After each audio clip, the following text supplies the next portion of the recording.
In the archery class at Cydia High School, a young man holding a Barrett sniper rifle shattered a wooden target 100 meters away with a single armor-piercing bullet. The archery class, a hub for students with long-range talents, encompasses various remote talent types. Mr. Wong was overseeing the monthly precision shooting exam, with the wooden targets standing silently in the sunlight, awaiting challengers from 100 meters away. Li Lei stood at the shooting line, his longbow slightly vibrating as he released an arrow that pierced the air. Snap! The first arrow hit the 9.7 ring. The second arrow slightly deviated, landing in the 8 ring. After 10 consecutive shots, the final arrow hit the 9 ring, with an average score of 8.9 rings. Just 0.1 points away from reaching 9 rings, Mr. Wong said with rare approval. Achieving such precision at 100 meters in the beginner stage was considered outstanding. Many students struggled to reach even the 8 ring, and applause erupted for Li Lei's performance. Pleased with himself, Li Lei returned to the group, his eyes involuntarily glancing at 3 extraordinary figures. 2 young men and a young woman wielded elemental longbows of fire, ice, and lightning, each exuding a remarkable aura that showcased their exceptional prowess. None of the previous students surpassed the 8.9 rings, prompting Mr. Wong to scold. "You're the worst batch I've ever taught." It wasn't until the top student stepped up that his expression softened. Li Bowen was the first to go, shooting with his eyes closed and hitting the 9.8 ring with 1 arrow. Mr. Wong excitedly exclaimed, "Now that's real skill. Learn from this." After 10 arrows, Li Bowen maintained this astounding score. The second top student scored an even higher 9.9 rings, surpassing Li Bowen by a mere 0.1 points, a seemingly small gap that many archers could never bridge in a lifetime. The technique required for archers far surpassed that of physical combat warriors. The last to take the stage was a girl with an ice elemental longbow, creating crystalline arrows with unwavering precision. Each of her 10 arrows hit the bullseye, marking her entry into the ranks of true archers. The audience was speechless, and even Mr. Wong was amazed. "The prize for first place today is undoubtedly yours," Mr. Wong said with satisfaction. At Cydia High School, winning the monthly exam not only earned a $1,000 prize, but also added a notable accolade to one's record. However, the subsequent exams left Mr. Wong disappointed, with some students scoring only 3 rings. "Might as well quit and start laying bricks," Mr. Wong shouted. In this world, for those from ordinary families, becoming a warrior was almost the only path to success unless they were scientific geniuses. As Mr. Wong lamented, "Can't we have someone decent?" His gaze landed on the last few candidates. Among them emerged Lu Jin, whose striking appearance caught the attention of the girls in the class. Lu Jin stepped to the shooting point, holding a distinctly different weapon. It was a sleek, black alloy creation resembling a crossbow, but flat-terra Barrett sniper rifle with a range of 1,800 meters. Boom! With a thunderous roar, the wooden target 100 meters away shattered into pieces. Lu Jin lifted his head from the scope, silently observing his handiwork, thinking to himself, "0, because it exploded. Everyone stand up." Mr. Wong's voice echoed across the shooting range, causing the 3 top students to tense up, their hearts racing. Lu Jin stood at the shooting position, gripping a Barrett sniper rifle, his gaze intense and focused. The other students, holding bows and arrows, seemed somewhat overshadowed. Suddenly, a deafening gunshot pierced the air, and the wooden target shattered on impact. Mr. Wong rubbed his forehead, looking pained. "How am I supposed to score this? A perfect score of 11, he lamented. "This was my oversight. The Barrett isn't just a sniper weapon. It's an anti-material, high-power firearm. Its baseline damage far surpasses 99 of archers." Mr. Wong sighed, contemplating whether the student should compensate for the damage. As the person in charge, this was clearly his responsibility. He could already envision the school leaders questioning him. "We gave you the wooden target range, and you let students cause destruction?" Shaking his head, Mr. Wong decided to set aside these concerns for now. "The score has to count," he said, activating the campus's holographic imaging system, which instantly projected a holographic screen for all to see. The system replayed the moment the bullet destroyed the target, slowed down by 100 times, capturing the instant the bullet struck the bullseye. The result amazed every Yoni, a perfect 10. Someone couldn't help but voice the conclusion. Although the 10-ring area is small, hitting the center within it is the true perfect 10. Such a score is extremely rare, even in the city's archery classes, with a probability of only 0.01. "Did Lu Jin really do it?" someone whispered in disbelief. Even the top-performing archer, who consistently hit 10s, was always slightly off from a perfect 10, as if it was an insurmountable barrier. Suddenly, Li Bowen, another top student, stepped up, his face full of defiance. "No, this is cheating. Teacher, I request that Lu Jin's shooting score be invalidated. We all used bows, but Lu Jin used a gun, and a sniper rifle at that. Shooting at 100 meters isn't the same with a gun." Li Bowen's words, though blunt, were not without reason. After some thought, other students also agreed. Objectively speaking, This is indeed unfair, like comparing driving a car to flying a plane. They're completely different, not comparable at all. Listening to the students' discussions, Mr. Wong found their points valid. However, he maintained, an exam is an exam, and the rules can't just be changed on a whim. So Lu Jin's shooting is valid, a perfect 10. Lu Jin, continue with the test. As soon as he spoke, Mr. Wong regretted it. He had assumed that even with a specialized sniper rifle like the Barrett, achieving perfect 10s consistently would be unlikely. He thought Lu Jin's shot was a rare occurrence, a mere touch of the less than 1 probability of a perfect 10. He doubted Lu Jin could match the consistent 10s of the top archer in the remaining 9 shots. Do I need to pay for the targets? Lu Jin asked quietly. Mr. Wong waved it off. Don't worry, just shoot. They're regular consumables.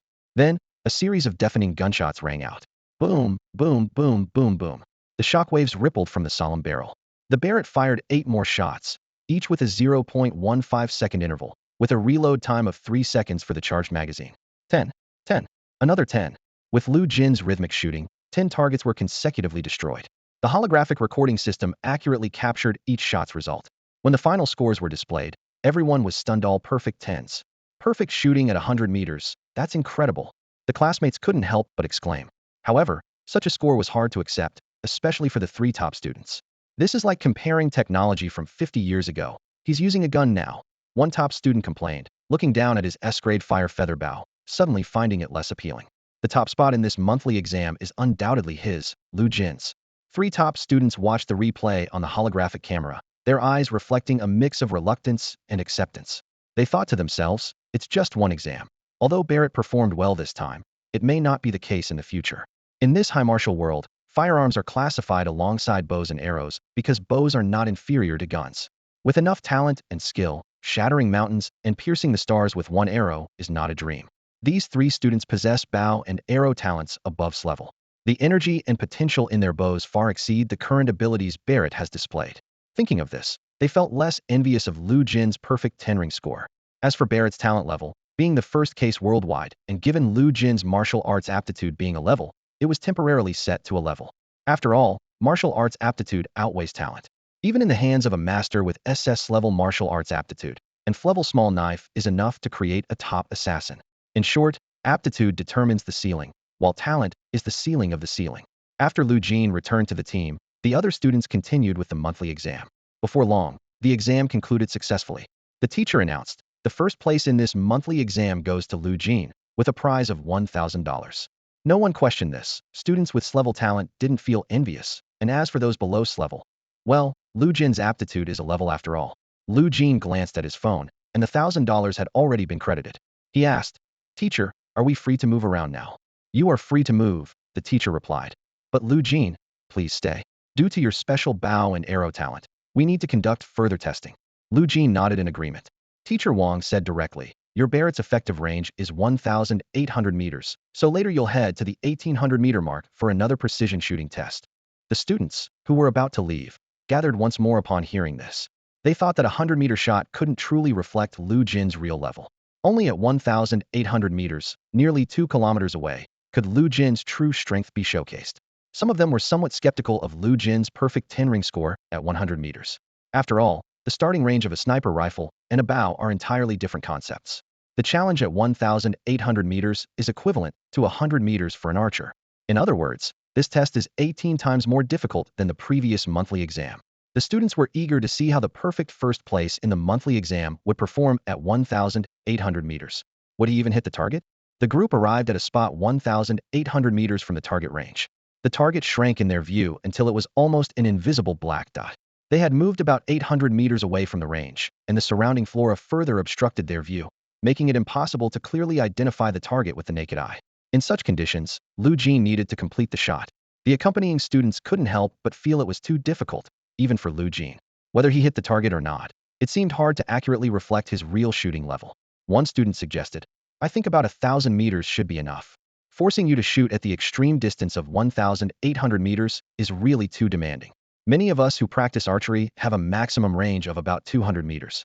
This level of difficulty seems unfair to Lu Jin. The other students couldn't help but smile wryly. Just as Lu Jin was about to speak, Teacher Wang's voice came through. Are you ready? Lu Jin replied in a deep voice, ready. He smoothly handled the Barrett, aiming, loading, holding his breath all in one fluid motion. At that moment, Lu Jin seemed like a different person, his gaze turning sharp. In his world, it seemed as if only he and the target existed. Wind direction north, wind speed about 2.7, trajectory deviation left, Lu Jin murmured, as if performing the final calculations. The beast under the barrel was ready to strike. With a thunderous boom, the bullet shot out. The shot was decisive and swift. At the shooting range, while the classmates were still preparing words of consolation, Lu Jin's gunshot had already rung out. Even though the wooden target was barely visible to the naked eye from 1,800 meters away, everyone had already reached the same conclusion in their hearts: it was a sure hit. Beside the wooden target, Teacher Wang and other students were discussing.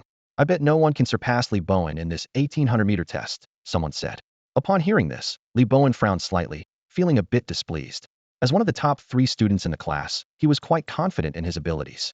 Just then, a loud bang interrupted everyone's thoughts. The wooden target shattered into pieces, fragments flying in all directions. Teacher Wang furrowed his brows, secretly astonished. Was this speed too fast?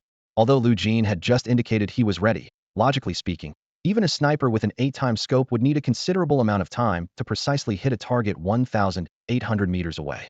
Was this decisiveness a sign of absolute confidence in his shooting skills, or mere arrogance? Teacher Wang immediately pulled up the holographic recording to replay the moment the wooden target was destroyed. The classmates standing nearby also turned their attention to the holographic display. The result left everyone speechless. Sigh. Li Bowen and the other 2 top students involuntarily narrowed their eyes. Quickly aiming and hitting a bullseye from 1,800 meters away was astonishingly difficult. Moreover, for an archer, an 1,800-meter range was simply unimaginable, far exceeding their capabilities in both difficulty and range. It was known that an archer capable of shooting at 1,800 meters would at least be at the mid to late stage level of a martial artist. Teacher Wang concluded to himself. Lu Jin's starting point in shooting was probably the endpoint for an ordinary archer's entire life. He then communicated, "Well done, prepare for the second shooting test. Li Bowen, go to the warehouse and fetch 9 wooden targets." "Got it," Li Bowen replied and went off. Moments later, 9 wooden targets were set up on the range. Li Bowen deliberately adjusted the angles of the targets to be more challenging, wanting to further test Lu Jin's skills. This was not out of malice, but out of curiosity about Lu Jin's true level. "Teacher, I've set everything up." Li Bowen stepped aside. Teacher Wang nodded and then communicated to Lu Jin. "Lu Jin, once you're ready, shoot these 9 targets in sequence." As soon as he finished speaking, bang, the first wooden target shattered. Just 0.2 seconds later, the second shot sounded, and another target was destroyed. The third, fourth, all the way to the 9th, the gunshots continued, with the longest interval being no more than 3 seconds. The only slightly longer pause was likely due to the Barrett needing a new magazine. Every shot was so decisive, it was awe-inspiring. "Play the recording," Teacher Wang urgently called out. The holographic recording played again, precisely capturing the moment each bullet hit the wooden targets. The result was shocking to everyone. Bullseye. Another bullseye. Damn, someone couldn't help but exclaim. Lu Jin's final 1,800-meter test score, bullseye. Although not a perfect bullseye every time, it was an almost flawless shooting display. His performance at 1,800 meters was comparable to that of an ice archer at 100 meters. Without a doubt, Lu Jin deservedly took first place. At that moment, all the students were genuinely impressed. Li Bowen gritted his teeth, thinking to himself, this result is probably not even Lu Jin's limit. His performance already matches that of an ice archer, but there's likely more potential yet to be unleashed. Teacher Wang remained silent for a long time before finally communicating. "Lu Jin, your individual test is over. Everyone is dismissed." "Teacher, wait a moment. I have something to discuss with you," Lu Jin suddenly responded. Teacher Wang seemed to have anticipated something and replied, "Then come by my office." In the office, Lu Jin walked into Mr. Wang's office, his eyes filled with anticipation. He got straight to the point. "Mr. Wang, I heard that the special scholarship has been distributed in other classes. What's the situation in our class?" Mr. Wang lit a cigarette, slowly walked to the water dispenser to pour a glass of water, and glanced at the computer screen. He took a deep breath and said slowly, "I'm sorry, Lu Jin, but the special scholarship won't be awarded to you this time." The smile on Lu Jin's face froze instantly, turning into a cold laugh. He turned and left, his footsteps echoing in the empty hallway. Mr. Wang opened his mouth, wanting to explain, but ultimately remained silent. Left alone in the office, Mr. Wang pondered. "Lu Jin, you still lack patience. If Li Bowen had asked, the scholarship would have been yours. But you were too eager and left so decisively, showing less emotional intelligence and interpersonal skills compared to Li Bowen. Besides, Li Bowen has level qualifications and talent. Except for slightly lower grades, Li Bowen surpasses you in every other aspect. Why should I give this valuable resource to a student with lower emotional intelligence and less patience?" who is also relatively weaker in other areas. As Mr. Wong was lost in thought, his phone suddenly rang. Mr. Wong, please come to the meeting room to confirm the candidates for the personal martial arts room from your class. Mr. Wong immediately got up and walked quickly to the meeting room. In the meeting room, Mr. Wong reported to the principal without hesitation. Principal, I have confirmed that the student from our class who will receive the personal martial arts room qualification is Lee Bowen, S11. Just after leaving the meeting room, Mr. Wong's phone rang again. It was Lee Bowen. Teacher, my grandma specially prepared a duck for you. I told her you might not want it, but she insisted. Please accept it. Mr. Wong's voice carried a tone of appreciation and joy. All right, come to my house tonight, and we'll have it together. Congratulations on receiving the special scholarship and the personal martial arts room privilege. Lee Bowen's excited voice came through the phone. Really? That's great. I will work hard and not let you down. Meanwhile, Lu Jin was not discouraged by losing the scholarship. He was running with all his might, sprinting towards home. Sweat soaked his clothes, and his breathing was fast and strong. Finally home, Lu Jin stood at the door, staring intently at the air in front of him as if there was an invisible target. His lips curled into a slight smile as he silently vowed. Today's sniping skills improved by 1 compared to before. Sniping skills LV 189100, sniping power 99. Today's increase, sniping skills proficiency 2, sniping power 1. Lu Jin stood in front of his house, gazing at a holographic data screen visible only to him. This magical interface recorded his progress daily, allowing him to track his growth in real time. While it seemed unremarkable, the value of this feature was immeasurable. It infused the monotonous process of hard work with motivation and gave Lu Jin a clear understanding of his abilities, dispelling any confusion. After a brief rest, Lu Jin took out his phone and opened Alipay. He intended to transfer the 1,000 yuan reward he earned for ranking first in the monthly exam to his uncle. His parents, both soldiers, had sacrificed their lives on the front lines resisting the invasion of alien races. The world was facing a persistent threat of alien infiltration. As the situation became increasingly dire, with the global state entering the S-3/3 full-scale invasion phase and the fall of Japan, everyone was prepared for combat against these alien forces. As he pushed open the door, a painful groan reached his ears. Wife, be gentle. Lu Jin quickly walked into the living room to find his aunt applying ointment to a man lying on a wooden board. His uncle's back bore 3 deep claw marks, exposing the bone. Uncle, have more aliens entered City A? Lu Jin asked with concern. His uncle turned his head with difficulty and replied, yes, the void rifts have been appearing more frequently. Besides the large-scale attacks on the front lines, some aliens sneak into cities through these door-like rifts. He explained that once a rift appeared, it meant aliens would arrive within 24 hours. As a void rift cleaner, injuries were a common occurrence for him. He had even once had his abdomen torn open by an alien. Oh, by the way, Lu Jin said, holding up his phone. I ranked first in the monthly exam again today, and he'll transfer the prize money to you. Just as he was about to enter the transfer password, his uncle raised his hand to stop him. Lu Jin, keep it. You don't need to transfer money to us anymore. His aunt paused her actions and added, you're now in your final year of high school, a critical time for preparing for college entrance exams.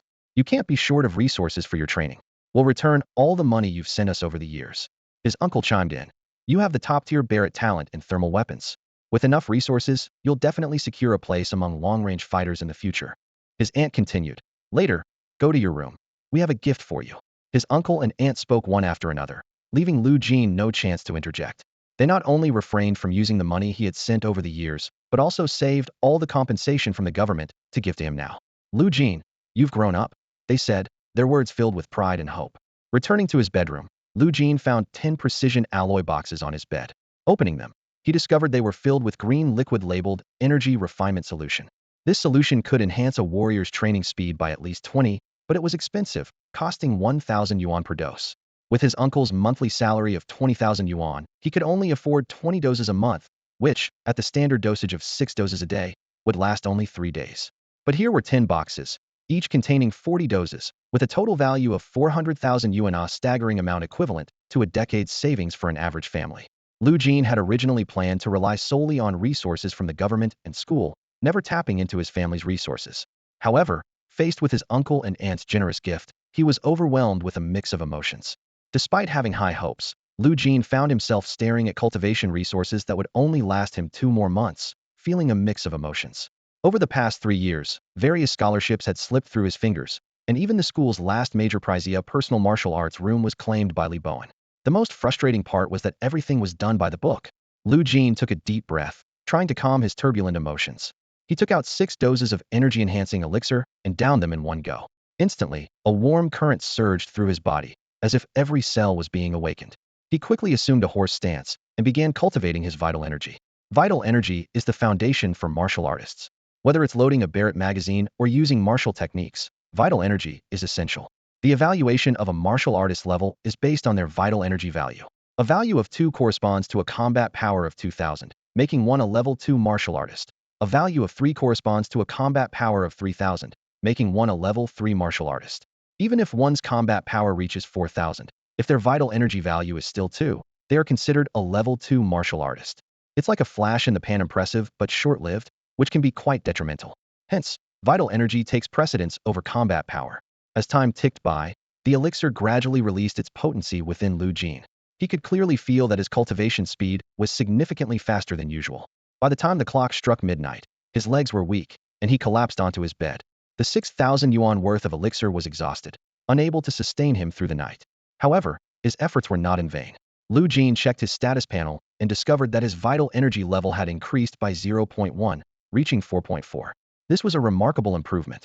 Typically, his stable rate of increase was only 0.05, requiring 2 days to raise his vital energy by 0.1. Yet now he had achieved this in just one night. Lu Jin quickly calculated. At this rate, it would only take 6 days to break through to 5.0.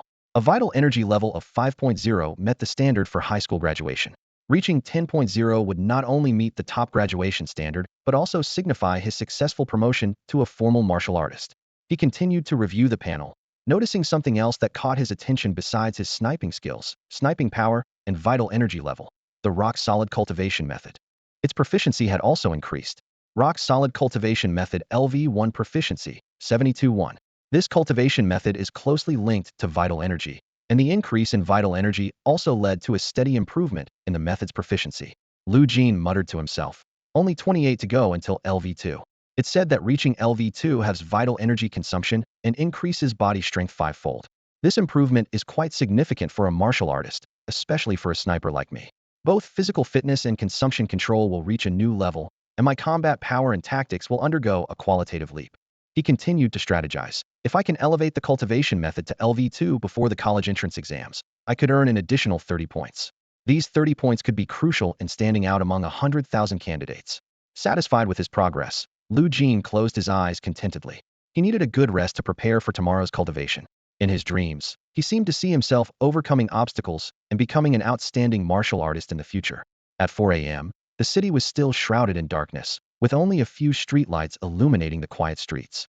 After freshening up, Lu Jin slung his heavy Barrett sniper rifle over his shoulder and ran towards the school shooting range. His footsteps echoed in the empty streets, as if he were the only sign of life in the city. Around the corner, a sanitation worker was starting his day. Seeing Lu Jin run by, he gave a familiar smile. "Good morning, you're such a diligent kid." Lu Jin, panting, replied, "Good morning, sir." This exchange had become their unspoken daily greeting, familiar strangers bound by this routine despite not knowing each other. By 4:30 a.m., Lu Jin reached the shooting range. Unlike other parts of the city, this place was still enveloped in silence. The dim streetlights barely lit the surroundings, making the area seem especially vast and lonely. Lu Jin took a deep breath, gripping the Barrett, ready to begin his sniper training for the day. Boom! The first gunshot of the morning shattered the silence.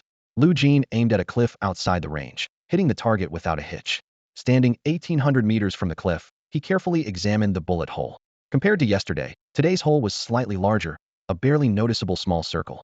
This subtle change confirmed his suspicion. The Barrett sniper power had indeed increased, albeit slightly. Not satisfied, Lu Jin stepped back to 1810 meters and aimed again. Boom! The second shot broke the range's stillness, with white smoke rising from the gun barrel. Lu Jin quickly adjusted the optical sight to 8 times magnification, carefully observing the new bullet hole. Comparing the two, he found that the damage at 1,810 meters was almost identical to yesterday's 1,800 meters. This discovery excited Lu Jin. He quickly calculated. Today's effective power at 1,810 meters was equivalent to yesterday's at 1,800 meters. This meant the increase in sniper power directly translated into extended range, from the original 1,800 meters to 1,810 meters. Lu Jin immediately concluded. Each one increase in sniper power roughly equaled a 10-meter range extension. This conclusion wasn't baseless.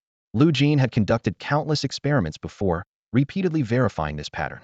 Although a daily 1 increase seemed insignificant, with time, His Barrett's power would only grow stronger and its range farther.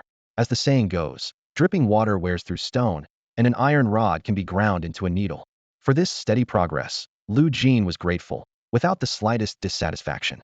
Lu Jin understood that instead of longing for godlike equipment or immortal attributes, it was better to be grounded and unleash his potential.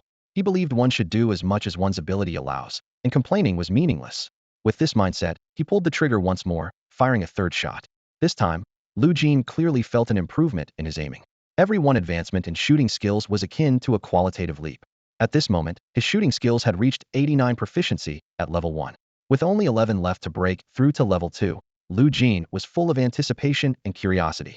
He couldn't help but wonder what changes level 2 shooting skills would bring.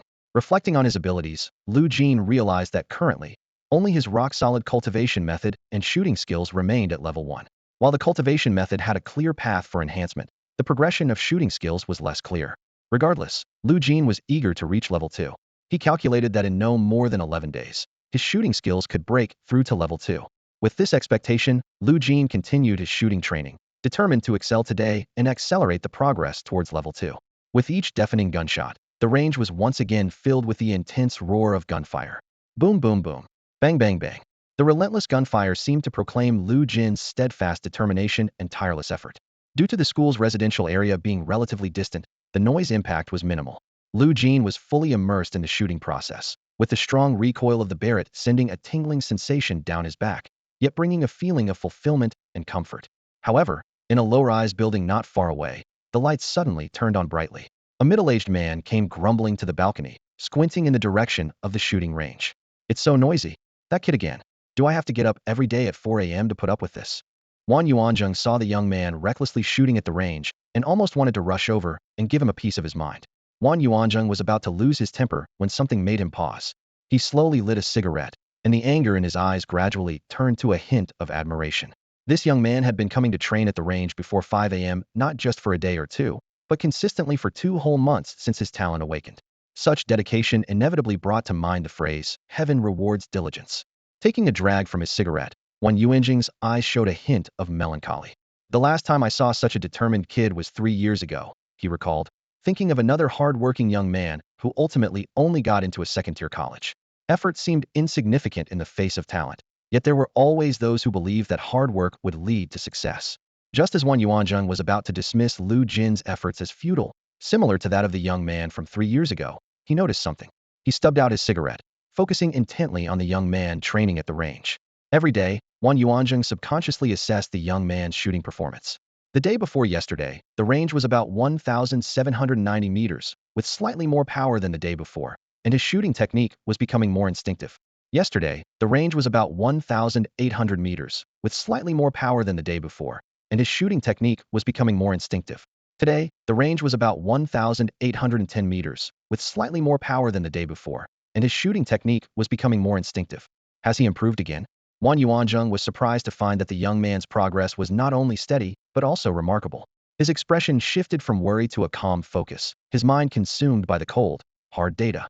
From an objective standpoint, the journey from a modified Barrett with an effective range of less than 1,500 meters to a genuine Barrett surpassing historical records was a testament to accumulated efforts. Though the daily improvements were small, they amounted to significant progress over time. By 6:30, Lu Jin still had energy left. From 4:30 to 6:30, he had fired 4,000 rounds with no breaks. Lu Jin estimated that he had enough stamina left to fire 400 more rounds, meaning that every 0.1 of his stamina equated to 100 rounds. Currently, with stamina at 4.4, he could load 4,400 rounds. "Fortunately, I'm practicing the indomitable training method, which strengthens my body. Otherwise, the recoil would have dislocated my shoulder," Lu Jin thought, feeling the soreness in his shoulder and the slight tremor in his arms. This dissatisfaction prompted him to consider that if he could elevate the indomitable training method to level 2, increasing his physical strength 5-fold, the soreness would be negligible. In just 2 hours, Lu Jin had nearly reached the limits of his shooting training. He had to admit that his foundation was not yet solid enough. Continuing to shoot would only be counterproductive, so he reluctantly decided to conclude today's training. Just then, a round of applause sounded from behind. "Great shooting skills, you've improved a bit since yesterday," a voice said. "Are there still spectators?" Lu Jin turned around and saw Mr. Wan standing there with a slight smile on his face. "Good morning, Mr. Wan," Lu Jin greeted politely. "Wang Yuanzheng, the The most laid-back teacher at the school, only managed the shooting range and never taught classes.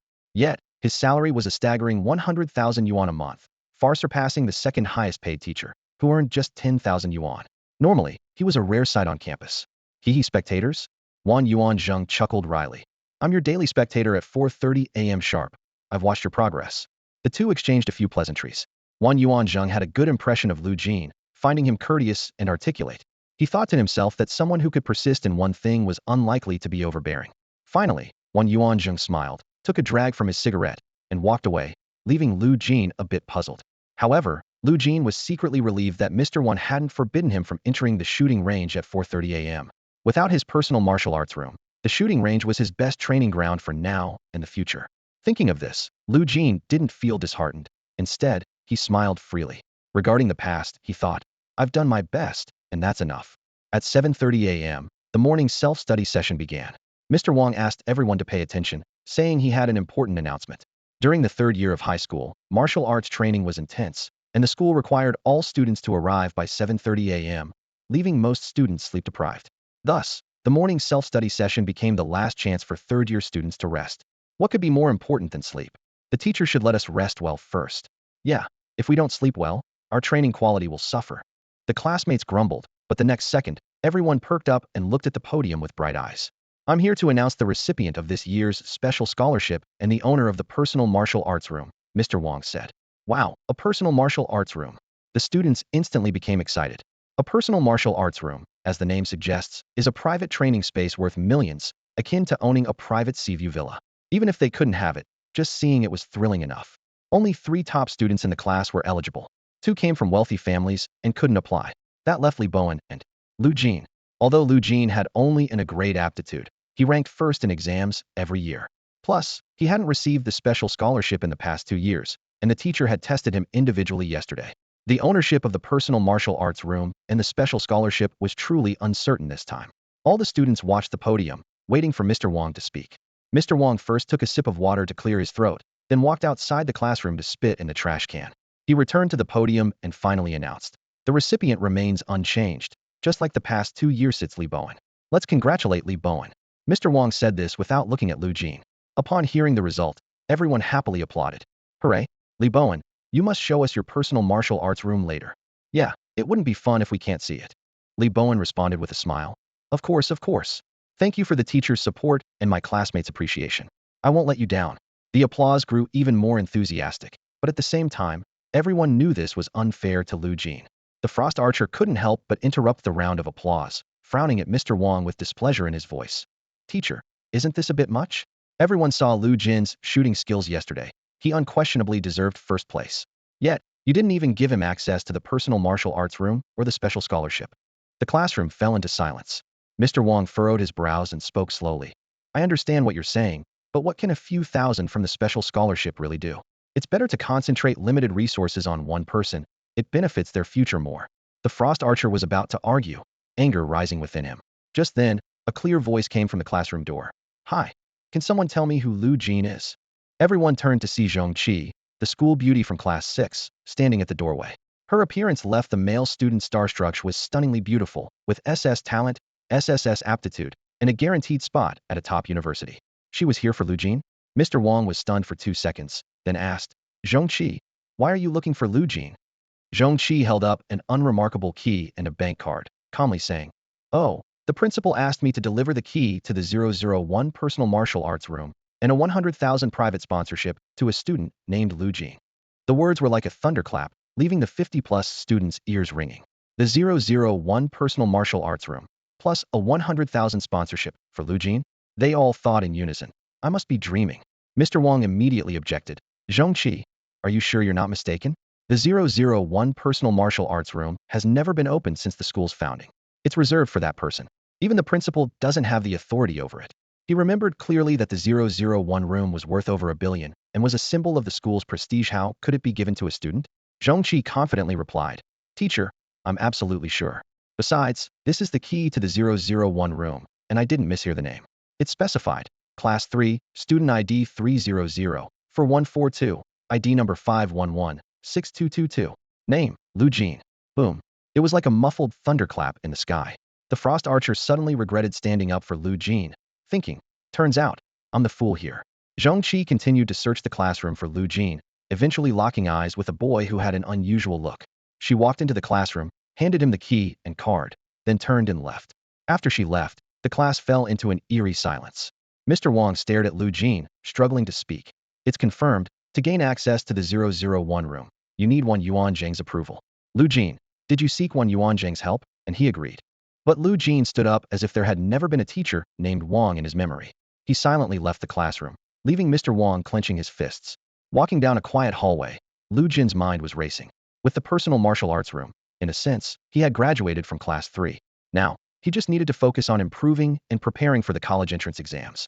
He wouldn't let down his uncle's family, who had worked hard for 20 years to save 400,000, nor Wan Yuanzhang, who unexpectedly helped him today, not only with a 100,000 donation, but also with the school's greatest resource. He longed for the personal martial arts room, especially the best one, the 001 room. A small smile appeared on Lu Jin's lips, but it quickly faded. He reminded himself, the journey continues, and too much joy can slow progress. Receiving these resources comes with a purposito: one day face countless enemies and remain undefeated. Or, at least, to kill one more enemy in honor of the ancestors who defended China with their blood and flesh. Thinking about the global implementation of high martial arts for all, and the allocation of resources to prevent another nation's downfall, a sense of indifference appeared in Lu Jin's eyes. This is not just about China, it's humanity's survival battle. It's either you die, or I do. His parents' sacrifice, his uncle's injuries. Lu Jin opened a panel to check his status. Vitality, 4.4. Skills, sniping skills LV 189, sniping power 99, steadfast cultivation method LV 172. After a morning of training, none of his skills had improved by even one. Lu Jin could feel that today's training volume was far from enough. Closing the panel, Lu Jin sprinted towards the cafeteria. On one hand, he needed to replenish his nutrition and save training time, and on the other, it was a good way to exercise. Moments later, vitality 0.001. Lu Jin silently thought to himself, progress, again. Traditional training methods like running and sit-ups can also be beneficial for the body, though they are slightly less effective compared to practicing specialized techniques. High school seniors are welcome to visit the martial arts building at number 3 High School, where AI assistant Xiao Ming wishes you a pleasant learning experience. Lu Jin stepped into the martial arts building of number 3 High School, greeted by a corridor shimmering with optical particles and a holographic human-like AI waiting nearby. Following the AI's guidance, he headed straight to the 10th floor. As the elevator doors opened slowly, the sign for room 001 of the martial arts facility came into view, accompanied by the sound of conversation. What's your name, and which class are you in? A clear female voice asked. Class 3, Lu Jin. He replied calmly, his gaze sweeping the room. Zhongli was speaking with a female classmate, and Lu Jin recognized her as another prodigy besides Zhongqi Zhongyi. With an SS talent and SS aptitude, though not biological sisters, they both hailed from the same district. At that moment, a trace of displeasure crossed Zhong Ye's face. Room 001 was the most luxurious martial arts facility in the school. It boasted a master-level massage chair worth millions, providing exceptional relaxation after training, and was equipped with comprehensive AI to meet all daily needs. Once, the right to use Room 002 was considered the highest honor, but now with Room 001 opened, it was naturally even more prestigious. No way, I want to challenge him on Yanon. Zhong Yi suddenly spoke, her tone laced with provocation. Lu Jin quietly approached them, but simply bypassed the pair, heading straight for Room 001. He pushed open the door and closed it firmly, leaving a dull thud behind. A duel? Discontent? Lu Jin had no interest in such cliched confrontations. His only goal was to improve. If there was to be a battle, it would be against all races. Beyond that, he would never aim his Barrett's barrel at a classmate. Isn't that Lu Jin? Did he just run off, not daring to face me? Zhong Yi was flushed with frustration. Zhong Qi, however, chuckled. Zhong Yi, you're getting too caught up. Inside room 001, Lu Jin quickly surveyed his surroundings. The space was about 300 to 400 square meters, featuring a massage room, a bathing area, a dining room, a training room, and a virtual reality room. Considering the area, it was far from sufficient for his 1,800-meter range shooting practice. However, the greatest advantage of the martial arts facility was the virtual reality. This technology, similar to but surpassing sword art online, allowed for real combat training in virtual scenarios, enhancing sniping skills and power. For Lu Jin, the other features were merely bonuses. The virtual reality room was the true treasure. Without hesitation, he headed towards the virtual reality room and opened the door. Thank you for using virtual pod number 03195794. Creating a glory account for you. Please enter your ID, Phone number, a mechanical voice announced. Glory, a virtual gaming world, integrated human-machine training, ranked matches, and social networking. The medium connecting reality and the virtual world was vital energy. Creation successful. Please output vital energy to link with Glory. Compared to the vital energy needed to load bullets into the Barrett, the amount required to connect to the Glory network was much less. Lu Jin took a deep breath, ready to enter this brand new training ground. Lu Jin stood on the virtual shooting range, gripping a Barrett sniper rifle, his eyes sparkling with excitement. He took a deep breath, savoring the earthy scent in the air as the gentle breeze whispered past his ears. Before him stretched a vast field, with visibility extending beyond 10,000 meters. He set the wooden target at a distance of 1,810 meters and gently squeezed the trigger. Bang!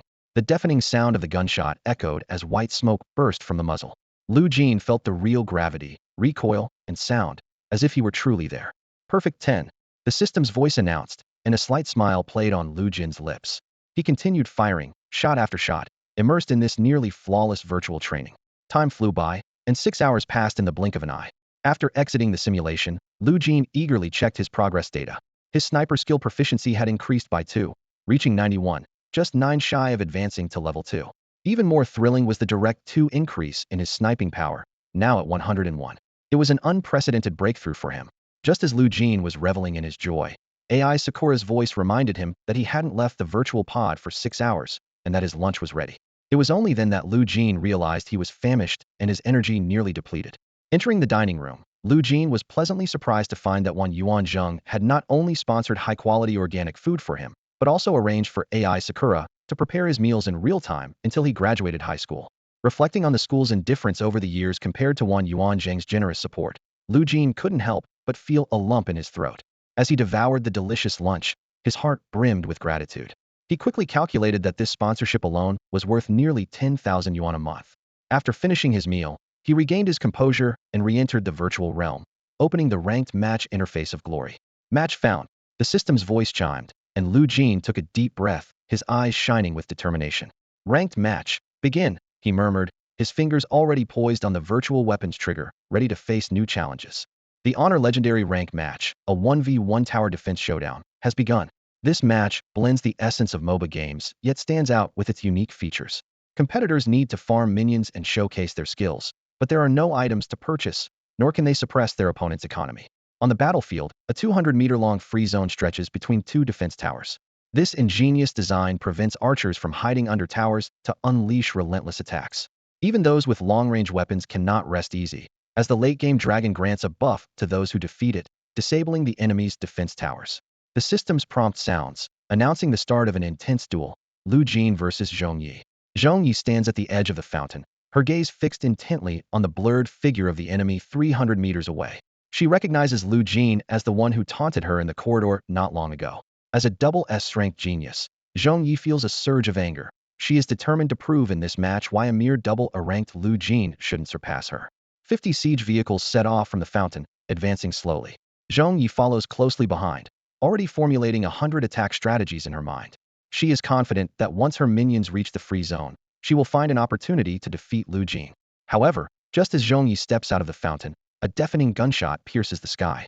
A blinding white light fills her vision, and a sudden dizziness overwhelms her mind. When she regains her senses, she finds herself back in the matchmaking interface. Zhong Yi struggles to accept this outcome, initially suspecting a game bug, but the intense headache that follows reminds her that this was real. Trembling, she opens the match history and is confronted with the words, "You versus Lu Jin, defeat."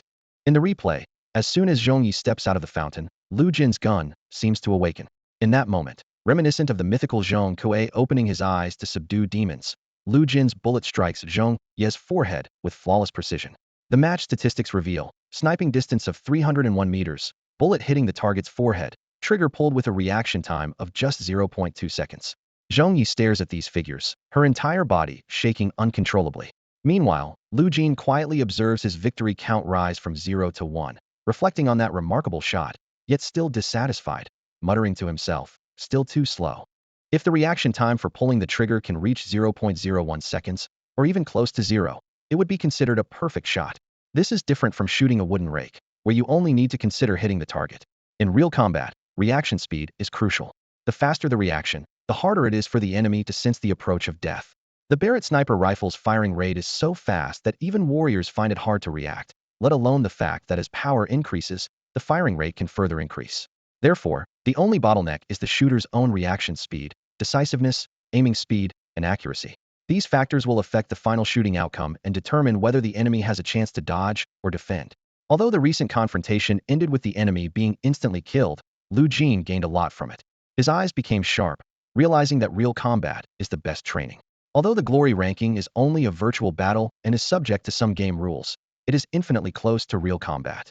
In the past, Lu Jin never had the opportunity for real combat, but now he can hone himself repeatedly in the rankings. Without hesitation, he clicked the match button, and soon the system found an opponent. The prompt, "The enemy will arrive on the battlefield in 5 seconds," sounded, and Lu Jin's gun was already aimed at the figure below the enemy's fountain. This time, he didn't wait for the cold light to arrive first, but directly unleashed the gun like a dragon. The opponent was leisurely with hands in pockets, intending to walk out slowly from the fountain, unaware that the battle had already begun. Most people's ranking consciousness believes that the battle officially starts when both sides reach under the defense tower and meet face to face. It was this inertia that led to the tragedy. Bang!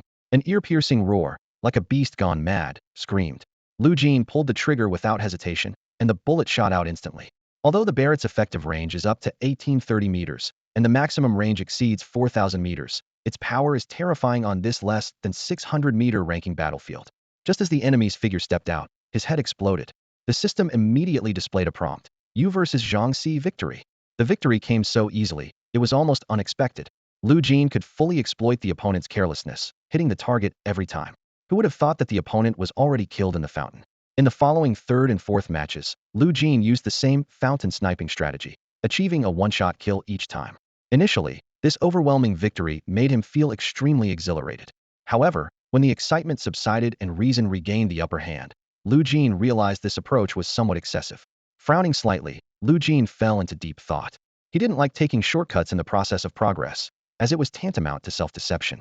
Such easily achieved victories were no better than training at the shooting range, at least saving the time of matching. But was there a way to maximize the effect of real combat? After careful consideration, a smile appeared on Lu Jin's face. He clicked the match button again and soon found a new opponent. Lu Jin versus Li Dahong.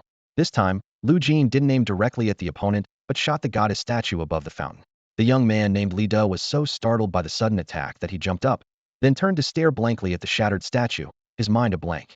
When Li Da regained his senses, his gaze immediately became vigilant. "All troops attack. The enemy will arrive on the battlefield in 30 seconds. The system's prompt sounded, and the minions began to advance. However, Li Da retreated a few steps instead. He thought to himself, the opponent is clearly a long-range fighter, and judging by the looks, also proficient in firearms. Both the attack speed and power are formidable. The most crucial thing is that this guy can attack while still in the fountain. That's really unfair." Li Da had a lot of curses he wanted to hurl, but he held back. He tried to calm himself down and began to strategize. "I should still have a chance to win," he reassured himself. "Don't panic, just think about how to counter." At this point, the catapult had crossed both sides' defense towers, but neither player had left the fountain. Seeing this, Lu Jin smiled with satisfaction. This should be a fair fight, right?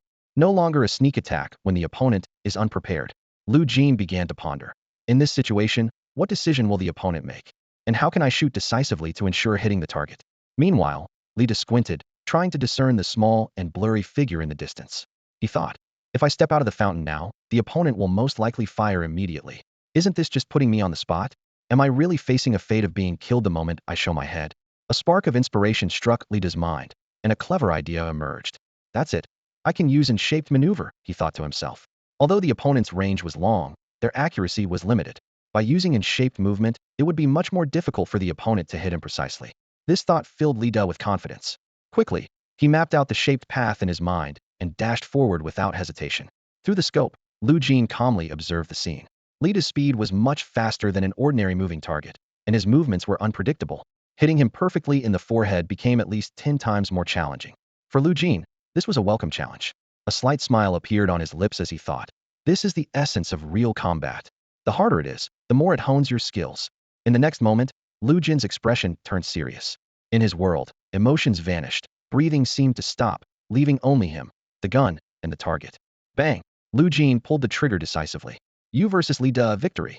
The system's notification suddenly sounded, and the screen returned to the matchmaking interface. Lu Jin noticed his winning streak had increased from 4 to 5. By winning 5 consecutive matches in the placement series, he could jump from the iron rank to bronze, far surpassing other high school seniors. However, Lu Jin wasn't concerned with such achievements. He chuckled to himself. That last shot, though it hit, wasn't a perfect forehead shot. Reflecting carefully, he realized the bullet struck the temple, not the center of the forehead. It was a near miss. Lu Jin couldn't accept such results, but he was also pleased. This meant there was still plenty of room for improvement, and his sniping skills would be further honed. The 6th match began immediately. Wasting no time, the familiar system voice echoed above. Welcome to. The enemy still has. Maintaining his usual routine, Lu Jin first shot the goddess statue in the enemy's fountain, signaling his ability to snipe even in that area. However, this opponent seemed to have learned from Lita's experience and also adopted and shaped movement. Lu Jin smiled inwardly. Although the difficulty of a perfect hit increased tenfold, for a competent sniper, whether it was in shaped, or M-shaped maneuver, it was still a sure kill. Bang! The gunshot rang out. U versus by Lon Lon victory. The system notification sounded again. This time, the shot was closer to the center of the forehead, with barely noticeable improvement, but it was more significant than hitting 100 targets. Lu Jin was secretly pleased. As long as he continued at this pace, his sniping skills would rapidly improve. Checking the panel, he was delighted to find not only his sniping skills progressing, but also the efficiency of his sniping power increasing. The subsequent matches flowed smoothly. The 7th match, the 8th, the 9th, the 10th. As the matches continued, the placement series finally concluded. 10 matches, 10 consecutive wins. Lu Jin's rank jumped from iron straight to bronze. The system displayed bronze 2,300 points, earning 1 point per win, losing 1 point per loss, with an additional 2 points for every 5 consecutive wins. Realizing this, Lu Jin understood that not only was the rank leap significant, but advancing further would require a long time. Climbing from bronze to silver required 300 points, equivalent to winning 300 matches. Silver to gold required 500 victories, and gold to platinum a staggering 1,000. To reach platinum would require winning 2,000 matches. If he wanted to reach platinum rank before the college entrance exams, he would have to achieve flawless victories. No wonder the platinum rank prize was a whopping 1 million. Lu Jin couldn't help but remark. Indeed, the more money, the harder it is to earn. After reflecting, Lu Jin quickly composed himself. He reminded himself that rank was secondary, and improving his skills was paramount. While his energy was still high, Lu Jin dove into the ranked matches following the placement series.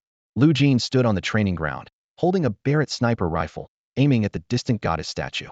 Bang! With a loud noise, the statue's head shattered. He calmly adjusted his posture, continuing to use the target to hone his shooting skills. As the sun set, Lu Jin lay wearily in a massage chair, opening the panel to check the day's progress. His sniping skills and power each increased by 1, bringing the total improvement for the day to 3. He quickly calculated. If he maintained this pace, his sniping range could increase by at least 30 meters daily, and his sniping skills would reach level 2 in just 3 days. Excitement ignited within Lu Jin as he imagined the boost from reaching a 1900-meter range and his first level 2 skill in 3 days. He was eager to continue training, but time and energy were at their limits, and he still needed to practice the unyielding stone cultivation technique that night. The master-level massage chair provided complete relaxation for his tired body. After enjoying a dinner prepared by AI Sakura, Lu Jin finally arrived at the entrance of Martial Arts Room 001. Just as he was about to enter, his phone chimed with a notification. It was a push notification from Phoenix News. Lu Jin's heart tightened, knowing Phoenix News rarely sent forced notifications unless there was a major event. Opening it, he saw detailed images and text. A void rift exceeding 24 hours had appeared in the Fuyang district of City A, and according to the local mayor, this rift would open in a month. Lu Jin's heartbeat quickened. A 24-hour void rift was already a difficult level, and anything beyond that was a nightmare. The longer the duration, the more powerful and numerous the alien creatures inside. He recalled the tragic situation 3 years ago when City H faced the Moonrise Void Rift. For 15.0 level warriors died, 8 were severely injured, and below 15.0 level, 300 perished, with 1,000 more injured. These were just the official figures. The actual situation might have been worse. Lu Jin immediately thought of his uncle. As a Void Rift cleaner, his uncle would inevitably participate in the upcoming battle against the Moonrise Void Rift. But his uncle was only level 13. Concerned, Lu Jin returned home. Sure enough, his uncle was lying on a wooden board, while his aunt tended to his wounds. Lu Jin cautiously asked, "Uncle, have you heard? There's a Moonrise Void Rift in Fuyang District." His uncle turned his head, speaking calmly. "Yes, the Iron Tower Guild informed us yesterday to prepare for battle." And then, Lu Jin pressed on. "They doubled our salary and signed a death insurance policy with a maximum payout of 3 million. His uncle replied nonchalantly. Lu Jin's mouth twitched. "Can't you refuse?" His uncle chuckled. The Moonrise Void Rift is dangerous, but it's not a death sentence. If I survive, I'll get a triple salary, and your benefits when you join the Iron Tower Guild will improve. He continued, triple salary is enough to cover your basic resources for university. Not to mention the improved benefits when you join Iron Tower. This battle is a must. People risk their lives for wealth, and if one person's life can secure a future, anyone would agree, including you. Besides, the survival rate is high. It's not as bad as you think, so stop worrying. After speaking, his uncle lay quietly. His aunt remained outwardly calm, but a hint of worry flickered in her eyes. Lu Jin wanted to say something, but couldn't find the words. Back in his room, Lu Jin's anxiety didn't diminish, but instead grew more resolute. The gentle breeze outside brushed against his face as he began to calculate. With a daily 3 increase in sniping skills and power, his skills would undoubtedly reach level 2 in a month, extending his range to an impressive 2,700 meters. His vitality increased by 0.1 daily, reaching 7.4 in a month. A bold idea formed in Lu Jin's mind. With the Barrett's effective range of 2,700 meters, he could participate in the Moonrise Void Rift battle. The battlefield's maximum range was 500 meters, and he could influence the battle from a safe distance with his sniper rifle. Determination glinted in Lu Jin's eyes as he resolved to join this dangerous battle, contributing to defending his home in his own way. At 4 a.m., the whispers of sanitation workers echoed through the city streets as they discussed the Void Rift that had lasted over 24 hours. One worker recalled, I went to Fuyang District, and the rift was terrifyingly large, as tall as a 3-story building. Another worker added anxiously, who knows how many monsters will emerge from it? I hope the warriors will be safe when the time comes. By 4:30, Lu Jin arrived punctually at the shooting range. Since the game, Glory, was only accessible from 8 to 11 a.m., he could only train at the range during this time. Without hesitation, he began shooting, the gunfire piercing the stillness of the early morning. In a low-rise building nearby, Wan Yuanzheng also woke up on time. Ever since sponsoring Lu Jin, his morning grumpiness seemed to have vanished. He lit a cigarette and leaned on the balcony, observing Lu Jin's training. Amid the swirling smoke, he wondered to himself, has he improved again today? Wan Yuanzheng carefully estimated Lu Jin's shooting distance and was astonished to find it had reached 1,840 meters, 3 times more than any previous day. How is this possible? He murmured, quickly realizing it was true. Lu Jin's sniping power had clearly increased, maintaining stability while reaching new heights. It seems the personal martial arts room I gifted him has greatly enhanced his abilities, Wan Yuanjing thought with satisfaction as he exhaled a smoke ring. After finishing his cigarette, he put in his earplugs and lay back in bed. However, he wasn't completely satisfied. Although Lu Jin had entered the ranks of geniuses, geniuses were as common as grains of sand across the country. To elevate him to the level of a prodigy, something seemed missing. Wan Yuanzheng racked his brain but couldn't figure out what Lu Jin lacked. The only thing he was sure of was that the issue wasn't with Lu Jin himself, but rather that he was missing a crucial element. As time passed, a light rain began to fall. Those with personal martial arts rooms or access to one at home went to train, while others gathered in public martial arts rooms. Lu Jin arrived at the martial arts building and encountered Zhong Yi and Zhong Qi. Both parties exchanged silent glances, but Zhong Yi suddenly began to tremble, as if an ingrained fear had been awakened, and he immediately lowered his head.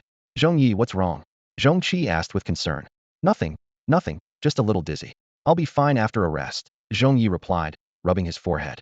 Lu Jin also ran into a former classmate, Li Bowen, but they now passed each other like strangers. He headed straight to Martial Arts Room 001, waiting for the system's countdown. 10, 9, 8, 7, 6, 5, 1. At exactly 8 a.m., Lu Jin entered the virtual realm, connecting to Glory. He immediately began ranked matchmaking, believing that only constant real combat could lead to rapid improvement. As he did yesterday, he first shattered the goddess statue, warning his opponent, I can kill you in the fountain, so be careful. This was not only a provocation but also a means to prevent surprise hits from being as predictable as hitting a wooden target. In this intense showdown, Lu Jin's sniping skills and power continued to advance. The data on the interface flickered. His sniping skills improved from 92 to 93, and his sniping power increased from 102 to 103. His accuracy in hitting opponents' foreheads significantly improved against erratic movements. Reflecting on yesterday, he hadn't managed a single hit, but today, things were already different. Lu Jin's sniping skills have reached a new height, with his accuracy now at an astonishing level. He can feel his progress, but he also realizes that the room for improvement is diminishing. The bronze rank no longer satisfies his training needs. He yearns for stronger opponents to push his limits. The matchmaking system has found a new opponent for Lu Jin by Li Rufuing. This unfamiliar name piqued Lu Jin's interest, but he remained cautious and fired a shot at the opponent's goddess statue. To Lu Jin's surprise, instead of being intimidated, the opponent responded with a disdainful smile. In the next moment, Bai Li Rufusing stepped out of the fountain with crisp and decisive movements. Lu Jin immediately pulled the trigger, and the roar of the Barrett echoed across the battlefield. However, the scene before him made his eyes widen. A green stream of wind surged in front of Bai Li Rufusing, stopping the bullet that should have pierced his head in midair. Even more astonishing, Bai Li Rufusing then threw a punch, sending the halted bullet hurtling back. Lu Jin felt as if he saw an enraged lion roaring, and the force made his heart race. Glancing back, he noticed an additional bullet hole in the goddess statue, sending a shiver down his spine as he imagined the consequences of being hit by that punch. Lu Jin frowned, realizing he was facing an opponent of a completely different caliber. This was beyond mere talent or skill. Bai Li Rufusing was demonstrating advanced martial techniques. These techniques required the manipulation of energy and blood, far surpassing the scope of Lu Jin's current sniping skills. Confronted with such a formidable opponent, Lu Jin felt both excited and nervous. He knew this battle would present an unprecedented challenge and possibly be the opportunity for him to break through his own limits. In this world, there are three paths to learning martial arts: the legacy of martial arts families, private martial arts schools for the wealthy, and university martial arts education. Bai Li Rufusing and Lu Jin, two young men, stand at the beginning of this journey. Bai Li Rufusing might be a prodigy from a martial arts family or a promising talent from a wealthy family.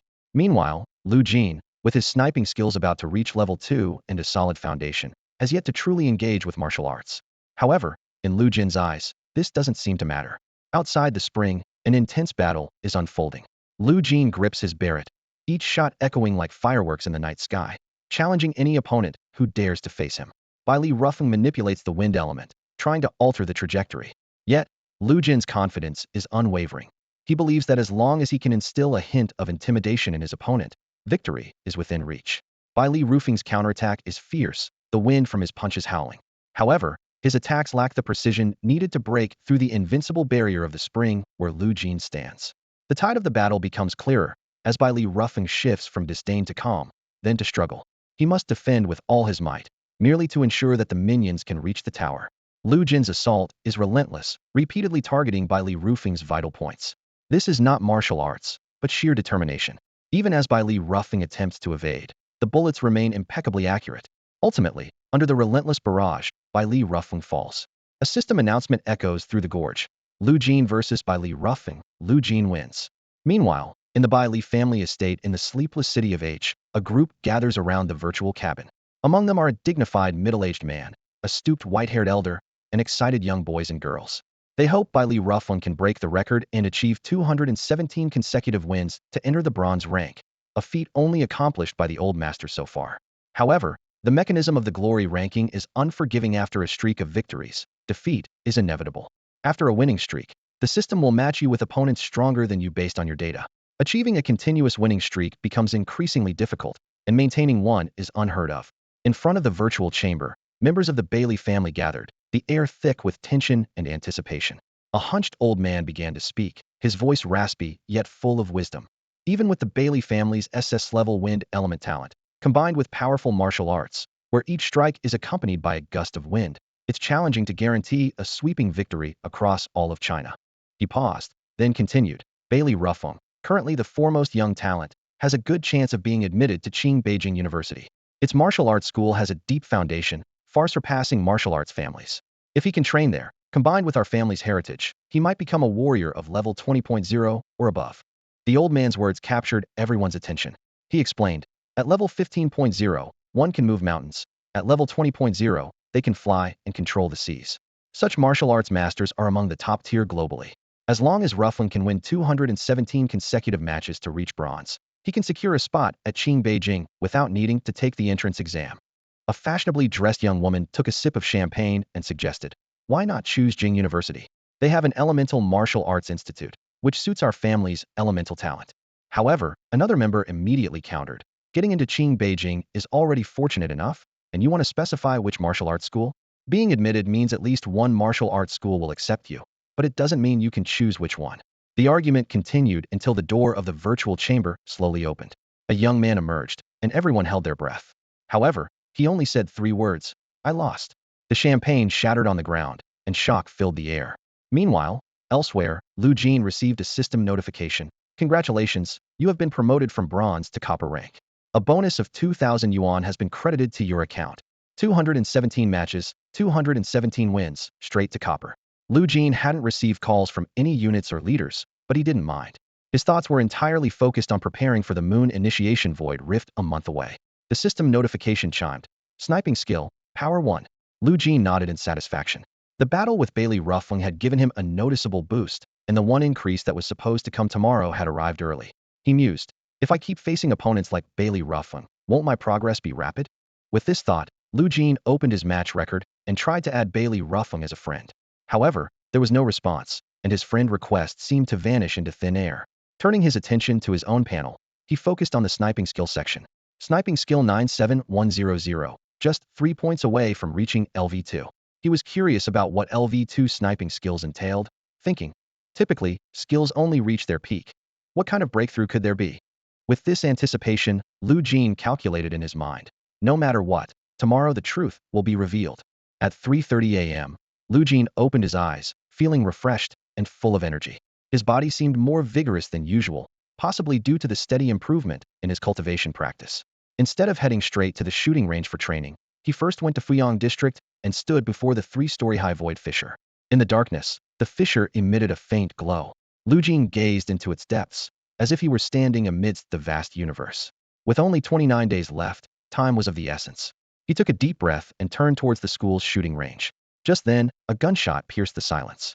Wang Yuanzheng awoke with a start, incredulously looking at the clock. It was just past 4 a.m.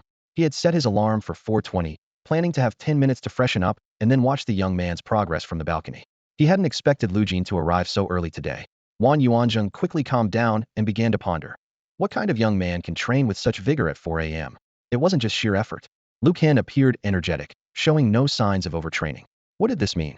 He grinned, revealing a set of large yellow teeth. This kid's shooting skills were improving rapidly, and his cultivation techniques were steadily advancing too. To be so spirited at 4 a.m. huh? Wang Yuanjing's eyes gleamed with excitement, as if he saw an unexpected surprise. Lu Jin's cultivation practice might be on the verge of a breakthrough. It's known that progress in cultivation isn't solely achieved through effort. Sometimes, it advances rapidly, while at other times, it stagnates. Some people struggle for a lifetime without a breakthrough, while others leap from beginner to advanced in a month.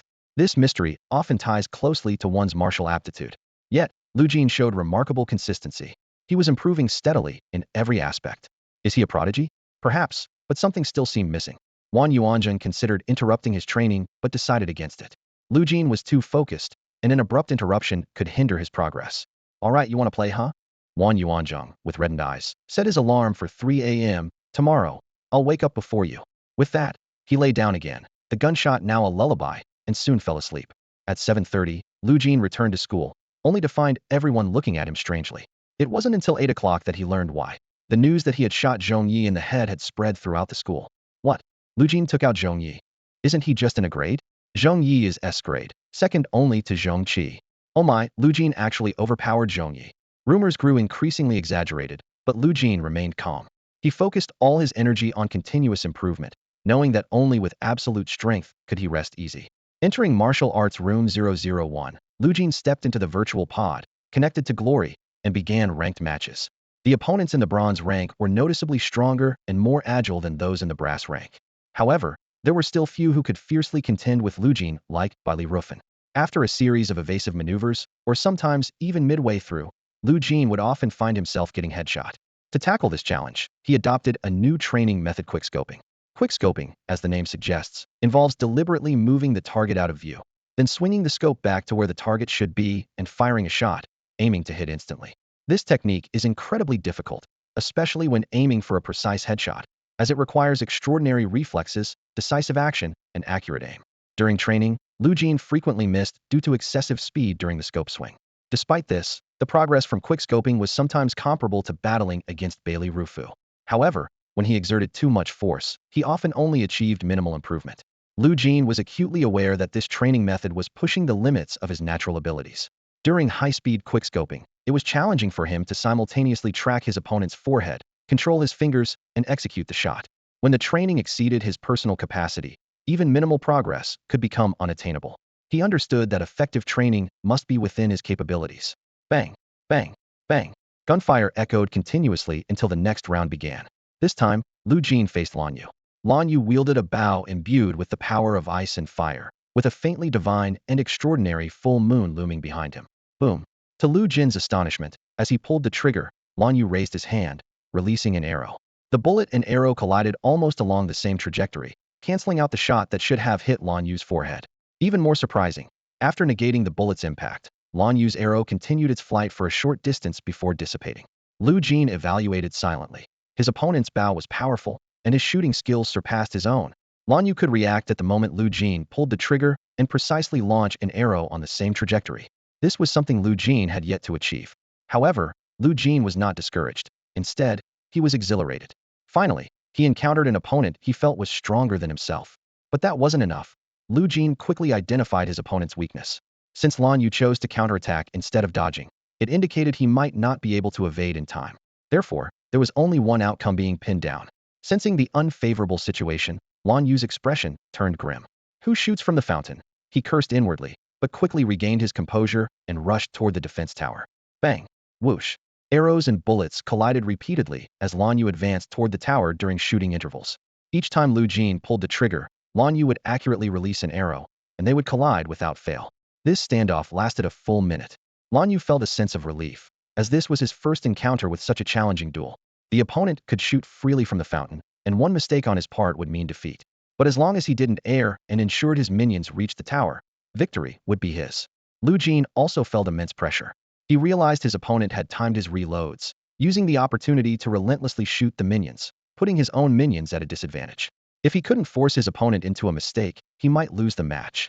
With this in mind, Lu Jin continued shooting until the enemy minions reached the tower. Lan Yu's face showed a victor's smile. At that moment, Lu Jin suddenly aimed his gun at the sky. Lan Yu was momentarily confused, thinking his opponent had conceded and was about to fire randomly. However, the next second, he realized he was gravely mistaken, his pupils contracting sharply. The boy named Lu Jin swung his gun from the sky downward in a swift motion. Quick shot. Quickscope. Bang. System notification. You versus Lu Jin, defeated. Lu Jin quickly aimed at the enemy with his sniper, but couldn't guarantee precision. Trying to maintain a consistent line of fire was exponentially more difficult. He realized that his opponent's shooting skills were not at that level yet. Otherwise, he would have surely lost. This realization left him ecstatic. As his rank climbed, so did the strength of his opponents. He had barely escaped defeat in this round. What would happen in the next? Regardless of the outcome, facing such opponents always led to significant improvement. Starting a new match, Lu Jin encountered a peer once again. His opponent was a girl, which made him instantly focus. Meeting a peer in the bronze tier meant she was a formidable rival, just like Lan Yu and Bailey Ruffin.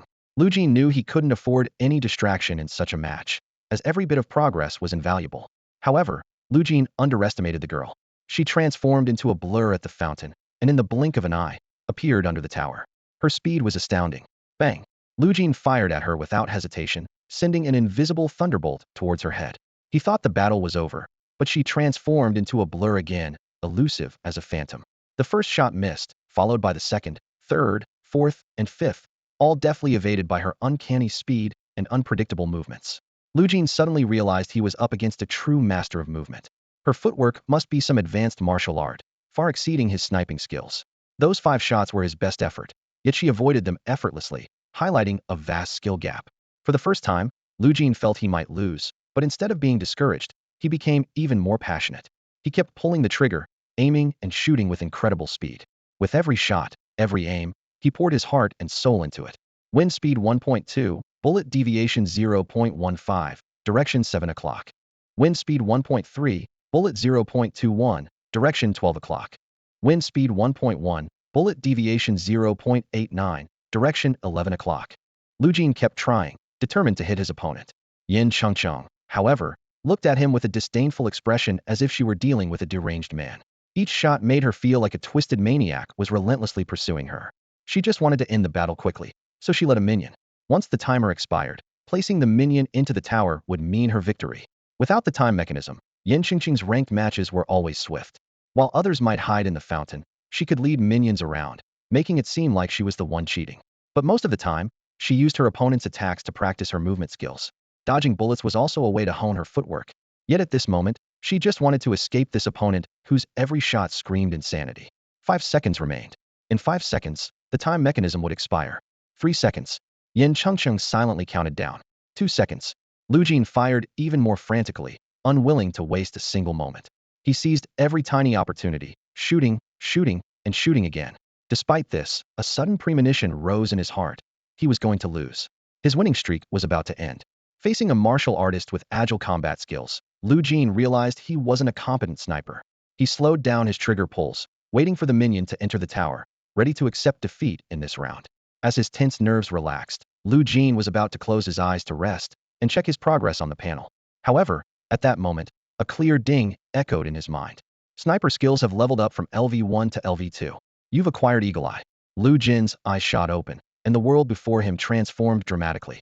Colors became more vibrant, and his vision extended further. He could clearly see a girl making comical side-to-side jumps, and astonishingly, he could capture her every subtle pause, her slight stillness while catching her breath, the delicate flutter of her eyelashes when she blinked. All these moments became exceptionally vivid. Eagle Eye, vision enhanced sixfold, able to capture any momentary pause. A strong desire surged within Lu Jin, as if he had become a hawk in the sky, locking onto a water snake in the sea. Although the snake sensed danger and fled frantically, once locked on, there was no escape from a fatal strike. This match seemed far from over.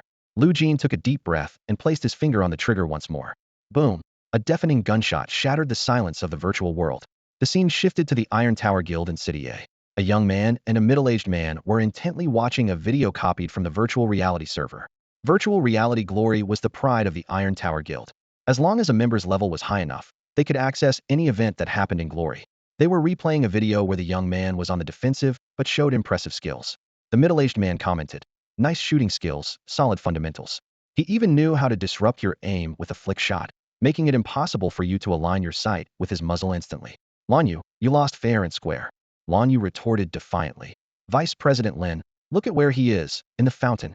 He could hit me from my fountain while being in his. Isn't that cheating? If he wasn't in the fountain, I'd be the one attacking passively, not him dodging my Ice Phoenix arrows." Lin Dong was momentarily speechless, lost in thought. Since its inception, Glory's mechanisms were not perfect. The fountain area was meant for players to relax between matches, alleviating the aftermath of continuous combat. Who would have thought someone would exploit this? He pulled up all the match records of a player named Lu Jin. 316 matches, all victories. In every match, he never left the fountain. With this, he stood invincible. Coupled with his rare talent for firearms, especially with an anti-tank sniper rifle, his starting power was among the best of all talents. Below level 10.0, almost no one could stop him, and even geniuses of the same level would likely face defeat. Lin Dong continued to explain. If you didn't have rare eye aptitude, you'd likely be instantly defeated. Eye aptitude refers to eye talent, and those with such talent are even rarer than double SSS grade. Lanyu rolled his eyes, unwilling to concede. "Vice President, you can't just dismiss my efforts like that." Lin Dong laughed and reassured him. "Haha, you've worked hard enough, but you're not as ruthless as he is. His shooting skills are on par with yours. Lu Jin is indeed impressive, and his uncle is part of our Iron Tower Guild, qualifying him for recruitment. But to achieve a special recruitment, that's far from enough." He continued to explain that the guild conducts special recruitment for certain talents. Those specially recruited enjoy a lighter resource burden. The more exceptional the talent, the greater the resource support, even enjoying top-tier treatment. However, such talents are rare, perhaps 1 or 2 a year, sometimes none. And for special recruitment, being a genius is just the minimum requirement. Genius requires talent, not just effort, Lin Dong summarized. At that moment, a soft sound interrupted their conversation. The cabin door slowly opened, and a young girl emerged. Both Lin Dong and Lanyu looked over, seeing the girl named Yin Chengcheng. Upon seeing her, Lin Dong's eyes lit up with enthusiasm. Yin Chengcheng was a double SS grade talent personally recruited by the guild leader, with the potential to become Lin Dong's future leader. Lin Dong asked with concern, "Are you feeling unwell? Should I call the guild's dedicated physician to take a look?" Yin Chengcheng looked pale, occasionally rubbing her forehead, her body trembling slightly. She replied with difficulty, "No need, I just got my head blown off by an opponent in the last match. The impact was strong, I need to process it first." "Huh." Lanyu suddenly burst into laughter. "You got your head blown off too? What a coincidence, I just got my head blown off as well." However, Lin Dong stood there, shocked and incredulous, saying, "How is that possible? You've nearly mastered the hidden dragon step martial art, coupled with the SS grade phantom assassin talent. 11 is greater than 3. Unless you exposed a flaw, even a level 10.0 formal martial artist would struggle to land a hit on you." Lin Dong learned an unexpected name from Yin Chengcheng Lu Jin. This name surprised Lanyu greatly. "It's him? He was the one who got me too." Yin Chengcheng's expression was complex as she slowly expressed her feelings. "A very twisted guy. I didn't expect him to catch my landing point at the last moment. Was it a coincidence, or something else? Her tone revealed her frustration, especially when recalling his disturbingly accurate shooting skills. I should have won, Yin Chengcheng murmured to herself, rubbing her forehead. I didn't expect to get shot in the head at the last moment, right in the center. It's like hitting a perfect bullseye in archery class, extremely difficult, and too coincidental to just be luck. Hearing this, Lin Dong immediately opened the holographic projection, using his access to pull up the match footage between Yin Chengcheng and Lu Jin. As he watched, he analyzed. I've seen his match with Lan Yu before. His sniping skills are good, but still a bit behind someone like Lan Yu who has eye aptitude. The odds of him hitting you were really low. Let's see what happened. As the video played, Lin Dong's eyes widened. Initially, he also thought it was a coincidence, but after watching the entire process, he was astonished to realize his gun barrel followed your hidden dragon steps perfectly. It's a lock-on state. He completely saw through your movements, especially the points where you paused and changed direction, capturing them with precision. Sweat beaded on Lin Dong's forehead as his mind raced. He first ruled out the possibility of eye techniques. Eye techniques are too rare, and the training conditions are harsh. They require not only high comprehension, but also a lot of resources to nurture the eyes. Only when one's vitality level reaches around 15.0 can the resource costs be reduced enough to start training eye techniques. He continued. Even with eye techniques, seeing through the movements of a phantom assassin using a ranked martial skills like hidden dragon steps is extremely difficult. It's almost impossible to achieve such a lock-on aim. After careful consideration, Lin Dong concluded, this guy must have eye aptitude. His records show a level martial aptitude because eye aptitude isn't measured. It's too rare, and martial aptitude mainly considers bone structure and comprehension. Eye aptitude doesn't directly affect martial skill training and cultivation speed. Lin Dong explained, eye aptitude offers immense help to long-range martial artists, especially in extreme situations. It can significantly raise the upper limits for long-range fighters. Those with eye aptitude can elevate their talent by at least 1 or 2 levels. And S level can rise to SS level, while an A level can reach S level. Each level difference is about a 30 strength increase, which means a direct 60 strength boost. Eye aptitude is that powerful. He definitely qualifies for at least the lowest level of special recruitment. Lan Yu, after listening, couldn't help but wonder, wait, if he has eye aptitude, why can he see Yin Chengcheng's movements clearly, but I find it difficult? Lin Dong was momentarily speechless and could only honestly respond. The books don't mention this, and I'm not sure why. You two rest well. I'll go to the president's office. If you need anything, call me or go to the front desk. Okay, Lan Yu and Yin Chengcheng replied. Lin Dong went to the president's office and entered. He reported to the newly appointed president of the Iron Tower in City A. President, I've discovered someone with eye aptitude. Tang Shui, a young woman not yet 30, slowly turned her chair. Her expression was calm as she succinctly asked, talent level, aptitude level? At the end of the AA level match, Lu Jin easily saw through Yin Chengcheng's moves thanks to his exceptional eye abilities and took her down with a single shot. This scene caught the attention of the high-ranking members of the Tieta Guild. In the guild master's office, Tang Shui, resting her chin on her hands, thoughtfully said, such eye abilities are enough for him to receive our lowest level special recruitment. Upon hearing this, Lin Dong's eyes lit up with delight. Tang Shui continued, but let's observe for now. We've offered favorable terms for the upcoming Yuechi Void Rift. Lu Jin will definitely join our Tieta Guild in the future. Lin Dong's delight quickly faded as he voiced his concern. That is, if his eye abilities aren't discovered by other guilds. Tang Shui chuckled softly. Which guild would notice in a level? We control the honor backend, which is how we found him. What if they do? Lin Dong pressed. Then let them have him. Tang Shui said indifferently. We don't insist on anyone joining Tieta Guild unless they're SS level. However, she seemed to have an idea.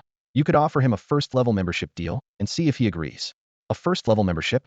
Lin Dong was surprised. The benefits are indeed good, 8,000 a month, which is top-tier treatment. But compared to special recruitment, it's worlds apart. Special recruitment involves a guaranteed investment of millions. Just do it and close the door on your way out. Tang Shui waved her hand. Lin Dong nodded repeatedly. Yes, Guild Master. I'll handle it right away. Meanwhile, in the principal's office at school number 3, the principal and Wan Yuanzheng were having tea. The Tieta Guild called. The principal said, they want to invite the student you have your eye on to join. Wan Yuanzheng paused mid-sip. What are they offering? First-level membership. Wan Yuanzheng frowned. First-level membership? Special recruitment doesn't include first-level memberships. That's like giving alms. The principal chuckled. It seems you value this kid more than a first-level membership, huh? Wan Yuanzheng didn't respond, just shook his head lightly, finished his tea, lit a cigarette, and swaggered out of the office. At the same time, in Martial Room 001, Lu Jin received the invitation from the Tieta Guild. Eagerly opening it, he found it was just an offer for first-level membership. Disappointed, he tossed the invitation into the trash. AI Sakura has prepared a sirloin steak for your meal today. Enjoy, the AI assistant's voice announced. Lu Jin brightened up. Can I get a few extra portions? He wanted to bring some back for his uncle and aunt to try. Certainly, no problem. AI Sakura replied. Your meals are generously sponsored by Wan Yuanzheng, so there's plenty to go around. Hearing Wan Yuanzheng's name, Lu Jin's eyes misted slightly. This person, who hadn't appeared much in his life, had offered him the warmest light outside of his family. After dining, Lu Jin checked his status panel. Vitality, 4.8 previous day, 4.6. Skills, Eagle Eye LV2 1100, Sniping Power 113 yesterday, 109. Rock Solid Cultivation Method LV 189. He happily discovered that his sniping skill had broken through, evolving into a new skill, Eagle Eye LV2. Standing by the window, Lu Jin gazed into the distance. His vision now allowed him to see as far as 4,000 meters, and this ability filled him with anticipation for the future. After advancing his sniping skills to level 2, Lu Jin shifted his focus to the cultivation method known as steadfast as a rock. Although this technique only increased his vitality by 0.1 each day, there was no limit to how proficient he could become. Lu Jin was well aware that vitality growth would eventually plateau at a certain point, but proficiency could continuously improve with persistent practice. Once he reached 100 proficiency and advanced to level 2, his strength would undergo another transformation, enhancing his influence in the Moonrise Void Rift. Lost in thought, Lu Jin had already left Martial Arts City, carrying 2 servings of sirloin steak. He politely declined a massage service and headed straight home. In the elevator, several missing person notices flickered on the holographic screen, catching his attention. The missing were not children, but teenagers around his age. Lu Jin frowned, pondering whether the threat of the Moonrise Void Rift had shifted official focus towards battle strategies, resulting in a lack of oversight and a rise in disappearances. More unsettling was the criminals' apparent shift in targeting from young children to teenagers. In times of national crisis, while everyone is preparing, some still choose to take risks, Lu Jin muttered to himself, a cold glint in his eyes. Upon opening the facial recognition door to room 204, Lu Jin was slightly taken aback by the scene. His uncle lay on a wooden board, while his aunt bandaged him.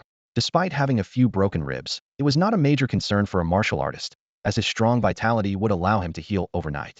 However, Lu Jin noticed scars all over his uncle's body, clearly the result of not treating wounds promptly with medicine over time. Lu Jin, you're back? His uncle struggled to sit up, a delighted expression on his face. My superior specifically invited me for tea, saying they want to offer you a special recruitment with first-level membership benefits. First-level membership? His aunt's eyes lit up with surprise and excitement. Even with his uncle's salary doubled, it wouldn't match the benefits of a first-level membership. For ordinary people, this was undeniably a significant opportunity. However, his uncle's expression suddenly turned serious, as if the earlier joy was just a facade. He sat up with difficulty, speaking solemnly. But I hope you consider this carefully and never agree until the last moment. His aunt immediately countered. What's there to consider? Not agreeing quickly would make us seem short-sighted. Shaking his head, his uncle earnestly explained, do you want a broader perspective, or possibly a better future? If there's no better option, the Iron Tower Guild should be your last resort. Never agree to anything lightly before everything is settled. No one ever cares about an outsider's life. They only want to get you to work for them at the lowest possible cost. Lu Jin nodded thoughtfully. Uncle, you make a good point. I'll follow your advice. He added, I also noticed your superior values me highly. It can't just be about a first-level membership. His uncle then asked if Lu Jin had shown any extraordinary performance in the ranking matches. Lu Jin truthfully replied, 362 matches, all wins, undefeated. He also mentioned his encounters with the benefactor Wang Yuanzheng in the 001 martial arts room, sharing everything without reservation. Hearing this, his uncle and aunt were left speechless with astonishment, as if contemplating, could my nephew have the potential of an emperor? Their expressions noticeably relaxed, as if a burden had been lifted from their hearts. Seeing them relax, Lu Jin felt somewhat relieved, but he knew it wasn't enough. With mixed emotions, he returned to his bedroom.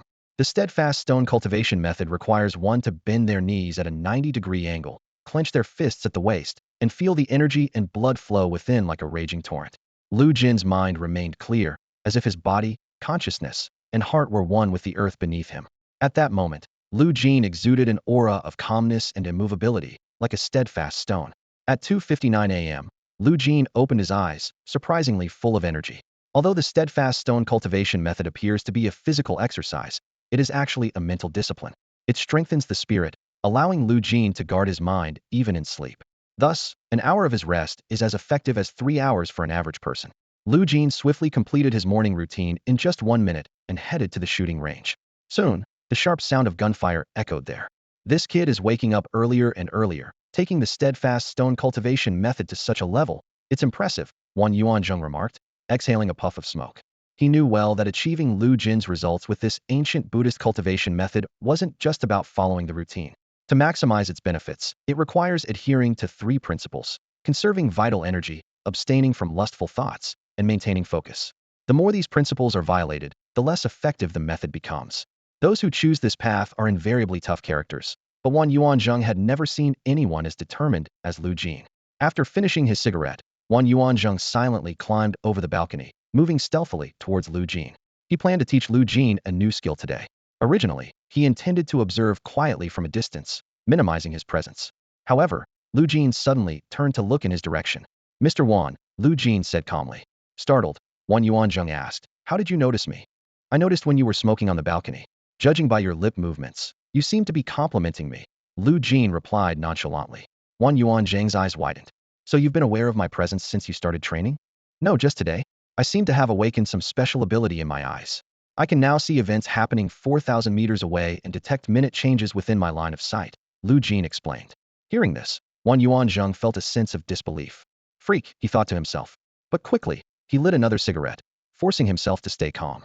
He recalled a rumor that during cultivation, besides increasing energy and blood, there is a slight chance of a secondary enhancement of one's abilities. He never thought the rumor was true, let alone witness it firsthand. Such a rare occurrence might only happen once in a decade across the entire country. Wan Yuanzhong felt a bit melancholic. He had once rated Lu Jin's martial aptitude as a grade, with consistent daily progress. But now, not only had Lu Jin taken a significant leap forward, but he also experienced a secondary enhancement of his abilities. How could this still be considered a grade aptitude?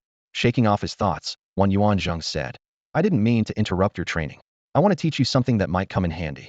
Lu Jin immediately focused, listening intently. "Martial techniques," Wan Yuanzhong stated succinctly.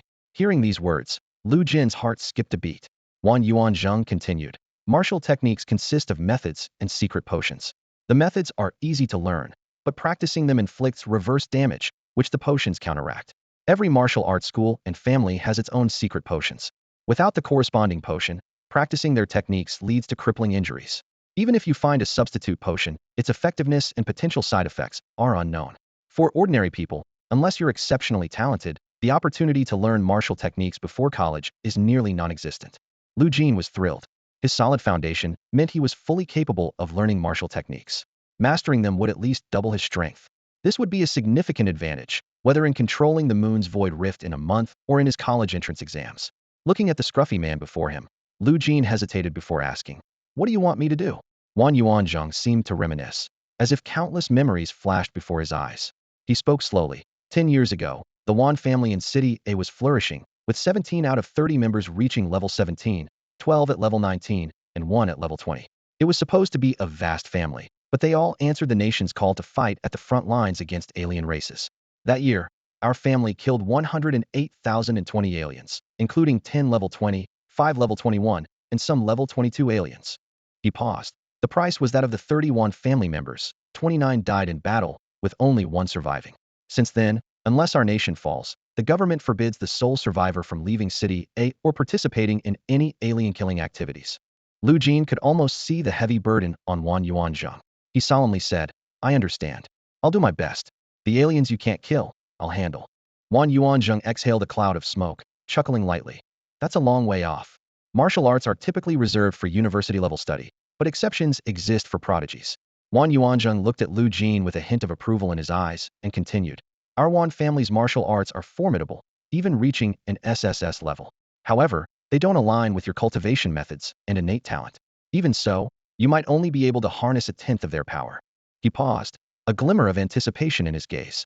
"Therefore, I plan to teach you a martial art better suited to your talent, finger flick force." As soon as he finished speaking, Wan Yuanzhong flicked his finger gently. A highly concentrated stream of energy burst forth, instantly shattering a Tumterhai centaur statue nearby into fragments. Debris scattered, and dust filled the air, creating a breathtaking scene. Think of your vital energy as internal power. By channeling it through your organs and meridians, you can achieve a 1 + 1 = 2 effect, Wan Yuanzhong explained with a touch of pride in his voice. Even without natural talent, using full force with this finger flick force can effortlessly penetrate a building. He continued to elaborate on the power of the finger flick force. It can also be applied to external objects. For instance, if you enhance a Barrett sniper rifle's bullet with finger flick force, its kinetic energy could increase by at least 3 to 4 times. Yuanjing's eyes held a trace of expectation. Remember, this is just a level martial art. If you get into a good university and learn level and above martial arts that suit long-range fighters, your strength will increase more than tenfold, with no upper limit. Hearing this, Lu Jin couldn't help but clench his fists, his eyes shining with hope for the future. He realized that martial arts were the true gateway to advanced martial domains. Both cultivation techniques and basic training had yet to touch the threshold of high-level martial arts. Thank you, teacher, Lu Jin said sincerely. Yuanjing nodded slightly, accepting the title. He then handed Lu Jin the finger flick technique manual and a secret elixir. With these, Lu Jin was truly equipped to begin studying martial arts. However, mastering a martial art is no easy feat. The higher the level of the martial art, the more challenging it is, often surpassing the difficulty of breakthroughs in cultivation techniques. Beyond daily stance training, one must endure unimaginable pain. If cultivation is about perseverance, martial arts are a rigorous trial. As Lu Jin carefully reviewed the finger flick technique manual, he noticed it was vastly different from the firm as a raw cultivation method. The latter merely required a solid stance, something even ordinary people could achieve. In contrast, the finger flick technique demanded training in a posture that defied the body's natural structure. The first stance was particularly challenging. It required twisting the arm 180 degrees while lifting one leg in a scorpion tail pose, then guiding the vital energy through specific meridians. This complexity was akin to a high school student learning calculus. Seeing Lu Jin deep in thought, Yuanjing reassured him with a smile. It seems difficult, but it's not as daunting as it looks. With dedication and hard work, you can definitely learn it. He added, pay close attention and remember everything. I'll come at 5 a.m. every day to guide your movements. With a teacher's guidance, the difficulty would undoubtedly decrease significantly. In martial arts, aside from the secret elixir, mastering the movements is the hardest part. Incorrect movements can lead to deviations in energy flow, potentially causing serious issues like going astray, losing control, or internal energy backlash. If a major mistake occurs, even the elixir might not save you. But with a teacher by your side, these risks are greatly reduced, and learning efficiency is significantly improved. It's worth noting that hiring a teacher specifically to guide you in martial arts techniques is quite costly. Fortunately, the school provided this opportunity. Without meeting Yuanjing, pursuing martial arts might have only been possible by attending university.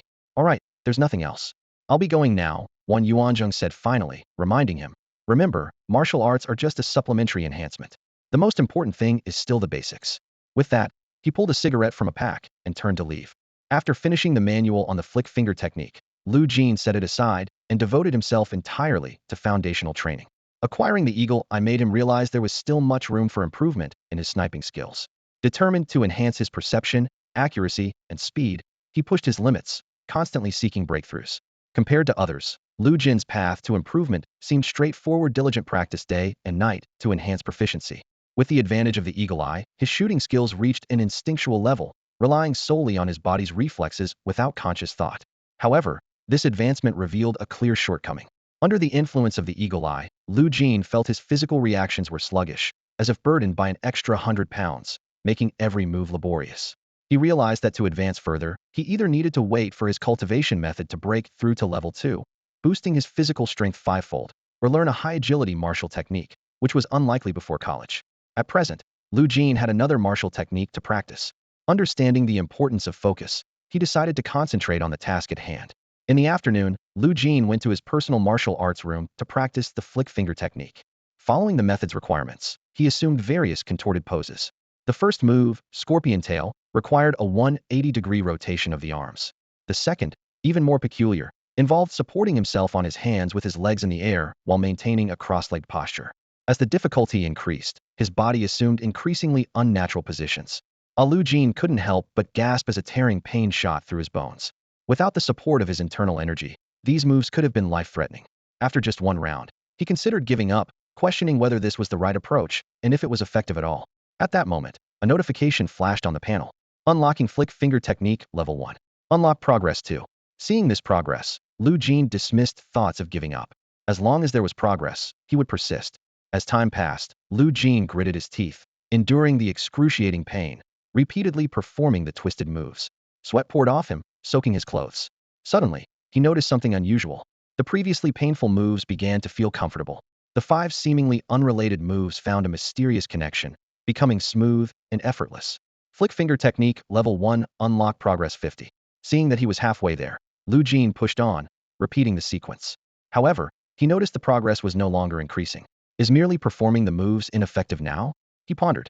Resolutely, he drank a secret potion. Without a teacher's guidance, Lu Jin boldly channeled his internal energy while executing the flick finger technique. Uft! He suddenly coughed up blood, leaving a stark red mark on the floor. Realizing he had moved too much energy, impacting his meridians, he was relieved that the potion protected him from substantial damage. Unwilling to stop, he continued. This time, he clearly felt his meridians resisting the energy flow. Just as things seemed dire, the potion's power created a path through his meridians, allowing the energy to circulate smoothly. Flick finger technique, level 1, unlock progress 2. Encouraged by the progress, Lu Jin persisted, despite his exhaustion, unwilling to waste the potion's effects. This isn't my limit. He silently motivated himself. Unlock progress 2. Unlock progress 2. His meridians gradually adapted to the flick finger technique, no longer resisting, but rather welcoming it. Unlock progress 2. Unlock progress 2. Unlock progress 99. With a thud, Lu Jin collapsed, exhausted, onto the floor. Glancing at the time, he was surprised to find it was several hours later. The outside was dark, and the martial arts room's lights had automatically turned on. Lu Jin suddenly realized something odd. It was already 10 p.m., yet his aunt and uncle hadn't called. Normally, if he wasn't home by 8 p.m., his aunt would call. He reached out with his numb fingers, picked up his phone from the floor, and dialed his aunt. Lu Jin, order delivery for dinner tonight. I'm attending an emergency medical training for the moon opening void rift, his aunt said over the phone. Got it, aunt, Lu Jin replied. He then called his uncle. I definitely won't be home tonight. I have to prepare for a 24-hour intensive training, his uncle said briefly. Okay, Lu Jin responded. As the date for the moon opening void rift approached, everyone seemed too busy to return home. Lu Jin returned to the Shui, Furong community as night had fallen. A simple woman urgently grabbed his sleeve, her anxious voice piercing the quiet night. Have you seen my child? His name is Wang Mingming. He's a student at number 4 middle school. Lu Jin shook his head gently, and the woman let go, quickly stopping another passerby to inquire. Lu Jin stood there, watching the woman's anxious figure, feeling a pang of sympathy. As a bystander, he knew he was powerless to help and could only leave silently. When he opened the door to his home, the clock showed 11 o'clock sharp. The familiar silence now seemed unusually cold, as if foreboding something. Without dwelling on it, Lu Jin went straight to his bedroom and began practicing the rock-solid cultivation method. He knew that the current calm was temporary. Once the lunar void rift opened, this silence could become eternal. At 2:30 a.m., a new day quietly began. Lu Jin arrived at the shooting range, immersing himself in intense sniper training. Time flew by, and soon it was 4 a.m. Wan Yuanzheng, with a cigarette in his mouth, walked leisurely over to Lu Jin. After observing for a while, he spoke. Your shooting skills are already quite good. 2 hours a day at most is enough for improvement. The rest of the time should be spent on martial arts, cultivation methods, and ranking in glory. Lu Jin was about to speak, but Wan Yuanzheng continued. Start practicing the finger flick stance now. Only when you're proficient in stance work can you achieve twice the result with half the effort. The process is painful, but it's a necessary path to becoming a qualified martial artist. The pain from the finger flick force is considered light in martial arts. Seeing Lu Jin hesitate, Wan Yuanzheng added, don't worry, with guidance, unless the mentor themselves doesn't know, it's impossible to guide you wrong. With the secret medicine, there's no need to fear qi and blood impacting the meridians causing adverse damage. It might just be uncomfortable. As for rejection reactions, just endure them. In short, 3 words, endure the hardship. Lu Jin finally found the chance to speak. Teacher, I might need a dose of the secret medicine. I feel like I'm just a step away from entry level. Wan Yuanzheng looked at Lu Jin in surprise. Let me see you perform the stance. Moments later, Wan Yuanzheng was dumbfounded. Lu Jin not only completed the stance but did so with standard, fluid movements that even surpassed his current level. Hiss, Wan Yuanzheng drew in a sharp breath. Are you saying, without a mentor's guidance, you've not only mastered the stance, but also used the secret medicine to run your qi and blood? Should I say you're bold and confident, or rational enough to judge your actions as correct? Lu Jin calmly replied. It should be the latter. Wan Yuanzheng was utterly shocked. He knew that the ability to judge one's actions as good or bad was 1 in a million. Most people couldn't even distinguish between the two and remained confused for years. Yet Lu Jin, at such a young age, possessed this ability. Although Lu Jin's martial arts aptitude is only rated as a grade, it's still quite impressive. The gap between him and the top prodigies seems to lie only in aptitude, and what's more surprising is his steady progress. Is this continuous improvement a reflection of his comprehension, or something else? Wan Yuanzheng couldn't figure it out. He handed a secret potion to Lu Jin, observing the young man's initiation process closely. After Lu Jin consumed the potion, he reacted instantly. With a gentle flick of his finger, a force burst from his fingertip, shattering a stone into 4 pieces. Wan Yuanzheng explained, "Entry is just the beginning. Being able to grasp the intent in that split second of a flick is considered a minor achievement. If you can capture the spirit of the flick, that's a major achievement." A hint of longing flashed in his eyes. The power of the major achievement is extraordinary. It's not just about punching through a building. You could easily make a series of holes on the 10th floor. Looking at Lu Jin, he added, "And with your Barrett, penetrating 50 floors would be a breeze." Lu Jin was filled with excitement, but Wan Yuanzheng quickly poured cold water on his enthusiasm. However, reaching minor or major achievement is much harder than entry. These realms are so elusive that you can only keep trying, searching for that gateway to divine intent. He laughed self-deprecatingly. "To be honest, even I am only at the entry level when it comes to the flick." Wan Yuanzheng continued, "Martial arts families or long-established martial arts schools might have stable methods to achieve major achievements, but those are usually specific to their own martial arts techniques. Unless you find the founder, though, even the founder might have only created part of it without a stable method to reach major achievement." He glanced at Lu Jin with a hint of regret in his tone. A martial art rated as grade is unlikely to have a stable method. Lu Jin nodded thoughtfully, looking forward to his upcoming university life even more. He pondered, if a grade martial art has such potential, how powerful must grade, a grade, and even grade or SS grade martial arts be? However, he wasn't worried about being unable to achieve minor or major achievements. Opening his system panel, he saw that the progress bar for Flick Power LV11100 was already unlocked. With diligent practice, success would come naturally. After Wan Yuanzheng left, Lu Jin immediately immersed himself in practice. He repeatedly used the Flick Power, contemplating how to integrate this skill with his Barrett. As night fell, the sound of gunfire was incessant, with bullets piercing the night sky as if to dispel the darkness. Thus, Lu Jin trained diligently day after day, as time flew by. In the blink of an eye, only 5 days remained until the opening of the Moonrise Void Rift. In the A City Official Administration Building, Mayor Yang was in a holographic call with his superiors. The leader's voice came through the holographic projection. "Does a city have the capability to handle the Moonrise Void Rift battle on its own? Do you need personnel support?" Mayor Yang stood up, his expression solemn. "A city is fully prepared to face the Moonrise Void Rift."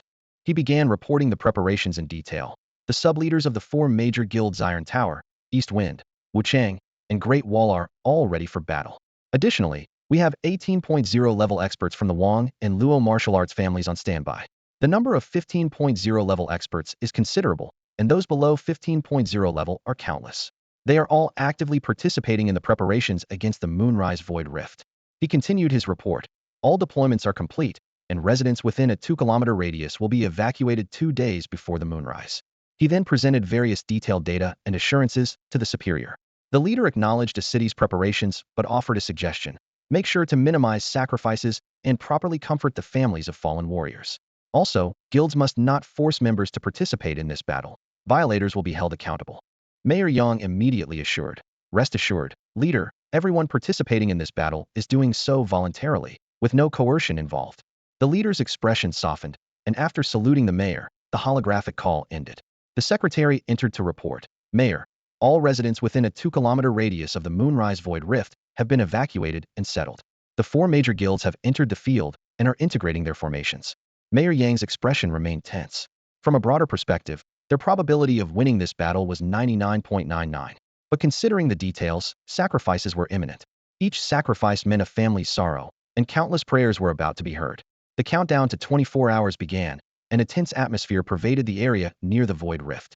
Members of the 4 major guilds gathered together, each wearing a solemn expression. Most were clutching their phones tightly, making final calls to their families. The airwaves were filled with broken promises and earnest reminders. "Don't worry, I'll definitely come back alive. Honey, if anything happens to me, find a good, honest man. Mom, once I'm back, we'll get the surgery done for our daughter. Life will only get better." A middle-aged man noticed Lao Gao standing silently beside him and curiously asked, "Lao Gao, why aren't you making a call?" "They're about to collect the communication devices." Lao Gao, the uncle of Lu Jin, responded calmly, "It's better to call when I return safely tomorrow. Besides, if anything happens, they'll notify the family." Hearing this, the middle-aged man seemed thoughtful and slowly put down the phone he had just picked up. Suddenly, the voice of Tang Shui, the vice president of the Iron Tower Guild, pierced through the noise. "There's 1 minute left. Please hand in your communication devices. Time ticked away, and everyone reluctantly surrendered their devices. They then prepared themselves, setting off towards the towering void rift to make their final battle preparations. The leaders of the four guilds wore expressions of unprecedented gravity. The energy emanating from the rift grew more overwhelming, instilling a sense of dread. One powerful figure, at level 18.0, gazed at the rift and said gravely, "I estimate there are over 10,000 of them inside." Another strong figure nodded in agreement. They were experienced members from the Dongfeng and Wuchang guilds. "Over 10,000. Tang Shui exclaimed in surprise, and the other three leaders exchanged worried glances. The four guilds had only around 20,000 members participating in this battle, and such a disparity in numbers meant greater sacrifice. No one wanted to see their members die in vain. As time went on, the energy pouring from the rift continued to increase. Each trickle of energy made the brows of the strong fighters present furrow. It wasn't just the numbers that were concerning, but also the composition of the enemy's strength. Even those at level 18.0 couldn't accurately predict it. "Why worry about all that?" someone shouted. "We're here to fight. Overthinking will only make us lose heart before the battle even begins." Everyone nodded in agreement and quickly immersed themselves in the final preparations. Each team and group was busily getting ready, and everyone was mentally prepared for the possibility of sacrifice. "The battlefield is never child's play," someone murmured. "Even routine rift cleanups can be deadly. Regardless of life or death, we've paved the way for our families. I have no more worries." "Neither do I." Nearly all of the 2,000 participants had experience in either rift cleaning or frontline combat. Determination was etched on every face, and any lingering concerns had vanished. All eyes were fixed on the clock, the ticking of the second hand seeming both excruciatingly slow and impossibly fast. Meanwhile, far from the battlefield, in a small house beside the school shooting range, Wan Yuanjing sat in deep thought. Smoking and gazing into the distance, his eyes flickered with complex emotions, memories, longing, hatred, regret. He felt trapped here, unable to join the battle despite the enemy being so close. In the end, his emotions turned into a sigh as he extinguished his cigarette. Wan Yuanjing's gaze shifted to the shooting range, and he frowned. "Strange, why haven't I seen Lu Jin today?" he muttered. From early morning until now, this was the first time Wan Yuanjing noticed Lu Jin's absence. Though curious, he didn't dwell on it. After all, he had fulfilled his responsibilities, and all that remained was to wait for future developments after college. Right now, he just wants to quietly wait for the void rift to open and then see the results on news, newspapers, and short videos.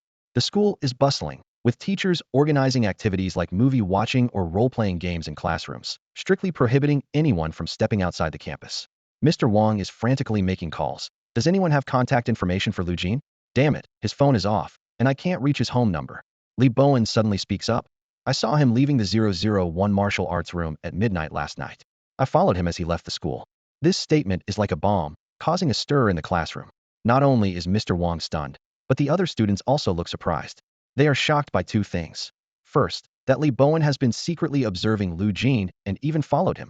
Second, that Lu Jin left the martial arts room at midnight. Since Lu Jin got his personal martial arts room, he has been rarely seen. Someone whispers, "I wonder what rank his glory level is at now." In contrast, Li Bowen's strength is well recognized. His ice archer is about to break into the gold rank, and the East Wind Guild has even extended a special contract offer to him. Among the three top students in the class, only Lu Jin's abilities remain unpredictable. Li Bowen feels a fire igniting within him. He wants to know Lu Jin's true strength more than anyone. If given the chance, he would love to face off against Lu Jin to prove the teacher's choice was not wrong. Time ticks away, with a countdown of 60 minutes. The entire city of A is enveloped in an eerie silence as citizens return home to wait and pray. Countdown, 10 minutes. At the Moon Rift, two level 18.0 warriors stand ready, wielding power capable of shattering mountains. For sub-leaders stand by, prepared to launch a relentless assault. Thump, thump, thump. Heart rates accelerate, yet breathing slows. The leaders of each group almost hold their breath, eyes fixed on the time. 60 seconds. Suddenly, a synchronized march echoes, as if thousands are moving in unison. Warriors unleash their energy, activating their talents, and firm voices rise and fall. 10 seconds. Everyone's pupils constrict, nerves stretched to the limit. Countless battle drills flash through their minds. 9 seconds. 8 seconds. Some make the most devout prayer gestures. 1 second. In an instant, the void rift dramatically expands. The next moment, a swarm of massive crawling creatures pours out like a tide, charging madly in all directions. They open their twisted mouths, revealing rows of hook-like teeth, emitting deafening shrieks. Boom. The two level 18.0 warriors instantly rush into the rift, releasing a dazzling burst of energy. The ground trembles slightly within a 100-meter radius, and in this brilliant light, a large number of alien creatures turn to ash. Level 17.0 warriors dart across the battlefield at lightning speed, cutting down the remaining enemies. Other fighters focus on clearing the stragglers. In no time, the first wave of alien invaders is completely annihilated. Is that all? Someone scoffs. Most people breathe a sigh of relief, surprised that the grotesque creatures, enough to trigger trypophobia, were so easily destroyed. However, the next moment, everyone's expression changes drastically. The void rift expands again, nearly reaching the height of an 8-story building.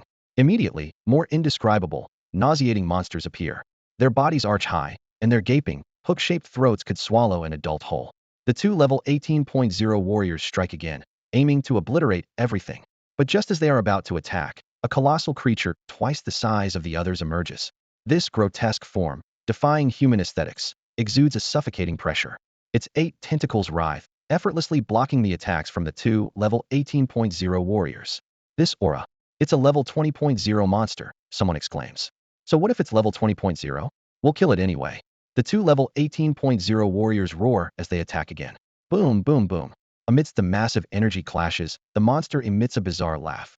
It engages in fierce combat with the two level 18.0 warriors, the terrifying shockwaves overturning the ground within a 100-meter radius, instantly reducing countless fleeing small monsters to dust. However, this time, the clearing is far less thorough than the first wave. A large number of monsters breach the defense, engaging in fierce battles with the various groups of warriors. The level 17.0 subleaders give their all, moving between groups to assist in slaying the monsters. Though they can clear a group's area in just a few breaths, the overall battlefield situation becomes increasingly chaotic.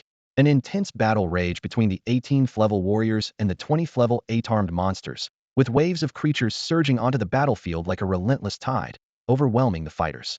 The warriors could only rely on their residual energy to destroy as many monsters as possible. Meanwhile, the 17th level fighters launched area attacks based on the situation, their range perfectly covering the gaps between team members. Stay calm. We must not let them breach our defenses, shouted a commander, his voice filled with tension and determination. Old Wong, watch out. Suddenly, a cry cut through the chaos of the battlefield. Ah! A piercing scream followed as a monster with barbed teeth devoured someone, leaving nothing behind, not even bones, just moments after the second wave of monsters hit. The battlefield was ever-changing. As long as one maintained enough composure and avoided being ambushed, survival was possible. However, once someone made a fatal mistake, the rationality of the surrounding warriors would slowly erode, plunging the scene into chaos once more. Fortunately, there were 17th and 16th level fighters, especially those with level talent in the guild, whose strength surpassed that of ordinary members. These elites not only managed to kill the monsters, but also had the capacity to assist others, preventing a massacre. At this point, it was humanity that was on the offensive. 2 kilometers from the battlefield, many people stood on tiptoe, trying to catch a glimpse of the action at the center. There was a huge commotion just now.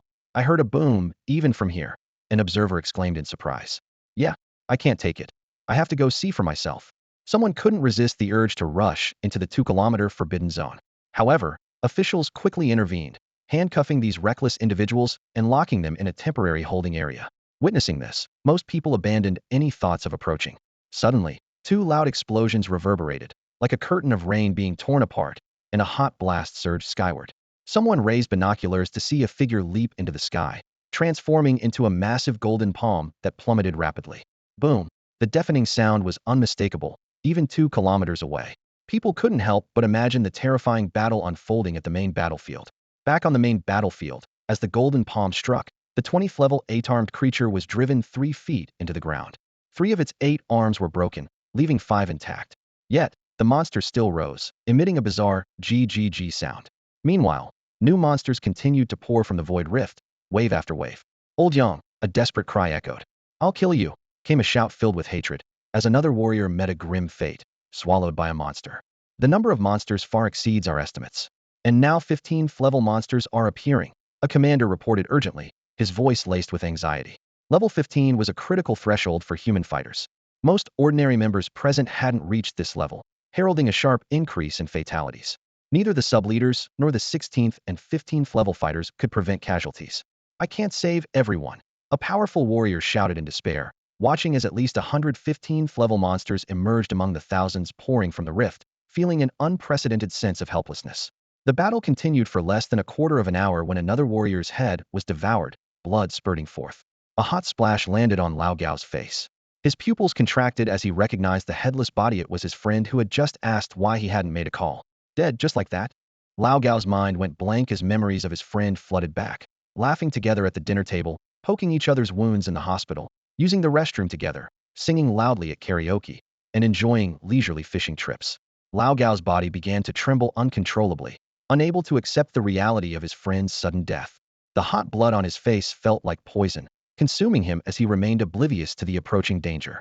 A massive maw, capable of devouring an adult, rushed towards him. By the time Lao Gao snapped back to reality, it was too late. Tang Xue's eyes were sharp as lightning as she sped towards the scene. She noticed someone in the guild frozen in place. Her heart tightened. She gritted her teeth and pushed herself to the limit, sprinting at full speed. Yet, she was still just a fraction too far. A cold glint flashed in Tang Xue's eyes as she realized she was powerless to save him. The monster's fangs were mere millimeters from the man's head. Deserves to die for standing there blankly, Tang Xue thought to herself. Suddenly, the monster's head exploded with a resounding boom. Tang Xue abruptly halted, her gaze sweeping like a hawk's into the distance. A force from a great distance had erupted instantaneously, piercing through the monster's gaping mouth. Tang Xue strained to see afar, but it was unclear. To her knowledge, none of the combatants could attack from over 500 meters away. Even more puzzling was why they acted at the last moment. With no time to ponder, Tang Xue refocused on the battlefield. Two level 18 warriors were locked in combat with a level 20 monster. Although they had the upper hand, they were far from defeating it. The intrusion of a level 15 monster complicated the situation. Despite their overall advantage, casualties had begun. Lao Gao, tears streaming down his face, barely regained his composure to continue fighting the invading creatures. Yet, he felt overwhelmed. The earlier sorrow had sapped his fighting spirit. No, it wasn't just that the monsters had grown stronger, and he was too weak. As a level 13 warrior, Lao Gao clearly sensed that some monsters were now on par with him. A level 15 throat monster suddenly charged at Lao Gao. President Dongfeng happened to be sweeping the area and shouted angrily, "You dare act under your grandpa's nose?" He threw a powerful punch. However, just as President Dongfeng's fist was about to connect with the monster's head, a force from afar shot through the monster's head, sending it flying. President Dongfeng raised an eyebrow, thinking to himself, a long-range expert? At least a kilometer away, with a finger flick technique. Mastering a grade martial skill to this level is much harder than mastering higher-level skills. Why would such a master use a mere finger flick force? He keenly sensed that this was not an attack from high-level qi and blood. Without further thought, President Dongfeng quickly moved on. He would consider it again once the moonlit void rift closed. Following closely, President Wu Chang arrived at the scene, finding a middle-aged man standing there in a daze. Every monster approaching him was precisely struck down by the distant force. President Wu Chang pondered, wondering, could this be his martial skill? On the battlefield, flames danced and cannons roared.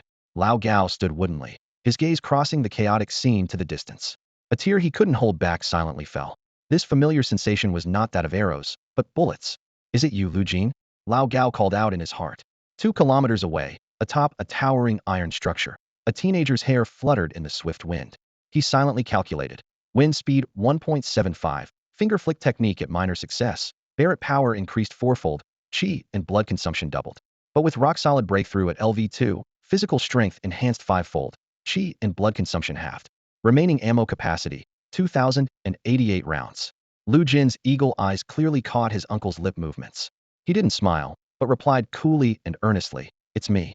Another life was lost in this brutal battle between humans and the alien race. Lu Jin watched it all unfold, his heart heavy. He gripped his Barrett sniper rifle tightly, the barrel unwaveringly aimed at the direction where his uncle was, his sole focus. Bang, bang, bang. The cold shots echoed from the tower, like the whispers of death. In the center of the battlefield, grotesque creatures poured out of the void rift, and even the mightiest 8-armed aliens were forced into silence. For level 17.0 warriors moved swiftly between battle groups, like reapers harvesting lives. The battle neared its end, with each group handling the situation calmly, and casualties nearly halted. Tang Xue gazed at the level 20.0 alien locked in combat, with a senior level 18.0 warrior, a determined glint in her eyes. "Dongfeng, Wu Chang, Great Wall, it's time to end this fight," she shouted, "join the fray." Even before finishing her words, Tang Xue rushed towards the level 20.0 alien. Seeing another master joining the fight, the alien let out a roar, glancing around as if seeking an escape. Trying to run? Not a chance, a level 18.0 warrior sneered. Eightfold Demon Slayer Spear. His spear danced in his hands, transforming into ghostly shadows that attacked the alien from all angles. Another level 18.0 warrior leapt into the air, his hands coming together to form a giant golden palm that struck down on the alien. The four level 17.0 guild leaders were not to be outdone, unleashing their most powerful techniques. 100 flowers bloom, they shouted in unison. In an instant, their power erupted, reaching the limits of a level 20.0 force. The surrounding buildings crumbled to dust under the immense power. Dust and debris filled the air, the scent of decay and blood mingling in the atmosphere. All the warriors held their breath, watching intently as this earth-shattering strike unfolded. When the dust settled, the level 20 alien finally collapsed, its 8 strong arms hanging lifelessly, devoid of any vitality. The Battle of the Moonlit Void Rift concluded with a few sacrifices that secured victory. A gentle breeze blew, dispersing the last of the dust. An hour later, various media outlets reported on the battle in City A. On television, a reporter stood solemnly in front of the ruins, saying, "This is the site of the Moonlit Void Rift battle. We lost 100 brave warriors here, and they deserve to be remembered forever." That day, the citizens of City A prayed silently, and all businesses closed in mourning. The next day, the city slowly came back to life. Workers returned to their jobs, restaurants reopened. As time passed, everything seemed to return to normal, as if the Moonlit Void Rift had never happened. However, the four major guilds were busier than ever. At the Iron Tower Guild, Tang Shui was handling the aftermath. "Have you compiled the list of members who need a raise? What about the compensation for our fallen comrades? These matters must not be neglected," she instructed her subordinates. "Go on, get to work." Tang Shui rubbed her tired eyes, exhausted from 2 days of intense fighting and post-battle tasks. She slumped in her chair, about to close her eyes for a brief rest when she suddenly remembered something. She immediately picked up the phone and dialed. Lin Dong.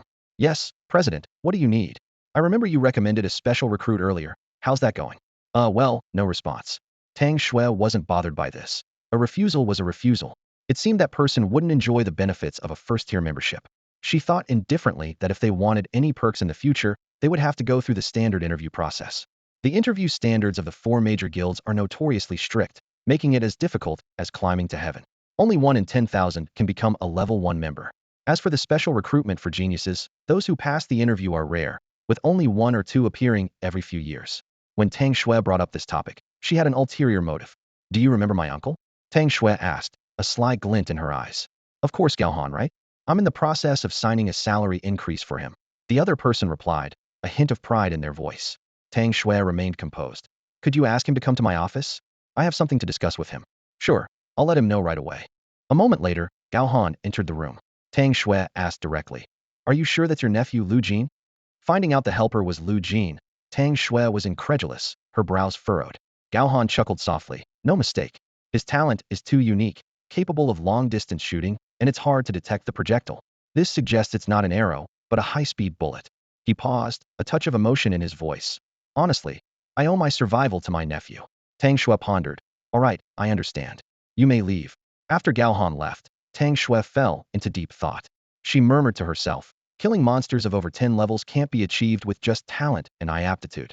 His Barrett talent, while high in damage, can only inflict damage on such monsters, not kill them." The more Tang Shui thought about it, the more something felt off, and any trace of sleepiness vanished. Suddenly, her eyes lit up. "I seem to sense the essence of martial arts, which means Lu Jin has at least mastered a martial skill." This realization shocked Tang Shui. A high school student mastering a martial skill, she mused. Even the SS level Yin Chengcheng can't see the threshold of the A-level martial art, treading dragon step. This is an extraordinary level of comprehension. He truly deserves a lower-level special recruitment. Tang Shui immediately called Lin Dong. "Prepare a lower-level special recruitment for Lu Jin immediately." "Right now?"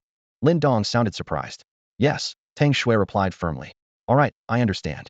After hanging up, Tang Shui relaxed in her chair, a smile unconsciously forming on her lips.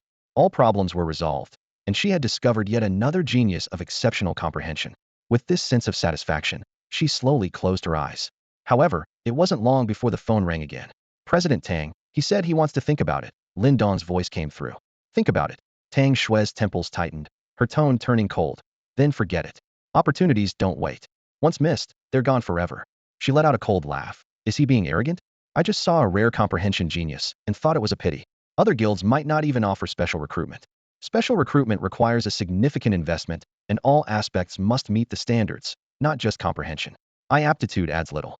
Tang Shui could easily offer special recruitment because she had a discretionary spot, naturally lowering the standard. Other guilds are stricter in recruiting geniuses, leaving no room for shortcuts. Even slightly lower standards won't do. As they say, when a great opportunity falls, some just can't catch it. Tang Shui concluded. Meanwhile, the presidents of Dongfeng and Wuchang also completed their follow-up work, similarly arranging their teams to investigate the mysterious remote supporter. At school, Teacher Wang was walking toward the principal's office, scolding the young Lu Jin beside him. Do you realize you violated the campus rules? When the moon initiation void rift opens, you're not allowed to step out of the school. Teacher Wang had his hands on his hips, his tone stern. Lu Jin, this time you've broken school rules, and the principal will severely punish you with a major demerit. Let's see how you explain yourself to the principal. Upon reaching the principal's office door, Teacher Wang immediately put on a smile and entered. Principal, this is the student from our class who broke school rules. I've brought him to you. However you decide to handle it, I have no objections. Although this child has good grades in class, he shows no respect for teachers. Teacher Wang was secretly pleased, recalling Lu Jin's indignant and indifferent expression when he first got classroom 001. Now, he finally had his revenge. A major demerit would mean losing 30 points from the college entrance exam score. Some top-ranked universities wouldn't admit students with such demerits, regardless of their grades. Lu Jin's future seemed bleak. The principal, with deep eyes, looked at Lu Jin and said, Mr. Wang, please have a seat. Yes, principal. Teacher Wang replied, stepping aside. The principal turned to Lu Jin, his tone calm, yet authoritative. Do you have anything to say? Hearing the principal's tone, Lu Jin realized that things were unlikely to end well, so he chose to remain silent. He understood that whether he received a major demerit wasn't important. What mattered was whether he had given his all. The office was silent, save for the ticking of the clock. The principal rubbed his temples and focused on Lu Jin. This is my first time meeting you, and Wan Yuanzheng has high expectations for you. Even a special contract for a level 1 member seems inadequate for someone of your caliber. What do you think? Mr. Wang raised an eyebrow and interjected. A special level 1 membership is pretty good, isn't it, principal? Is there a guild offering him a special contract? The principal ignored Mr. Wang and continued to look at Lu Jin, who met his gaze calmly and replied, I think it's appropriate because I already threw the level 1 special contract in the trash. I just rejected a lower tier contract. The Iron Tower Guild isn't sincere enough. These words weren't spoken out of arrogance, but rather a rational assessment of his own abilities. Based on his current performance, Lu Jin knew he shouldn't settle for a lower tier contract. The principal chuckled softly. The first time I mentioned visiting you to Wan Yuanzheng, I didn't expect we'd meet under these circumstances. Lu Jin responded with a polite smile tinged with apology. What rank are you? Bronze or silver? The principal asked, already having some expectations. From experience, students reaching the gold rank at this time of year were almost non-existent. Most talented students struggled in the silver rank, barely increasing their points day by day. Gold, 300 points. Lu Jin's voice echoed calmly and clearly in the office. The principal's hand jerked, spilling tea on his clothes. Mr. Wang's face twitched involuntarily. He was surprised to find that hearing such an impressive score of gold, 300 points, seemed almost normal for Lu Jin. Gold, 300 points, and the school can't check this? Mr. Wang asked, puzzled. Without the education department's approval, how could we check a student's rank? The principal said, pulling out his phone to call the education department. With his position, he had the authority to inquire about students' rank information. On the other end of the line, a reply came. Lu Jin, we've been keeping an eye on him. He's advancing through the ranks rapidly, and if he keeps this up, he might make it onto the national high school rankings. Unfortunately, he lost a match when breaking from silver to gold, just missing the winning streak board. The principal inhaled sharply, and after hanging up, his view of Lu Jin had completely changed. A demerit? What demerit? He muttered to himself, relieved he hadn't hastily decided on a punishment. All right, you can go now. Work hard and aim for a good university. The principal's tone softened. Since you've reached the gold level, I'll make sure to report the additional 10 points for your university entrance exams. Lu Jin turned to leave, but then remembered something and turned back. By the way, principal, I've also made a breakthrough in the Jian Ru Pan Sure cultivation method. The principal was pouring tea into his cup when he heard this, causing him to spill tea on his pants. He jumped up from the burn, his hand shaking as he poured another cup. Lu Jin, have a seat. Let me pour you a cup of tea. Impossible. Mr. Wang couldn't sit still any longer, his eyes wide as he looked at Lu Jin. Even the geniuses at Tsinghua and Beidao rarely achieve a breakthrough in cultivation methods during high school. You have the potential to aim for Qingbei University, Mr. Wang began, but then realized his words were a bit harsh and quickly sat down, trying to control his emotions. As an educator, he knew he shouldn't speak so bluntly. The principal personally handed Lu Jin a cup of hot tea, which he drank in one gulp before heading to the testing room. This verification process, which could add 30 points to the college entrance exam score, was designed to eliminate false claims of extra points. Lu Jin placed his palm on a precision instrument and input his energy. Moments later, the screen displayed the result. Name: Lu Jin, cultivation level, unyielding rock stage 2. This information spread like wildfire through the cultivation world. All 4 major guilds received the news that this high school student named Lu Jin had reached stage 2. Since the Void Rift incident, organizations like Dongfeng and Wuchang had been investigating the mysterious figure, and now they had one more crucial detail about Lu Jin. So the mysterious figure is a high school student? No wonder he's so exceptional, someone exclaimed. With such an understanding, even an A-grade talent deserves special recruitment. Soon, 3 major guilds sent special recruitment invitations to Lu Jin. However, one guild chose a more direct approach. Their president came to the school in person. Ma Hongping entered the campus and found the principal's office empty, so he started asking students around. "Excuse me, do you know where the principal is? Or where I can find Lu Jin?" He inquired politely, but kept hitting dead ends. Eventually, he sighed and decided to wait patiently. For geniuses, Ma Hongping always took a personal approach. As soon as the unyielding rock stage 2 information was uploaded, he teleported to the school without hesitation. Not long after, he saw 3 figures approaching him. The principal enthusiastically introduced, "Lu Jin, with your current qualifications, you can sign a special recruitment contract. Qingbei University isn't out of reach. Based on your performance, you'll definitely get into a top-tier 985 or 211 university. But I hope you aim for the best, Qingbei University."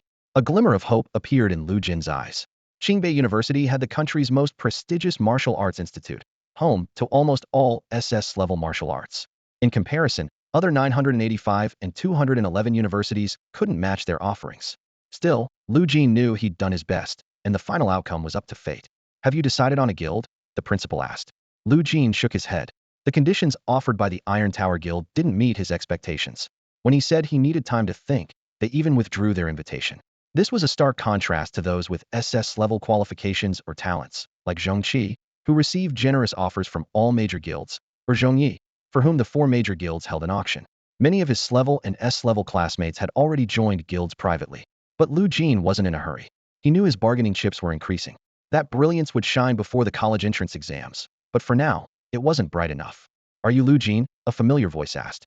Lu Jin looked up and recognized the 17.0 level expert he'd seen at the Void Rift battlefield.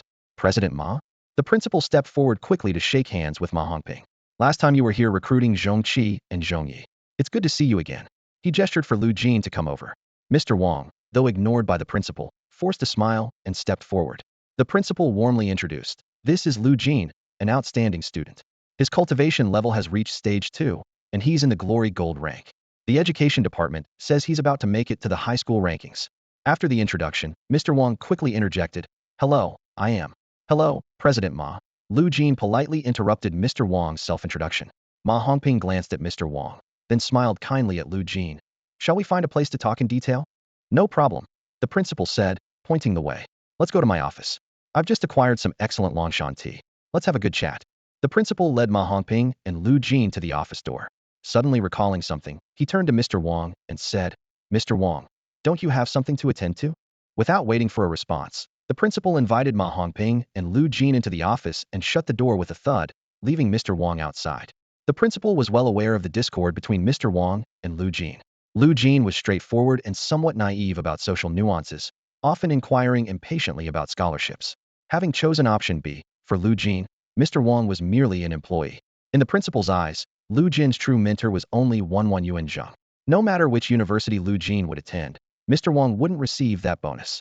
Mr. Wang clenched his fists, struggling internally for a moment before reluctantly turning away.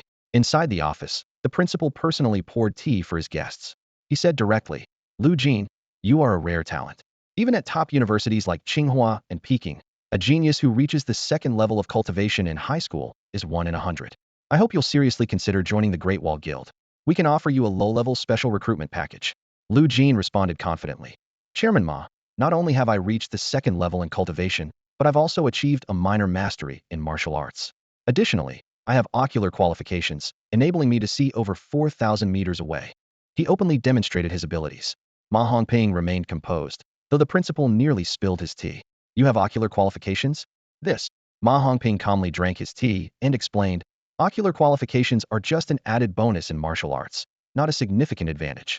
As for mastering martial arts, it shows your exceptional understanding. Achieving breakthroughs in both areas simultaneously is not contradictory.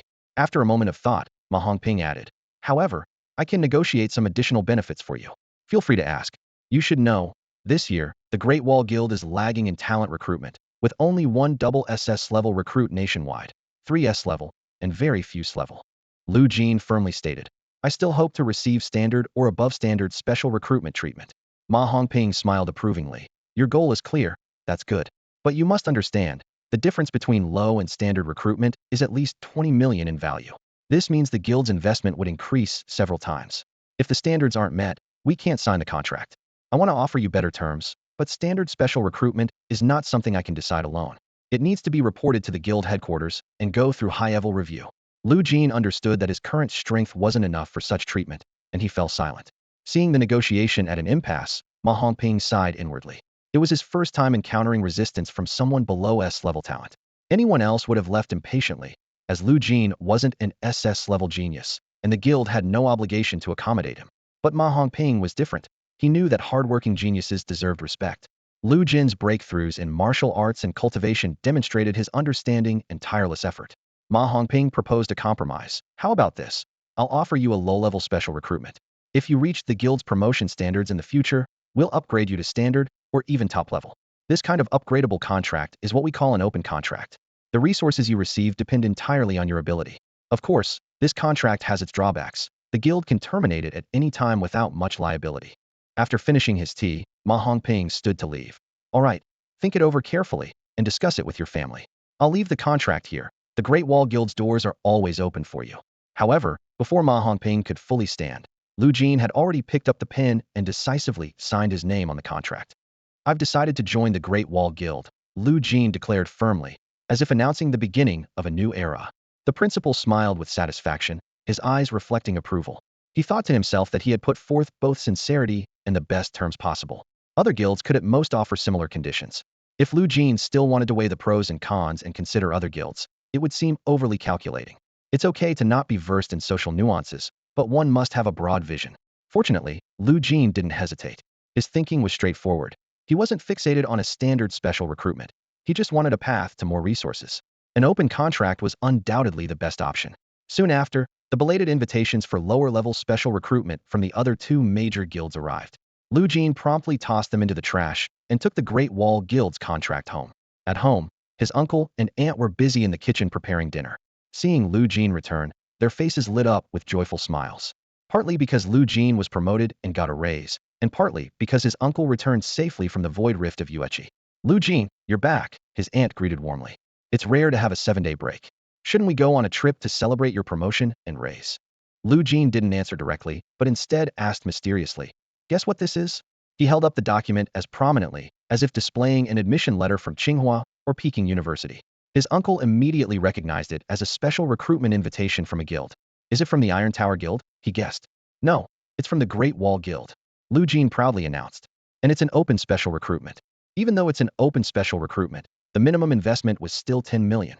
Just then, a notification sounded from Lu Jin's phone. He opened it to see a message from the bank. Dear Mr. Lu Jin, XX Bank reminds you that a sum of 10 million yuan has been credited to your account. The Great Wall Guild had directly transferred 10 million, giving Lu Jin the freedom to manage it as he saw fit.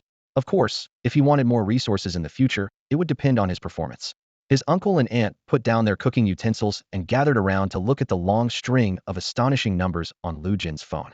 Their expressions shifted from shock to excitement, then to relief, and finally to unprecedented relaxation.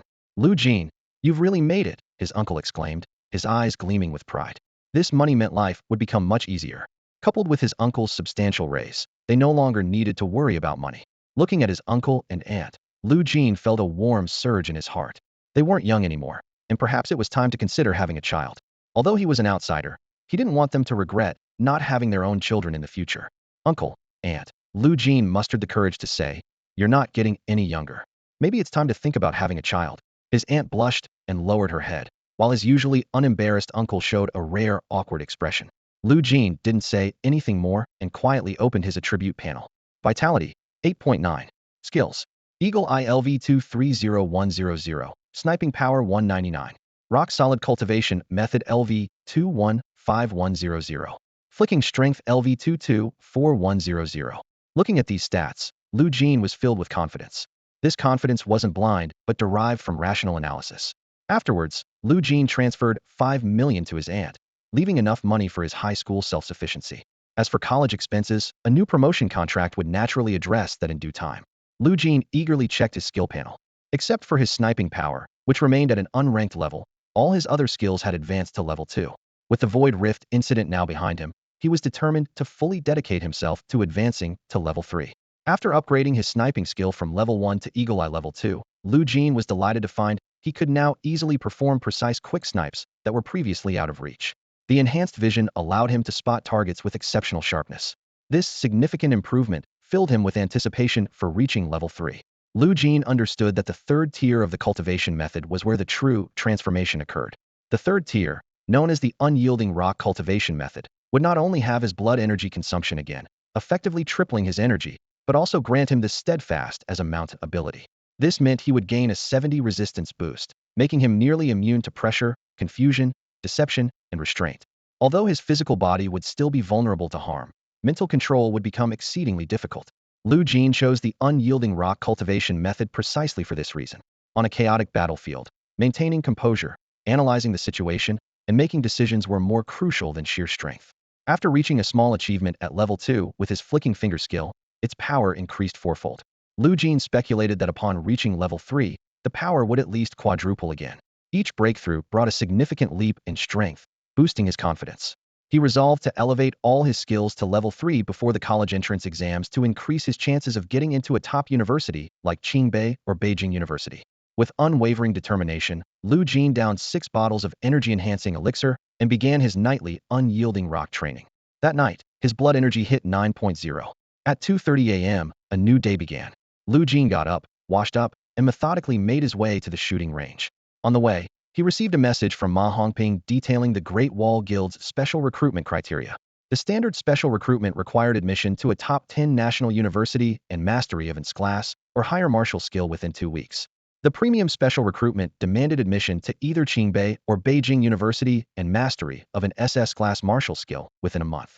As for the national treasure level recruitment, it required fulfilling the premium special recruitment before further discussions. These seemingly simple criteria were, in reality, a formidable challenge for millions of students. Even for those with class or higher talent, it was no small feat last year. Qingbei and Beijing University only admitted 6,000 students in total, and the difficulty of mastering martial skills increased sharply with each level. For the average person, meeting these standards was nearly impossible.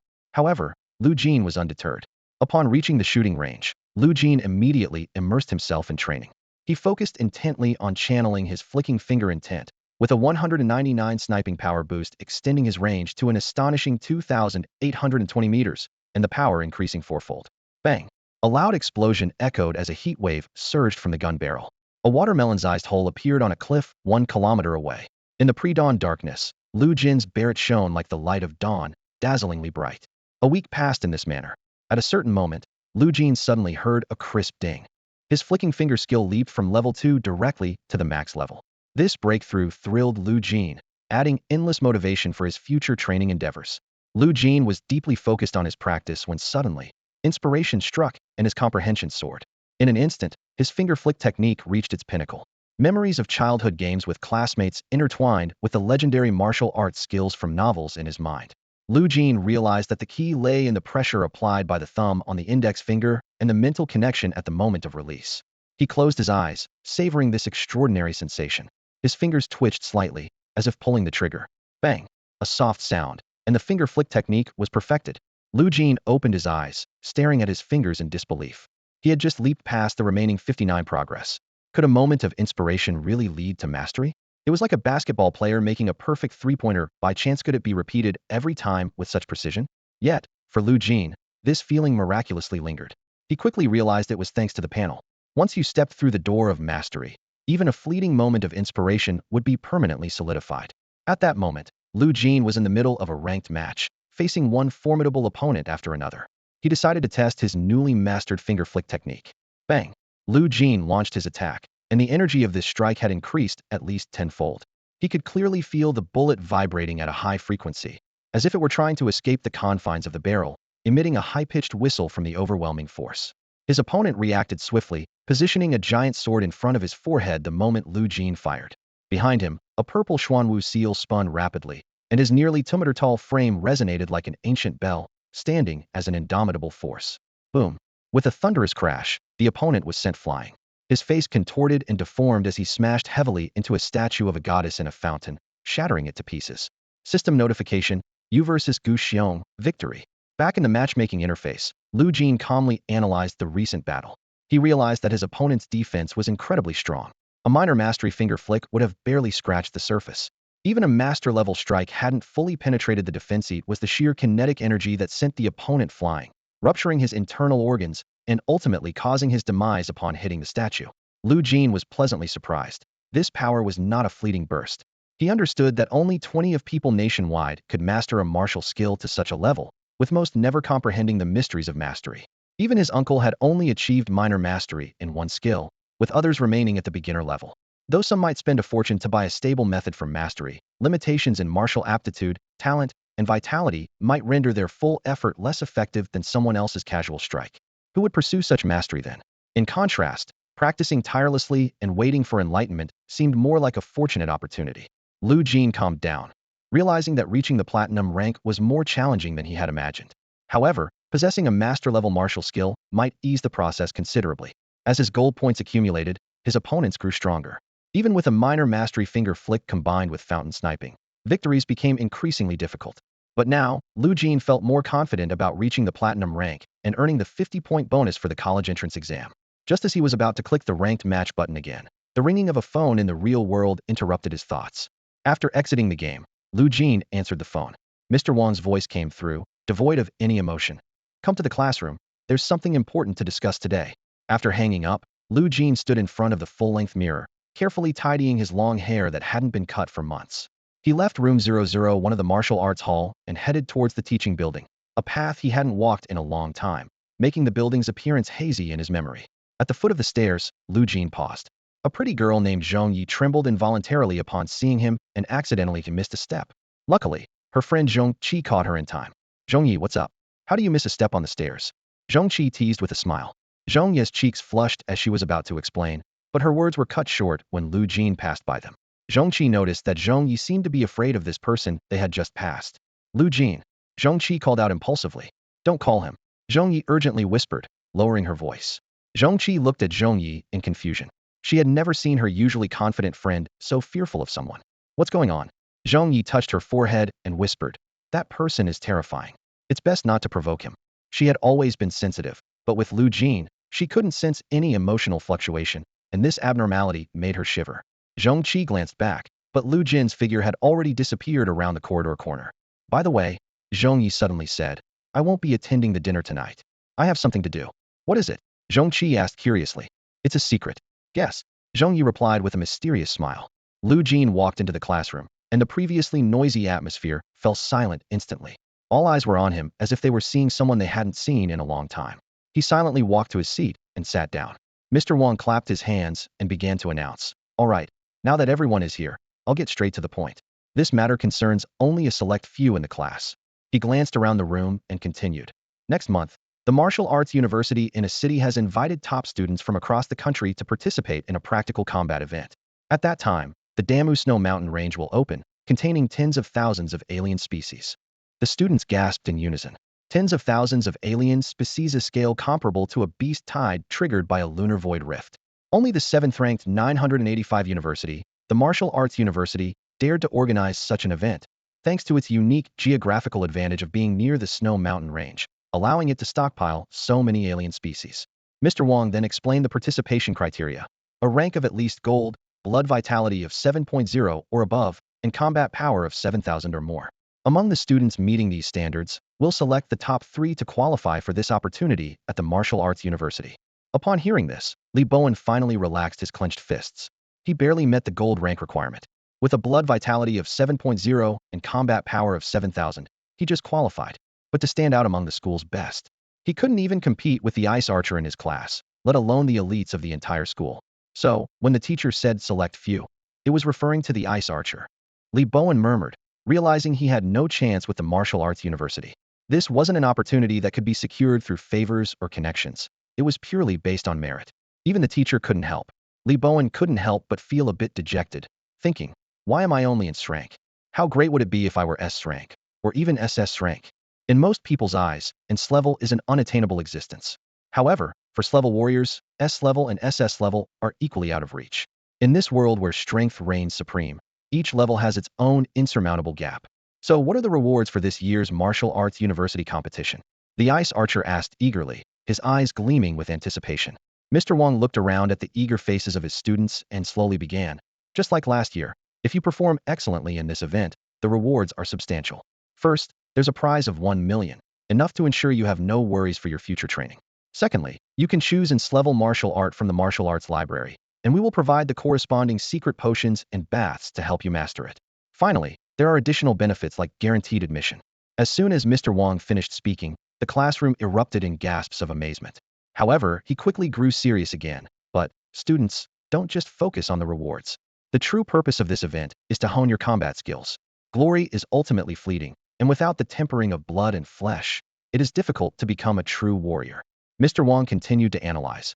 I suspect that this year's exam theme might involve solo hunting of alien species. But the exam themes are not set in stone. Sometimes it's about students in a district collectively fighting an infinite health simulation boss, testing your output capacity, combat skills, insight into weaknesses, and evasion ability. Other times, it's student versus student combat. It could even be a survival mode. In short, the exam will comprehensively test your abilities. Experiencing real combat in advance is nothing but beneficial for your exam. His gaze swept over the students who couldn't participate, and he said earnestly, those who can't participate, don't be discouraged. Besides rigorous daily training and glory rankings, you must understand what real combat is like. This will also be immensely beneficial to you. Mr. Wong looked around, seeing everyone deep in thought, and was about to clap his hands to end the meeting. Suddenly, a raspy voice broke the silence. How will you confirm the top 3 best students? Everyone looked up and turned towards the voice. It was Lu Jin, who had been silent until now. His question puzzled Li Bowen. Mr. Wong replied, in 10 days, we will confirm it in the testing room of the office building. Lu Jin said no more. He calculated silently. If this alien hunting event involves personal connections, he might find it difficult to participate. But if it's purely based on cold rules, he still has a chance. Remembering the moon opening void rift incident when he fully supported his uncle and couldn't fight to his heart's content, Lu Jin couldn't miss this opportunity to hunt aliens. His Barrett sniper rifle seemed made for alien targets. He wouldn't fire it otherwise. More importantly, this was a prime opportunity to win a $1 million prize, an S-level martial art. After experiencing the power of martial arts, Lu Jin's desire for them grew stronger by the day, especially the deeper S-level martial arts, which remained an unexplored field for him. Besides, having more skills is never a burden. No powerful warrior is without 7 or 8 martial arts. Some even managed to create new martial arts by merging techniques. The classroom fell silent again as Mr. Wong clapped his hands to announce the end of the meeting. Instantly, the noise surged back. Lu Jin quietly left amidst the commotion, his mind racing with thoughts. He hadn't had the chance to fully experience the power of the grand completion finger snap, hadn't tested its full strength, and still owed a few ranking matches. He felt the urgency to enhance his abilities. Just then, a phone rang, interrupting his thoughts. The caller ID showed an unfamiliar number, but it was from City A. Lu Jin hesitated for a moment, but answered the call. Hello, today is my birthday. Let me take you out for a meal, came a familiar uncle's voice from the other end. Lu Jin immediately recognized it as Wan Yuanzhang's voice and replied without hesitation. Sure, no problem. Drip, drip, drip. The sky suddenly opened up with a downpour, prompting pedestrians to hasten their steps in search of shelter under storefront eaves. Zhongqi opened her umbrella and carefully assisted an elderly lady across the street. Once the woman was safely on the other side, Zhongqi handed her the umbrella and dashed into the ring. The elderly lady stood still, anxiously watching Zhongqi's retreating figure, murmuring about the kind-hearted child. At the end of the street, a pair of sharp eagle eyes quietly observed everything around. Their owner, Lu Jin, made his way through the rain to a restaurant, his destination. Following the server into a private room, he was met by a group of imposing strangers. This is my first student, Lu Jin, a middle-aged man introduced him. The others began introducing themselves. Hello, Lu Jin. I'm Li Wang, the Deputy General of the Eastern Front, District 101, from the Dongfeng Guild. You can call me Uncle Li. I'm Tai Mamu, the General of the Southern Front, District 202. Most were senior commanders stationed at various fronts and deans from prestigious schools. Lu Jin realized he had underestimated Wan Yuanjing's connections and influence. He understood that Yuanjing's invitation was meant to pave the way for his future, making it smoother and more straightforward. Whether it was to hone his skills by fighting other races or undertake other tasks, having these people support him would significantly reduce societal obstacles. This child isn't very talkative, so if you see him needing help in the future, please lend him a hand, Yuanjing added. Outside, the rain intensified. Even as night fell, it showed no signs of stopping. The streets were a kaleidoscope of neon lights shattered by the rain as Lu Jin left Yuanjing's birthday party. School or home? Lu Jin checked the time. There were only 30 minutes left before the Glory server shut down. Returning to school would waste valuable time, and there wasn't much left to do. Testing his finger snap technique's power at the shooting range wasn't ideal in the ring. He also needed to practice his cultivation method. After weighing his options, Lu Jin decided to head home. Traveling from Fuyang District to Furong District required passing through Hongyang Street, once a battlefield site after the moonlit Void Rift, now just an ordinary street. The presence of martial artists had led to an industrial boom, constructing a 12-story building in under an hour. The rain drummed on him, creating a depressing sound. The chill deepened, and Lu Jin felt an unfulfilled sense creeping in. He frowned, pondering what seemed amiss, feeling as if something was lacking. It must be because I didn't get to shoot enough today, Lu Jin muttered to himself. Never mind, I'll find a place to practice shooting. He remembered an abandoned construction site outside Hanyang Street, a kilometer-wide area devoid of residents, perfect for shooting practice. He could also use the known stability of the reinforced concrete buildings to gauge the approximate range of his finger snap technique plus sniper power. As he approached the abandoned site, the city's neon lights receded and the light grew scarce. Fortunately, with Eagle Eyes Level 2, night was as clear as day, allowing Lu Jin to move freely. However, as the rain soaked through his clothes and seeped into his skin, a growing sense of foreboding intensified. Lu Jin instinctively scanned his surroundings. Suddenly, he spotted a figure swiftly moving through the night. It wasn't particularly fast, seemingly a level below the ghostly girl he'd encountered under golden conditions. The figure was unremarkable, with a pure-looking profile. Lu Jin immediately recognized her. It was Zhongqi. Zhongqi gripped an extraordinary spear, radiating an intense aura of hostility. She hurried towards the path beside the unfinished construction project, clearly on a mission, possibly to kill. Lu Jin did not follow but calmly searched for a suitable sniping position. Rain relentlessly pelted down, creating discomfort. Lu Jin decisively entered the abandoned building, heading straight to the top floor. A cool breeze brushed his face as the view opened up before him. He set up his Barrett sniper rifle, carefully adjusting the scope. Suddenly, Lu Jin's rifle instinctively aimed in a specific direction. About 1,300 meters away, inside an aluminum factory, 8 teenagers were waiting to be loaded into a transport truck. Among them was the missing boy from Furong community. They were still alive, right here in City A. At the same time, Zhongqi was racing towards this factory. She arrived at the factory entrance and, without hesitation, swung her spear. A fiery glow cut through the rain, forming a graceful arc. The transport truck parked at the factory gate was instantly split in two. Several adults wearing red bandanas, who were trafficking people, witnessed this scene, and veins bulged on their temples. Without a word, they engaged in a fierce battle, which lasted several minutes. Bang! A fiery punch collided with a flaming spear, creating dazzling sparks. The red band man's hands were instantly laid bare to the bone, and he cursed. Damn it! Where did this brat come from? And how did you find us? In response, Zhongqi delivered a precisely aimed strike. Her marksmanship was impeccable, the fiery glow akin to steel in a 2,000-degree furnace, vaporizing raindrops in its path. Bang! The spear tip met a fist, and despite her petite appearance, Zhongqi's strike carried formidable power. The red band man was sent flying, crashing through 2 thick trees as wide as an adult's hand. Mad, he wiped the blood from his mouth, preparing to rise. At that moment, a man emerged from the factory, stopping him. Old Hong, step back. The man, with a scarred face and chiseled features, smoked impassively, the rain unable to extinguish the cigarette between his fingers. Kid, you're not our target. There's still time to leave, the man said, taking a deep drag as if reminiscing about past hardships. Zhongqi stood her ground. You shouldn't have meddled under my nose. The man ignored her, continuing, 10 seconds. If you don't leave, you stay. The red band man struggled to his feet, cautioning. Scar brother, judging by her looks, she's definitely in strength talent. The man remained unmoved until Zhongqi's attack came. He flicked the cigarette to the ground, instantly doused by the rain. His arm shot out, one hand gripping the spear, the other swinging fiercely at Zhongqi's head. Boom! Zhongqi's head collided with the ground, producing a dull thud louder than the rain.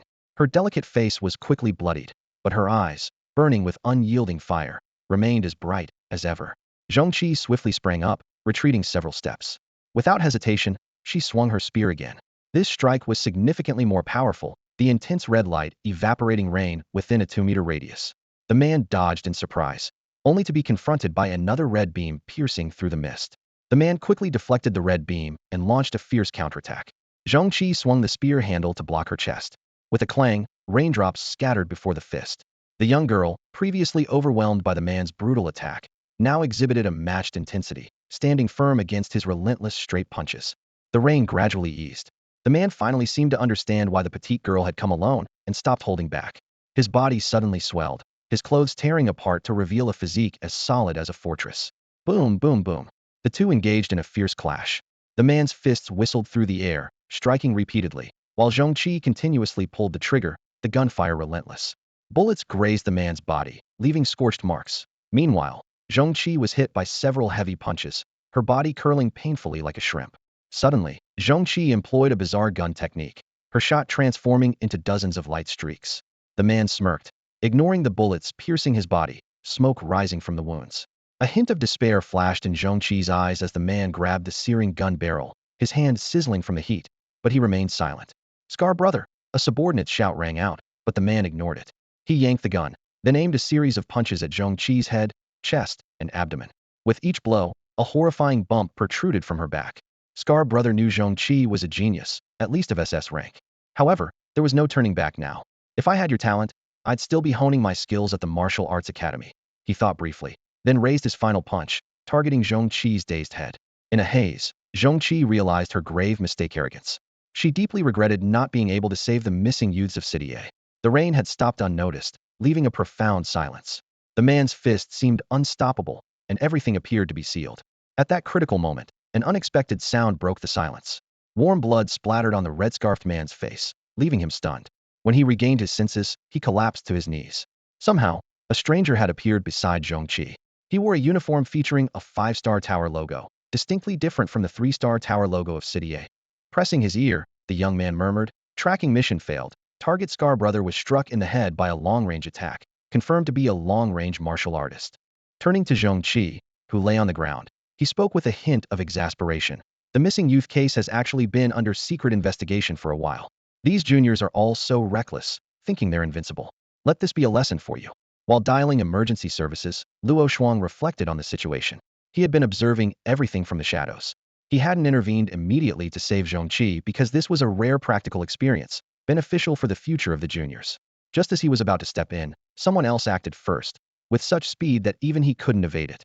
The communicator relayed instructions. "The attacker is likely an accomplice, eliminating the target upon discovering your presence. Investigate thoroughly. He won't escape City A." "What about the one who's shocked?" Luo Shuang asked. "Take him to the detention unit," came the brief response. The final scene froze on a bleak, unfinished building, foreshadowing that this incident was far from over. Lu Jin raised the barrel of his Barrett, the cool breeze brushing against his clothes. He wasn't aware that he was wanted, but he remained vigilant. In this critical moment, Lu Jin understood that even if he wasn't directly involved, he had the right to help others without restriction. This was why he hadn't fired yet. Otherwise, the standoff would have turned into a one-sided massacre. Lu Jin calmly assessed the situation. With his skills, the opponent couldn't get close. If not to give the other side a chance, he would have pulled the trigger long ago. Although it seemed like meddling, as an A-level teenager, Lu Jin was likely already on their target list. Even without Zhongqi's presence, he would have intervened, albeit more cautiously. As the situation settled, Lu Jin lost his interest in practicing shooting. He turned and headed home, completing a session of his cultivation method, as usual. After washing up, he lay on his bed, the clock pointing to 2:30 a.m. Another repetitive day had ended, and a new one was about to begin. Meanwhile, the atmosphere at the hospital was quite different. President Dongfeng stood by Zhongqi's bedside, sternly questioning the person on the phone. "You execute missions, and our Dongfeng people suffer? This won't end without an explanation." On the other end, Tang Shue's voice was filled with displeasure. "If you have the guts, go shout at our headquarters. What good is it shouting at me? As far as I know, it was your Dongfeng prodigy who arrogantly charged in alone, right? Be thankful he didn't die. And instead of thanking us, you come shouting?" President Dongfeng was momentarily speechless and had to change the subject. "Have you found out who killed the accomplice remotely?" There was a brief silence on the other end before Tang Shue's puzzled voice came through. "What are you talking about?" "All right, I'll tell you." Although President Dongfeng was just a branch president, he held considerable influence at the headquarters. After all, a level 17.0 powerhouse wasn't common. Otherwise, he wouldn't have access to so much internal information. This time, I have to personally catch him. Otherwise, where would Dongfeng's face be? President Dongfeng said firmly. No need to catch him, Tang Shui replied. 99 of the suspicion has been eliminated. We just found out it's Lu Jin. Lu Chun, the student who joined the Great Wall Guild. President Dongfeng didn't immediately understand. Yes, I also don't understand why he's everywhere, Tang Shui said with a hint of annoyance in her voice. Just now, a big shot from the tower scolded me, asking how I reached level 17.0 with a pig's brain, and why I couldn't recruit Lu Chun with 2 opportunities. Tang Shui continued to explain. Lu Chun not only mastered 2 levels of the cultivation method, but he also achieved partial mastery of a martial technique. And during his cultivation practice, he had a second awakening, gaining pupil aptitude. His talent definitely exceeds the standard. President Dongfeng pondered. These 3 aspects individually are indeed impressive, but if they all happen to one person, it's not just a matter of comprehension. Tang Shui complained. How was I supposed to know he gained pupil aptitude from a second awakening of his cultivation method? I knew about the other 2 points, but not this pupil aptitude. At that moment, Zhongqi woke up, vaguely hearing Lu Chen's name, but didn't think much of it. Nor did she entertain any cliched thoughts of gratitude. President Dongfeng turned to Zhongqi and said earnestly, you need to keep practicing. Although you've graduated from basic marksmanship, you still need more refinement. Your martial skills are just beginning, otherwise, you wouldn't have lost. Zhongqi curiously asked, how did Lu Chen defeat his opponent? President Dongfeng explained, his martial skills have already achieved partial mastery. The initial damage from the Barrett is significant, and with his partially mastered level martial technique, the damage increase is considerable. Seeing Zhongqi's thoughtful expression, President Dongfeng comforted. Of course, don't doubt yourself. You're already excellent. Lu Chen's early advantage with the Barrett allows him to rival or even surpass USS-level geniuses. But once you reach level 10.0, any level archer could easily match Lu Chen's level, maybe with a slightly shorter range. In the high martial world, the advantage of firearms isn't significant. So Lu Chen's prominence is only temporary. Zhongqi seemed to understand, summarizing. So, Lu Chen's current advantage is only temporary? Haha, you could say that, President Dongfeng chuckled, then remembered something. By the way, isn't Dojo University hosting a practical event? Yes, Zhongqi replied confidently. I should be able to secure the top spot. As the school's undisputed #1, Zhongqi had never been second in either academics or martial arts. President Dongfeng nodded approvingly. Practice well these days, and aim for an excellence award at Dojo University. Yes, Zhongqi responded firmly, her eyes shining with determination. Is Aunt pregnant? After the 7-day holiday, Uncle and Aunt returned from their trip, bringing Lu Jin some surprising news. Uncle, with a joyful yet slightly bashful smile on his face, put his arm around Aunt's shoulder and said, yes, I didn't expect it either. Uncle continued, I applied to the association for a 10-month-long leave. Initially, I didn't think it would be approved, and President Tang did reject it. But somehow, the higher-ups found out and approved a 10-month paid leave. Although the salary is halved, it's still quite good. Lu Jin felt a mix of emotions. With Aunt pregnant, he was too busy preparing for the college entrance exam to help. And when he went to college, he would be even more stretched. Hiring a nanny? The older generation's consumption habits wouldn't allow it. He felt a sense of relief but also realized the weight of responsibility on his shoulders. While Uncle and Aunt were capable of raising a child, it would be a struggle to make ends meet. Lu Jin secretly calculated that to give his future cousin a better start, a significant financial investment would be necessary. Private martial arts training, high-nutrition organic food, energy-enhancing potions, and medicinal baths, all crucial for building physical and martial qualities from a young age, were costly. A rough estimate suggested at least 100 million would be required. Lu Jin's gaze fell on Ant's slightly swollen belly, and he made a silent vow. He would take responsibility for this money pit. Of course, it wasn't realistic to cover everything. To manage 100 million in the future, he would need to work hard during university and, crucially, upgrade his special recruitment contract. The basic package required at least 50 million, while the top package needed 100 million. Lu Jin secretly hoped for the top package, but he knew that regardless of the outcome, he could only give it his all. The result was beyond his control. Without further thought, Lu Jin immersed himself in his daily training. His vitality steadily increased, the eagle eye reached level 2, and his sniping power improved. In the blink of an eye, 10 days passed. In the classroom of Class 3, Mr. Wong was announcing important matters. Today, we will select 3 students to represent our school in the practical activities at Daewoo University. Hanbing, come with me. The rest should focus on the college entrance exam preparations and avoid disturbing us in the office building. At that moment, Li Bowen called out to Mr. Wong. Wait a minute, teacher. He gestured for Mr. Wong to step outside for a private conversation. In the hallway, after ensuring no one was eavesdropping, Li Bowen quietly said, Mr. Wong, I actually want to try out for Daewoo University too. Mr. Wong shook his head firmly. You? Han Bing's performance is well known. Even if you take the test, you won't match him. You won't succeed. Li Bowen, lowering his voice, tentatively asked, "So, teacher, is there any other way like?" Mr. Wang's brow furrowed sharply, and he replied sternly, "Li Bowen, if you're still harboring such thoughts, then I've truly misjudged you these 3 years. No means no. Focus on your training." This time, Mr. Wang was genuinely angry, his voice loud enough for the whole class to hear. Li Bowen's face turned red, and he quickly apologized. "I'm sorry, teacher. I shouldn't have said that." Mr. Wang waved his hand. "All right, that's enough." With that, he turned and walked back into the classroom. Watching Mr. Wang's retreating figure, Li Bowen clenched his fists, struggling internally for a moment before finally steeling himself to follow Mr. Wang and Han Bing to the office building, using the excuse of wanting to understand the gap. In the fitness testing room of the office building, the hallway was already crowded. Inside the roughly 500 square meter testing room, it was bustling with people, including rare geniuses like Zhong Qi and Zhong Yi, who were above S level. Among these testers, not a single one was at this level. Li Bowen quietly found an inconspicuous corner and silently observed the situation around him. After Mr. Wang finished coordinating with the other teachers, Han Bing had already arrived at the testing queue. Zhong Qi greeted warmly. "Han Bing, you're here?" Han Bing nodded in response. Zhong Yi confidently declared, "I won't lose to you. For a long-range warrior, I'll only lose once, and just once." Han Bing smiled and replied, "Aren't there 3 spots? Besides Zhong Qi, there are 2 more. How about we each take one?" The 2 prodigies chatted happily, while other outstanding students from different classes were eagerly discussing the remaining 2 spots. "We must give it our all later, surpass our usual performance. We only have 2 spots left," someone said. "That's right. Zhong Qi is sure to take one of the 3 spots. Everyone knows that," another chimed in. Soon, the testing officially began. "First up, Li Hanzhong," the lead examiner announced. "Please proceed with the glory rank points assessment, the vitality test, and finally the combat power test." "Understood." Li Hanzhong walked to the center of the designated 50-meter test area. He stood in front of a facial recognition device, and his rank score was holographically displayed above it. Gold, 300 points. Wow, 300 points already. Most of the prodigious students immediately felt immense pressure. It's known that moving from gold to platinum requires a total of 2,000 points, and currently, 90 of people are stuck below 100 points. Li Bowen gritted his teeth, realizing Li Hanzhong's rank points were 30 times his own, despite his best efforts to score. Next, the vitality test, the lead examiner continued. "Li Hanzhong, vitality, 8.9. Wow, coming out this strong. I'm done for," someone exclaimed. Li Bowen thought, with a vitality of 8.9, reaching 10.0 before college entrance exams would be more than enough. His last bit of hope vanished as Li Hanzhong's figure seemed increasingly unattainable.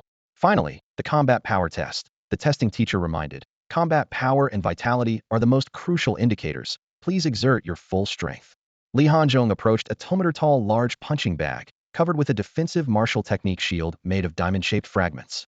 He took a deep breath and shouted, "3 flames raging wave ruler." Immediately, waves of fire spread several meters, and the shield on the punching bag shimmered with a dazzling halo. Moments later, the combat power value appeared. Combat power, 9,099.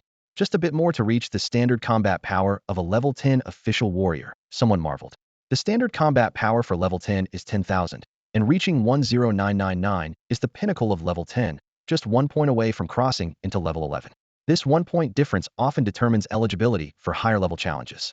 The higher the vitality level, the more challenging it is to reach a combat power of 999, let alone surpass it. Li Hanzhong's test concluded, and the teachers present all wore satisfied smiles. Next, Tang Wen. Tang Wen quickly took the stage, and his results soon came out.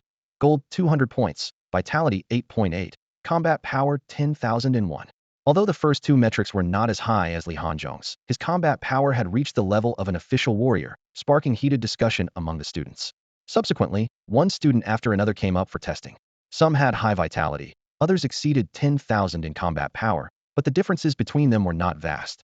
Until Zhong Qi stepped up, the atmosphere at the testing site became instantly tense.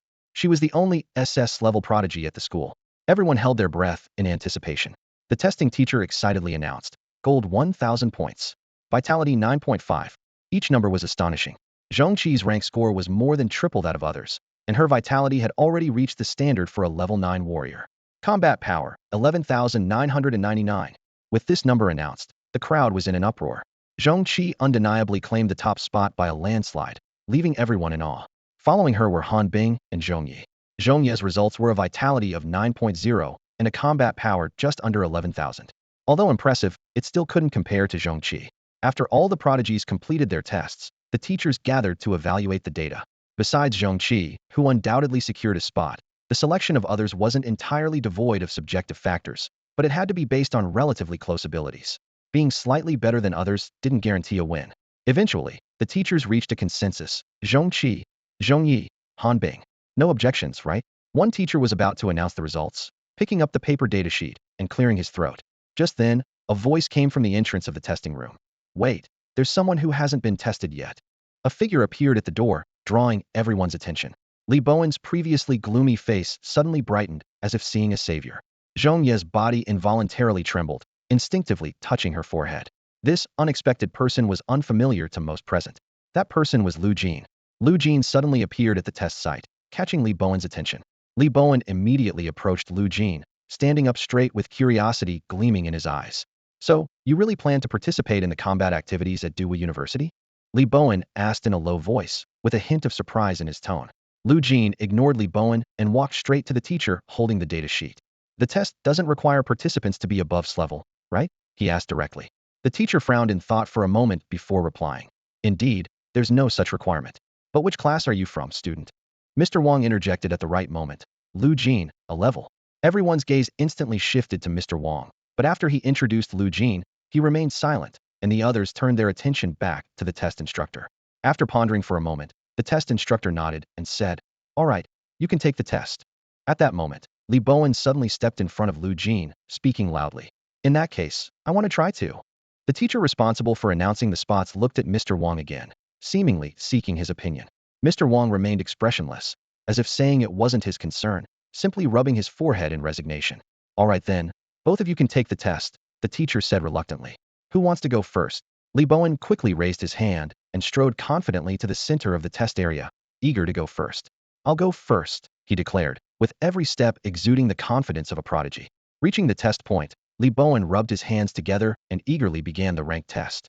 "Gold, 10 points," announced the test instructor, his voice echoing throughout the room. A burst of chuckles erupted around them. "What's a gold 10 doing here?" Had my heart racing for a moment, thinking some expert had shown up. The 20 or so prodigies watching the test almost couldn't hold back their laughter. Li Bowen's face turned red with embarrassment, but catching sight of a figure at the door, he forced himself to remain calm, maintaining a faint smile. The test continued. Vitality 8.0, combat power 9001. Satisfied with the result, Li Bowen smiled. He didn't care what others thought. He knew that at least 80 of people couldn't achieve his score. The test instructor rolled his eyes and said impatiently, "Why take the test if you're not capable? You're wasting everyone's time." Although Li Bowen's score was decent, among these 20 prodigies, it didn't even qualify as the lowest. "Who's next for the test?" "Hurry up," the instructor said, his tone filled with irritation. The group of prodigies relaxed, beginning to quietly speculate on whose name the instructor would announce next. The teachers gathered around also rubbed their foreheads in exasperation. "Mr. Wang, these are your students. You just allowed them to waste everyone's time." One teacher couldn't help but complain. Mr. Wang shook his head and said, "I didn't want to. I don't even want to acknowledge Li Bowen. As for Lu Jin, he's not my student." "Then why did you raise your hand? Whose student is he?" "Wang Yuanzhong," Mr. Wang replied calmly. Everyone fell silent at this. Who would dare to intervene? If Mr. Wang tried to stop him, Lu Jin could easily report him, and his teaching career would be over. "Let them do as they please, it's not my concern," Mr. Wang muttered under his breath. At that moment, the test instructor's voice became almost inaudible. "Rank, Platinum 5. Almost no one present could hear the faint announcement. But on the testing device, the holographic display of a Platinum Mask 5 was flashing with a dazzling purple light, drawing everyone's attention. Then, the instructor's voice suddenly became louder, even more so than before, echoing through the entire building. Vitality 10.0. Before anyone could react, Lu Jin had already set up a Barrett sniper rifle. He thought to himself, "With my finger strength at full power, the sniper's impact exceeds 200, so the power of this shot is..." Bang! A deafening gunshot pierced the silence, and the testing room fell completely silent. As if a storm was about to hit, the instructor raised his voice again, almost shouting with all his might. "Lu Jin, combat power 12,999. As the words left his mouth, the entire building fell into a dead silence, as if time itself had stopped. The results appeared within seconds, plunging the entire test site into a brief silence. Everyone seemed unable to react, except for Li Bowen, whose eyes trembled with an emotion shattered within him. He recalled the times he had competed for scholarships and personal martial arts rooms. only to be outdone by the same person who now left him far behind once again. Zhong Yi held his forehead, as if the shot from the virtual world had once again manifested in reality. Zhong Qi felt an inexplicable sense of defeat, and her gaze involuntarily fell on Lu Jin. Lu Jin is first. Teacher Wang finally reacted, a clear sense of regret and unwillingness surging in his heart. Lu Jin calmly left the test site and turned to Teacher Wang, saying, "Teacher Wang, I still need to add points for the college entrance exam." Despite having gained the qualification for individual training, Lu Jin had not completely detached from the class, and all registration procedures still needed to go through the homeroom teacher. Okay, no problem. Teacher Wang nodded repeatedly, his tone filled with complex emotions. Soon, the teacher in charge of the quota announced the recipients: Lu Jin, Zhong Qi, Zhong Yi. In the hallway, Lu Jin walked alone, his expression not particularly relaxed. Securing the spot was something he had anticipated. With platinum-level strength, a blood vitality of 10.0, mastery of the flicking finger technique, and increasingly powerful sniper skills exceeding 200, he was already among the top 1 in the nation. The college entrance exam had guaranteed him a baseline of 80 points. However, after carefully reviewing last year's admission data for Beijing University, Lu Jin furrowed his brows. Having 80 points was merely an entry ticket. Among the top 1 nationwide, there were at least tens of thousands of candidates, while Beijing University had no more than 6,000 admission slots in total. After accounting for those admitted through connections, the remaining slots were fewer than 5,000. This meant Lu Jin needed to rank among the top 5,000 of the tens of thousands in the top 1. With this in mind, Lu Jin quickened his pace towards the martial arts room. He had timed the completion of the test precisely because he knew there was no time to waste standing in line. On the way, he opened his ability panel. Blood Vitality, 10.0. Skills: Eagle Eye LV 23036, Sniper Power 230. Rock Solid Cultivation Method LV 21520. Flicking Finger Max. Lu Jin's gaze lingered on Flicking Finger Max for a moment. This skill had reached its peak, and no matter how he used it, he couldn't gain more proficiency. This inability to improve was the greatest torment for him. He had no choice but to turn his attention to the practical activities at Dowu University, contemplating in his mind. Not only could he hone his skills through encounters with different races, but there were also new martial techniques to learn there. His steps unconsciously quickened, as if trying to leave his inner anxiety behind. Lu Jin observed the results of today's training, calculating in his mind. His sniping power had increased by 3, the Eagle Eye LV2 improved by 1, and his vitality slightly increased by 0.01. He frowned, as ever since reaching Eagle Eye LV2, even training to the limits each day only maintained a minimum 1 improvement in shooting skills. While Eagle Eye LV2 had significantly advanced his sniping abilities, it also limited his capacity for extraordinary performance. Without finding more challenging training methods, breaking through this bottleneck seemed unlikely.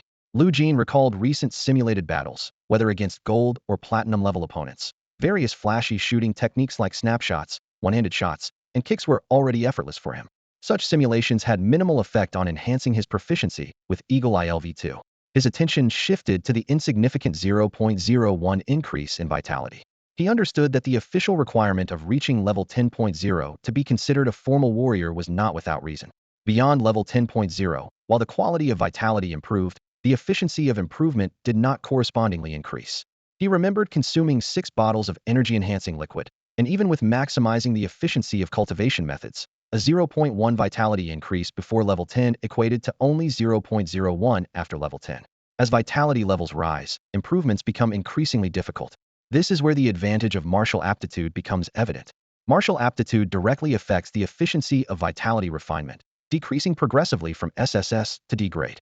Without sufficient comprehension and diligence, after level 10.0, it might take a decade to advance 1 level. Lu Jin's relatively fast vitality improvement was largely due to his insight, allowing him to maximize the efficiency of cultivation methods. Yet, even so, advancing vitality levels was no overnight task. If cultivation methods failed to break through to higher levels, a bottleneck could occur. This explained why some people spent most of their lives unable to reach level 15.0.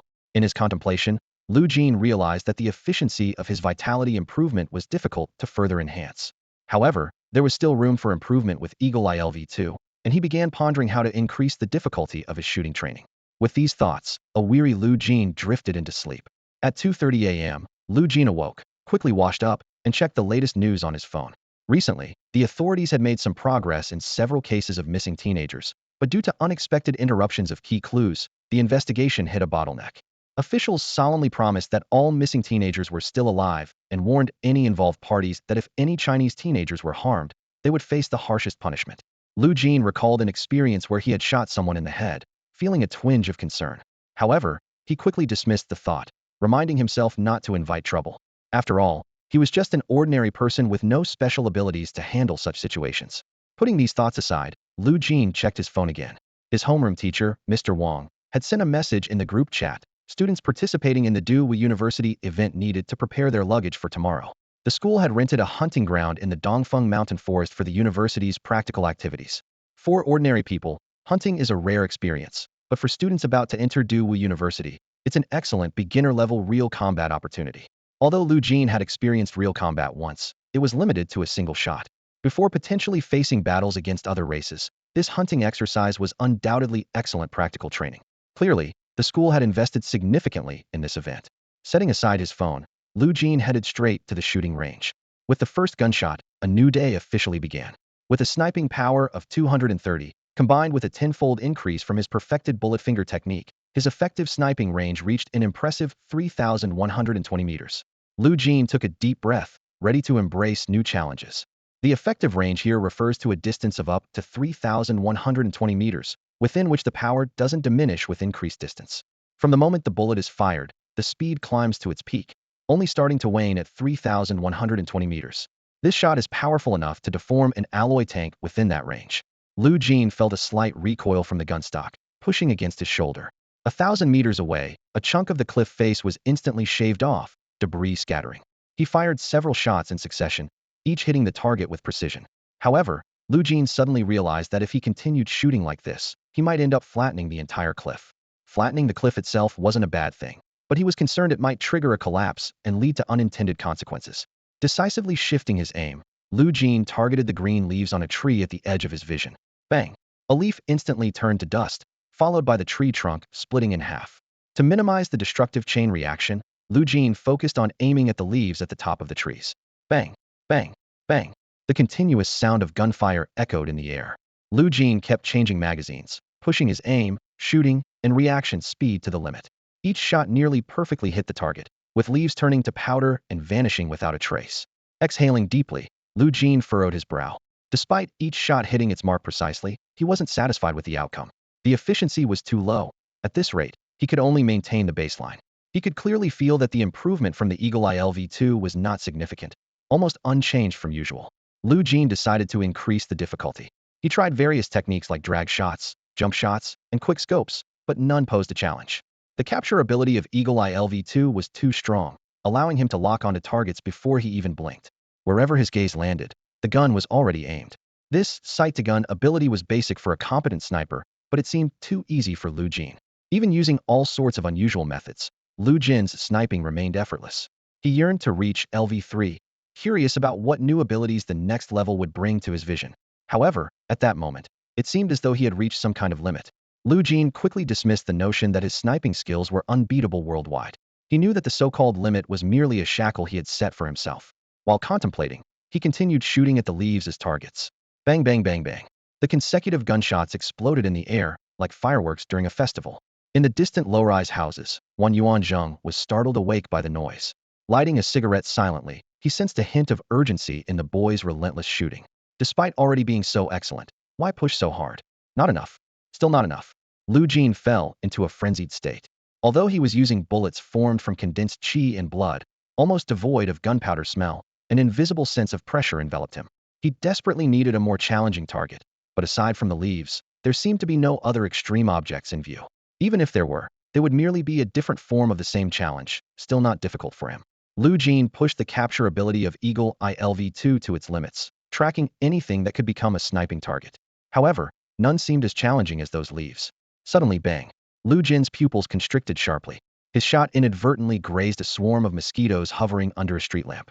As the bullet, carrying destructive kinetic energy, whistled past, surprisingly, some mosquitoes managed to dodge it preemptively. More precisely, these tiny insects consciously used the airflow to timely avoid the lethal trajectory. Generally speaking, the airflow carried by a bullet is enough to kill a mosquito, even if it doesn't hit directly. However, the mosquito in front of Lu Jin defied this logic. He aimed and pulled the trigger. Bang!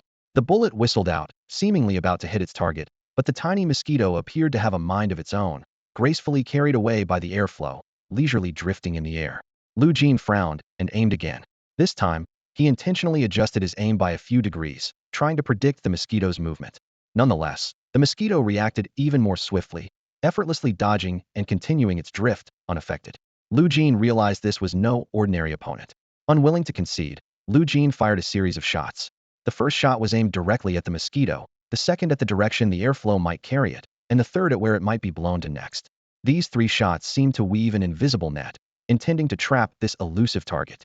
The mosquito's movements shifted from proactive to reactive, yet it miraculously evaded all the bullets. Its maneuvers were so precise, it was as if an invisible barrier stood between the bullets and itself. Eventually, the extraordinary mosquito fell due to exhaustion. To Lu Jin's surprise, this seemingly futile shooting session actually enhanced his sharpshooter's eye skill. He promptly locked onto a second mosquito and, with a bang, took it down effortlessly. The subsequent mosquitoes also met their end, until the 5th one, when Lu Jin encountered another bullet-dodging opponent. In the duel with this mosquito, Lu Jin felt his proficiency in the sharpshooter's eye skill rapidly increasing. By the time the sunlight streamed into the shooting range at 6:30 a.m., his skill's proficiency had increased by 1. Although this progress was gratifying, a sense of frustration crept into Lu Jin's heart throughout the night's training. He had failed to hit those 2 exceptional mosquitoes. As daylight broke, the mosquitoes at the range dispersed. Lu Jin had to conclude this unique sniping session. It was the second Sunday of the week, and only a few senior students hurried to the martial arts room, while the cafeteria remained closed. Lu Jin arrived at martial arts room 001, where AI assistant Xiaoying had already prepared a sumptuous breakfast. The menu varied daily, yet consistently ensured optimal nutrition and energy recovery. After eating, Lu Jin entered the virtual reality pod, activating Glory mode for immersive shooting practice. He knew that neither sniping skills nor power could afford any shortcomings. By the end of the day's training, Lu Jin's progress matched that of the previous day, with his sharpshooter's ILV2 proficiency increasing by another 2. The next day, Lu Jin boarded a business van heading to the Dongfeng Mountain Forest. Besides him, the van carried Zhongqi, her sister Zhongyi, and their class teacher, Lu Ban. Zhongqi glanced at Lu Jin, hesitant to speak. Finally, she simply said, "You saved me last time, and I haven't had a chance to thank you." "No problem," Lu Jin replied calmly. Zhongqi awkwardly tugged at the corner of her mouth, seemingly wanting to say more. At that moment, Lu Jin glanced up, meeting her eyes briefly before shifting his gaze to Zhongyi beside her. Feeling Lu Jin's scrutiny, Zhongyi involuntarily clenched her teeth, her petite body trembling slightly, a complex emotion flickering in her eyes. Her body trembled uncontrollably, a chill creeping up from her feet. Zhongqi realized it wasn't just the cold, it was a silent warning. Do not provoke the man in front of her, do not say anything that might anger him. She knew clearly that if she crossed the line, he wouldn't hesitate to pull the trigger on her. At that moment, Zhongye's peculiar gaze fell on Zhongqi. Through their earlier conversation, Zhongqi keenly sensed that something had occurred between the two that she wasn't aware of. An indescribable tension filled the air. The carriage fell into a brief silence until Lu Ban's elegant and steady voice broke it. "Everyone, cherish this rare hunting opportunity." He glanced at the 3 of them and continued, "For those who are eager to learn, this is an excellent training ground. Even those lacking experience can gain valuable real-world experience here." He paused, his tone turning serious. "I don't have many requirements for your performance, but one thing is crucial. Don't be soft-hearted. Show no mercy to your prey." The 3 nodded solemnly in response. Lu Ban carefully observed their reactions. He thought Zhong Yi shouldn't have a problem with this. Zhongqi, despite her kind heart, wouldn't hesitate at a critical moment. As for Lu Jin, Lu Ban didn't know him well yet, but he seemed honest and quiet. 2 hours later, they finally arrived at the Dongfeng Mountain Forest residential area. The Dongfeng Mountain Forest stretches for dozens of miles, its dense woods hiding countless fierce beasts. Lu Jin warily surveyed the surroundings, quickly spotting the presence of tigers and bears. He knew full well that this place was a deadly trap for ordinary people, where any slight misstep could turn them into prey. However, precisely because of this, it was the ideal training ground for beginners.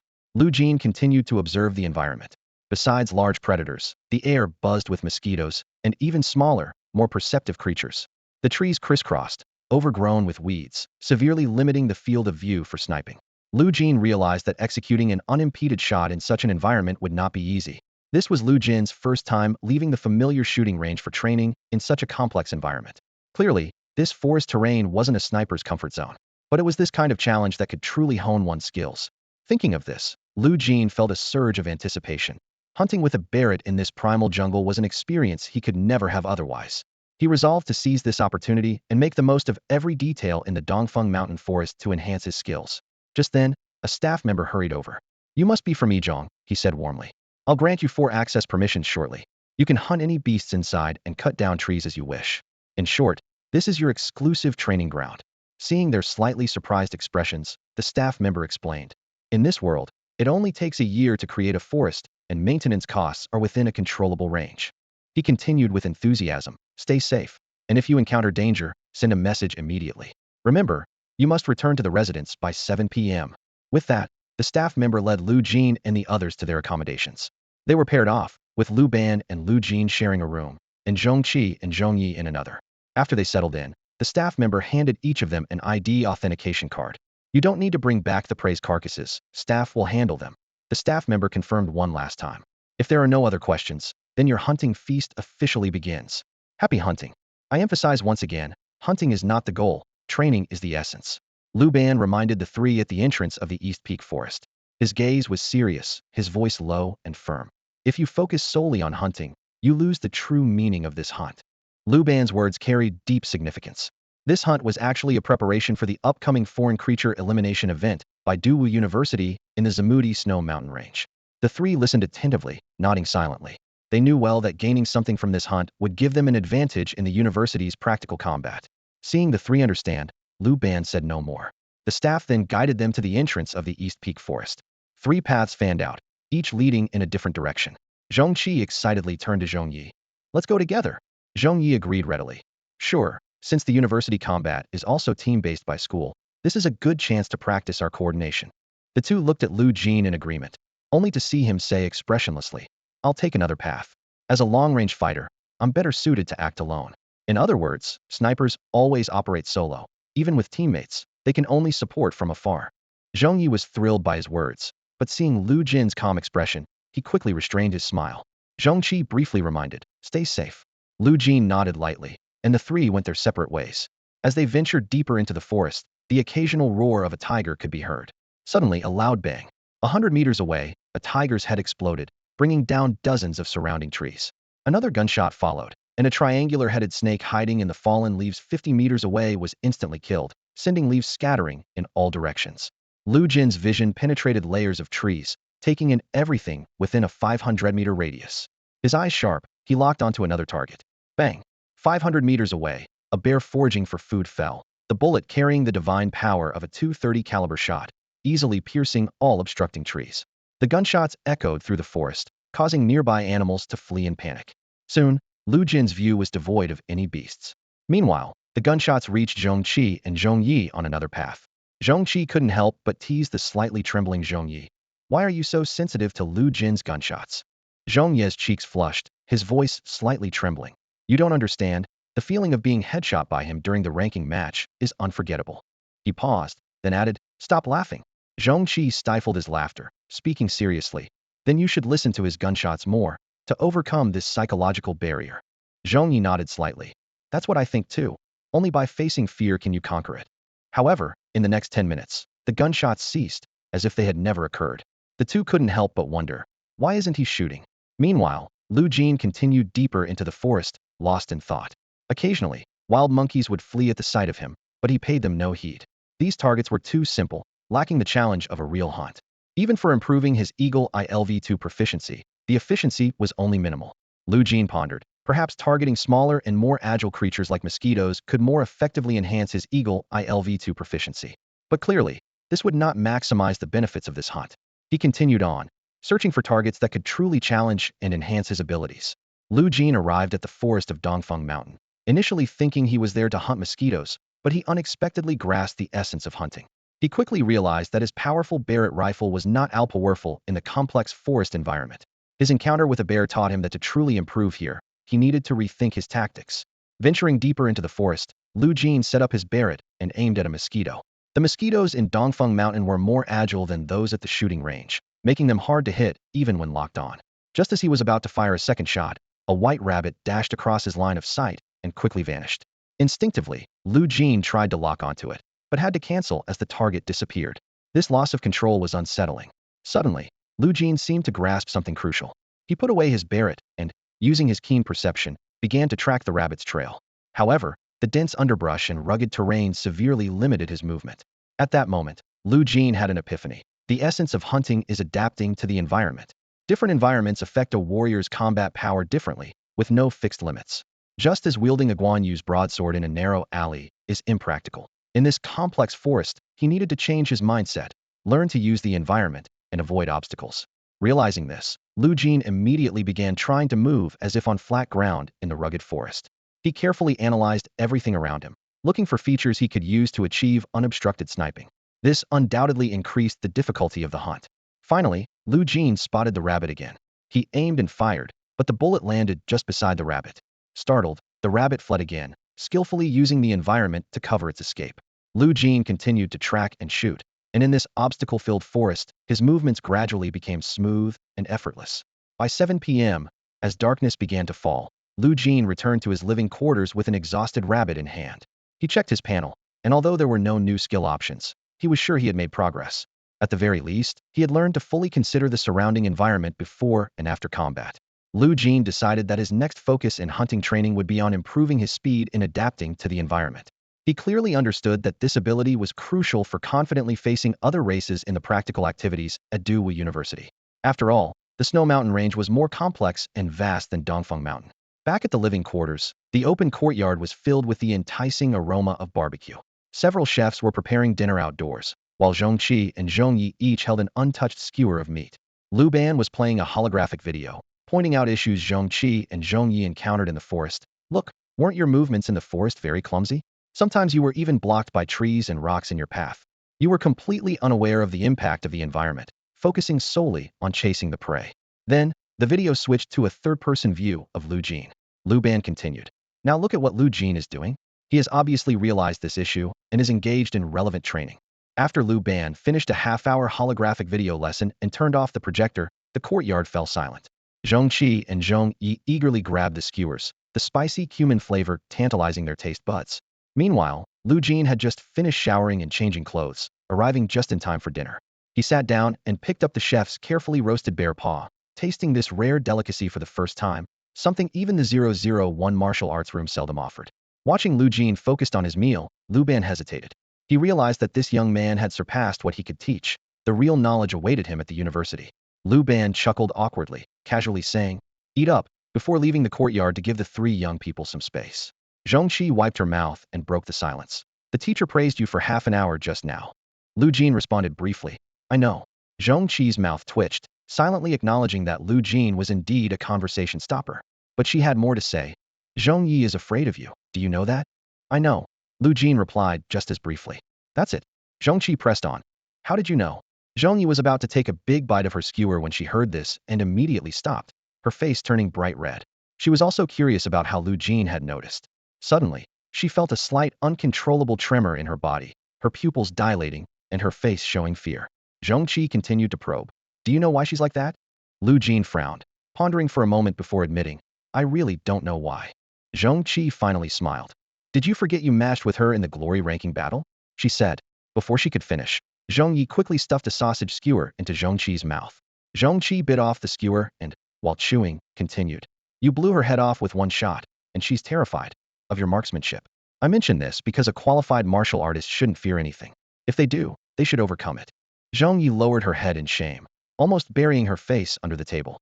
Zhongqi explained further. "She wanted to hear your gunfire to overcome her fear, but it stopped after just a few shots. Then the gunfire became very faint, so..." Lu Jin nodded in understanding. "Got it. As long as it doesn't affect my training, I'll do my best to help." This attitude of helping others as long as it doesn't interfere with oneself is a choice 99 of people would make. Zhongyi was so embarrassed she wanted to crawl into a hole. She hid under the table, continuing to gnaw on her roast. After a while, she seemed to make a certain decision and finally raised her head again. Lu Jin looked at Zhongyi and asked, "Can you get up at 2:30 in the morning?" Zhongyi gritted her teeth, the itch on her forehead unbearable, but she answered firmly, "I can." "All right," Lu Jin replied simply. After that, the three of them said nothing more and each returned to their rooms to rest. At 2:30 in the morning, Lu Jin walked out of his room on time and headed to the corridor. At the same time, the door next to his opened, and Zhongqi greeted him. Lu Jin nodded in response. To Lu Jin, these two girls were still just kids. Zhongqi wanted to chat, but never knew what to say in front of Lu Jin. Lu Jin led the two girls out of the residential area to a spacious but mosquito-infested place and stopped. Here should be fine, Lu Jin said. Okay, take out your gun, Zhong Qi nudged Zhong Yi. Although unwilling, Zhong Yi nodded slightly, agreeing to proceed here. Suddenly, a gunshot shattered the night silence. Zhong Yi froze for a moment, realizing that 5 steps away, Lu Jin had already started his shooting practice. Surprisingly, the fear within her seemed to diminish. The itch on her forehead persisted, but it no longer felt as terrifying. Is that it? Zhong Yi couldn't help but feel a twinge of mockery in her heart. The second shot rang out, further reducing the itch on her forehead. With the third, fourth, fifth, and sixth consecutive shots, the strange sensation almost disappeared entirely. Zhong Qi closely observed Zhong Ye's reaction, expecting to see her tremble or show fear. However, the reality was surprising. Zhong Yi remained calm, a stark contrast to her reaction during the day when she heard gunfire. This unexpected change left Zhong Qi feeling both surprised and relieved. Once you speak the truth, fear vanishes. From the moment Zhong Yi answered Lu Jin at the dining table, his heart seemed to stop trembling. Suddenly, gunfire erupted, and Lu Jin leapt into action without hesitation. His adversary was a pesky mosquito, and his eagle eye level 2 was rapidly advancing. Bang, bang, bang. The series of gunshots shattered the stillness of the night, the recoil numbing his arms, and the acrid smell of gunpowder filled his nostrils. Lu Jin gripped the heavy gun tightly, focusing intently on his target. His mind raced, accurately calculating the mosquito's position each time it dodged. Predict, shoot, then predict the next position, repeating the cycle. As time passed, Lu Jin felt his energy draining rapidly, but he persisted. The eastern sky gradually lightened, heralding the coming dawn. Lu Jin was down to his last bullet and a sliver of his remaining strength. He turned, surprised to find Zhong Qi and Zhong Yi still there. Zhong Ye's face showed no trace of fear, but rather a hint of disdain, reminiscent of their first meeting. In fact, Zhong Qi and Zhong Yi were supposed to leave at 3 a.m. After all, watching someone train is tedious and dull. But since they had accepted Lu Jin's help, they felt it wasn't right to leave abruptly, so they stayed until the end. Is it over? Zhong Yi asked calmly. Just one more shot, Lu Jin replied, then pulled the trigger without warning. Bang! With the final shot, Lu Jin aimed at Zhong Yi. The bullet whizzed past her ear, lifting a strand of her hair. Zhong Yi stood frozen, as if her breath had been stolen. Her heart ceased to beat, and her blood turned to ice. Zhong Qi was also stunned. The unexpected shot made her heart race and threw her into momentary panic. She turned to look at Zhong Yi, seeing her sister in a thin t-shirt, her exposed arms covered in goosebumps, her entire body trembling. Zhong Ye's pupils quivered violently, seemingly unable to comprehend why Lu Jin had fired at her. Tears welled in Zhong Ye's eyes, her young heart seemingly shattered by the shot. She had just overcome her fear, so why was she now so terrified? Lu Jin had only intended to show gratitude for their company throughout the night, hoping to help her in some way. Unexpectedly, the shot caused an unforeseen reaction. He was at a loss, hesitating before speaking. Do you need a doctor? After 3 days of hunting, Lu Jin's abilities improved steadily. The eagle eye skill increased by 6, sniping power improved by 7, and the rock-solid cultivation method advanced by 3. More encouragingly, the eagle eye skill at level 2 showed a stable daily growth of 2. Furthermore, Lu Jin gained valuable experience in quickly adapting to environments, which was undoubtedly the biggest gain from the trip. Back home, Lu Jin glanced at the calendar hanging on the wall. Only 11 days remained until the practical activities at Dewey University, and he quietly calculated how much he could improve during this time. The kitchen was filled with a delicious aroma. Since his aunt became pregnant, his uncle had taken on the role of the family chef. Lu Jin sat at the dining table and eagerly tasted his uncle's latest dish, nearly spitting it out. Uncle, is this what you've been feeding Aunt these past 3 days? There's way too much salt. Lu Jin frowned. His uncle looked puzzled. Really? Your aunt said it was just right. Lu Jin shook his head and explained. She's just being polite. Aunt can't eat such salty food in her condition.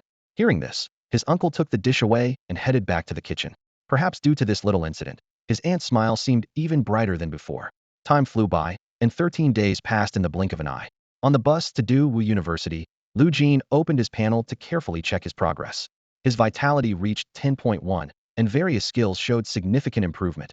Eagle Eye increased from level 236 to 64, sniping power rose from 230 to 270, and the rock-solid cultivation method advanced from level 220 to 30, while flicking finger reached its maximum level.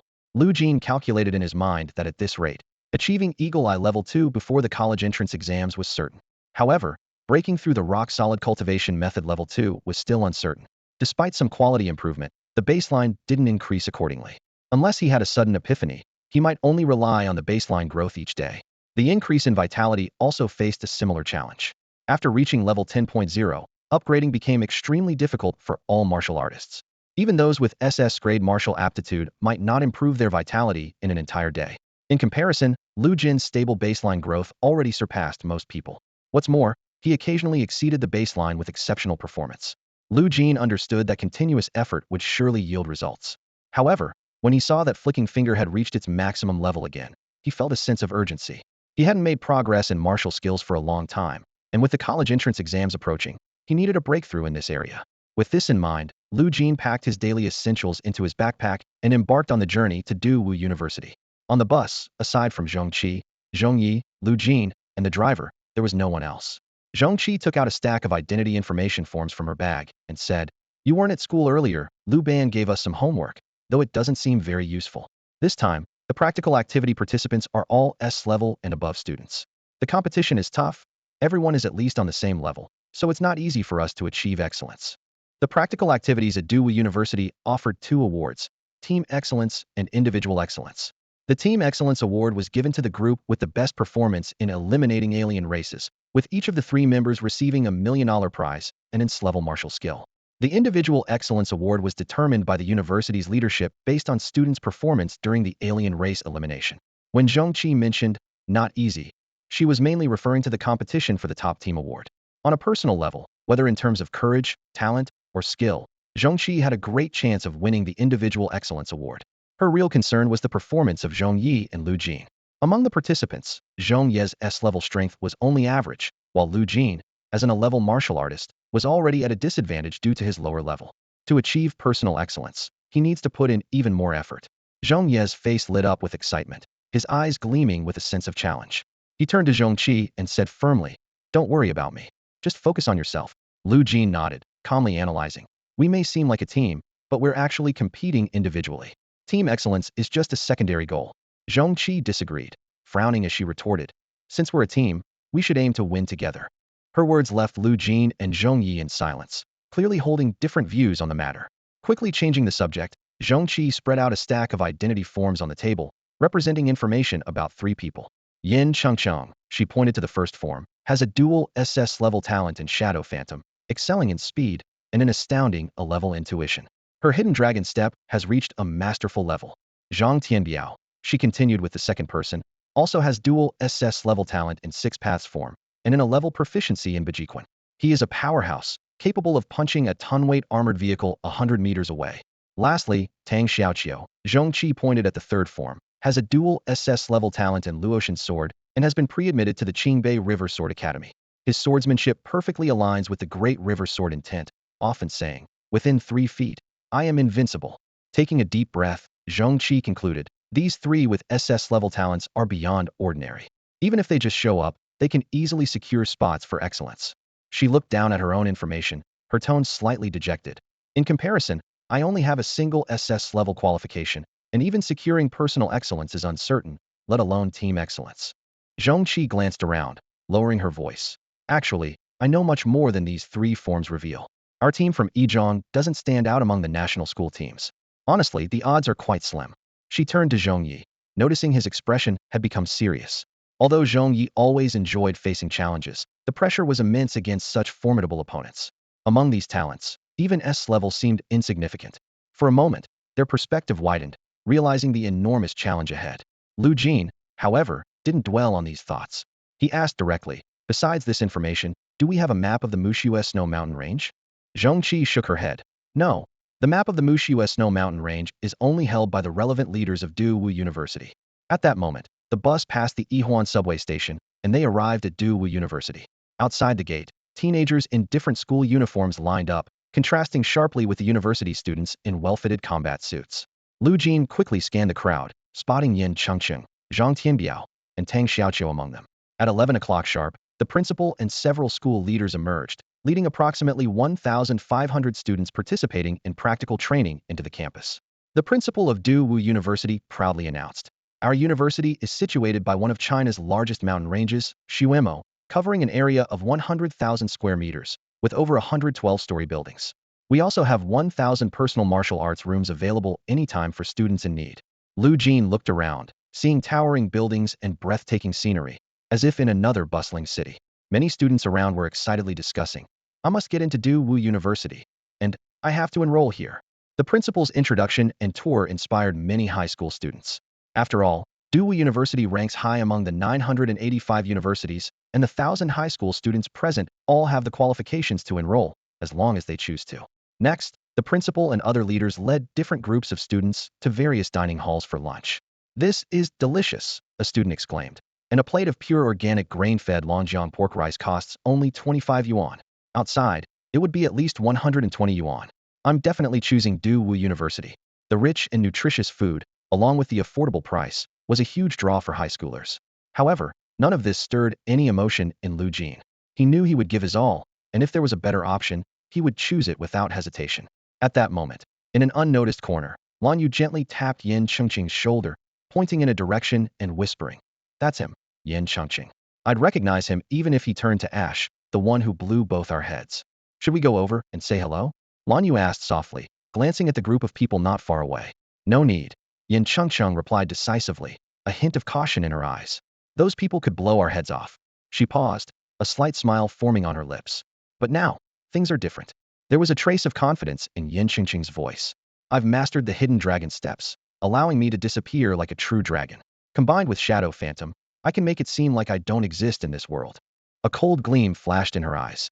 "With the eye department's aptitude, they can't catch me, let alone hit me. What used to be opponents are no longer a threat." Yin Chengqing's smile faded, and her expression became serious. "We should focus on the competition now. With my double SSS rank and your single SSS rank, plus your eye department talent, your arrows have gotten a lot stronger. We have a good chance of winning first place as a team." A hint of longing flickered in her eyes. "If we can secure the top team position and excel individually, we'll have 2 million in discretionary funds." Yin Chengqing calculated silently. "The resources from the Iron Tower Guild will mostly go towards martial arts, with the rest for my family. My brother's talent is only clever, and it will take significant resources for him to become a level 10 martial artist, not to mention buying a house and getting married. The investment will be high." She clenched her fist. "This time, I must give it my all to take first place." After hearing this, Lan Yu's eyes became determined. "All right, I have my own reasons to aim for the top team spot too." Meanwhile, in Zhang Tianbiao's team, another double SSS rank participant, the atmosphere was tense. A girl with even more striking features than Zhong Qi was watching Zhang Tianbiao, her voice tinged with concern. "Tianbiao, I'm only a single SS rank in talent. I might not achieve an outstanding score. You're going to lead us to team victory, right?" Zhang Tianbiao's eyes softened, almost melting. He clenched his fist and said firmly, "Absolutely." On the other side of the arena, Tang Xiaoqiu, the last double SSS rank participant, was also discussing strategy with his team. "Tang Xiaoqiu, are you really going to act alone?" a teammate asked, puzzled. Tang Xiaoqiu nodded confidently. "Yes, you guys don't even need to participate. I can take the team victory on my own." A hint of battle spirit flashed in his eyes. "This competition isn't just about me being a double SSS rank. It's the perfect chance to see whose punch is stronger, whose speed is faster, or whose sword is better.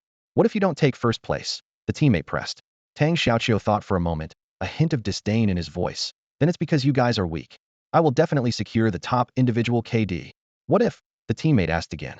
This time, Tang Xiaoqiu fell silent, lowered his head, and continued eating, refusing to answer any more questions. His teammates gritted their teeth, realizing that although they appeared to be a team, they were essentially competing individually. Meanwhile, Lu Jin, Zhong Qi, and Zhong Yi were also discussing strategies for the practical event.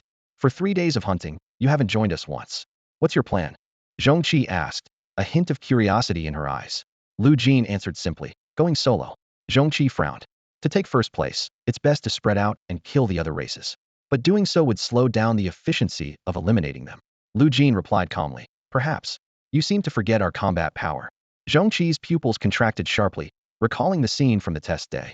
Zhong Qi, 11,999. Lu Jin, 12,999.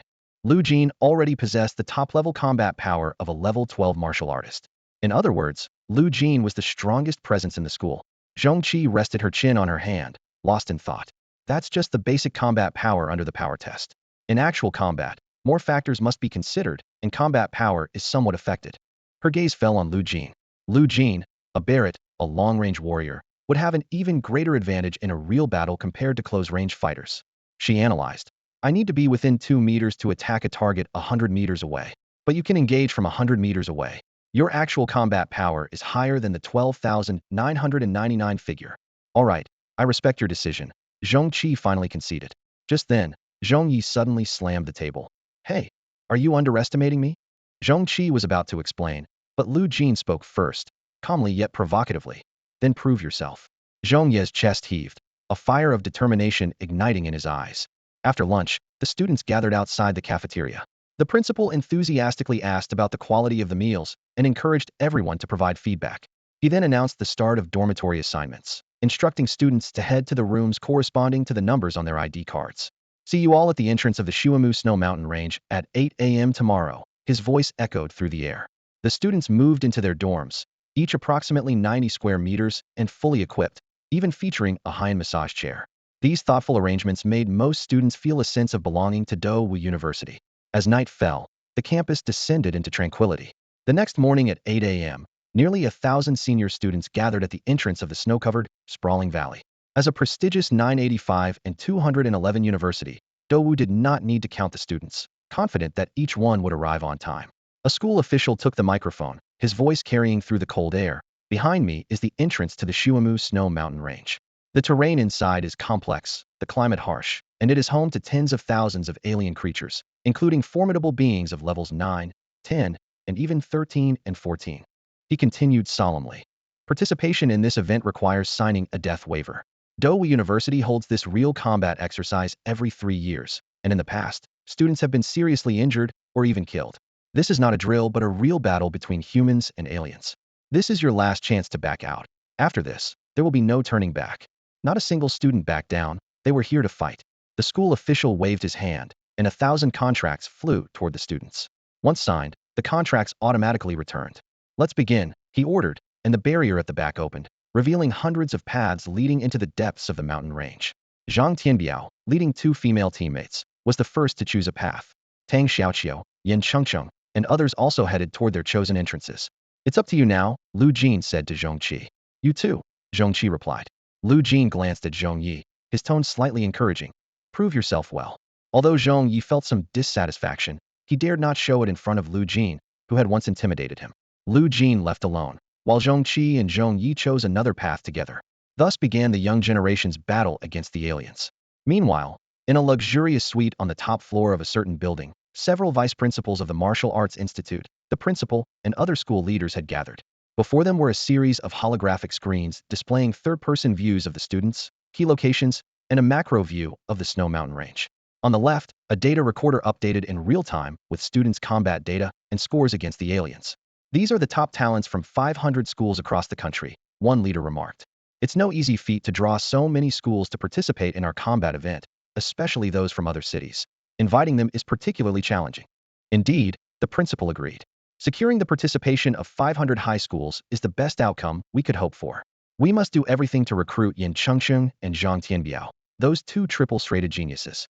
As for the other students, it will depend on their performance in this combat exercise and the preferences of the vice principals. An elderly vice principal, his hair speckled with gray, switched the view to Tang Xiaoqiu and lamented. It's a shame Tang Xiaoqiu was snatched up by Qingbei.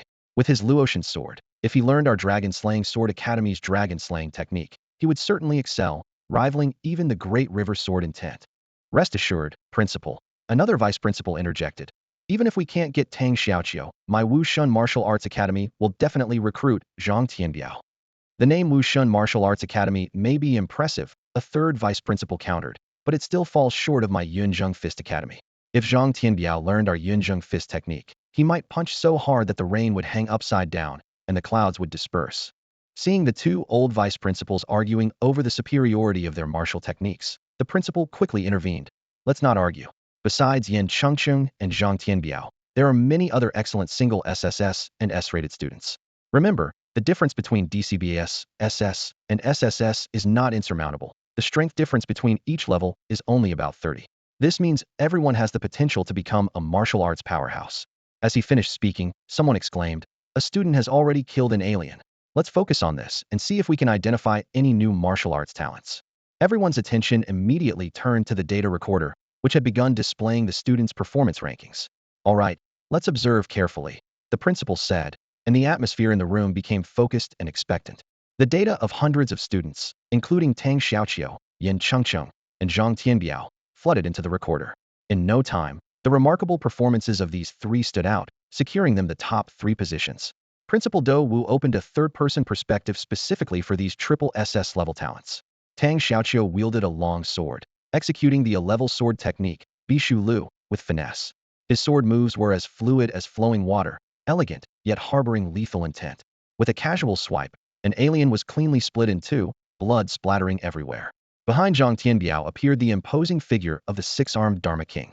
He delivered a basic straight punch, synchronized with the Dharma King's attack. The force of the punch shattered a 2 to 3 meter tall deformed alien, scattering limbs in all directions.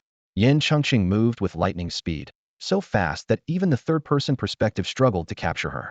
Before the aliens could react, they were already dead, unaware of how they met their end. The only flaw in these three talents seemed to be the insufficient number of enemies they had killed. Although their kills were swift and decisive, a keen observer could detect slight unfamiliarity. After all, this was not the virtual world of glory but brutal real-life combat. Principal Do Wu nodded coldly and commented, "Yes, this is war. A life-and-death struggle between invaders and defenders."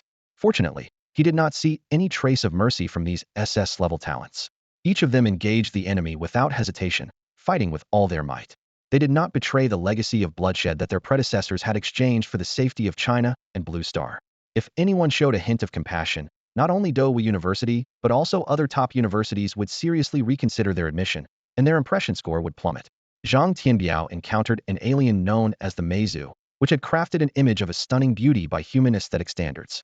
However, Zhang Tianbiao, without hesitation, shattered this beauty with a single punch. Excellent. Clap, clap, clap.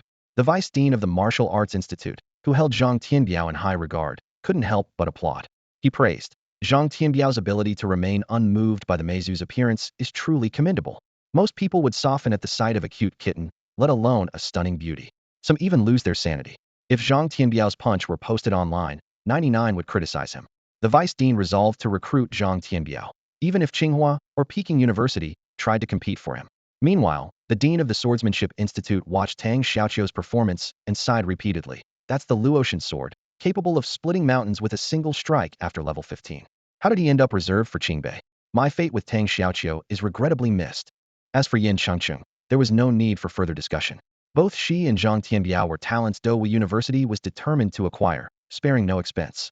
Aside from these three, the deans also closely monitored the third-person perspectives of other students. Nearly everyone was giving their all, striving to leave a lasting impression. Most reached an excellent level, prompting the vice deans to consider recruiting them all. We have to select the best from these outstanding individuals, which is really difficult, one vice dean lamented. Indeed, why don't we just take them all? Another suggested. The principal shook his head, responding, I'd like to do that too, but it's not allowed by the authorities. It would be considered unfair recruitment. Hearing this, the dean said no more and continued to focus on observing the students' battle performance in the snowy mountain range. Meanwhile, the performances of Tang Xiaoqiu, Yin Chengqing, and Zhang Tianbiao continued to soar. They not only demonstrated a level martial skills and talent from the start, but also executed their moves with expert precision. Tang Xiaoqiu performed 10 consecutive fluid slashes with ease, eliminating aliens. His evasive maneuvers were almost imperceptible, showcasing nearly perfect agility. Zhang Tianbiao swept across the battlefield like a whirlwind, leaving enemies falling in his wake. Meanwhile, Yin Chengqing was like a sharp blade, cutting through everything in her path. Their astonishing performance earned nods of approval from the deans, who were pleased to see these two prodigies standing out among many excellent students. The deans then turned their attention to the other students. Lan Yu, Zhong Qi, and other SS-level talents became their focal points, while the S-level students were ranked behind. The vice deans present nodded repeatedly, each quickly identifying one or two outstanding students. The Archery Academy deans silently observed all the long-range fighters. Although there were quite a few with awakened archery talents, Lan Yu was the only SS level among them. After witnessing Lan Yu's performance, the dean felt satisfied and then shifted his focus to the S-level archers. These S-level archers were indeed excellent, but something seemed to be missing. The dean wasn't worried about other academies poaching talent, as there was only one archery academy at Do Wu University. However, the problem was evident. There were too few standout talents.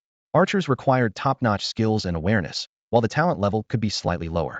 This meant archers needed to put in more effort and possess additional qualifications compared to students in other disciplines. While the shooting skills of these S-level archers met the standard, that was about it. The dean continued to search, hoping to discover an exceptional archer. Yet, apart from Lan Yu, he hadn't found anyone satisfactory. The dean kept switching through more participants' third-person perspectives, his expression gradually dimming, until he noticed someone marked as a long-range fighter climbing up the leaderboard on the far left. Lu Jin, a level? The dean was surprised to find this was the first time he had seen a participant below S level in the competition. He quickly switched to Lu Jin's perspective to observe closely. In the snowy mountain range, Lu Jin cautiously scanned the complex environment. The treacherous terrain could easily lead one into a dead end, either requiring a climb up steep cliffs or a forced retreat. For efficiently taking down alien creatures, this place was a nightmare. However, with the excellent observational skills from his level 2 eagle eye and the hunting experience accumulated over the past few days, Lu Jin managed to adapt. Suddenly, an alien creature appeared 100 meters ahead. Lu Jin swiftly raised his gun, and with a thunderous bang, the creature fell. Immediately, more than 5 alien creatures emerged from the left. Lu Jin quickly adjusted his stance and began sniping. Bang, bang, bang, bang, bang. A series of shots emptied the magazine, taking down all 5 creatures.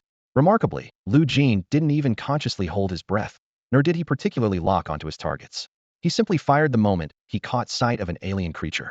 His recent experiences battling mosquitoes had elevated his sniping skills to an indescribable level of instinctive precision. Moving forward, Lu Jin entered a dead end about 200 meters in diameter.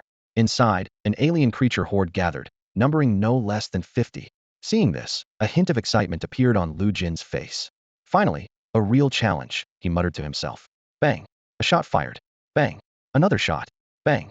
Another alien creature fell. Shockwaves rippled from the gun barrel, and flashes of fire briefly lit up the darkness before vanishing. The ground beneath Lu Jin's feet trembled slightly from the powerful kinetic energy of the bullets fired from his Barrett rifle. A sense of destruction permeated the 200-meter dead end. The alien creatures screeched and fled in panic. Yet, their cries seemed to become a macabre soundtrack, adding a haunting undertone to the destruction. Lu Jin remained expressionless, feeling no burden, only a growing sense of ease. Humanity's mortal enemies, deep-seated enmity, and his promise to one Yuan Zheng weighed on his shoulders. He was determined to carry out this mission fully. Thus, under the cold, merciless gunfire, no alien creature remained alive within 200 meters. The cold wind howled, and clear footprints were left in the perpetually snowy landscape. At this moment, the snowy mountain range fell into an eerie silence. A solitary figure quietly made his way deeper into the range. Lu Jin furrowed his brow slightly, proceeding with caution. The surrounding silence was unsettling, reminiscent of hunting moments when all creatures avoided his presence. The aliens were well hidden, leaving only a few disordered footprints beneath the snow, impossible to track. Lu Jin was certain that this path should have been traveled by him alone, given the endless expanse of the snowy mountain range, making encounters with others unlikely for a solitary traveler. He speculated that the aliens might have been scared away. Even if not entirely irrational, aliens with a leader would follow orders, and those without would act on instinct. Rarely would they mindlessly attack any unfamiliar creature. After the intense gunfire earlier, Lu Jin had to quicken his pace. Otherwise, he might not encounter any aliens at all. He moved forward unimpeded, occasionally dispatching a lone alien or two with ease. Time passed, yet Lu Jin still hadn't come across a large group of aliens. In this vast mountain range, even with thousands of aliens, they were relatively sparse, and the chance of encountering a group was minimal. To gain a better vantage point, Lu Jin decided to ascend higher into the mountains. He chose a narrow path leading to the summit, and after passing through a stone cave, the view opened up before him. In the distance were towering peaks, while nearby lay a vast, snow-white valley. The valley had few aliens, suggesting it was occupied by some powerful creature that deterred others from approaching. Suddenly, a piercing cry caught Lu Jin's attention. He looked up to see over 100 bird-like creatures with human faces circling in the sky. Without hesitation, Lu Jin raised his Barrett sniper rifle and pulled the trigger twice. This was his instinctive response to flying aliens, to prevent them from evading a lethal attack. As expected, the creatures scattered in panic at the sound of gunfire. Despite this, Lu Jin successfully hit his targeted prey. Feathers fell amidst sharp cries. Unexpectedly, these creatures didn't flee but instead displayed intense hostility toward Lu Jin. Immediately, like a barrage of arrows, hundreds of black figures dove towards him. Though small in size, their collective attack was suffocatingly oppressive, like disturbing a decade-old hornet's nest with countless deadly stingers aimed at Lu Jin's head. For the first time, Lu Jin was enveloped by feelings of fear, death, and despair. He wasn't sure if he was truly afraid, but his muscles involuntarily trembled. Then, Lu Jin held his breath. From that moment, the world seemed to fall into a silent void. Minutes later, in the monitoring room of the Archery Academy, the headmaster calmly watched Lu Jin eliminate these flying aliens maniating bats. He was astonished to find that Lu Jin never called for help. even though assistance could have arrived instantly. More shockingly, Lu Jin managed to kill all the initial 100 man-eating bats, and as nearly 500 more swarmed from the mountain range, his expression remained unchanged. This wasn't just a hunt. It was a complete extermination. After this battle, the snowy mountain range might never see man-eating bats again. Lu Jin's shooting precision far exceeded basic levels, leading the headmaster to conclude that he must possess a special ocular ability. Individuals with the ability in the pupil domain are extremely rare. Among the thousands of students participating in the event, only Lan Yu possessed such a talent. However, even Lan Yu required 10 arrows to bring down a single man-eating bat. She was relentlessly pursued by these fierce creatures and only managed to evade their frenzied attacks with her exceptional awareness. Facing an entire swarm of man-eating bats, Lan Yu had no chance of victory. Yet, Lu Jin accomplished the impossible. His shooting skills far surpassed Lan Yu's, managing to kill a man-eating bat with every 3 shots.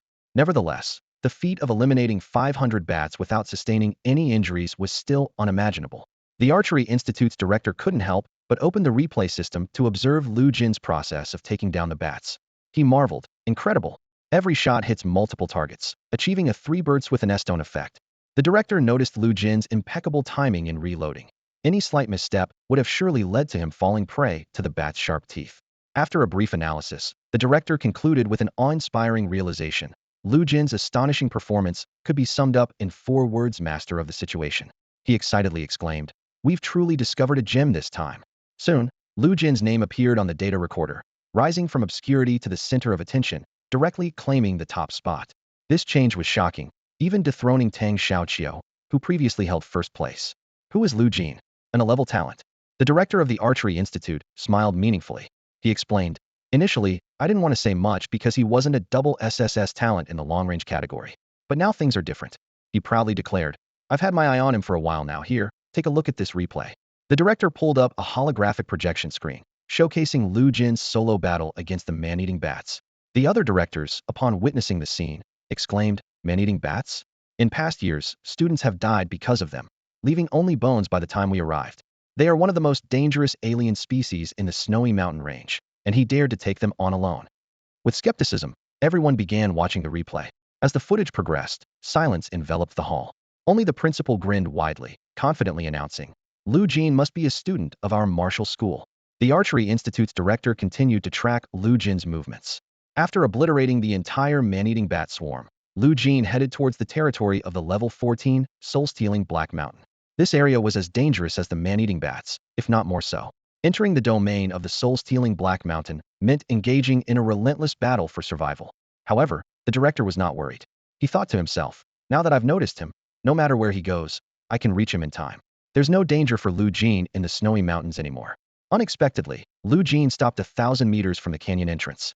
From a third-person perspective, it was clear that the soul-stealing Black Mountain, imprisoned in the canyon, was struggling, its massive black form crashing against the canyon walls. The director held his breath, vaguely guessing Lu Jin's intent. Lu Jin silently raised his Barrett sniper rifle and pulled the trigger. Boom! A deafening gunshot shattered the silence. With the Barrett's ultra-long-range capabilities, the situation turned into a one-sided massacre. Lu Jin, all by himself, was challenging the most formidable presence in the snowy mountains. In the heart of the canyon, a deadly standoff was unfolding. Lu Jin stood 1,000 meters away, gripping a Barrett sniper rifle with unwavering focus. The canyon's invisible barrier acted like a cage, trapping the formidable, soul-devouring Black Mountain within its confines. Lu Jin, the young sniper, was preparing to launch a lethal assault on one of the strongest level 14 beings among the alien races in the snow-capped mountains. Information from the Bao Institute's director revealed that the target had a formidable defense, with a power level of 12,999. But could this be enough to handle the soul-devouring Black Mountain? Bang! The first shot shattered the silence, echoing across the canyon. The soul-devouring Black Mountain halted its movements, its stone-constructed head swiveling towards the canyon's entrance to face its challenger. The bullet struck its head with precision, causing only a slight tremor.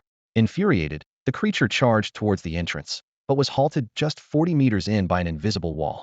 Bang! Another shot hit its head. The creature stood its ground, emitting a low, provocative growl. Bang! The third shot aimed at its head again. This time, the entire stone body trembled as it angrily pounded the invisible barrier with its fists. Boom! The fourth shot struck, leaving noticeable wear on the stone head. The creature went berserk, violently crashing against the air wall, creating waves of distortion.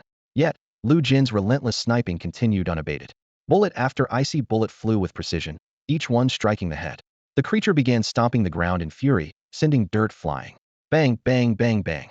The continuous gunfire rained down like a storm. Suddenly, a stone on its head exploded, and its blue eyes narrowed to pinpoints. Like water dripping on stone, each seemingly minor attack accumulated into a destructive force.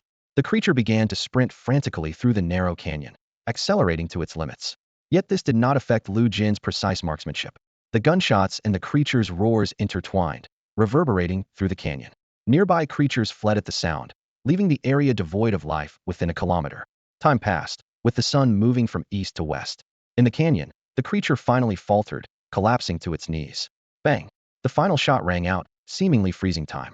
An eerie silence enveloped the world, with even the wind and rustling leaves falling still. Boom! A thunderous explosion shattered the silence. The canyon's invisible barrier glowed with golden light, then cracked and shattered. The soul-devouring Black Mountain's stone body disintegrated in a self-destructive finale to the prolonged battle. The canyon collapsed, burying the remains of this once mighty creature under a rain of rubble. The soul-devouring Black Mountain was forever laid to rest here. In the control room, the head of the archery department couldn't help but applaud, his eyes gleaming with excitement. Well done. What a magnificent display of shooting. This is the true spirit of a long-range warrior. He clenched his fist, making a silent vow to himself. Lu Jin, you are a treasure I must secure at any cost. As the sun set, staff efficiently gathered the over 1,000 students who participated in the event. The practical exercise concluded successfully, and fortunately, not a single life was lost this year. The air was thick with tension and anticipation as the results were about to be announced. The top 100 individual excellence awards will be announced in 1 minute. A staff member announced loudly, and the team kill first place will be revealed afterward. The students lined up neatly, holding their breath as they awaited the results. Tang Xiaoqiu stood with his arms crossed and eyes closed. Although he was confident he would make the list, he couldn't be sure if he would take first place. Yin Chengcheng was anxious, eager for her personal score, yet worried about whether her team could clinch first. Lan Yu patted Yin Chengcheng's shoulder reassuringly. We've done our best, and stressing now will only wear us out. Only then did Yin Chengcheng relax a bit. Zhang Tianbiao felt the pressure mount under the school bell's gaze. He knew his solo performance likely hindered their team's chances at first place, and was already contemplating how to make up for this shortfall. Meanwhile, Lu Jin was conversing with Zhong Qi and Zhong Yi about their battle achievements. I killed about 120 alien creatures, Zhong Qi said. I didn't differentiate the levels, so I didn't count precisely. Zhong Yi looked slightly disappointed. I only killed 99, just one short of 100. That's great. You'll definitely get an individual excellence award. Zhong Qi encouraged. Zhong Yi forced a smile. I hope so. Both turned to Lu Jin, waiting for his response. 560, Lu Jin replied calmly. How many? Zhong Qi and Zhong Yi asked in disbelief. 560, Lu Jin repeated, his tone still even. The astonishing number left Zhong Qi and Zhong Yi speechless, their expressions shifting rapidly. Finally, the moment to announce the list arrived. The staff began reading names, starting from the 100th place and moving upward. 100th place, Tang Si. 99th place, Li Jia. As the list was read, the students' emotions fluctuated. When 30th place, Zhong Yi, was announced, Zhong Yi finally lifted his head, and Zhong Qi joyously shook her arm. 6th place, Zhong Qi. Yes. Zhong Qi jumped excitedly, like a blossoming gardenia. Only the top 5 remained. Tang Xiaoqiu, Yin Chengcheng, and Zhang Tianbiao's hearts raced as they speculated about their rankings. Lan Yu was anxious, worried about making the top 100. 5th place, Lan Yu. Lan Yu finally relaxed, exhaling in relief. 4th place, Zhang Tianbiao. Zhang Tianbiao bowed his head in disappointment, while the school bell rolled her eyes, muttering, useless. 3rd place, Tang Xiaoqiu. Tang Xiaoqiu's eyes widened in shock, clearly not expecting to be only 3rd. 2nd place, Yin Chengcheng. Yin Chengcheng was puzzled. All 3 double SS level names had been announced, so who could be first? The crowd held its breath, eagerly awaiting the revelation of the 1st place. 1st place Lu Jin. The crowd erupted in whispers. Who is Lu Jin? Never heard of an SS level by that name. Discussions buzzed around. Zhong Qi excitedly patted Lu Jin's shoulder, grinning like a cartoon character. Lu Jin, it's really you. Did you hear that? You're the first in individual excellence. Lan Yu and Yin Chengcheng looked at Lu Jin in shock, thinking to themselves, so it was him, the guy who blew my mind? But now, it doesn't seem all that surprising. Finally, the team results were unveiled. 1st place team, from a city first high school, the group of Zhong Qi, Zhong Yi, and Lu Jin. Total kills, 779, total points, 1,024. The staff announced loudly. The second place had a total of 600 kills and 701 points. Detailed information is available at Office Building 1, Room 1016. With the announcement of the results, the practical exercise concluded on a high note, leaving behind countless faces filled with excitement, surprise, and contemplation. After the list was announced, the students dispersed like a tide, with most heading to classroom 1016 to check the detailed scores. When the top score appeared, everyone gasped at it wasn't a lucky first place, but an overwhelming display of strength, a first place that was unattainably far ahead. In the temporary boys' dormitory, Lu Jin's phone suddenly vibrated. He glanced down to see a message from the agricultural bank. 2 million yuan had been transferred to his account ending in XXX. Lu Jin blinked and confirmed multiple times that the 2 million yuan had indeed arrived. He mused that sometimes money is an unreachable dream, while other times it's just a series of numbers on a screen. Lu Jin decided to save the money without touching it, leaving it for his future little cousin. As for the expenses of training resources, he planned to find a way if necessary. This 2 million would serve as a small safety net. At that moment, a message from Daewoo University appeared. You have qualified to enter the martial arts library. Please come to the library at 8 a.m. tomorrow to select ins-level martial art. Lu Jin's stomach growled, prompting him to rush to the cafeteria and gulp down a hearty meal. As he was about to return to the dormitory, a senior stopped him, saying that the Martial Arts Institute intended to offer him a guaranteed admission invitation and asked him to visit the top floor of Office Building number 2. Out of courtesy, Lu Jin followed the senior to the large open-area surveillance room on the top floor. The surveillance room was bustling. Besides Tang Xiaoqiu, all the other top 100 students were there, including Zhong Qi, Zhong Yi, Yan Chengcheng, and Zhang Tianbiao. Several distinguished elders and middle-aged individuals were enthusiastically introducing the advantages of their respective martial arts institutes to the students. Zhang Tianbiao, if you join my Yunjing Martial Arts Institute, I'll personally mentor you, an elder promised loudly. And I'll give you a set of Series 001 combat gear. Combat gear is special attire designed for battle, with quality ranging from 009 to 001. The higher the level, the lighter and more protective it is. The 001 combat gear is the pinnacle, not only offering enhanced protection, but also improving combat feel, akin to a legendary skin in a game. It features automatic repair, cleaning, temperature regulation, and tailored fit, making it almost a heritage item that's hard to acquire even with money. Apart from university deans of level 20.0 and above, few are willing to give away a 001 combat suit as a gift. Even for powerful figures, 001 combat suits are scarce, and giving one away means having one less. To acquire more, even the powerful must invest significant time and effort. Zhang Tianbiao scratched his head, looking a bit troubled. I really appreciate the offer, but I'm not keen on wearing a used combat suit. Don't worry, it's brand new and unopened, with the tags still on, the elder quickly explained. But I still want to think it over. Zhang Tianbiao remained hesitant. Meanwhile, Yan Chengcheng also received an offer from a martial arts institute dean. Besides the 001 combat gear, they promised, all the resources you need for training will be provided at cost price. This way, you can save a significant amount of the guild's investment. Hearing this, Yan Chengcheng's eyes lit up, clearly intrigued. Saving means more money in Yan Chengcheng's pocket, allowing her to fully focus on her martial arts training without being distracted by other trivial matters. This kind of treatment cannot be compared even to Qingbei University, not even with the 001 combat suit. There, these geniuses are just ordinary students. Only those like Tang Xiaoqiu, who have a special talent for martial arts, might receive special admission conditions from Qingbei University. Lu Jin thought to himself, I've actually admired Daewoo University for a long time. Haha. Good. Good. Someone laughed. Although Daewoo University may not have as strong a foundation as Qingbei, the talents it produces are not necessarily weaker. Zhong Yi and Zhong Qi also accepted Daewoo University's offers. Everyone except Zhang Tianbiao had agreed. At that moment, the head of the archery academy approached Lu Jin and said sincerely, have you considered it? If you join the archery academy at Daewoo University, I will teach you all the martial skills I know. I also have a 001 combat suit, and I can give you a Dragon Gall. Dragon Gall. The other deans were shocked by the archery academy head's words. The Dragon Gall comes from a Western dragon of another race, and the lowest level of any Western dragon seen so far has a combat power of at least level 23. The archery academy head once operated a bow remotely, pulling the string for half a month, finally managing to kill a dragon. This Dragon Gall is extremely rare. Consuming it can increase the speed of training blood and energy by at least 30 for at least 10 years. Such a treasure is highly sought after even by great powers, and now it is being offered to a student? Yan Chengcheng and Zhang Tianbiao couldn't help but look at the dean who invited them. The dean awkwardly said, I don't have one at the moment. Lan Yu also felt a bit embarrassed, as he had already agreed to join Daewoo University. Although he was also in the archery academy, He only had the 003 combat suit. As for the Dragon Gall, he had never heard of it from the Archery Academy head. Sorry, he said quietly. However, to everyone's surprise, Lu Jin calmly said, I think I still want to take the college entrance exam. The deans looked deeply puzzled, and the Archery Academy head was taken aback. Lu Jin explained, I want to visit J-City.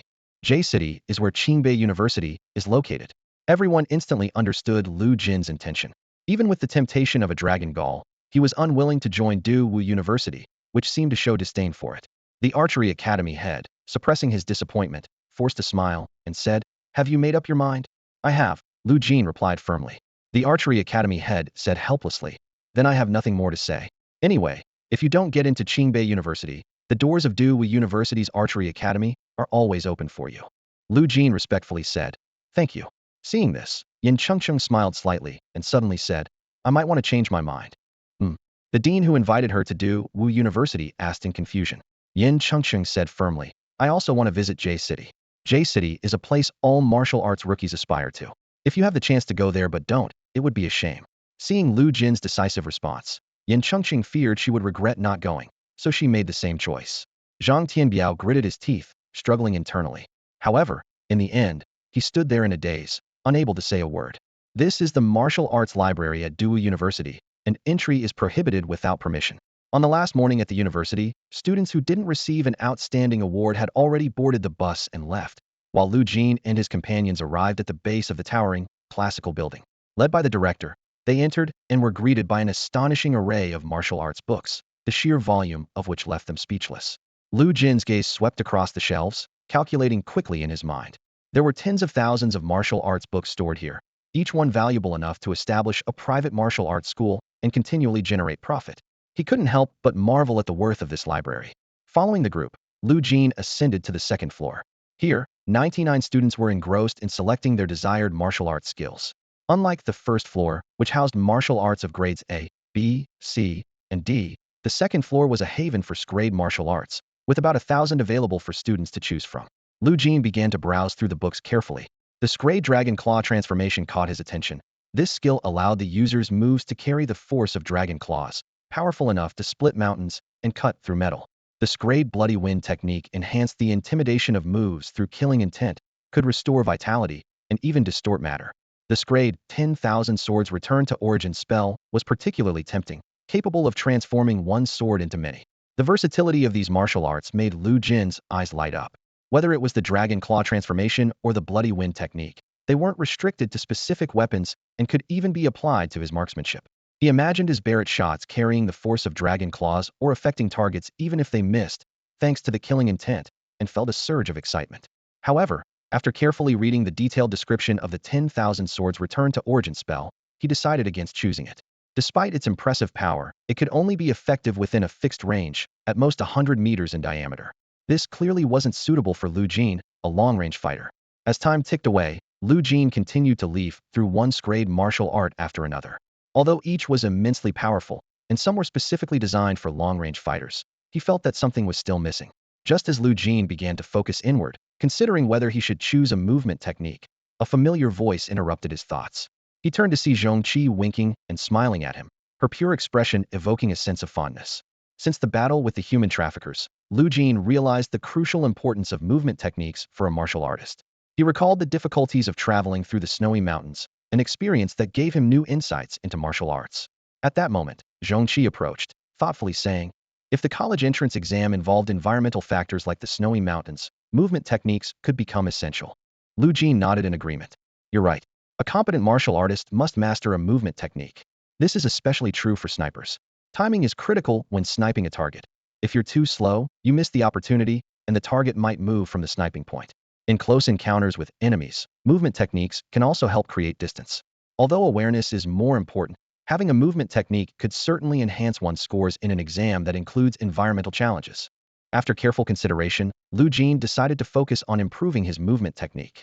Zhongqi thanked him, and Lu Jin wished her luck with her college entrance exam. She, recognized as a genius at their school, chose the path of guaranteed admission. Lu Jin thought it was a wise decision, as only those with double SS level abilities could reliably secure a spot at Qingbei University. Otherwise, all are equal, and only the exceptional stand out. Soon, Lu Jin selected a movement technique called Yen Fan, and level skill. Yin Fan is an explosive backward leap technique. Entry level allows a 50-meter leap. Mastery extends to 100 meters, and full mastery enables a 300-meter leap with the ability to change direction mid-leap. Lu Jin chose Yin Fan for 3 reasons. Its rapid speed allows quick distancing from nearby opponents. It maintains sight of sniping targets without exposing one's back to enemies, and it allows shooting during the leap. It might be one of the best-suited movement techniques for snipers. Having chosen his movement technique, Lu Jin left the University of Martial Arts. Along the way, he checked his status: vitality at 10.1, skills with Eagle Eye at level 264, sniping power increased to 271, stonewall cultivation at level 230, and bullet finger at max level. Yin Fan was still locked. Lu Jin smiled at the locked status of Yin Fan, thinking he finally had room for improvement in martial skills. He took a taxi back to school. The summer heat blew through the car window, messing up Lu Jin's hair. The driver quickly closed the window, and the air conditioning regained its dominance. Back at school, Lu Jin noticed the usual hustle and bustle. Sophomores were sweating it out on the field while attending cultural classes, chanting slogans about getting into top universities. Seniors were frequently entering and exiting the martial arts building, busier than ever. Lu Jin headed to Martial Arts Room 001 to begin his routine virtual reality training. This session increased his sniping power by 3 and improved his eagle eye by 1. In the evening, he practiced the stonewall cultivation as usual.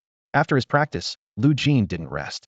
Instead, he picked up the Yin Fan training manual, ready to attempt it for the first time. He took a deep breath, focused his mind, and embarked on his journey to master this new skill. Distorted stances and peculiar postures, the intricate paths of qi and blood flow within the human body, flashed repeatedly in Lu Jin's mind. His gaze fell on the glass jar in his hand, filled with a black, viscous substance. Despite being sealed tightly, the pungent herbal scent seeped through. This was one of the secret remedies necessary for practicing Yin Fan, known for treating bruises and sprains with its external application. Lu Jin took a deep breath, his expression grave. He knew the training ahead would be a grueling challenge. There were a total of 30 stances, each relying on a single foot as the support point. Counting both feet, that meant mastering 60 different postures. 10 minutes later, a heart-wrenching scream pierced the night, stirring the entire neighborhood. Initially, his uncle thought it was a child from a neighboring family, but soon realized the sound came from Lu Jin's bedroom. He rushed in to find Lu Jin's foot swollen beyond recognition.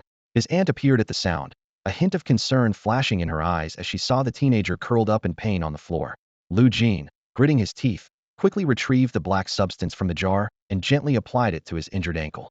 Miraculously, the pain subsided swiftly, and he could move his ankle slightly.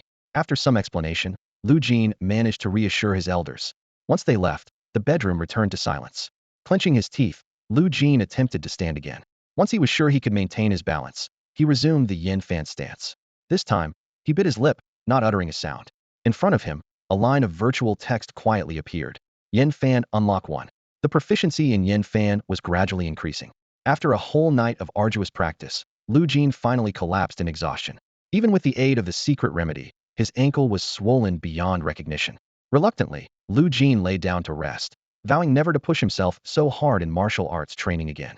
The night's intense training, coupled with the subsequent rest, consumed almost an entire day.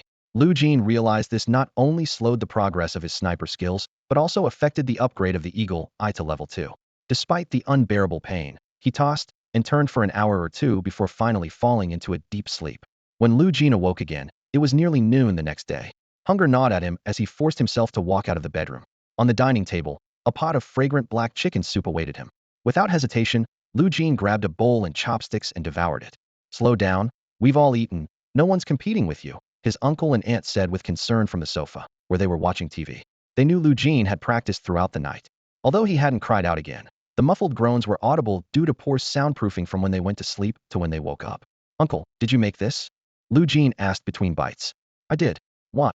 Not bad, you've improved." His uncle's face lit up with pride but quickly turned somber as the TV broadcast a breaking news story. Recently, areas around cities A, B, and Z have been hit by an outbreak. Authorities have locked down the affected regions, and residents are prohibited from leaving. Officials state that the epidemic will be effectively controlled within a week. An epidemic? Lu Jin frowned. What kind of epidemic takes a week to resolve? In his mind, modern medical technology was advanced enough that many illnesses could be cured with money. Even infectious diseases had become trivial, often resolved in less than an hour. The fact that this required a week indicated a situation more severe than imagined. The surrounding areas are infected, his uncle mused. It seems this epidemic spreads rapidly. Despite the news, the family didn't appear particularly worried. After all, their home wasn't on the city's outskirts, and epidemics were no longer seen as deadly threats. Lu Jin drained the entire pot of black chicken soup, feeling rejuvenated. He opened his panel to see a new notification. Yin Fan unlocked 10. Lu Jin couldn't help but smile wryly. Last night's hard work hadn't been in vain after all. After a night of practice, Lu Jin had only made 10 progress. The complexity of mastering the Yin Fan technique was not something that could be achieved overnight. It required more accumulation compared to the Tanjijin skill. Lu Jin stood up and jumped lightly, surprised to find that he could jump higher. Although he had only achieved 10 of Yin Fan, his body had already been affected by the foundational exercises, becoming extraordinarily light. He especially noticed the changes in his ankles, feeling as if a new strength was flowing through them, making them more resilient and powerful. Uncle, Aunt, the college entrance exams are coming up. I plan to stay in the school's martial arts room, Lu Jin said. Practicing Yin Fan might create some noise. All right, but if you go anywhere other than school, let us know, his uncle replied. Sure, Lu Jin nodded in agreement. It's just an exam, a mere stop in life's journey. Don't put too much pressure on yourself, his aunt gently reminded him. I won't, Lu Jin replied with a smile before returning to his bedroom to quickly pack his belongings and leave home. His home was not far from the city center, with convenient transportation and excellent security, so Lu Jin was not concerned about his family's worries. It was a Saturday, and the school was unusually quiet, with not a single student in sight. It wasn't until Lu Jin reached the martial arts building that he heard the unusually loud shouts and the heavy smell of sweat coming from the public martial arts room. All the senior students were busy practicing inside. 5 days later, in the early morning, Lu Jin walked alone on the silent street, the streetlights casting a dim glow. If anyone had been present, they would have witnessed a strange sight. Lu Jin was seemingly walking forward but mysteriously retreating backward. Suddenly, he took a step forward and vanished from his original spot, only to reappear 100 steps away. In the blink of an eye, he retreated 200, 300, 400 steps away. On a 200-meter street running north to south, Lu Jin retreated back to the starting corner in the blink of an eye. Then, with a slight exertion, he easily leaped backward over a 2- or 3-story high barber shop. At that moment, Yin Fan was mastered. Yin Fan level 1-1. With this skill, Lu Jin could hardly contain his joy. He felt not only physically lighter, but also mentally free.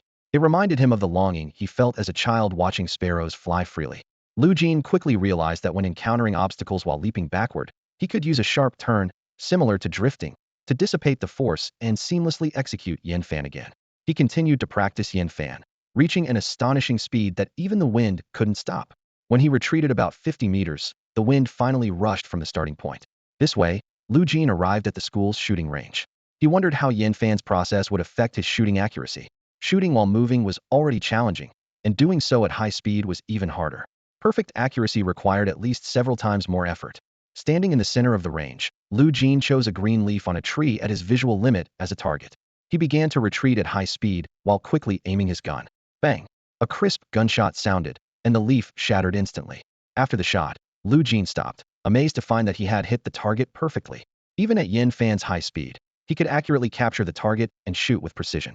Lu Jin's heart was pounding, and his breath was rapid.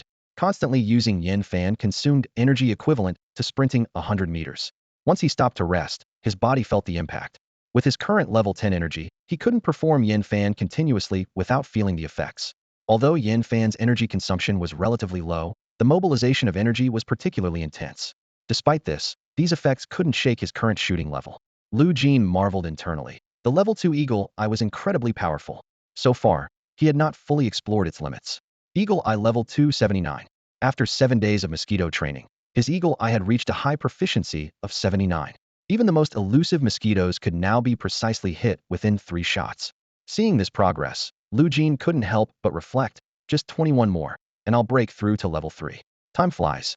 With just a month left before the college entrance exams, Lu Jin glanced at the calendar. June 1st had quietly arrived.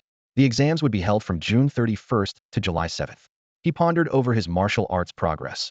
Mastering Swallow Return was within reach, and breaking through to level 2 of Eagle Eye was a certainty. However, his progress in the immovable mountain cultivation method was less than halfway, and unless he had a sudden breakthrough in comprehension, he would have to rely on the summer vacation to advance. Lu Jin considered going home, but changed his mind. He was confident his uncle would take good care of his aunt and that the baby would be born safely.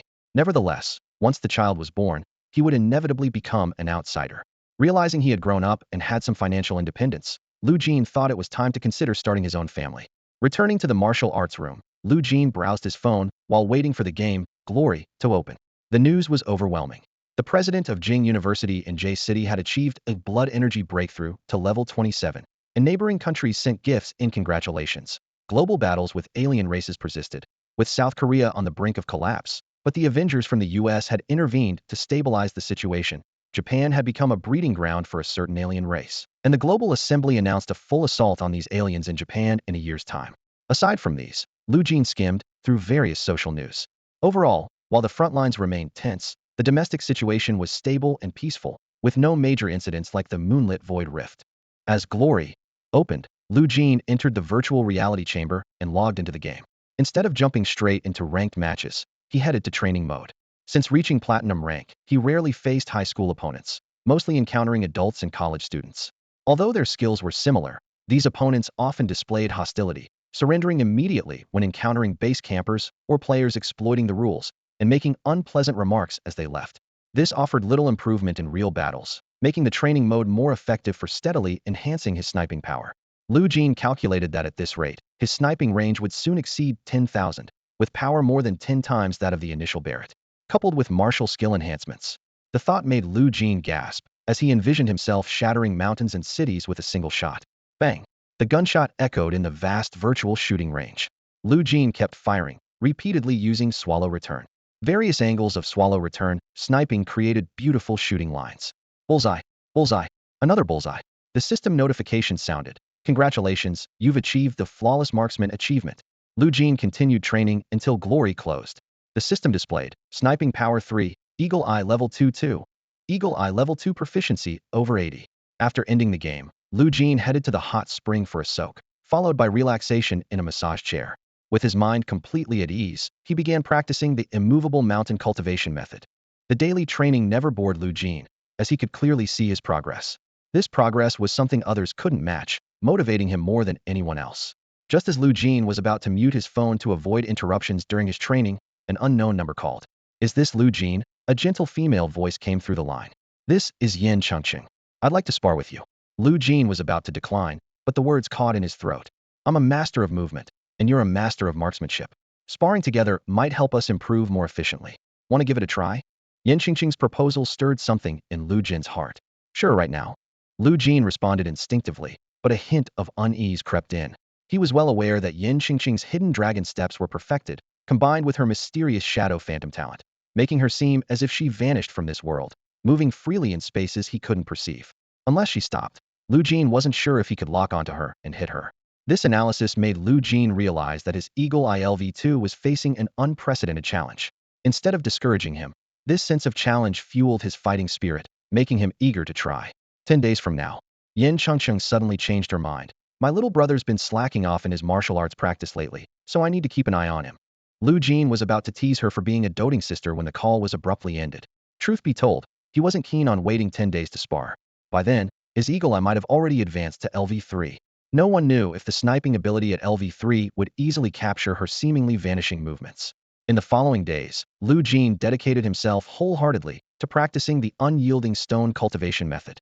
The process was steady, with no sudden bursts of insight or extraordinary performances. Day after day, his life seemed to fall into a monotonous cycle. Eat, sleep, train, repeat. The chaos of the outside world seemed irrelevant, becoming mere punctuation marks in the river of history. Amidst this seemingly endless training, Lu Jin suddenly heard a clear ding. He immediately realized, success, his Eagle Eye LV2 had finally broken through. The system prompt followed. You have obtained Heart Eye LV3. Heart Eye LV3, the eye that penetrates all things, with a vision unrestricted by space, capturing everything. At that breakthrough moment, Lu Jin's world changed dramatically. No, to be precise, it wasn't his eyes. It was as if a new type of vision had opened at his heart. He slowly closed his eyes, and in the darkness, colorful outlines sketched a distinctly transparent world. In this fascinating world, Lu Jin's sight was no longer hindered by any obstacles. He could see through everything within his range of vision. The outlines of various figures, the prominent sign of Fortune Supermarket, the intricate design of the presidential suite in a five-star hotel, everything was vividly clear. This transparent world unfolded before him, allowing him to see not only ahead, but also perceive everything behind him. The range of his Eagle Eye expanded to an astonishing 4 kilometers, making Lu Jin seem like the omniscient eye of the area. Just then, the phone rang again. When Lu Jin answered, he heard Yin Chengqing ask, I have time now. When are you available? Now, Lu Jin replied without hesitation. Great. See you in virtual reality. Lu Jin opened his eyes and quickly walked to the virtual reality pod, activating the glory system. A friend request popped up, and he accepted it. Instantly, the 1v1 duel mode was initiated. Yen Qingqing's figure vanished in the spring water in an instant. Her movements were as fast as lightning, her left foot pushing off her right, as if stepping on smoke, her whole body drifting like a wisp of mist. However, in Lu Jin's new vision, everything became clear and discernible.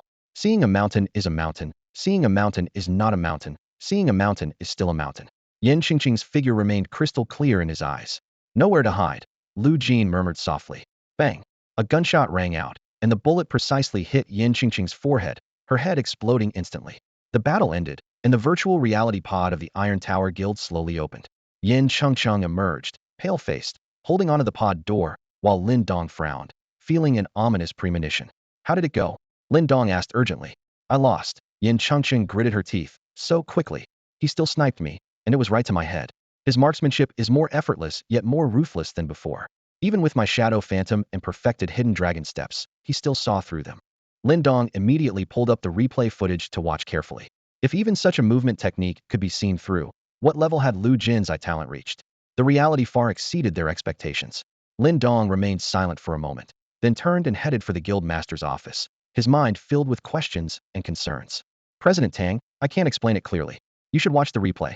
Lin Dong said this while projecting a holographic screen in the air. Tang Shui put down her pen and looked up, her eyes focusing on the screen. Why is it Lu Jin again? Tang Shui started to speak, but the next second, she discerned something deeper in the replay. Her eyes widened slightly. He actually managed to lock down Yen Qingqing with the advanced dragon step? That's right, Lin Dong softly confirmed. Tang Shui's eyes flickered for a moment, but then dimmed again. She shook her head. What use is it now? Yen Qingqing has long been with the Great Wall Guild. What are you trying to prove by showing me this video? Lin Dong smiled and replied, not really. I just can't let my president be unaware of what I know. Tang Shui waved her hand, signaling Lin Dong to leave. As Lin Dong turned to go, a subtle smile appeared on his lips. He had noticed the fleeting, regretful expression on Tang Shui's face and thought to himself, that's enough. Meanwhile, Yen Qingqing had lost interest in sparring with Lu Jin. In her view, there was no point anymore. Lu Jin exited the virtual reality pod, feeling refreshed.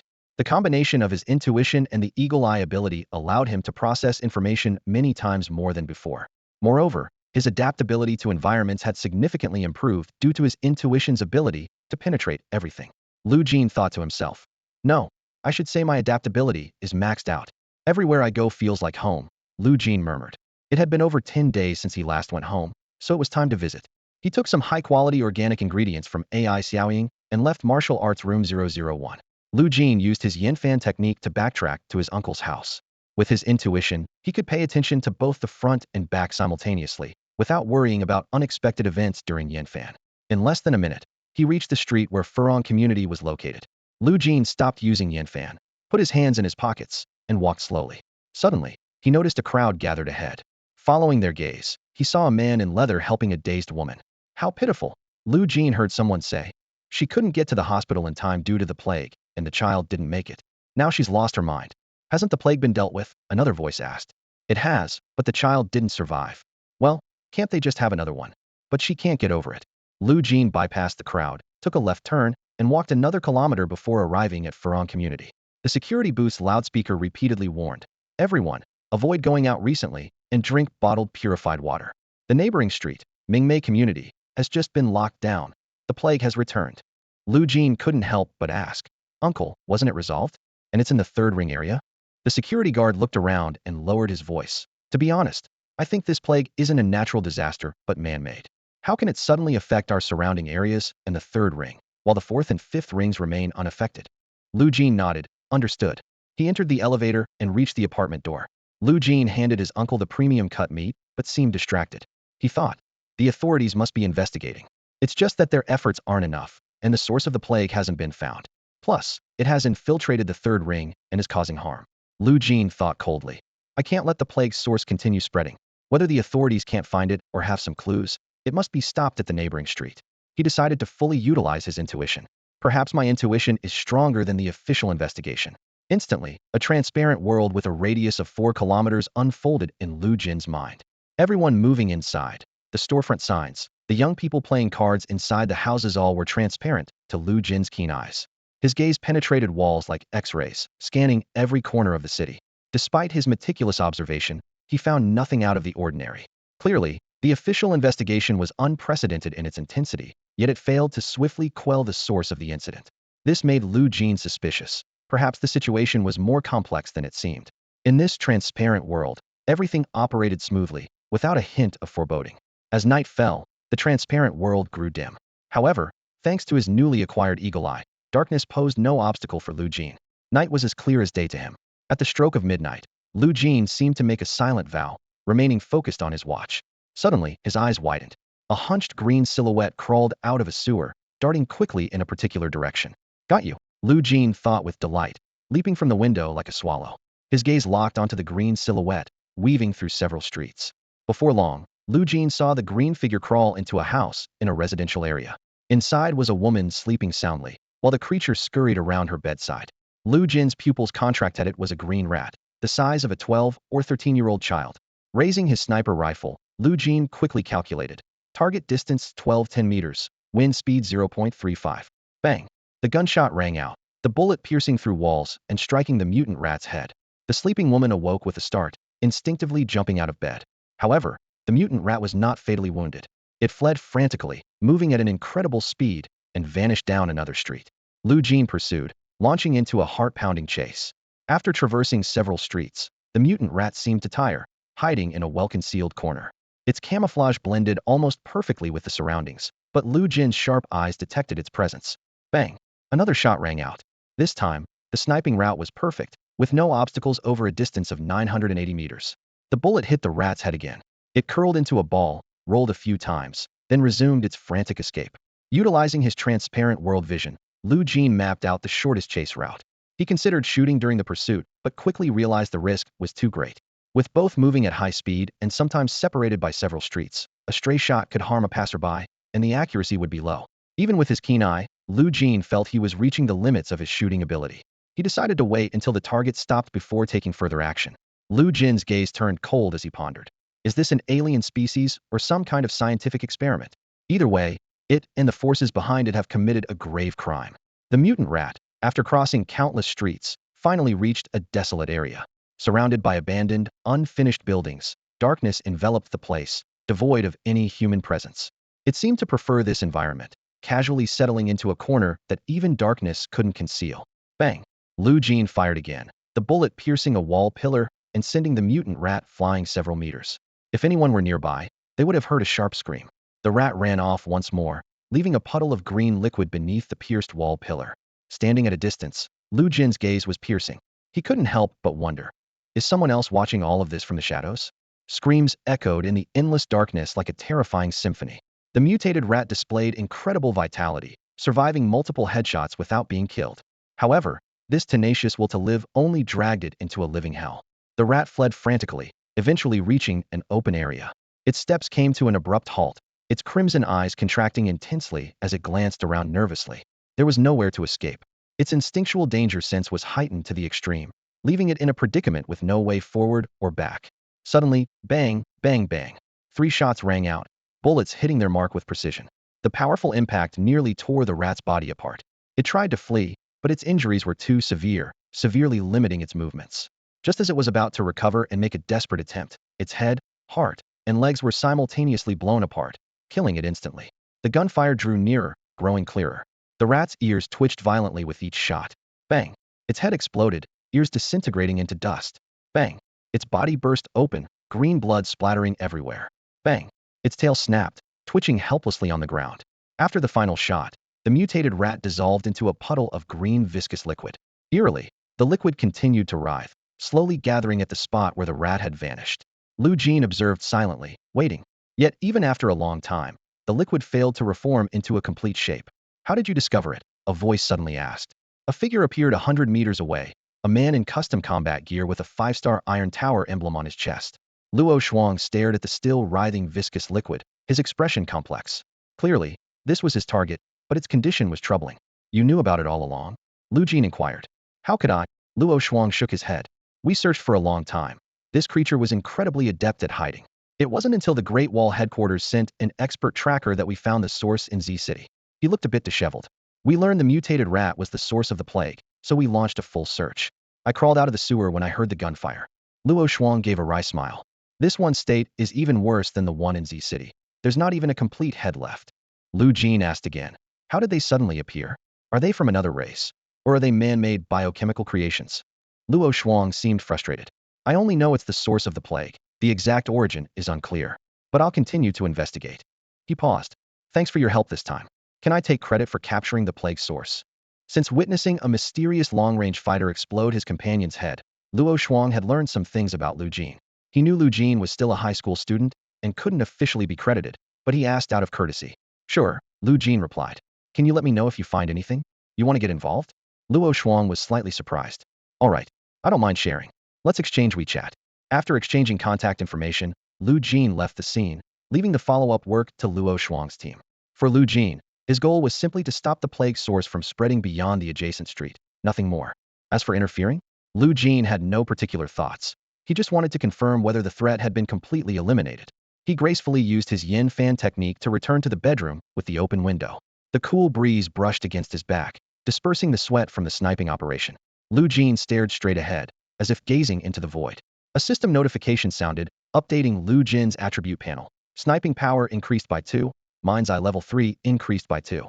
The effects of this sniping mission were unexpectedly successful, with both critical skills performing exceptionally well. In less than 2 hours of pursuit and sniping, such a significant improvement was achieved in efficiency that was unprecedented. Lu Jin contemplated silently. Battles that allowed him to concentrate fully and reach the limits of his shooting skills were rare. He didn't wish to encounter such situations frequently, as they often involved uncontrollable variables. If he weren't a long-range sniper, his first reaction when facing the poisonous rats might have been to call the police, rather than personally taking them out. Long-range combat provided him with a significant advantage and a sense of security. Opening his attribute panel, Lu Jin carefully checked his status. Vitality, 10.3. Skills, Mind's Eye LV 3133. Sniping power 271,316. Resilience Cultivation LV 23045. Yin Fan LV 1151. Flickstrike Max. With only 20 days left until the college entrance exams, breaking through the small success of Yin Fan still posed some pressure. Since the Eagle I had already broken through, making further progress in the short term was unlikely, so Lu Jin decided to focus on improving Yin Fan. He checked the sniping power data again. The range of 316 had reached an astonishing 3,970 meters, nearly surpassing his normal line of sight. Once it broke through 4,000 meters, vision would become a limiting factor. However, the Barrett sniper rifle was equipped with a scope of infinite magnification, reminding him that he hadn't adjusted the magnification in a long time. Lu Jin opened WeChat and browsed Luo Shuang's moments. Apart from travel photos and selfies, there was nothing special. It was already 2:30 a.m., and Lu Jin had only slept for half an hour. To adjust his sleep pattern disrupted by staying up late, he forced himself to get up. The sound of gunfire resonated punctually at the shooting range. In the low-rise apartment building, Wang Yuanzheng smoked a cigarette, marveling at the young man's progress in marksmanship. From the original 1,800 meters to the current 3,900 meters, it faintly had the taste of accumulating water into a deep abyss. Suddenly, a system notification sounded. Yin Fan breakthrough, from LV1 to LV2. Lu Jin immediately felt the change. His vitality coursed through his body. With a light tap of his right foot on the ground, he burst into a sprint at 100-meter dash speed. Then his left foot took over, tapping the ground again, achieving a seamless burst without delay.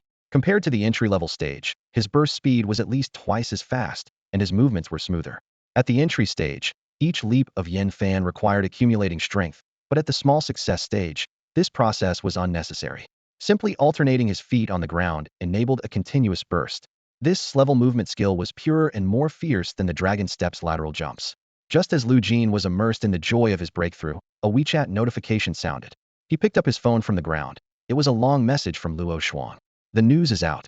We've discovered an ancient tomb with a tiny void rift inside, and these mutant rats have been coming out from there. Moreover, this rift has existed for at least hundreds of years. It might have been there since the tomb was built. Lu Jin replied briefly. Thanks. He was about to put down his phone but thought of another question, so he continued to ask, don't you find it strange? If it's been there for hundreds of years, why was it only discovered now? Why is the plague breaking out at this time? Luo Shuang responded quickly. What you're saying seems to make sense. A comprehensive search has been conducted within China, and everything that could be found has been eliminated. However, the headquarters captured a rat that could speak human language. They intended to capture it alive, but it committed suicide. I feel that the void rift, existing for hundreds of years, must have more mutant rats coming out of it than we've eliminated. The fact that they can precisely control the outbreak after hundreds of years suggests there might be a bigger mastermind behind it. Lu Jin pondered for a moment and replied, makes sense. Luo Shuang sent a series of ellipses, then added, good luck with your exams. Lu Jin opened the calendar and realized that it was already July 2nd. Tomorrow, July 3rd, was the day of the National College Entrance Exams. On the eve of the college entrance exam, Li Bowen stood in front of Mr. Wang's door, holding a chicken. Mr. Wang hesitated for a moment, but eventually accepted this token of appreciation from his student. Tomorrow is the college entrance exam. This might be the last time I bring you a chicken, Li Bowen said, his voice tinged with a hint of reluctance. Mr. Wang gave a faint smile, yes. He understood that this student-teacher relationship was coming to an end, and the help he had given was now being repaid with a few chickens. Li Bowen waved goodbye. I hope we'll meet again. I'm going to get into a good university. His eyes were filled with anticipation for the future, focused more on his own prospects than on gratitude. As Li Bowen walked away, Lu Jin realized that tomorrow was the exam. He quickly took out his phone, first inviting Wan Yuanzheng over for dinner, and then contacting his uncle to prepare a lavish meal. That day, Lu Jin set aside his training and devoted himself to helping in the kitchen. As night fell, Wan Yuanzheng arrived as promised. The four of them sat around the dining table, chatting and laughing heartily. And so, the evening before the college entrance exam quietly passed in a warm and simple atmosphere. On July 3rd, the National College Entrance Exam began. Lu Jin stood on a unique stage in his life. The exam had a distinctive set of rules. Candidates had to locate and defeat a monster boss in a complex simulated environment. Scores would be evaluated by both AI and human reviewers, with detailed explanations for each score. If there were any disputes, students could request a review through their class teacher, during which the exam process would be replayed for reassessment. To ensure fairness, any improper scoring would result in severe penalties for all reviewers involved. Students could also obtain their exam replays for public scrutiny. As the exam commenced, Lu Jin found himself in an unfamiliar virtual world, surrounded by towering mountains and dense forests. The map in his hand indicated the boss's location, level, and difficulty. Compared to the real-world combat at Dewu University, this exam seemed simpler with a map. However, Lu Jin unhesitatingly discarded the map. He activated his spiritual vision, increasing his sniping power to 370, maximizing his finger strength, and simultaneously initiating dual-ear invincibility and level 10 vitality. Lu Jin's pupils flickered between frenzy and calmness, with his gun muzzle shifting rapidly, sometimes pointing west, sometimes north. The swallow return skill allowed him to swiftly move to the optimal sniping position. Bang, bang, bang. Lu Jin unleashed his full potential without reservation until the exam's end bell rang. The summer break arrived as expected. Many exam takers chose to work or enter society directly, while some talented students who had already signed with the four major guilds embarked on journeys to study in different places. Lu Jin's social media was filled with travel photos from Hanbing, Zhongqi, and Zhongyi. And what about Lu Jin? He continued to steadily enhance his abilities. Sniping power 3. Spiritual vision LV31. Swallow return LV21. Invincible cultivation method LV21. His progress, though slow, remained steadfast and unwavering. The progress of the rock-solid cultivation method had reached 65, and Lu Jin eagerly gazed at this skill. In comparison, the proficiency in Mind's Eye and Swallow's Return hadn't surpassed 20.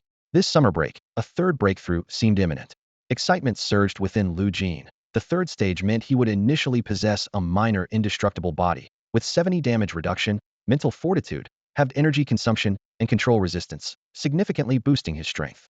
He glanced at the class group chat, which hadn't been updated since July 3rd.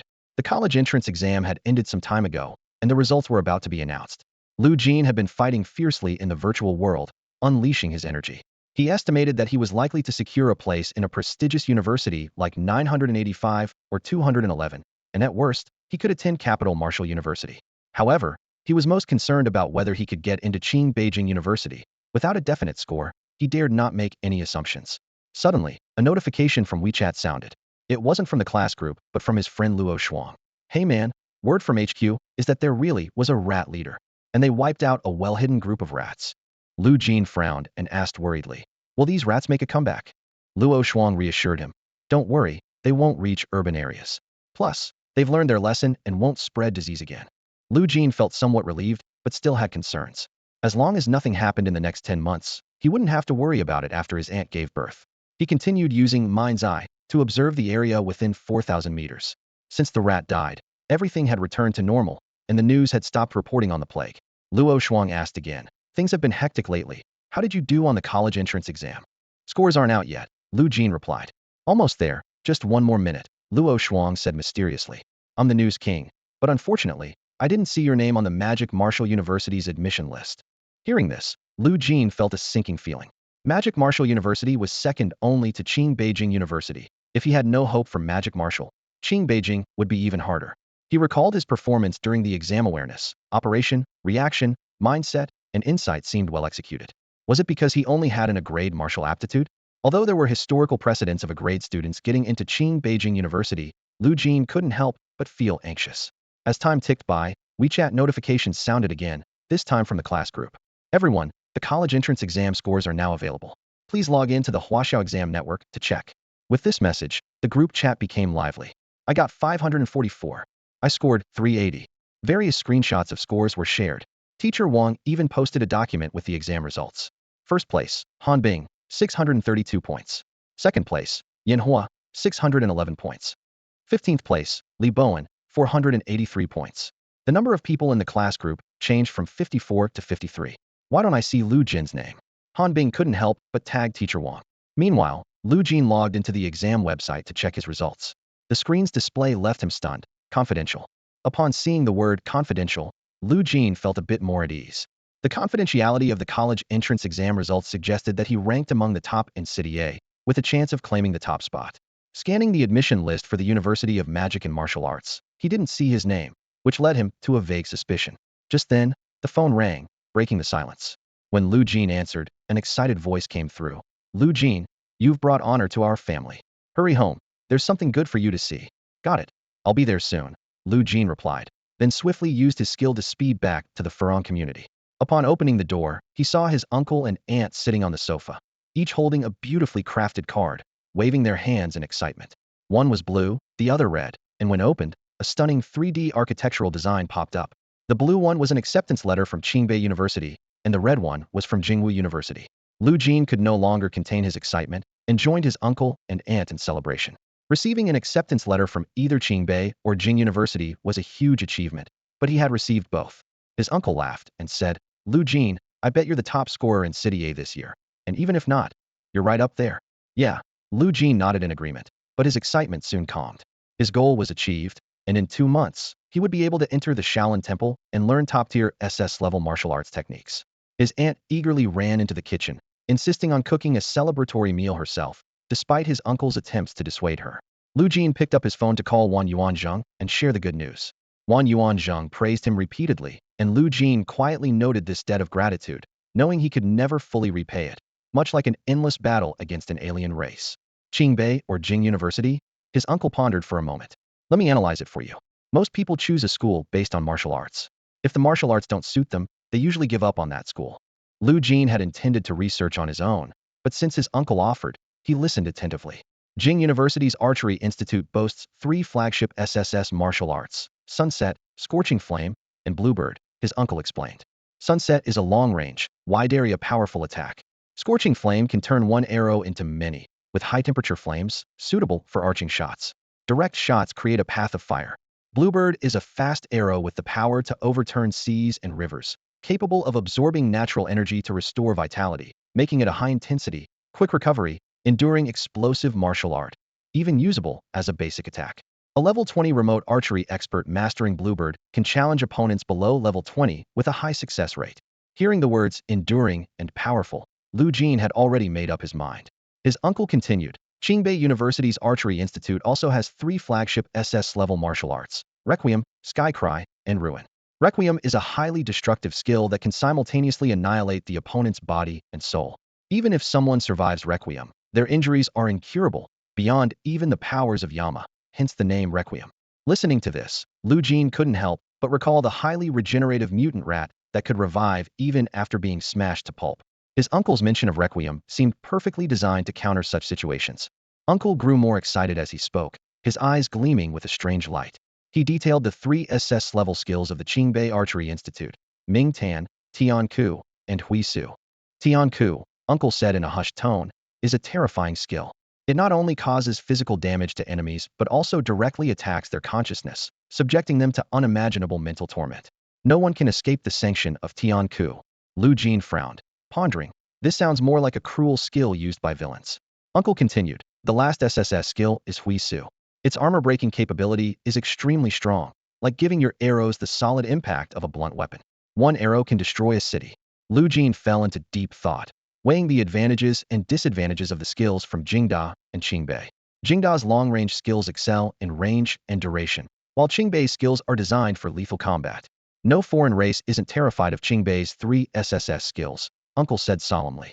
Even if they can't be killed in one strike, they'll wish they were dead.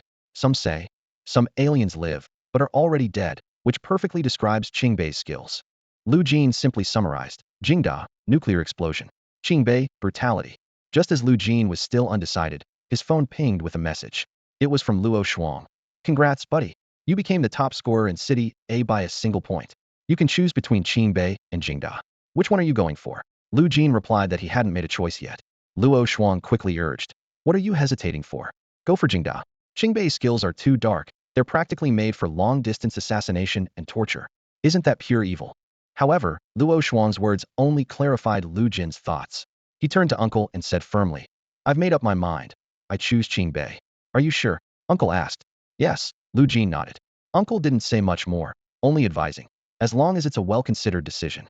Lu Jin's reason for choosing Qingbei was simple. As a sniper, he needed skills that ensured precision. Qingbei's Tian Ku perfectly matched his ability to see and attack all consciousness, aligning with the Barrett sniper rifle's characteristics: destruction, execution, and judgment. Although Jingdao's Qing Miao skill was tempting, after weighing the pros and cons, he opted for Qingbei. After all, Qingbei's 3 SSS skills were more suited to a sniper in a high martial world. Lu Jin thought to himself, if he performed well at Qingbei, there might be a chance to learn Jingda's martial arts in the future. But he quickly dismissed this thought, reminding himself to stay grounded. The most important thing now is to enhance my skills, Lu Jin resolved. This summer, I aim to perfect Yin Fan and break through to level 3 with unyielding strength. As summer vacation arrived, the temperature soared, reaching nearly 40 degrees. On the streets, young people donned cooling gear, while others opted for short sleeves and shorts. Lu Jin noticed his aunt's growing belly, and his uncle took extra care of her. The news of the plague rats gradually faded from public attention. Lu Jin no longer heard Luo Shuang mention it, and it seemed the headquarters had reduced their efforts in the search. After all, prolonged manpower investment with no results naturally leads to a decrease in resources. Fortunately, no outbreaks had been reported anywhere, and the internet was calm, reflecting a stable and harmonious society. Amidst this tranquility, Lu Jin suddenly had a flash of insight, and his skills surged. Ding! Yin Fan maxed out. His Yin Fan skill jumped from 75 to 100 instantly. Eager to test his newly mastered skill, Lu Jin tried it on the street. In a flash, he leaped 300 meters ahead and easily soared 50 meters into the air. He landed lightly on the balcony of a 12-story building, feeling the fluidity of his Yin Fan skill. Now, he could change direction midair without shifting his feet, and his backward burst step became exceptionally agile. Standing atop the building, hot wind rushed against him. Lu Jin checked his panel and saw that Yin Fan was fully mastered. Now, his focus should be on the rock-solid cultivation method, which was currently at level 275. Achieving level 3 before the end of summer would be challenging. He leaped down, heading swiftly towards the #1 martial arts room, ready to continue his training. Days passed. Night turned to day, and time flew by. On October 6th, 2 days before school started, the weather cooled. Lu Jin walked out of the #1 martial arts room, heading home. On his way, he reached an abandoned construction site and used Yin Fan to leap to the highest point, about 100 meters off the ground. He decided to jump without using his energy or any precautions. Boom! Lu Jin plummeted to the ground, dust rising around him. As he crawled out of the dust, he was unscathed, though a bit disheveled. At that moment, his rock-solid skill broke through to level 3, granting him a minor invincible body and having his energy consumption. Lu Jin regretted not having a taller building to test his limits, but felt confident that even a ton-weight armored vehicle couldn't budge him. He speculated that only a high-speed train might knock him over now. Thinking of the upcoming school term, with both martial arts skills maxed out and rock-solid, reaching the 3rd level, Lu Jin was thrilled. At Qingbei, he could fully dedicate himself to learning the SSS martial arts. Suddenly, Lu Jin remembered something and quickly checked Feizhou Travel on his phone. His heart sank as he found that all flights to J City for the next 2 days were sold out. There were no high-speed rail tickets either. Only 2 hard-seat tickets were left for the 11:30 p.m. green train tonight. He swiftly bought one, finally relieved. Without it, he would have had to trouble his aunt and uncle, who had limited mobility, to drive him. Just then, his phone rang. It was an unfamiliar number. Lu Jin answered, hearing a familiar voice. This is Ma Hongping. Come to the Great Wall Guild. I can't believe you actually got into Qingbei University. Lu Jin immediately replied, sure, I'm on my way. Lu Jin almost forgot he was a special recruit member of the Great Wall Guild.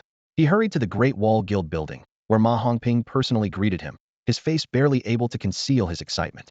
I'll take you to register the promotion to a special recruit contract, Ma Hongping said as they walked. Lu Jin asked in confusion, didn't we already sign? You signed a regular contract before, but now it's the special recruit contract, Ma Hongping explained, secretly amazed. This kid actually got into Beijing University through the tough entrance exam. Less than 2,000 people achieve that. Even if he attended any 985 university, Ma Hongping couldn't forget his previous promise and had to complete all the procedures today.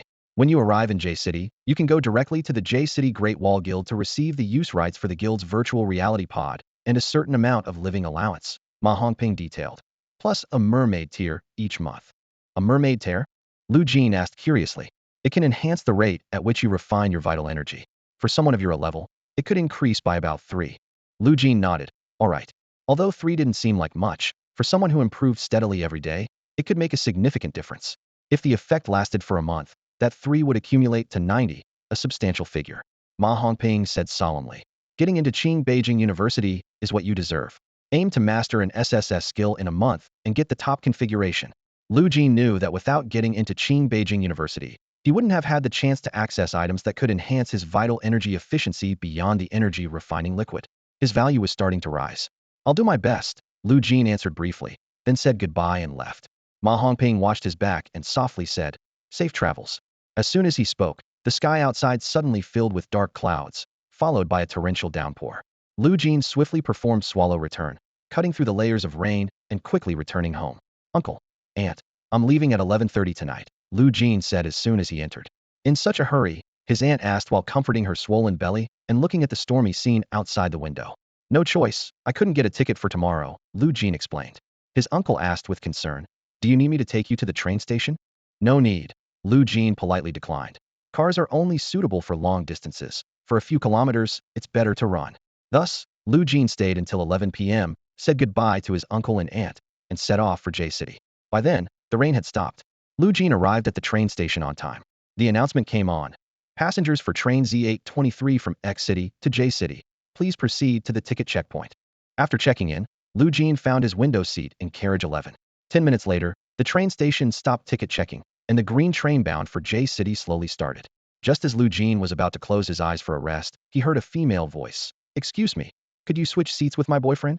Lu Jin opened his eyes and found a woman sitting next to him, while her boyfriend stood in the aisle, staring at him as if sizing up an honest person. Sorry, Lu Jin replied briefly.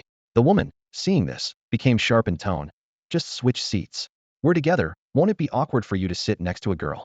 Seeing Lu Jin turn his face away, the woman became more agitated. Why are you being unreasonable? I'm just asking you to switch seats, and you're not willing? Who do you think you are? Do you know my boyfriend is a new student at 211 Beijing Vocational Institute? If he gets tired or sore from standing, can you afford to compensate? The woman continued. Thanks a lot. Just a seat switch, and he's putting on airs. Really a downer.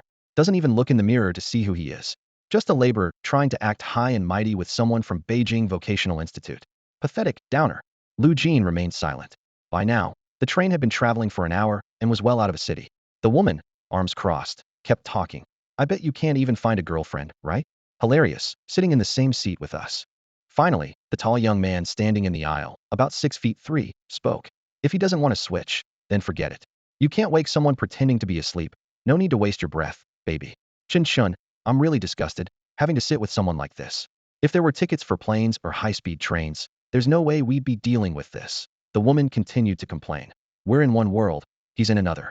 Meeting us in his lifetime is his lucky break, and the funny thing is he doesn't even want it. People like him can't seize opportunities even when they're given.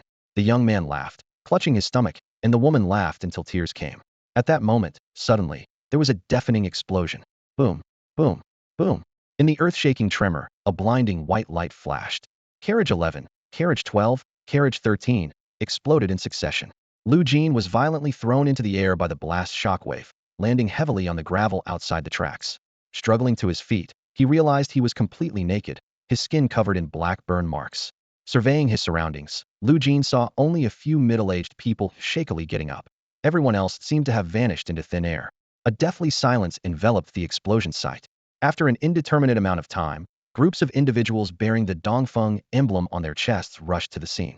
Their expressions were grave as they quickly assessed the situation. All passengers in 3 train carriages were dead, with only 4 survivors. This must not be leaked, or it will cause widespread panic, one Dongfeng member whispered. Before the words had fully left his mouth, the site was tightly secured. Passengers in the other carriages of the green train felt only a slight tremor, and now the train had come to a halt in the midst of silence. The Dongfeng members swiftly managed the scene, contacting the train conductors as all procedures were executed with urgency. They were determined to erase this incident from existence. The 4 survivors were taken aside, and staff worked to calm them down.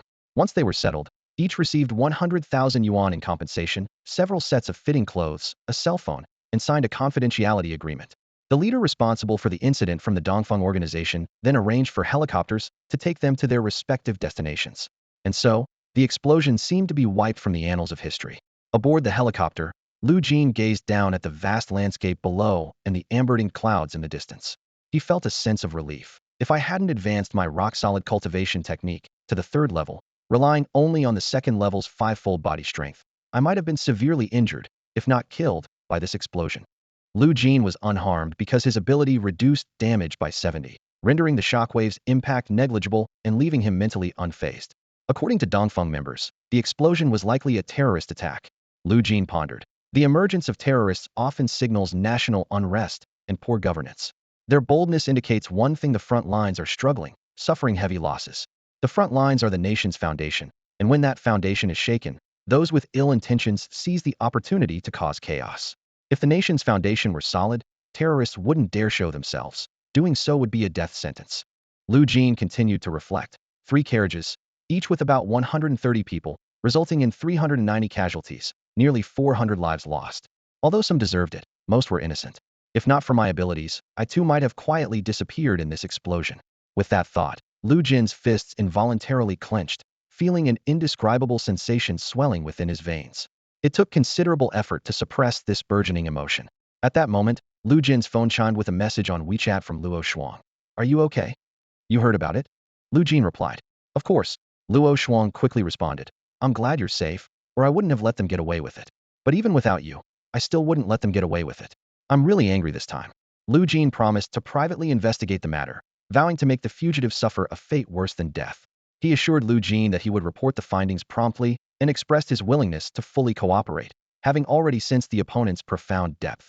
Lu Jin, well-versed in human nature, understood that true value was the greatest bargaining chip. The helicopter slowly descended onto the rooftop of a skyscraper. As Lu Jin disembarked, he was greeted by a futuristic cityscape of towering buildings. Holographic advertisements pierced the clouds, while parkour enthusiasts deftly maneuvered between rooftops. He had finally arrived in J-City. An accompanying member of the Dongfeng group asked if he needed a ride to Qingbei University, but Lu Jin politely declined. The member apologized once more for the incident and promised a satisfactory resolution. Lu Jin nodded in acknowledgement, then leaped from the rooftop hundreds of meters high, startling the Dongfeng member, who quickly relaxed. After all, someone who could withstand an explosion would hardly fear a fall from such heights. Qingbei University stood majestically, a perfect blend of classical and modern architecture. Many freshmen around Lu Jin's age strode confidently forward, some arriving in luxury cars, wearing rare watches, with assistants carrying their luggage. Lu Jin did not underestimate these individuals, fully aware that everyone admitted to Qingbei was a prodigy from influential families. Due to the earlier explosion incident, Lu Jin's demeanor was unusually calm. He headed straight to the archery dojo registration area, where a group of teenagers was eagerly discussing their chosen martial skills. Some had selected techniques like Dawn Break, Heaven's Cry, and Ruin, exchanging their views. Lu Jin quietly completed his registration, also choosing a martial skill. The administrator assigned him to a 4-person dormitory. Once settled, Lu Jin followed his roommates to purchase battle attire off campus. He spent 50,000 on a pure black combat suit from the 005 series, which felt exceptionally smooth when using the swallow return technique and significantly improved his control of the Barrett. As night fell, J-City lit up brilliantly. His roommates invited him to join them for dinner, but Lu Jin declined. With his hands in his pockets, he strolled alone through the neon-lit streets. His extensive training had dulled his interest in entertainment, and his sole pleasure was watching the one increase on his training panel. At that moment, Lu Jin's phone rang. Luo Shuang informed him that the culprit's identity had been uncovered, located at a villa outside the northern part of J City. Lu Jin immediately requested the precise location. Luo Shuang sent the coordinates and advised him to proceed cautiously, noting that headquarters would be briefed in an hour. Lu Jin's mind focused on one word: reckless. He changed direction, leveraging his mastery of the third level of the unyielding cultivation method, a sniping range of over 4,000 meters, perfected swallow return, and keen intuition to embark on his path of vengeance. Lu Jin had complete faith in the intelligence provided by Luo Shuang. A series of photographs and detailed accounts followed, all confirming the accuracy of this information. Reflecting on his meetings with Luo Shuang, especially the moment when he saved Zhongqi at a critical juncture, and the fact that Luo Shuang did not incriminate him after Lu Jin fired a shot, further solidified Lu Jin's trust. At this moment, Lu Jin was unleashing the power of his advanced technique, Yanfan. Positioned about 40 kilometers north of J City's outskirts, his level 10 vitality, even with a threefold reduction in consumption, allowed him to retain half his strength upon reaching his destination. This remaining power was sufficient for him to conduct overnight sniper operations. Lu Jin calculated that if he couldn't subdue the enemy within an hour, he could retreat at any time using his intuition and Yanfan. He cautiously maintained a minimum sniper distance of 2 kilometers, which was his safety threshold. Even against opponents above level 10, they would find it challenging to pinpoint his location from such a distance. 4 kilometers away, Lu Jin set up his Barrett sniper rifle. With the combined aid of his scope and intuition, he locked onto one of the culprits on his list, a tall, muscular man fiddling with some sort of powder. Although he couldn't hear the man's mutterings, Lu Jin's eyes remained vigilant, scanning the surroundings. After finding an ideal sniper position 3 kilometers away, Lu Jin leaped into the air, reaching a height of 50 meters. Bang! The trigger was pulled, and the bullet tore through the air. This shot harnessed over 400 of his sniping power, coupled with a tenfold increase from his maxed-out technique, resulting in astonishing force. The bullet pierced the villa's protective wall and the red-bricked house, aiming directly at the tall man. However, the bullet's trajectory slightly deviated, hitting the neck instead of the intended headshot. Through his intuition, Lu Jin observed that the man was not killed, but a steaming hole appeared on his neck. Meanwhile, 2 other accomplices stood up, alert and scanning their surroundings. In this transparent world, Lu Jin quickly searched for a new sniping position, simultaneously leaping into the air, preparing to fire again. 3 consecutive shots. The first shot accurately hit the tall man's arm, dislocating his entire muscular limb. The other 2 shots aimed at the remaining accomplices, but unfortunately missed due to their movements. Soon, Lu Jin found a broad sniping path with almost no obstructions, allowing him to view the entire villa directly. Swiftly using Yanfan, he moved into position, and another shot thundered. This time, the tall man's legs were shattered. The previously missed accomplices, realizing the presence of a sniper, were now desperately employing their agility techniques to flee the scene. However, every movement technique has its limitations. The circulation of energy and blood inevitably returns to its starting point, forcing the practitioner to pause for breath, shift footing, or change posture or direction at some moment. This subtle instant is the perfect opportunity for the eagle-eyed observer to strike with precision. Bang! Lu Jin's gunshot shattered the silence. The 2 companions who had narrowly escaped earlier attacks now found themselves exposed due to the limits of their movement techniques.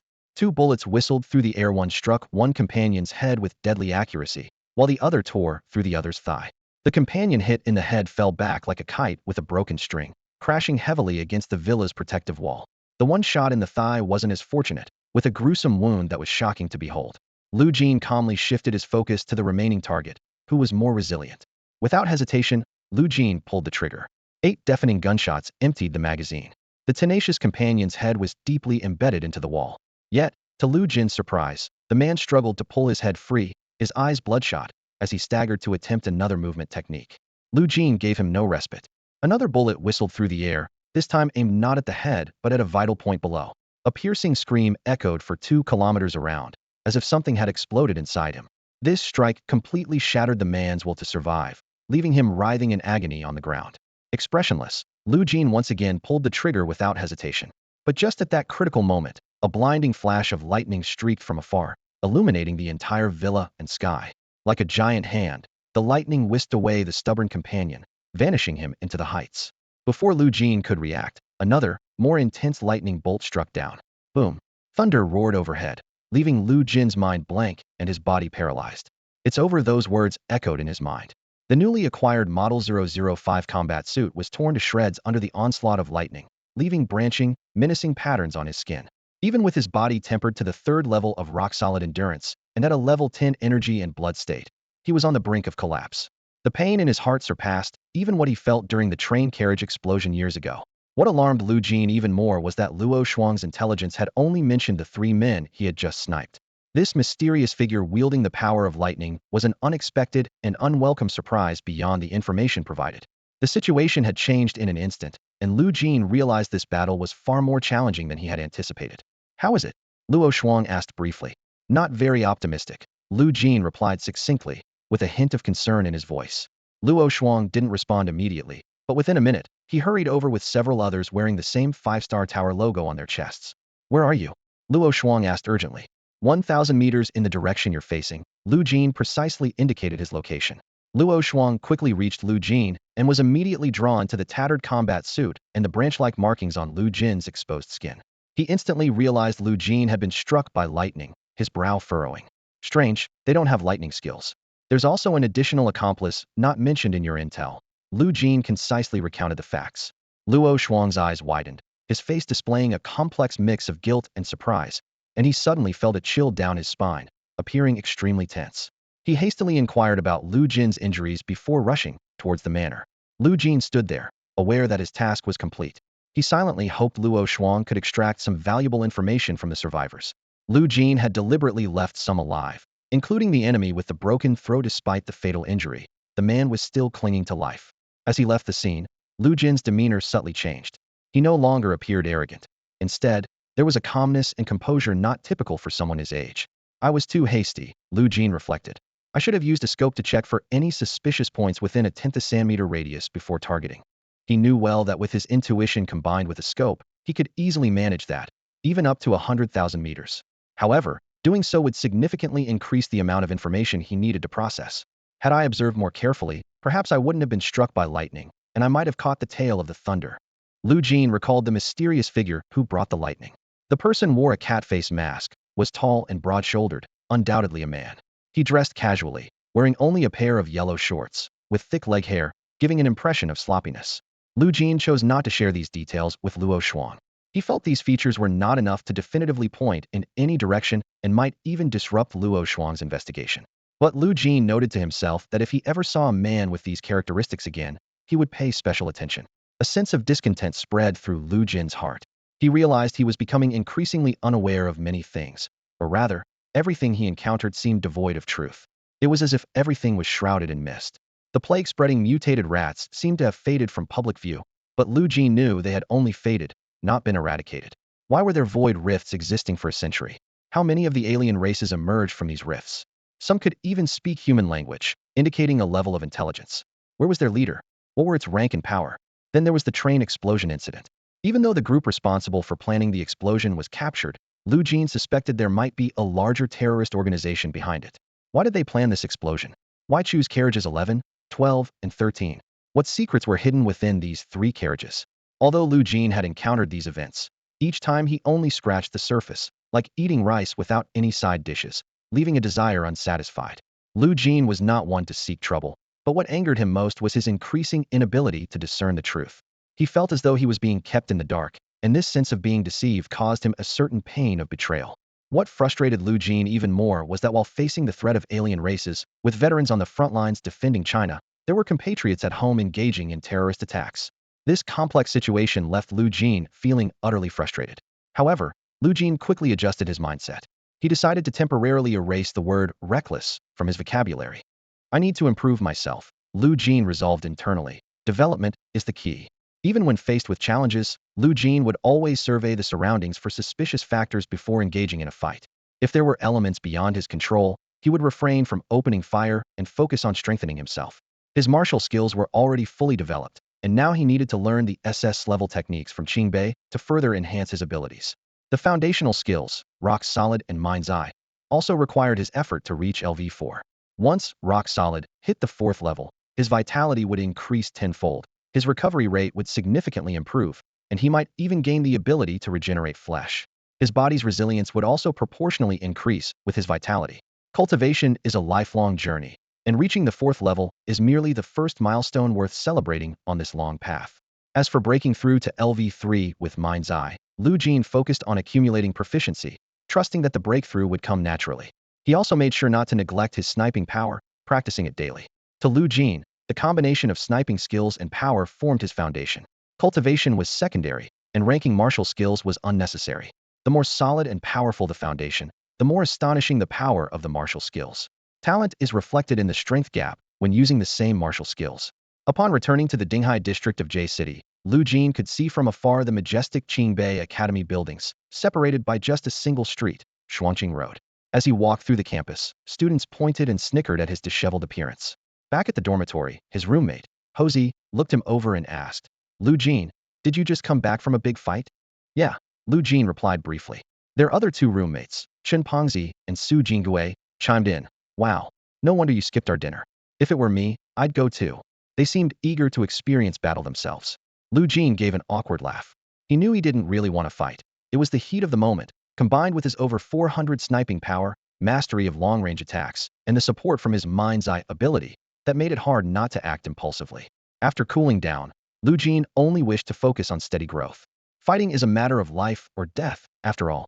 Perhaps his roommates had never experienced real combat or faced death. But Lu Jin had prepared himself mentally before the fight, taking it seriously, and had already been to the brink of life and death.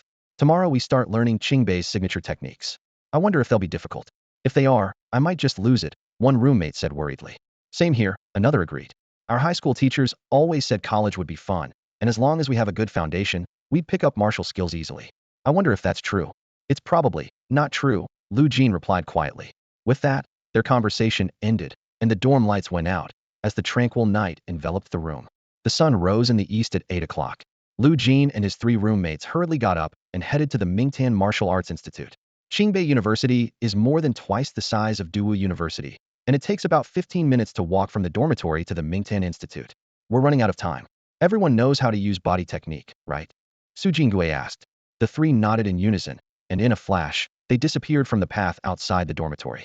In the blink of an eye, the Mingtan Institute was right in front of them. At this moment, many students were also rushing over, using their body techniques.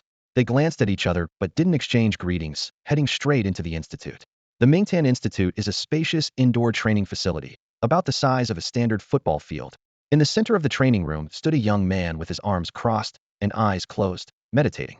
He didn't look much older than Lu Jin and his peers, but the black martial arts uniform with the character Ming on his back indicated he wasn't an ordinary student. About 10 minutes. Gather in front of me, he said, opening his eyes and scanning the 45 teenagers who had assembled. Let's start the class, Zhong Dingping said as the students lined up neatly. Sit down first, he instructed, and everyone complied. My name is Zhong Dingping, your senior from the second year, and your instructor for stance techniques in the coming days. Hello, teacher and senior. The students greeted in unison, except for one who stood out. Hello, senior brother. Zhong Dingping looked directly at the student who called him senior brother, his expression serious. You can't call me senior brother, unless you qualify to join the Inner Institute of Mingtan and become a direct disciple of the headmaster. You can call me senior or teacher, but not senior brother unless you have that privilege. He continued to explain, the university's Martial Arts Institute operates under two systems. One is the student system, which is the teacher-student relationship. The other is the inheritance system, a tradition passed down for thousands of years in the Martial Arts Institute. Once recognized by a master, you're part of the family. The student who misspoke blushed with embarrassment, and Zhong Dingping's expression softened. I'm honored that you chose the Mingtan Institute, but from today, regardless of whether you choose Mingtan, Tiankui, or Huaishu, you must start with Mingtan. Why? Someone asked, puzzled. No reason. The headmaster arranged the order, practice Mingtan first. If you can't master Mingtan, you can't learn Tiankui or Huaishu. At the mention of the headmaster, everyone fell silent. The headmaster of a university, especially at Qingbei University, is an extraordinary figure of at least level 23, and his word is law. Before learning Mingtan, you have to pay for the medicine, which you should be aware of, Zhong Dingping said, picking up a stack of manuals from beside his feet and designating a new student to distribute them. The manual detailed the secret medicines required for training in Mingtan and the package prices for instructional time. The lowest package price was 1 million for 2 weeks. Seeing this number, Lu Jin realized that even at Qingbei, the costly nature of practicing martial arts couldn't be avoided. I recommend you at least choose the 3 million package. Lu Jin carefully reviewed the package details. The 3 million package included basic instructional time and standard secret medicines, as well as medicinal baths and ancient martial massages. Packages above 3 million offered additional guidance from instructors and more frequent medicinal baths and massages. Strictly speaking, the secret medicines, medicinal baths, and ancient martial massages together formed the complete secret medicine system for practicing martial arts at the Mingtan Institute. Lacking any of these components would significantly reduce training efficiency. I don't recommend the higher packages unless your financial situation allows it, Zhong Dingping added as a final note. After he finished speaking, the training room fell completely silent. A few seconds later, a couple of voices interrupted the quiet. I'll go for the top-tier package at 10 million. Same here, 10 million for me too. 1. Students who got into Qingbei University either had economic support from guilds or came from wealthy martial arts families. Without exception, they were all financially well off.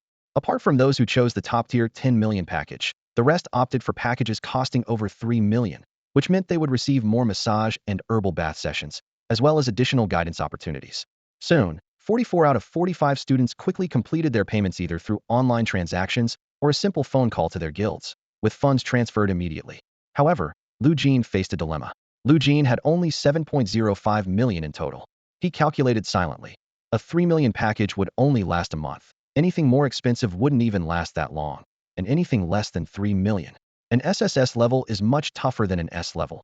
I can't skimp on resources, Lu Jin thought for a moment, then decided on the 3 million recommended package. Zhong Dingping glanced at Lu Jin before closing the payment system and officially beginning the day's lesson. Normally, I wouldn't mention this now, but since someone just called me senior brother, you should be aware, Zhong Dingping surveyed the group. If any of you make it into the inner courtyard, all these fees are waived, and the headmaster might even personally guide you. He paused and continued. Aside from that, the headmaster might gift you something like a level 25 or 26 Peng Pearl for entering the inner courtyard. Such items, even from level 15 or 16 non-human beings, have a 60 chance of possessing treasures. Most of these treasures enhance blood and energy efficiency. The higher the level above 20, the greater, stronger, and longer the enhancement. Becoming a disciple of the Martial Arts Academy isn't just about receiving gifts from the master. There's also the chance of owning shares and more. Zhong Dingping didn't specify the requirements or whether the headmaster would accept disciples this term. Some students speculated silently. Now, watch me as I demonstrate the stake stance. Zhong Dingping raised his hand to signal. Everyone immediately focused intently on his every move. The stake stance comprised 99 postures, each bizarre and unlike any daily movement. They seemed unrelated, yet under Zhong Dingping's demonstration, they exuded a special aura. He completed the entire set in just 3 minutes. After finishing, Zhong Dingping exhaled deeply. The key to the Mingtan stake stance is to perform it in one go. The smoother your execution, the better your stance. Now, I'll guide you through the first move. The students quickly began practicing, and Zhong Dingping moved among them, correcting each person's movements.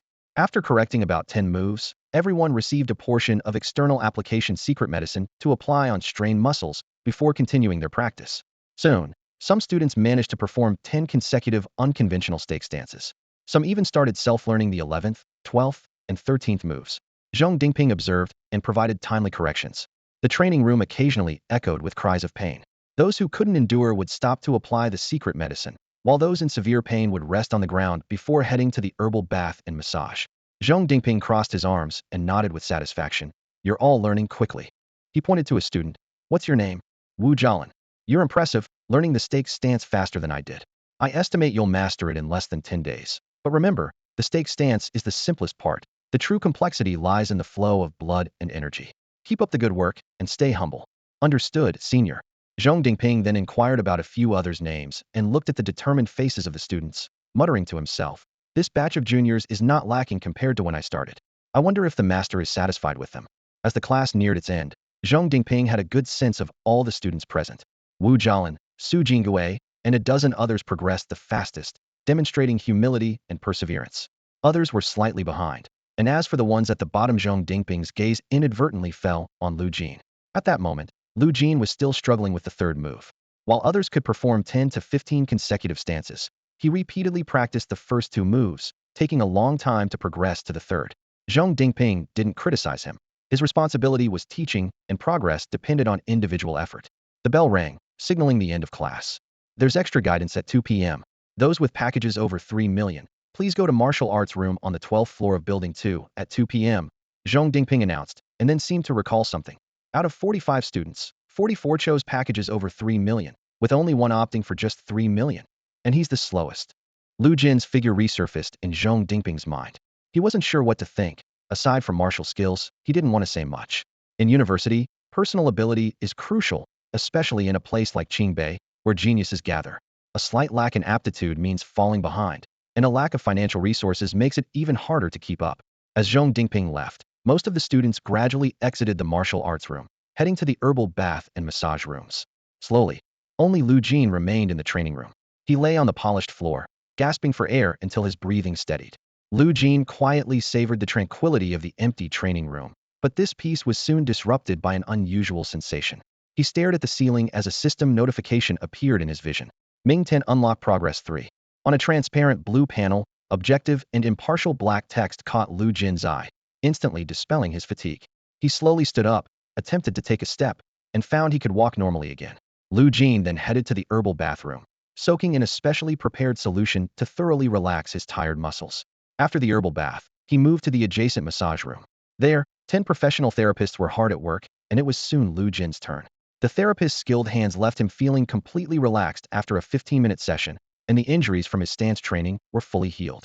Although Lu Jin could continue training, he had chosen the basic package worth 3 million, which allowed him only one herbal bath and massage per day. He didn't intend to pay extra. He pondered that besides martial skills, his sniping power, intuition, and vitality also needed improvement. If he devoted most of his time to martial skills, other abilities would inevitably fall behind. Even with sufficient financial resources, Lu Jin believed the 3 million package was adequate. After tidying up, Lu Jin used his agility skills to swiftly head to the Great Wall Guild in J City. He had yet to collect some crucial resources: a virtual reality pod and a mermaid's tear, both essential for his future training. The Great Wall Guild in J City was a thriving campus brimming with technology. People of all ages, dressed in battle suits emblazoned with the Great Wall emblem, moved through the area in teams. After a facial recognition check, Lu Jin entered the campus, headed straight to the office building, and smoothly collected his exclusive virtual reality pod and a mermaid's tear that resembled a sapphire. Once inside the virtual reality pod, Lu Jin launched the Glory Shooting Range program and began various challenging and rapid-fire shooting drills. As time passed, the system consistently notified him: Sniping Power 3, Sniping Power 430. A full day of training concluded with steady progress. At 10:09 p.m., Lu Jin ingested the mermaid's tear, along with an energy extraction potion, completing his routine practice of the rock-solid cultivation method. Checking his status, he found his vitality was just 0.1 short of reaching level 11. Normally, it would take 10 days of only using the energy extraction potion to increase by 0.1, but with the mermaid's tear, he might break through sooner. Lu Jin felt this improvement was subtle. The mermaid's tear was effective but not dramatically so. Regardless, the day of reaching level 11 vitality was near. Once he achieved this, he could apply for an official warrior certificate. Since experiencing the mutant rat incident and the train explosion, Lu Jin felt a sense of urgency deep within. He didn't want to be blind to the unknown. Becoming an official warrior would allow him access to internal information from the Great Wall Guild, beyond the superficial content found in short videos. After refining his vitality, Lu Jin returned to his bedroom. His 3 roommates, including Su Jinggu, came back one by one, and after a busy day, they quickly fell into a deep sleep. At 2 a.m., Lu Jin was still full of energy. He carefully got out of bed, trying not to make any noise. His roommate's breathing was steady and undisturbed. Silently, Lu Jin dressed and left the dormitory. A new day of training was about to begin. Walking down the quiet Qingbei Road, Lu Jin frowned, realizing he didn't have a clear destination. This wasn't like his high school, which had a shooting range available for late-night training. Even a slightly loud gunshot could cause enough noise to attract unwanted attention. Find a suitable place, preferably with mosquitoes. Oh right, the Mingtan Institute. The Mingtan Institute is the farthest from all buildings in Qingbei, designed as a training ground for long-range martial artists. Besides having an indoor training room the size of a football field, it also has extensive outdoor space, making it a perfect spot for archery practice. Lu Jin quickly made his way to the destination. Upon arrival, Lu Jin surveyed his surroundings.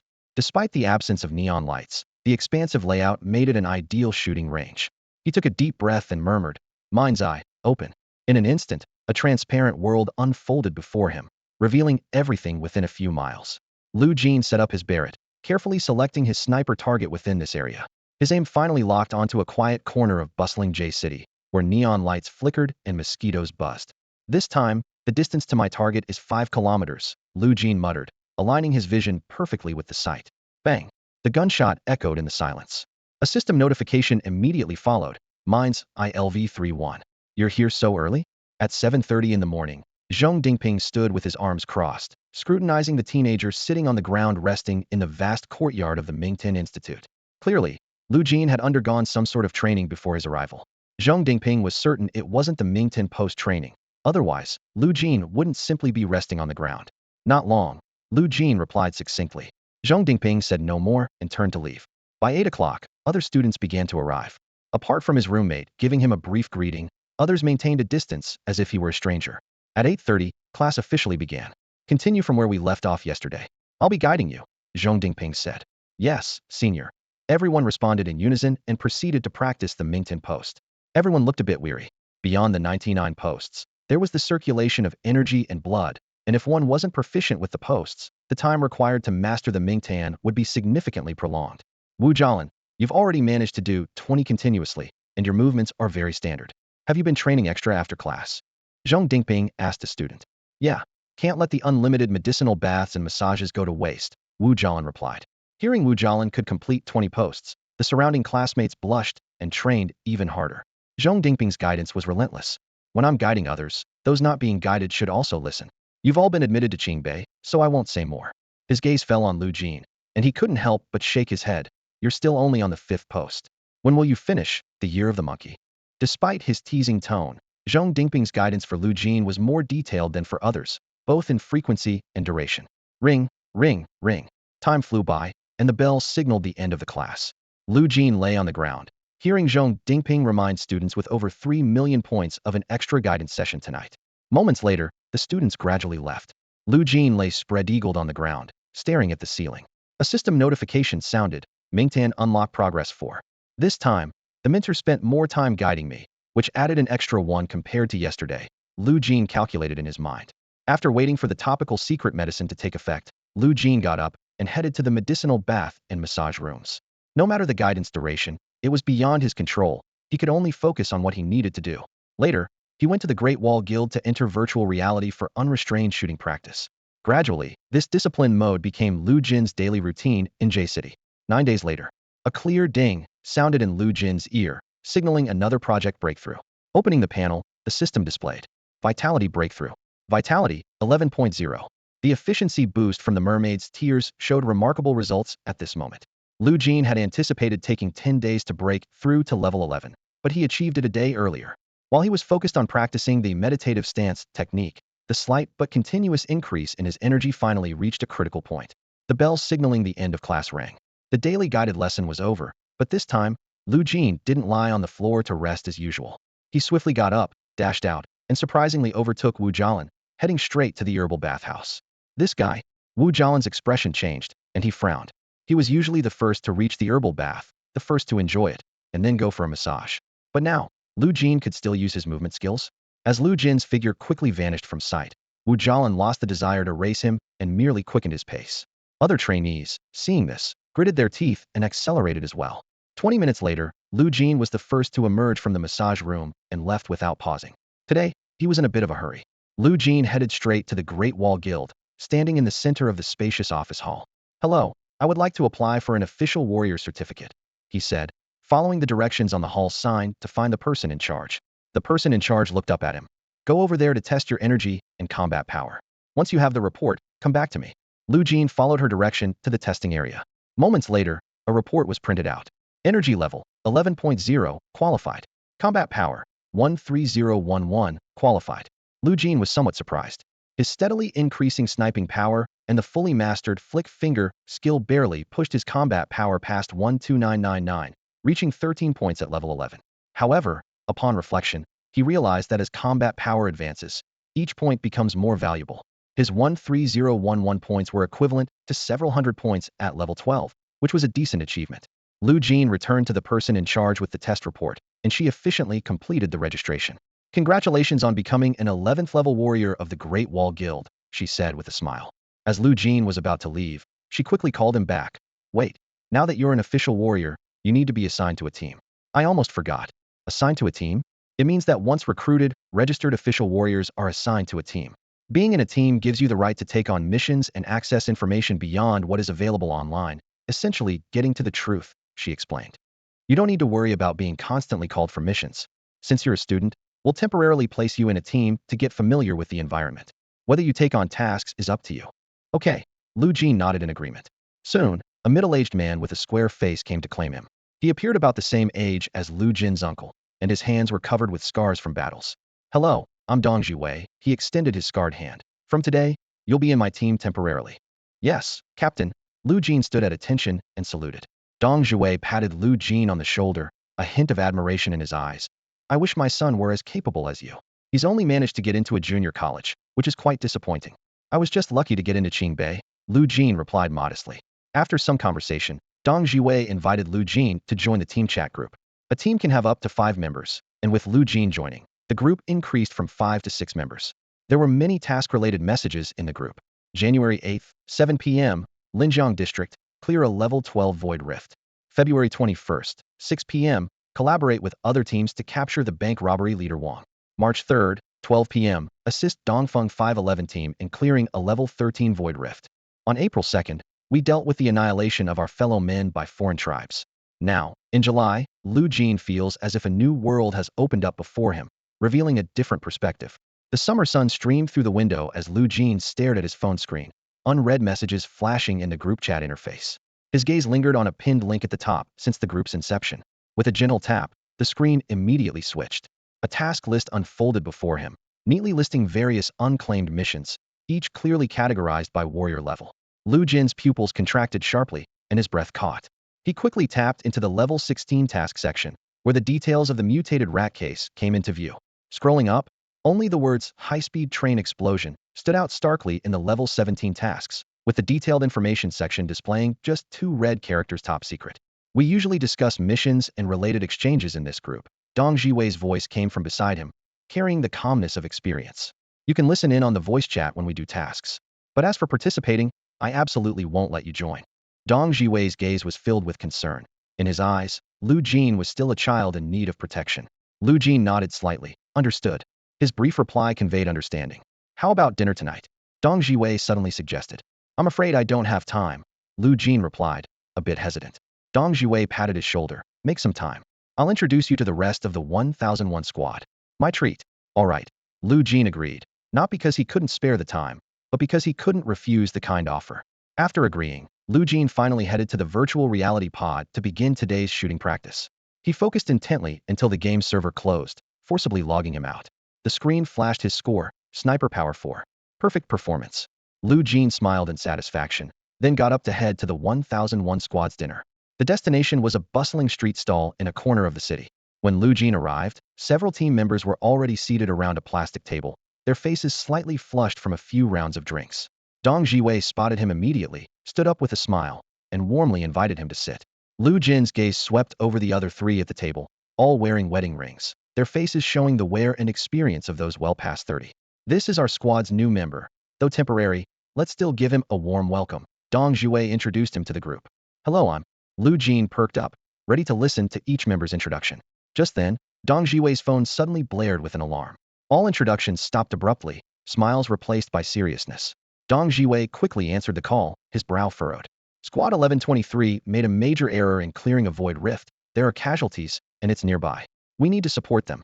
As soon as he finished speaking, the 5 men stood up almost simultaneously, leaving money behind as they swiftly departed the stall. Lu Jin watched their hurried departure, their determined steps reminding him of firefighters in his past life, rushing towards a blaze without hesitation upon hearing of a fire. Closing his eyes, Lu Jin activated his 6th sense, extending his awareness towards the direction the team was heading. He quickly sensed the scene of carnage indeed. Someone had died, only half a body lying in a pool of blood. Dong Jiwei led the 1001 squad swiftly onto the battlefield, engaging in fierce combat with a grotesquely deformed giant monster. Lu Jin opened the squad chat, opting to join the voice chat, immediately hearing Dong Jiwei's urgent commands. There are too many, all level 13 aliens. Request advanced support from headquarters immediately. His voice was steady yet tense. Old Lin, Old Wang, Old Lu, Little Stone, we in Squad 1123 only need to hold them off, remember. Don't lose your nerve. Lu Jin silently observed, listening intently. From the voice chat, he quickly deduced that the combined strength of Squads 1001 and 1123 didn't exceed level 13. Tackling a rift 1 level higher was manageable, but with significantly reduced margin for error, losing one's nerve could easily lead to death. And the current situation was Lu Jin's figure flickered, and the swallow reversal technique instantly transported him to the rooftop of a towering building nearby. The evening wind was particularly strong up there, making his clothes flutter noisily. Lu Jin calmly set up his pre-prepared Barrett sniper rifle, the metal of the gun glinting coldly in the moonlight, its muzzle aimed down at the battlefield below. It's not about losing nerve, but there are just too many of them, Lu Jin murmured to himself, finger on the trigger. Bang!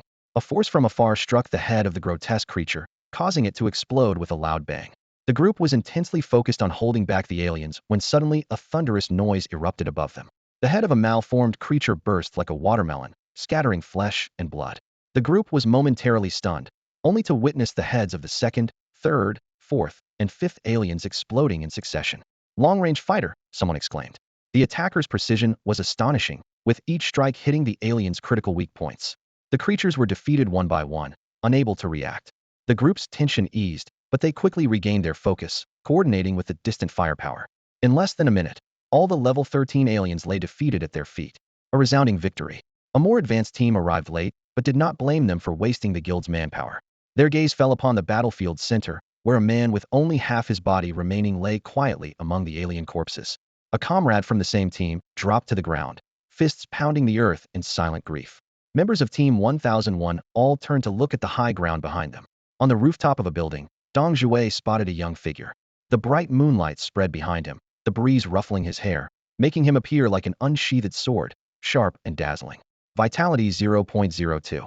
After completing this steadfast as a rock cultivation method, Lu Jin's vitality broke through to level 11, and his daily refinement efficiency dropped sharply from 0.03 to around 0.02. He returned to his dormitory at Qingbei and fell into a deep sleep. At 2 in the morning, it was time for sniper training. Although he had mastered Mind's Eye level 3, hitting mosquitoes nearby was manageable, but those far away, especially at the extreme range, were exceedingly difficult. Training concluded with Mind's Eye level 3-1. At this rate, Lu Jin's progress in breaking through Mind's Eye was as efficient as the Eagle's Eye level 2. At 8:30 a.m., the daily practice of the meditative Psi stance. Meditative Psi 3. Zhong Dingping did not guide Lu Jin every day, nor did Lu Jin request it. Receiving occasional guidance, Zhong Dingping was already fulfilling his role as a mentor at the Meditative Psi Academy. Great! Most of you can now perform the entire Meditative Psi stance smoothly. Once you take the Meditative Psi oral elixir, you can begin the flow of vitality. Aim to master Meditative Psi within a month. Zhong Dingping smiled for the first time, but his expression turned serious when he looked at Lu Jin. Lu Jin was only advancing to the 51st movement. The road was long and arduous. Thus, it was the 20th day at Qingbei, with 10 days left until the 1-month deadline. Lu Jin calculated in his mind. To secure the guild's top-tier contract, I must master Meditative Psi in these 10 days. Clap. A sharp clap broke Lu Jin's thoughts. If I remember correctly, it's been 20 days. Keep pushing, everyone. You must not only perform the Meditative Psi stance smoothly, but also skillfully. Only then will your vitality flow more smoothly. And the smoother it flows, the easier it will be to break through the door of Meditative Psi. Zhong Dingping's gaze swept over the group. If any of you can be the first to master Meditative Psi, I wouldn't mind mentioning you to the dean. With those words, Zhong Dingping resumed his guidance. The classmates practiced more diligently, especially Wu Jialan, whose movements became even more pronounced. 3 days at most, they'll master Meditative Psi in 3 days. I must be the most efficient one, right? Wu Jialan thought, eyeing the others, who were chasing after him like mad dogs. Some people operate at a level of efficiency just below his. Wu Jialan simply smiled faintly, a glint of confidence in his eyes. Genius is merely the threshold to meet me. The distance between us is like an insurmountable chasm. Upon hearing this, the crowd showed a mix of reluctance and acceptance. They murmured in low tones, their faces etched with struggle.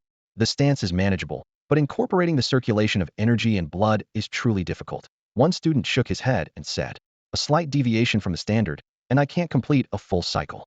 I'm the same, another agreed. I keep getting interrupted at some point and have to start over. But it's much better than when I first started practicing. It's just a matter of not being familiar enough with the stances. Zhong Dingping stood in the center of the training room, his gaze sweeping over everyone, his tone calm yet firm. This takes time. You don't need to be proficient right away. As long as the stances are connected, it just takes a little longer. Gradually, you'll get the hang of it, and the stances will become second nature.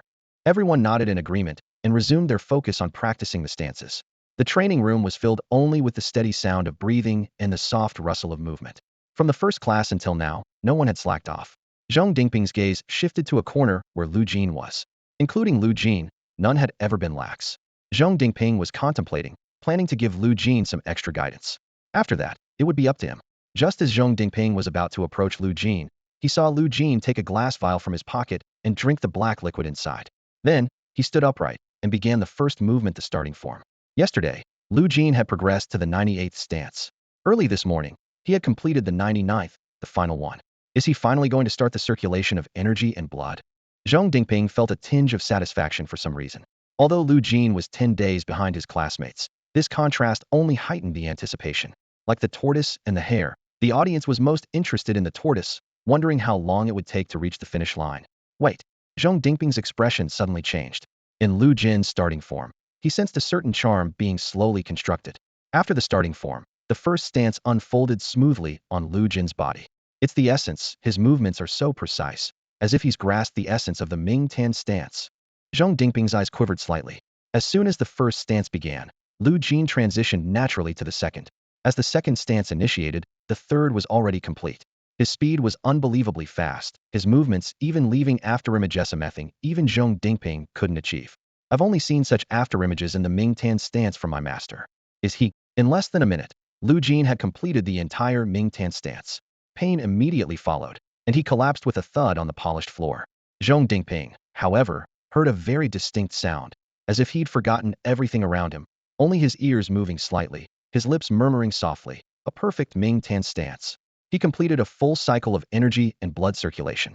If this continues, he just needs to let his energy and blood gradually adapt, gradually form muscle memory, and his body will no longer have adverse reactions.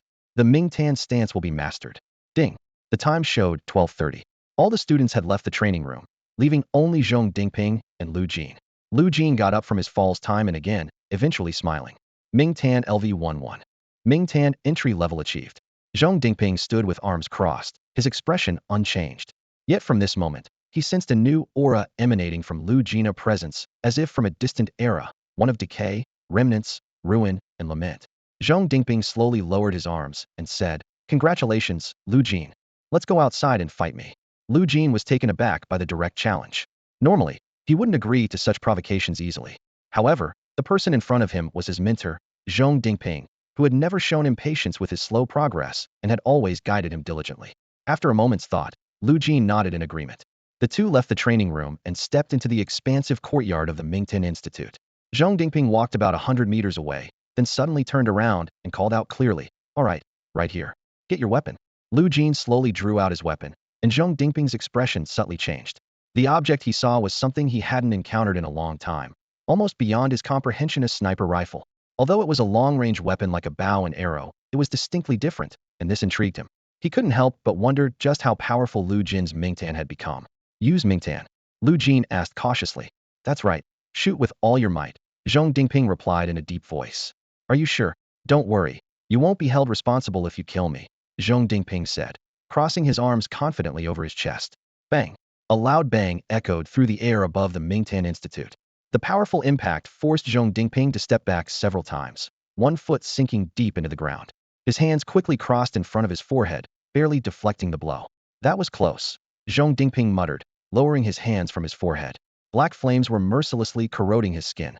He clenched his fist and swung it forcefully, dispersing the black flames. Looking again, the skin had been eaten away to reveal the white bone beneath. Hiding his injured arm behind him, Zhong Dingping approached Lu Jin. "Not bad. About the same power as when I first started. Is your arm all right?" Lu Jin asked, having observed everything, including Zhong Dingping's staggered retreat. He understood it was due to the shot's incredible piercing power. A step less, and Zhong Dingping might have been sent flying. "Eh." Zhong Dingping chuckled, letting his injured arm hang at his side. "It's just a flesh wound, nothing serious. If it hit the bone, that would be problematic. Even with Mingtan at a basic level, healing bone damage is difficult." Lu Jin nodded thoughtfully, understanding the nature of Mingtan like a triangular blade. Merely scratching the surface wasn't too serious, but if it penetrated muscle or bone, it was nearly incurable. "All right, you can go now. Keep up the good work. Getting started is just the beginning. You have a long journey ahead." Zhong Dingping waved him off. As Lu Jin walked away, Zhong Dingping's arm, which had taken the blow to protect his forehead, trembled uncontrollably. While walking, Lu Jin pondered, "If I encounter mutant rats again, or those hulking brutes who survive a shot to the throat, I should be able to kill them, right?" Reflecting on how Zhong Dingping was nearly knocked down with just a flesh wound, even exposing the bone, Lu Jin could imagine how devastating such an attack would be if it struck an enemy internally. Surviving would be a cruel torment. Arriving at the cafeteria, Lu Jin found that Qingbei University's dining hall was quite similar to that of Dawu University. He casually ordered a nutritious meal and ate heartily while checking his phone for messages in his team's WeChat group. The 1001 team, led by Dong Jiwei, had been successfully completing tasks, and the group chat was filled with laughter and camaraderie. They often invited Lu Jin to join them for meals, and he always happily accepted. After browsing the team chat logs, Lu Jin opened the links since the group's inception, receiving updates on real-world dynamics. A variety of tasks immediately unfolded before him. Level 12, tomorrow at 1 a.m., South District of J City, Fulishu Street number 23, handle a Level 12 Void Rift. Level 15, outside J City at Anzhong Mountain. Investigate and deal with the suspected mutated rats. Either kill them or capture one alive for further study. Level 16. Lu Jin quietly scrolled through the screen, browsing the task information.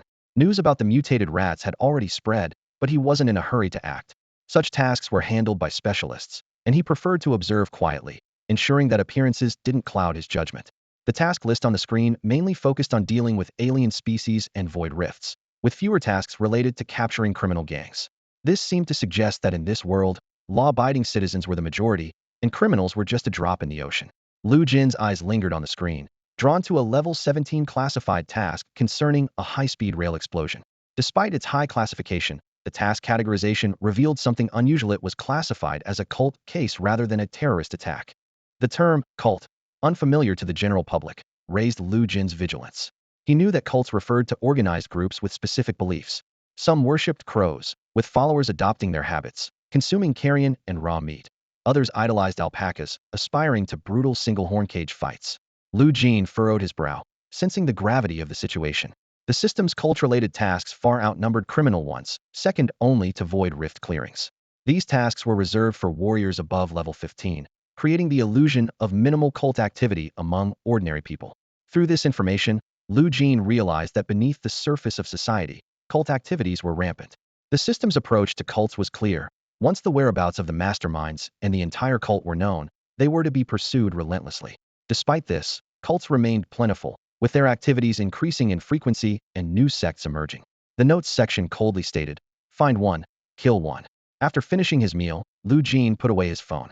Having this information didn't mean he would immediately take action. It was time to head to the virtual reality chamber for shooting practice. Sniper power, mind's eye level 3, rock solid. Vitality. These were the skills Lu Jin tirelessly honed day and night, requiring immense effort and dedication for improvement. Upon reaching the Great Wall Guild, Lu Jin headed straight for the virtual reality pod, temporarily setting aside the top-tier contract matters. Wait! A call stopped him in his tracks. Lu Jin turned toward the voice, recognizing it as Li Qingtan, the president of the J City Great Wall Guild. "Hello, President Li." Lu Jin greeted respectfully. Li Qingtan nodded slightly. Most geniuses capable of entering prestigious universities were often arrogant, making Lu Jin's humble demeanor quite rare. "Recently, our Great Wall Guild discovered something good, perfect for students like you," Li Qingtan said directly. "Oh," Lu Jin responded with curiosity. "Follow me." Lu Jin followed Li Qingtan to a laboratory. Inside were several glowing crystals of varying sizes and shapes, resembling eyes. "We call them the eyes of imagination." Li Qingtan picked one up and handed it to Lu Jin. "I've already infused it with my vitality.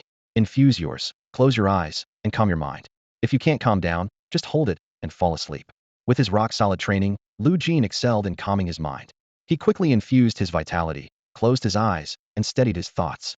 In an instant, Lu Jin felt transported to another realm. The sky and earth were one, and standing before him was none other than Li Qingtan. Their gazes met for a few seconds before Li Qingtan suddenly moved. Accompanied by the shadow of a celestial dragon, he soared upward, delivering a swift kick. Lu Jin had no time to react, and his body was shattered by the powerful blow. Lu Jin awoke with a start. Li Qingtan casually remarked, "So, how did it feel to spar with me? Just like in Glory, right?" As he spoke, he picked up a dull-looking imaginary eye and gently rubbed its surface with his fingers. "That's right. The only difference is that you're up against an NPC. Earlier, I input my energy, essentially becoming the NPC you had to duel, going all out."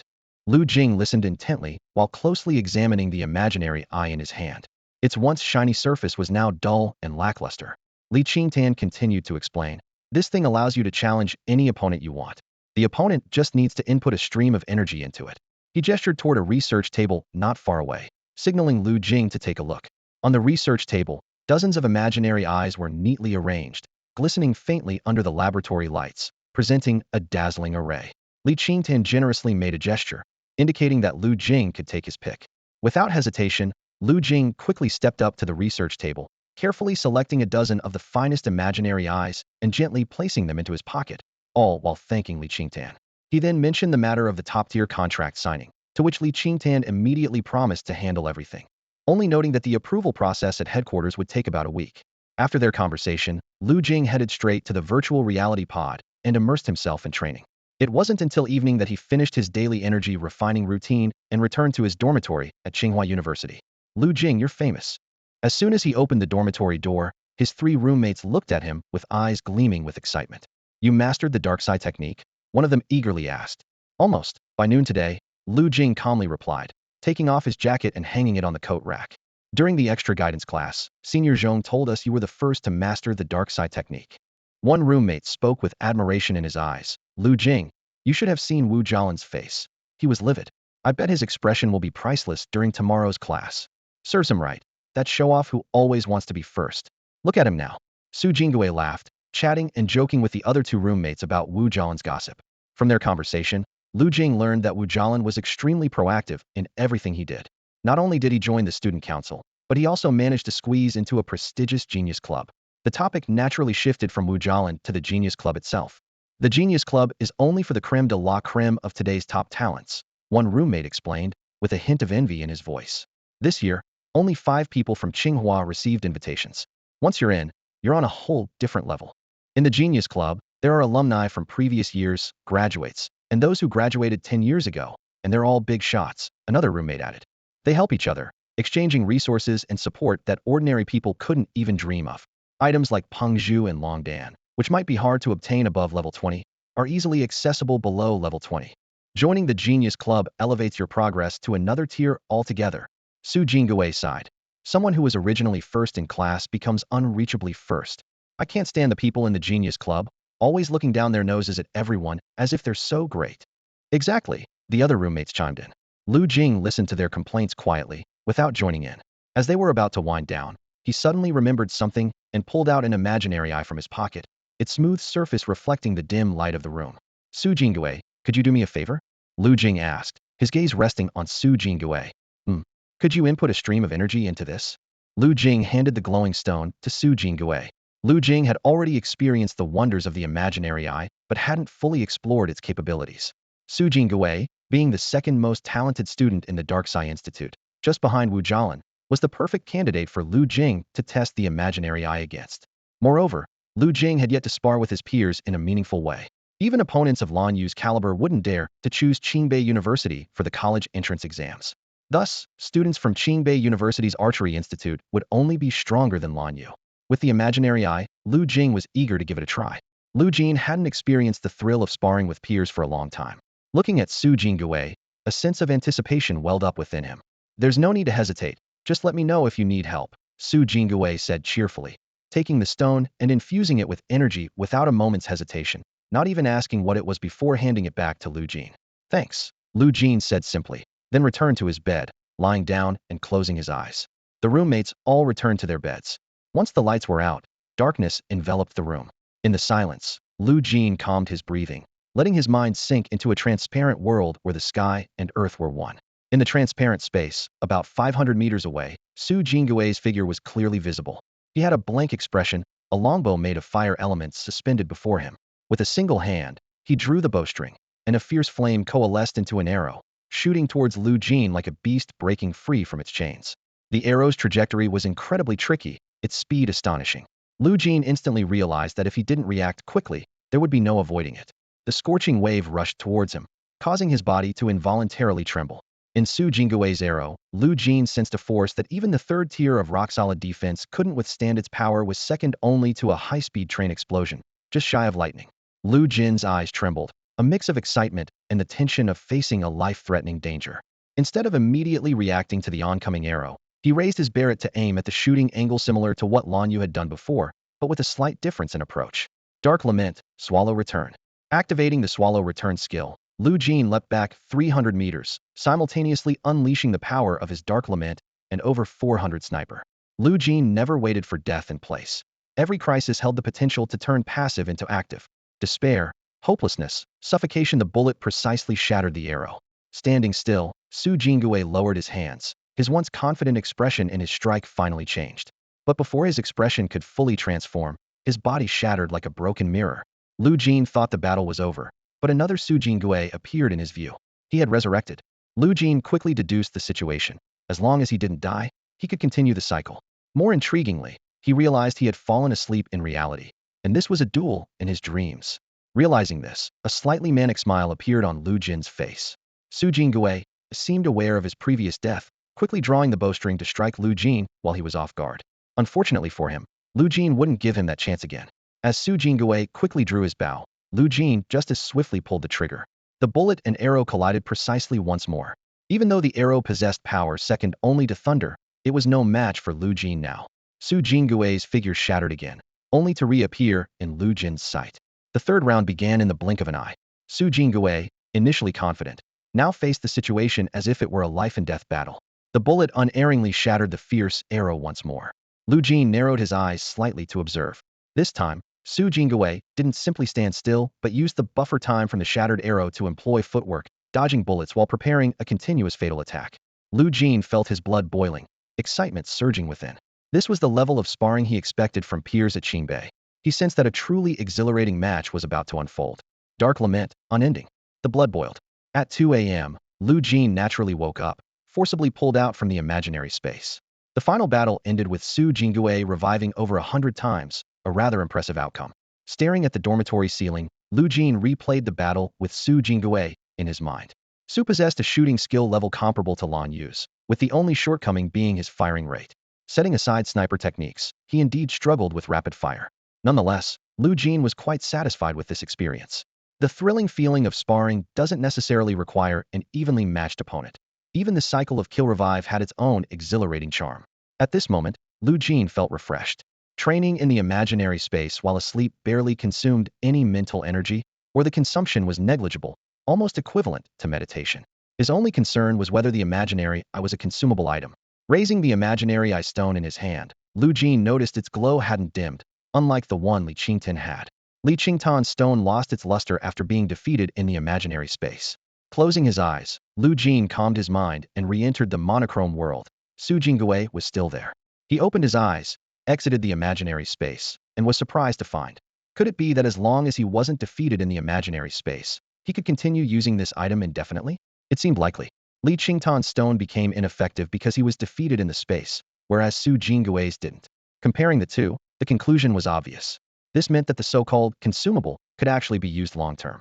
Lu Jin initially planned to acquire more, but now it seemed that as long as he didn't act recklessly, 12 stones would be more than sufficient. Suddenly, Lu Jin frowned. Did his sniping power seem to have increased? Although the interface usually doesn't indicate improvements below 1, he could feel this subtle change. In the imaginary space, his sniping power indeed had grown. A thought flashed through his mind. If he engaged in higher difficulty sparring in the imaginary space, would it lead to a greater degree of growth? This time, the increase in sniping power was minuscule, possibly due to Su Jingui's limited strength. Perhaps he could use the training ground as an opponent? But if he faced an opponent much stronger than Su Jingui in the imaginary space, encountering a truly challenging and elusive adversary, not only would his sniping power significantly improve, but his heart ILV3 might also have the potential to advance. With this in mind, Lu Jin got up, washed up quickly, and headed to the meditation hall to start his daily sniping practice. At 8:30, it was time for class. The 44 classmates in the classroom looked at Lu Jin with noticeably changed expressions. Wu Jialan, you should give up your spot in the Genius Club. You've been outperformed, a student remarked with sarcasm. Yeah, I remember the minimum requirement for the Genius Club is to be #1 in the Martial Arts Institute. Now, the top spot clearly belongs to that quiet, but rather handsome classmate Lu Jin, another chimed in. The Genius Club can't stand not being #1. Hearing these clear provocations, Wu Jialan smiled even more brightly. Jealousy, just be envious. Why was it me who joined the Genius Club and not you? Or you or? His gaze turned to Lu Jin, but he didn't finish the sentence, just chuckled softly. He seemed indifferent to the fact that Lu Jin had mastered meditation in just 20 days, even faster than him. Lu Jin stood aside, silently listening to the conversation. His classmates seemed well-versed and eager about the Genius Club. If not for their discussion, Lu Jin wouldn't have known these details. It doesn't matter what club it is. Lu Jin only wants to improve himself, and nothing else really moves him. Moreover, he doesn't like the term genius club. The name seems to deliberately and disdainfully categorize people into different levels, which Lu Jin finds distasteful, even though society naturally has such divisions. Wu Jialan's air of self-importance has already made many classmates uncomfortable. By this time, it was 8:40, and Zhong Dingping, who was rarely late, finally arrived, entering the training room. Sorry for being late. Zhong Dingping nodded slightly, scanning the room. Before we begin, Lu Jin, could you demonstrate the Ming Tan stance for everyone?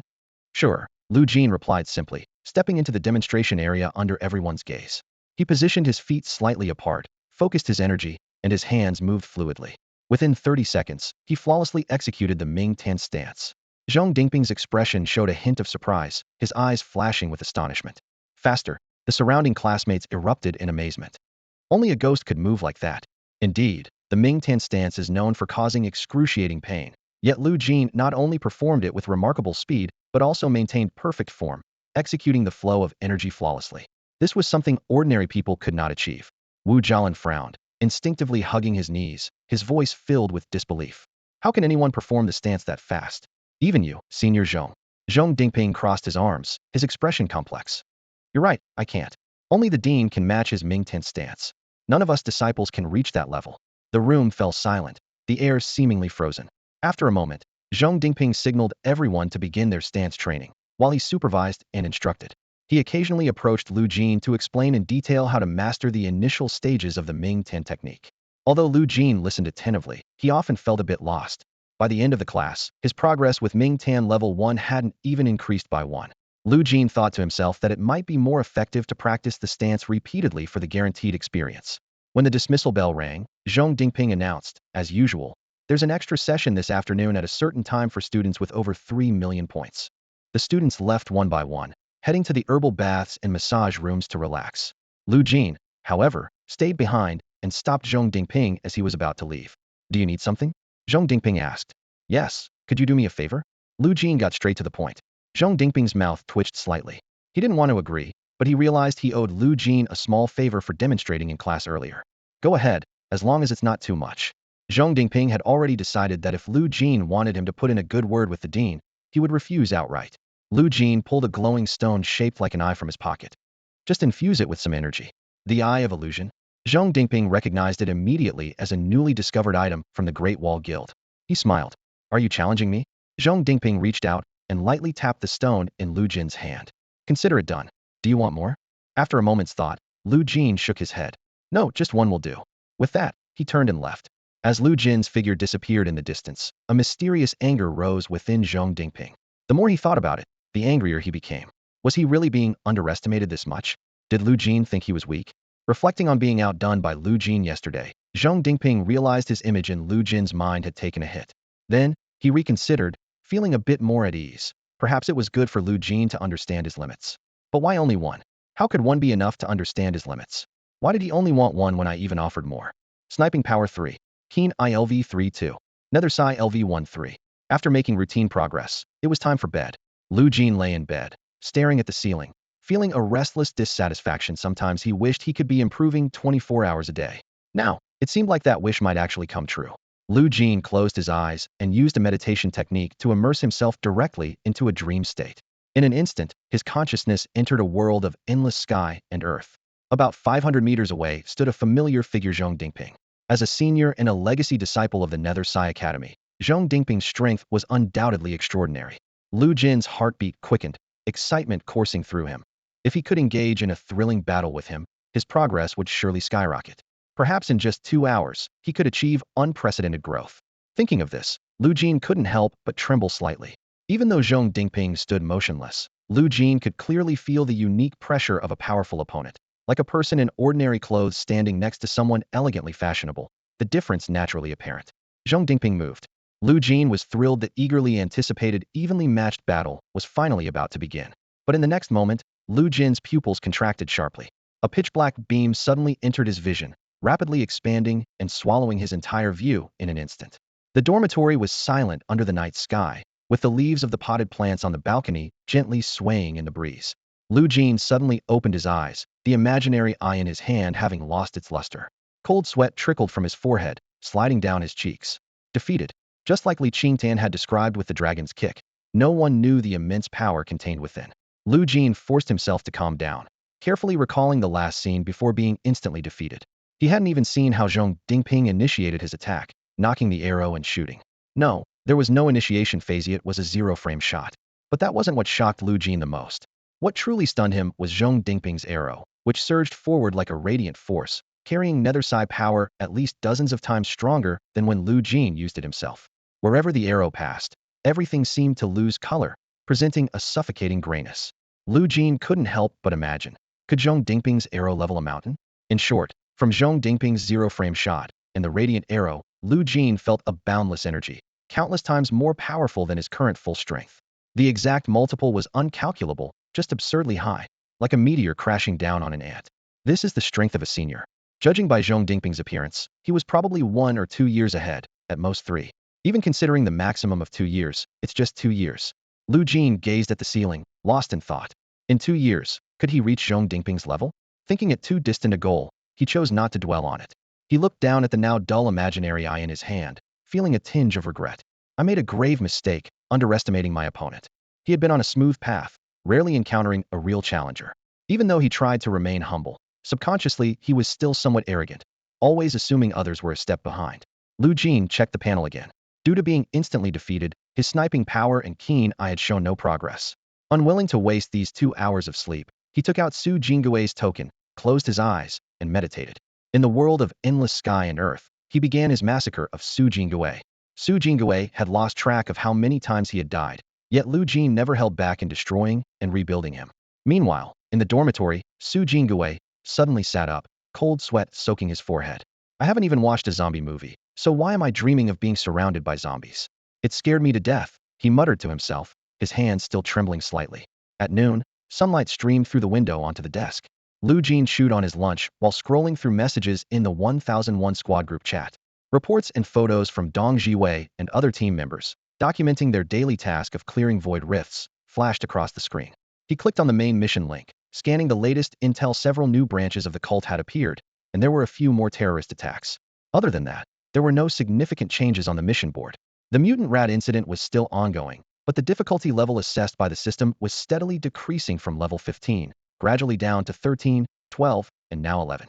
However, all cult-related missions remained above level 15. Is the cult really that formidable? Lu Jin frowned, pondering the issue. Warriors above level 15 were extraordinary, with even those in the early 15s possessing a combat power of 15,500, capable of splitting mountains with time. Is the cult's weakest member at this level? What kind of people are joining the cult? Without delving deeper, Lu Jin finished his meal and put down his phone. He absorbed the information and then started his regular training. Sniper Power 4. Sniper Power 500. After 20 days in Qingbei, his sniper power had surpassed 500, with an effective range reaching 5,810 meters. At this rate, in less than a week, his range would exceed 6 kilometers. Lu Jin looked up, his gaze penetrating the window as he stared into the distant stars, as if trying to extend his sight into the depths of the universe, only to pull back when it was beyond reach. So far, he hadn't sniped a target over 4 kilometers away in actual combat. He wondered when he would get the chance to attempt such a long-distance shot, let alone 6 kilometers.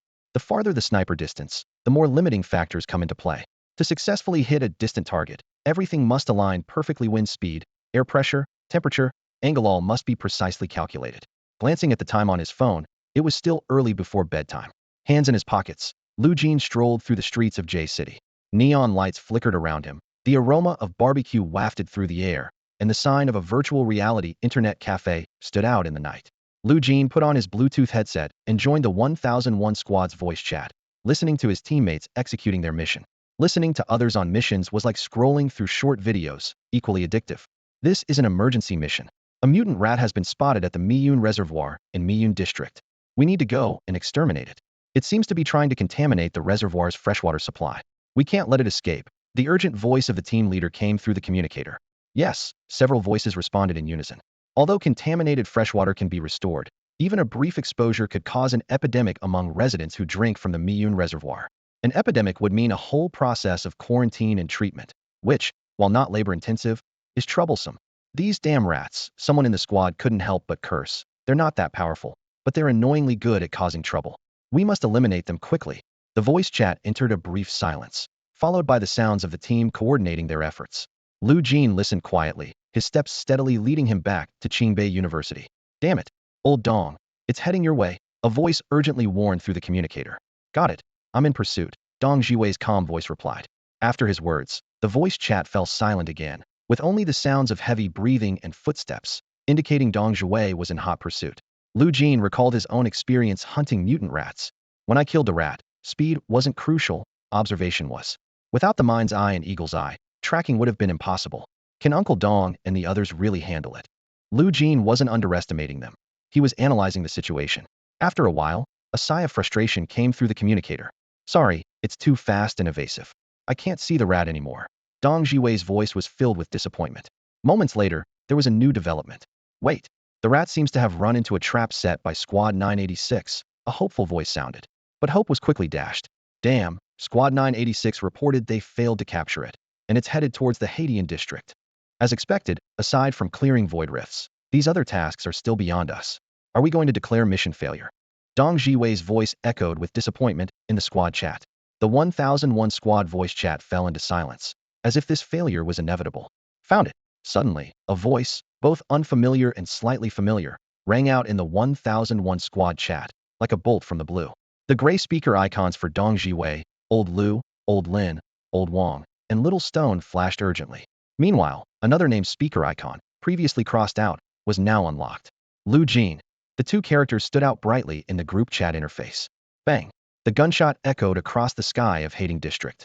Lu Jinyan lay prone at the sniper's perch atop a high-rise building, from where he could oversee the entire Hating District.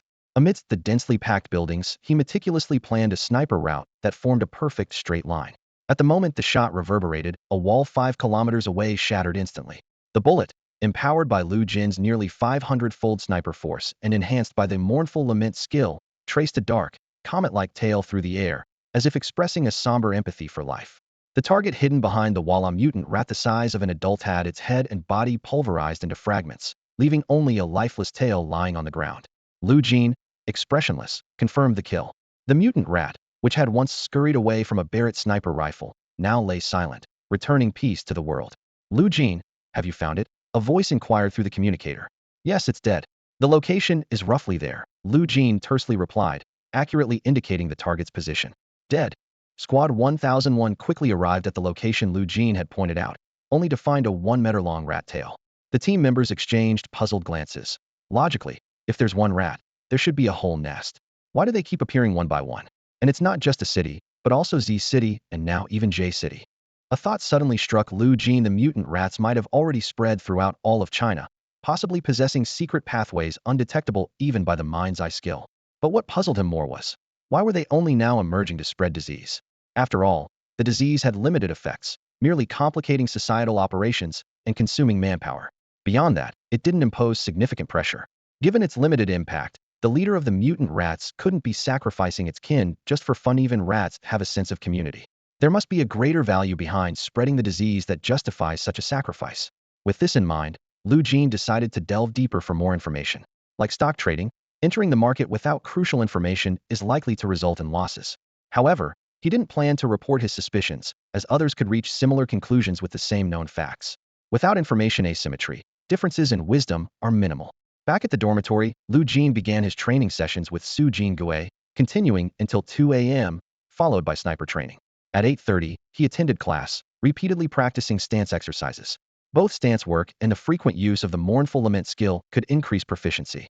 On the first day, there was no improvement because Lu Jin focused his mental energy on understanding Zhong Dingping's guidance for a more efficient path to mastery, but he couldn't fully grasp its meaning.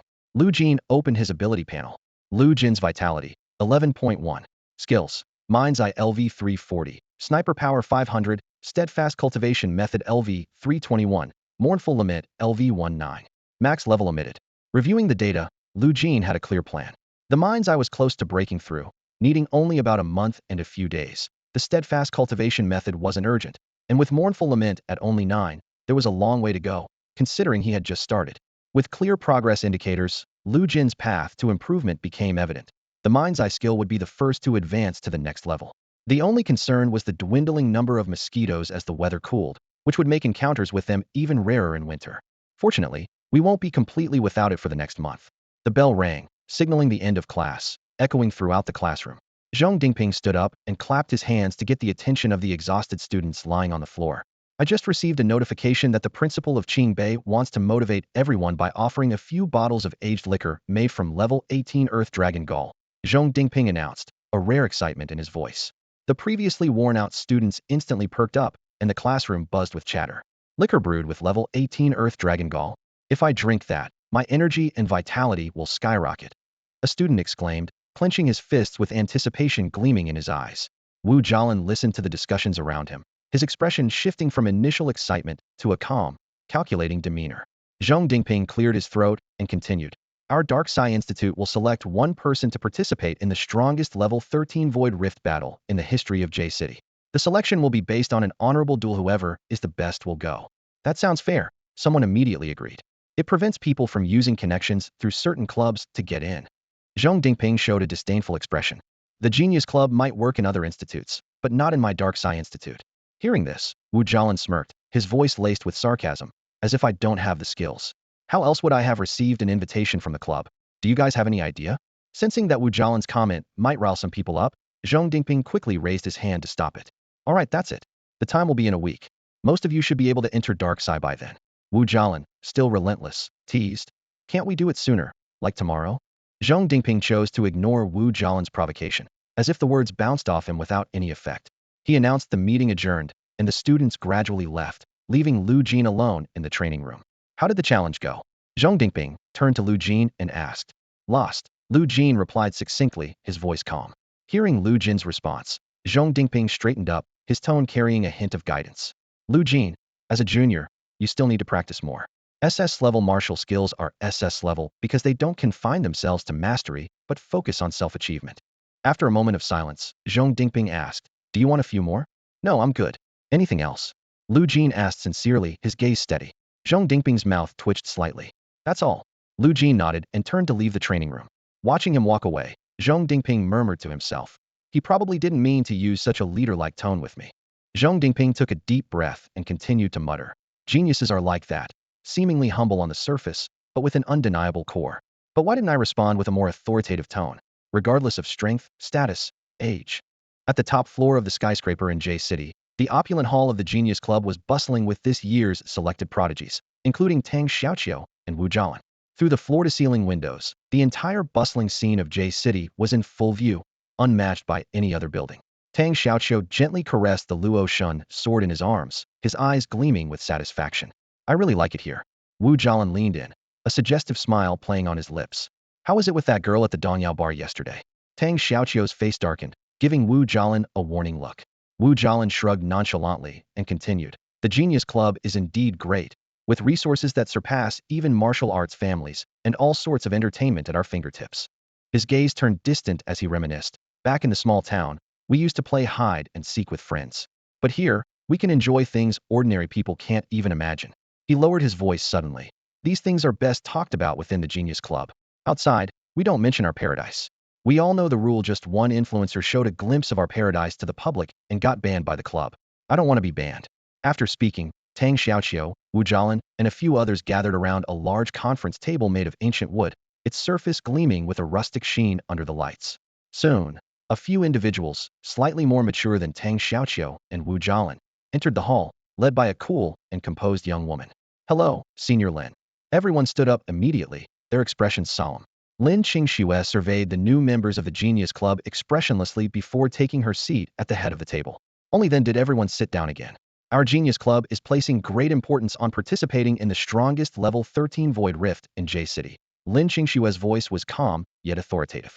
I assume none of this year's members are unable to participate, correct? The red-haired man who accompanied Lin Qingxue grinned. If you can't even participate in this, then what are you doing in the Genius Club? You might as well leave and save us the embarrassment. Another man with yellow hair looked around arrogantly. Does everyone understand? His gaze landed on Tang Xiaoqiu. Tang Xiaoqiu idly stroked the sword, not bothering to look up. Why are you looking at me? Is there a problem? The yellow-haired man chuckled, unbothered by Tang Xiaoqiu's attitude, and turned his attention to the other members. Most wore expressions of disdain similar to Tang Xiaoqiu's, while a few responded confidently. Finally, the yellow-haired man's gaze fell on Wu Jialin. Wu Jialin squinted, his voice laced with clear impatience. Do you have to look at everyone like that? It's quite disgusting. Only then did the yellow-haired man withdraw his gaze, His expression slightly darkened. Sitting at the head, Lin Qingxue spoke calmly. I trust you all. After all, the invitations were sent by us, and you only have the privilege to join passively. Now, this year's members may leave. Someone will soon provide you with the Qiongzheng Huayu liquid, which can increase your blood energy efficiency by 15. Make sure to use it promptly. Everyone nodded in agreement and left one by one. Before leaving, Wu Jialin took one last look at the Genius Club overlooking J City, his hand unconsciously clenching into a fist. A troubling thought flashed through his mind. If I fail, will I ever return here? It can't just be a paradise trial pass. Since entering this world, Wu Jialin truly understood that many things and places couldn't be resolved with money alone. His face tightened under the pressure, and from the moment he set foot in the club, a certain person's image was constantly on his mind. Soon, 7 days later, all 45 members of the Ming Sai Institute logged into glory. Those who chose to participate in the battle began. Everyone was in a virtual room when Zhong Dingping sent the first message. A series of duels. The last one standing will represent Ming Sai Institute in this void battle. Who wants to go first? In glory, there's no such thing as losing health. It's all about individual skill. The rules set by Zhong Dingping seemed fair, but were actually quite tricky. The first person to step up would undoubtedly face the most mental pressure. The chat was silent. No one wanted to be the trailblazer. How about you go first, Wu Jialin? You're the strongest, someone suggested. Wu Jialin smirked. You go first, and I'll be the second to challenge you. Hee. These two words seemed to have a magical effect, silencing all 45 people. The chat interface froze on He. Zhong Dingping didn't force anyone to step up, resulting in a stalemate where no one wanted to take that crucial first step. Everyone understood. Whoever went first would be the stubborn fool. In any group with common sense, this would lead to an awkward situation where no one wanted to volunteer. Until a new message appeared in the chat, and everyone realized the stubborn one had arrived. I'll do it. The brave soul was Lu Jin, someone with a low presence in the Mington Institute. While others struggled to get started, he quietly became the first to make it. Initially overlooked, he was now the first to step up when everyone else was silent. Lu Jin didn't have many complex thoughts. Someone had to go first, and he was curious to see if there was anyone who could match him. If he found such a worthy opponent, he planned to give them an imaginary eye. To improve in the future, going first was just part of it. All right, it's you. Zhong Dingping nodded. Next, I'll call you up one by one according to your student numbers. Any objections? Everyone responded. No objections. So, 43 fellow students, along with Zhong Dingping, took their places on the spectator platform. First, let me clarify that this time I haven't set up a spring or minion mechanism in the room, so it's a fight on site, Zhong Dingping emphasized. With the rules clear, it wasn't long before Lu Jin and the first student arrived in the duel arena. Wu Jialin felt the pressure in his heart lighten considerably. Among all the students present, only Lu Jin made him feel any pressure, while the others were not worth mentioning. And now, the one who pressured him was the first to step up. My student number is last, which means I'll challenge last, Wu Jialin thought to himself. If Lu Jin fails, all the better. If Lu Jin wins 44 matches in a row, after such a long and intense challenge, he'll be exhausted. Bang! A gunshot rang out, and the opponent fell. Next, Zhong Dingping calmly announced. Bang! Next! Bang! Next! Bang! Next! Bang! Next! No springs, no minions, just fight on sight. Lu Jin silently summarized the key points of this type of duel: reaction, decisiveness, and shooting speed. He was fully focused, his intuition at its peak, and then he decisively pulled the trigger. Every time he fired, his opponent's head exploded the moment they met.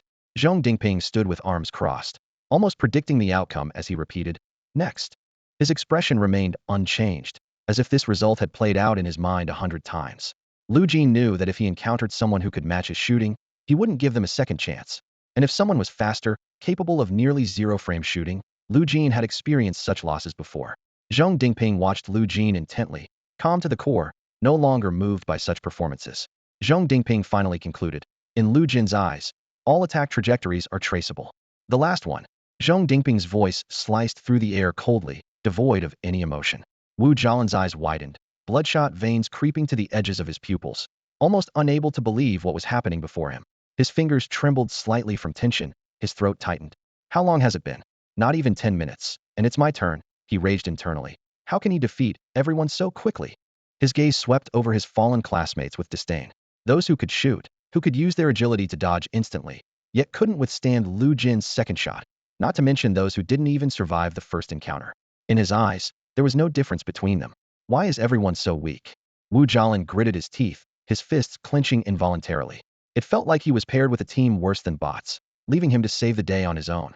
100 strategies for confronting Lu Jin flashed through his mind, convinced that any of them would easily crush his opponent. His confidence soared to its peak. The air in the dueling arena seemed to solidify. Wu Jialan stepped into the arena, his steps firm, his gaze sharp. Bang! The gunshot rang out crisply, shattering the silence. Over.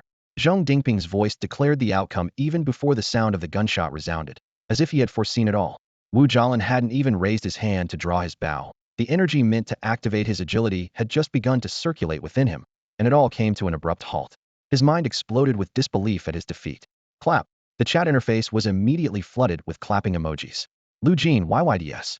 At that moment, Lu Jin's godlike image was established in everyone's mind.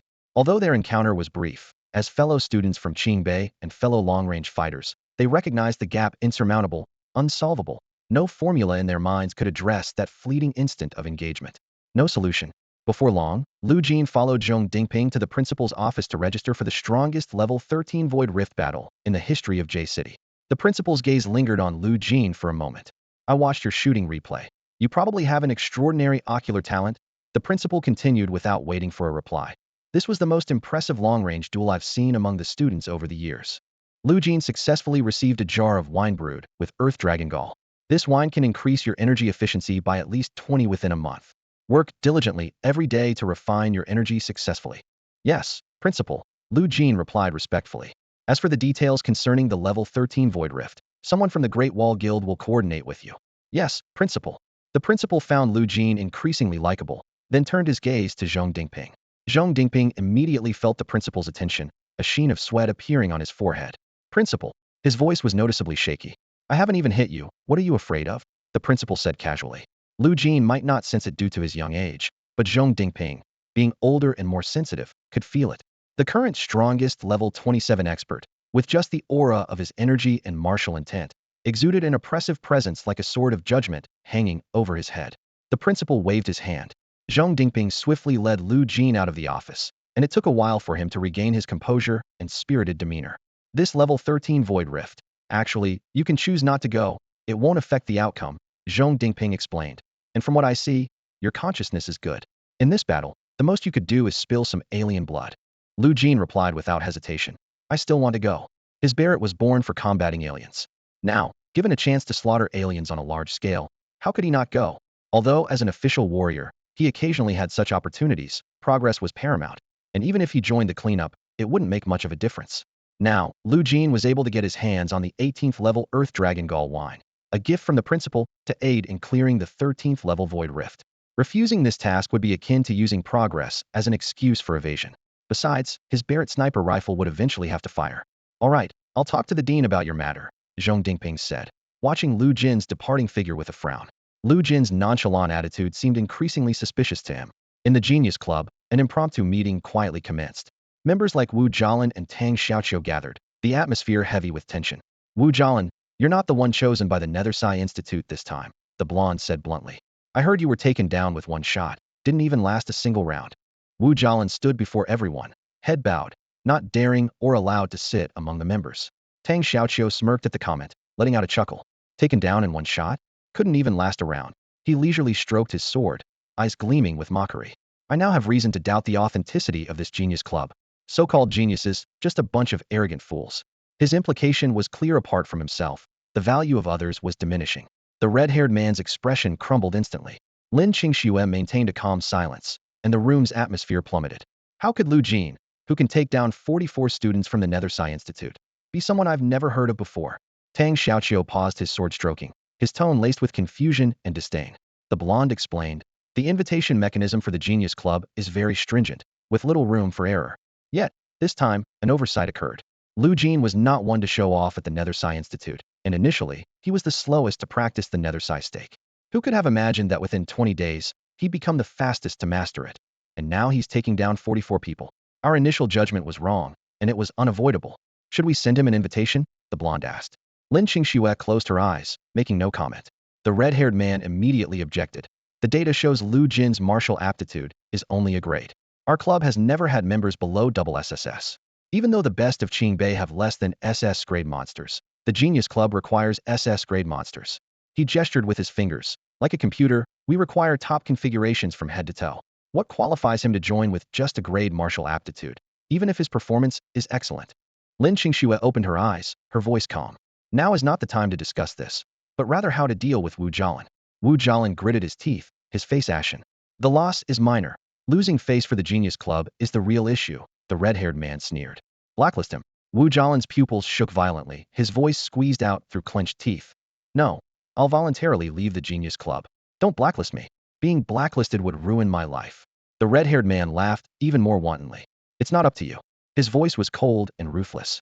When the Genius Club blacklists someone, even a student from Qingbei, unless they are a legacy disciple from a martial institute, there are 1,000 ways to ensure they fade into obscurity after graduation, never to shine as a genius again. Wu Jialin was mercilessly expelled from the place that once overlooked J City. Our Genius Club doesn't necessarily require members to be the brightest star, but we absolutely cannot accept being crushed by peers, the blonde concluded. The fact that we let Wu Jialin into the Genius Club shows that our screening process needs to be updated. Meanwhile, Lu Jin looked at the panel data. Vitality 0.1, reaching a total of 11.2. After drinking the wine given by Qingbei's principal, his training efficiency had indeed improved significantly. What would have taken days to increase by 0.1 in vitality was now achieved instantly. Ding! Lu Jin thought he had broken through some boundary, but upon checking his phone, he found it was a message from the Great Wall Guild. He had successfully passed the top-tier review, with an initial investment of 1 billion, preparing to invest in him. Unfortunately, the efficiency of the mermaid tears was overshadowed by the earth dragon wine. Lu Jin looked at the bottle in his hand, frowning slightly. He already understood that some efficiency-enhancing items could be stacked together, while others could not. Fortunately, the energy extract and earth dragon wine could be perfectly combined. According to his calculations, the current efficiency increase was about 25. His phone vibrated, and Lu Jin glanced down at a message from the Great Wall Guild, a glimmer of anticipation in his eyes. I've got the top-tier gear. The guild should provide items to enhance blood efficiency. He murmured to himself. Without delay, Lu Jin made time to visit the Great Wall Guild. The biometric system quickly scanned his face, and the door silently slid open. As soon as he stepped into the hall, Li Qingtan appeared in front of him. Do you know someone at the headquarters of the Great Wall Guild? Li Qingtan asked directly. Lu Jin was taken aback. Why do you ask? Li Qingtan was straightforward, showing no hesitation. Your top-tier setup might be different from others in the same batch. Someone at headquarters vouched for you. So your setup is the highest level treatment from the Great Wall Guild, just slightly below mine. In Lu Jin's mind, the image of one Yuanjing flashed. That request at the birthday banquet seemed to finally bear fruit today. A warm feeling surged in his heart, leaving him somewhat moved. He felt so touched that he wanted to fight some foreign enemies immediately. Follow me. Li Qingtan turned and led the way. Lu Jin followed closely as they walked through the corridor to the meeting room. A top-tier contract was already laid out on the table, waiting to be signed. Lu Jin carefully read through the contract, seeing a plethora of benefits without spotting any downsides. Level 17 Tree Essence boosts blood efficiency by 50 for 2 days, can be fully combined with any item. Li Qingtan pointed to a clause in the contract. Full combination means 112, while stacking means 11 doesn't necessarily equal 2. You can claim it 7 times a month. Li Qingtan raised his voice slightly. This tree essence is specifically for warriors above level 17.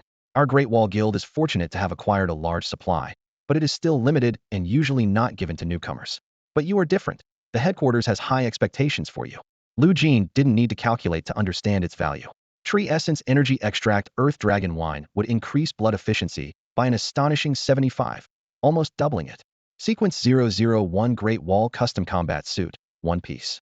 Upon reading this, Li Qingtan's voice became noticeably dry, with an undeniable hint of amazement. The Great Wall has only 9 of these custom 001 combat suits. 3 new ones were produced, and 1 is allocated to you. Yes, it was given to you by the person at headquarters who vouched for you. He explained, this Great Wall Custom 001 combat suit allows you to continuously restore blood for 24 hours and overburden by 50. It's like you have an extra 50 blood. Lu Jin quickly calculated the benefits. With his current setup, he could fire about 2,500 bullets with full power. An extra 50 meant having 3,750 bullets. In a prolonged battle, this 50 increase would be invaluable, not to mention the benefit of continuous 24-hour recovery. Blood recovery typically has only 2 methods, resting or eating. During battle, recovery opportunities are scarce, and even with the 4th level of steadfast as the rock, one can only increase the speed of blood recovery. This is an additive effect, requiring existing recovery to function. The combat suit, known as Sequence 001, besides the features mentioned by Li Qingtan, also includes being hard to damage, automatic repair if damaged, automatic temperature regulation, and automatic fitting. For this combat suit, Lu Jin had only one assessment. It's the difference between having it and used and not having it at all. Li Qingtan continued. In addition to all that, you can also claim 23 portions of Moon Essence each month, which boosts blood efficiency by 10. Moon Essence can effectively stack with most efficiency-enhancing items, but you should check before using it. Do not use it with Tree Essence, remember that. Lu Jin nodded, his gaze continuing to scan the remaining contents of the contract. There were plenty more benefits to explore. With a budget of 10 million for personal use, free martial arts expenses, and private flying rights from the Great Wall Guild, Lu Jin meticulously reviewed the contract's terms, silently tallying up the almost unparalleled benefits. From personal travel and daily expenses to martial arts training, all his needs, big and small, were covered. Pointing the sky lamp writes. Lu Jin noted this particular term in the contract, raising an eyebrow. This privilege allowed him to purchase any desired item at global auctions, with the Great Wall Guild covering the cost. Previously, only one person in the entire guild had this privilege, and now, including him, there were two. After verifying everything, Lu Jin signed the contract. Li Qingtan immediately handed him the number 001 Great Wall custom battlesuit and 7 portions of tree. To prevent the simultaneous use of tree and moon essence, Li Qingtan said seriously, use it up before getting more. Lu Jin nodded in agreement. He promptly donned the number 001 battlesuit, which initially seemed loose but gradually conformed to his skin during the wearing process until it fit perfectly. This suit was distinctly different from the one he had purchased before, featuring scales-like intricate patterns on the surface and an extremely thin texture. When he put on an outer coat, it not only felt comfortable, but even more so. He used the Swallow Return martial art to leave the Great Wall Guild, immediately noticing a significant improvement in his body's agility and fluidity of movement, reminiscent of the ease he felt when he wore professional gaming gloves in his past life. The battle suit continued to restore his vital energy and blood, albeit in small amounts, seemingly replenishing based on the percentage of energy and blood consumed. Lu Jin repeatedly used Swallow Return and observed that the efficiency of energy and blood restoration increased as consumption rose. It was time for the daily refinement of energy and blood. Using Essence Energy with Earth Dragon Wine and Tree, Lu Jin enjoyed a 75 efficiency boost in refinement. Although he couldn't achieve the early rate of 0.1 growth per day requiring over 100 efficiency for that, gaining 0.1 every 2 to 3 days was still quite satisfactory. Time flew by, and soon it was the day of the opening of the 13th level Strongest Void Rift in J City. It's an honor to have the students from Qingbei University actively participating in this 13th level battle. I will now proceed with certain arrangements for you. The host announced. The newly selected students from Qingbei University's 2 academies arrived at the final step of Preparation Unified Arrangement. Large-scale Void Rift cleanups were typically organized from regiment to group, with each regiment responsible for a specific combat area and each group executing tasks at designated locations, ensuring clear division from macro to micro levels. In the crowd, Lu Jin spotted 2 familiar faces, Tang Xiaoqiu and Yin Chengqing. Tang Xiaoqiu merely shrugged upon seeing him and looked away. Yin Chengqing, however, greeted him warmly. Long time no see. I wondered why I hadn't seen you. Thought you might not have passed. Didn't expect you were at Qingbei. Yin Chengqing said. Lu Jin simply responded with a hum. What was your rank in the college entrance exam? Yin Chengqing asked. Second in a city, Lu Jin replied, then asked back, were you first? Regarding the college entrance exam, Lu Jin was confident in his performance. He had aced it spectacularly. He didn't expect there to be someone better, and seeing Yin Chengqing, he couldn't help but feel curious. No way, Yin Chengqing said with a hint of disappointment. If there's someone better than Lu Jin, then for me, there's someone way better. Who's first in a city? Yin Chengqing glanced at Tang Xiaoqiu and shook her head. His performance in the martial arts practicals was worse than mine, plus he was already specially recruited. Lu Jin shook his head, sharing a mutual understanding with Yin Chengqing as they both scanned the surroundings. We can't determine if they're among those participating in this battle. The battle only selected a portion of the Martial Arts Academy from Qingbei, and many didn't participate. Anyway, I'm glad to see you, Yin Chengqing said sincerely. Likewise, Lu Jin replied politely. Yin Chengqing's eyes sparkled with anticipation. I hope that in the future, you can be as unbeatable as you were at the Martial Arts University. Tang Xiaoqiu, standing nearby, scoffed, scratching his ear. Unbeatable describes someone not in the Genius Club. Times have changed, Lu Jin said no more. He was here not to compare who was better, but simply to defeat the alien race. Yin Chengqing and Tang Xiaoqiu were assigned to different types of teams. Yin Chengqing was placed in the harvesting team, allowing her to roam freely across the battlefield, while Tang Xiaoqiu was restricted to specific isolated areas for combat. Other warriors were also assigned to areas that best suited their martial arts specialties. Lu Jin was assigned to the mop-up team. This group did not participate in the frontline melee, but was responsible for pursuing and eliminating any alien creatures that managed to escape the encirclement. Because clearing the Void Rift was a chaotic battle, Long-range warriors risked accidentally harming their comrades if they joined in. When Yin Chengqing heard that Lu Jin was assigned to the mop-up team, a look of obvious disappointment crossed her face. This time, they were facing the most formidable level 13 Void Rift in history. Although the level was not high, the number of aliens was considerable. As a result, major guilds had even deployed several level 14 warriors, and a level 15 warrior was overseeing the operation. The likelihood of aliens breaking through was minimal, meaning that the mop-up team would have little to contribute, rendering the solo challenge she anticipated meaningless. At precisely 3 p.m., the countdown to the Void Rift's activation began. All warriors were in their designated positions. Lu Jin stood on a vantage point, overlooking the battlefield, with the wind blowing his hair back. Although the lineup was not as densely packed with warriors as when City A faced the Moonrise Void Rift, every crucial position had a team on high alert, forming a seemingly loose yet impenetrable defensive net. Other long-range warriors, also positioned high above, knew their chances of needing to mop up were slim, yet they remained vigilant. They adjusted their optical targeting goggles, controlled their breathing, and readied their bows and arrows. Lu Jin's Barrett sniper rifle was also in position. Lu Jin wasn't sure if he would be able to kill any aliens or how many he might take down. He only knew that this battlefield belonged to everyone. His role was to support all teams and fulfill his duties to the best of his ability. Suddenly, the Void Rift expanded, and waves of green-skinned, point-eared, sharp-toothed aliens poured out. The battle was about to begin. Those are goblins. Someone immediately recognized the creatures. Goblins are too fragile. I doubt there's much for us long-range fighters to do. Any level 10 warrior with martial skills can handle them. A long-range warrior muttered under his breath. Stay focused, the team leader barked. Remember, we are always the last line of defense. This statement ignited a spark in the hearts of every long-range warrior. From then on, no one lost concentration. Lu Jin's vision encompassed a clear 4,000 meter radius, monitoring every movement on and off the battlefield. On the battlefield, Yin Chengqing weaved through the goblin horde with an eerie agility, claiming life after life. Tang Xiaoqiu wielded a fiercely rotating white sword within a 1-foot radius around him, shredding any goblins that dared to approach.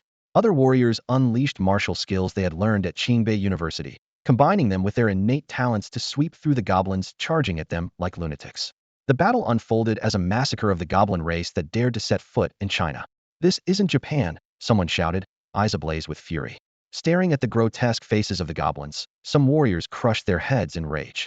From above, all long-range warriors maintained their vigilance, eyes fixed on the battlefield. Not a single goblin escaped the slaughter by J City's warriors, who eliminated them without resistance. Is it over? No, there's still a significant fluctuation in void energy. It's coming. Another wave of slaughter unfolded, but this time the goblins were fully armed, clad in armor, and much sturdier than the previous group. Among them were special goblins wielding whips like beast tamers, controlling other creatures that were evidently much stronger than the goblins themselves.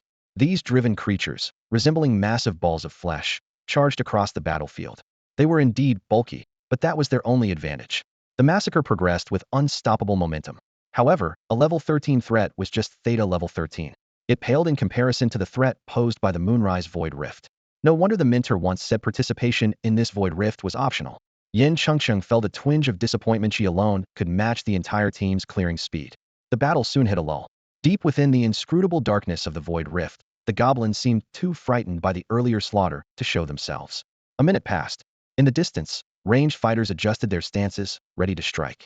Nearby, all the warriors kept their eyes fixed on the Void Rift.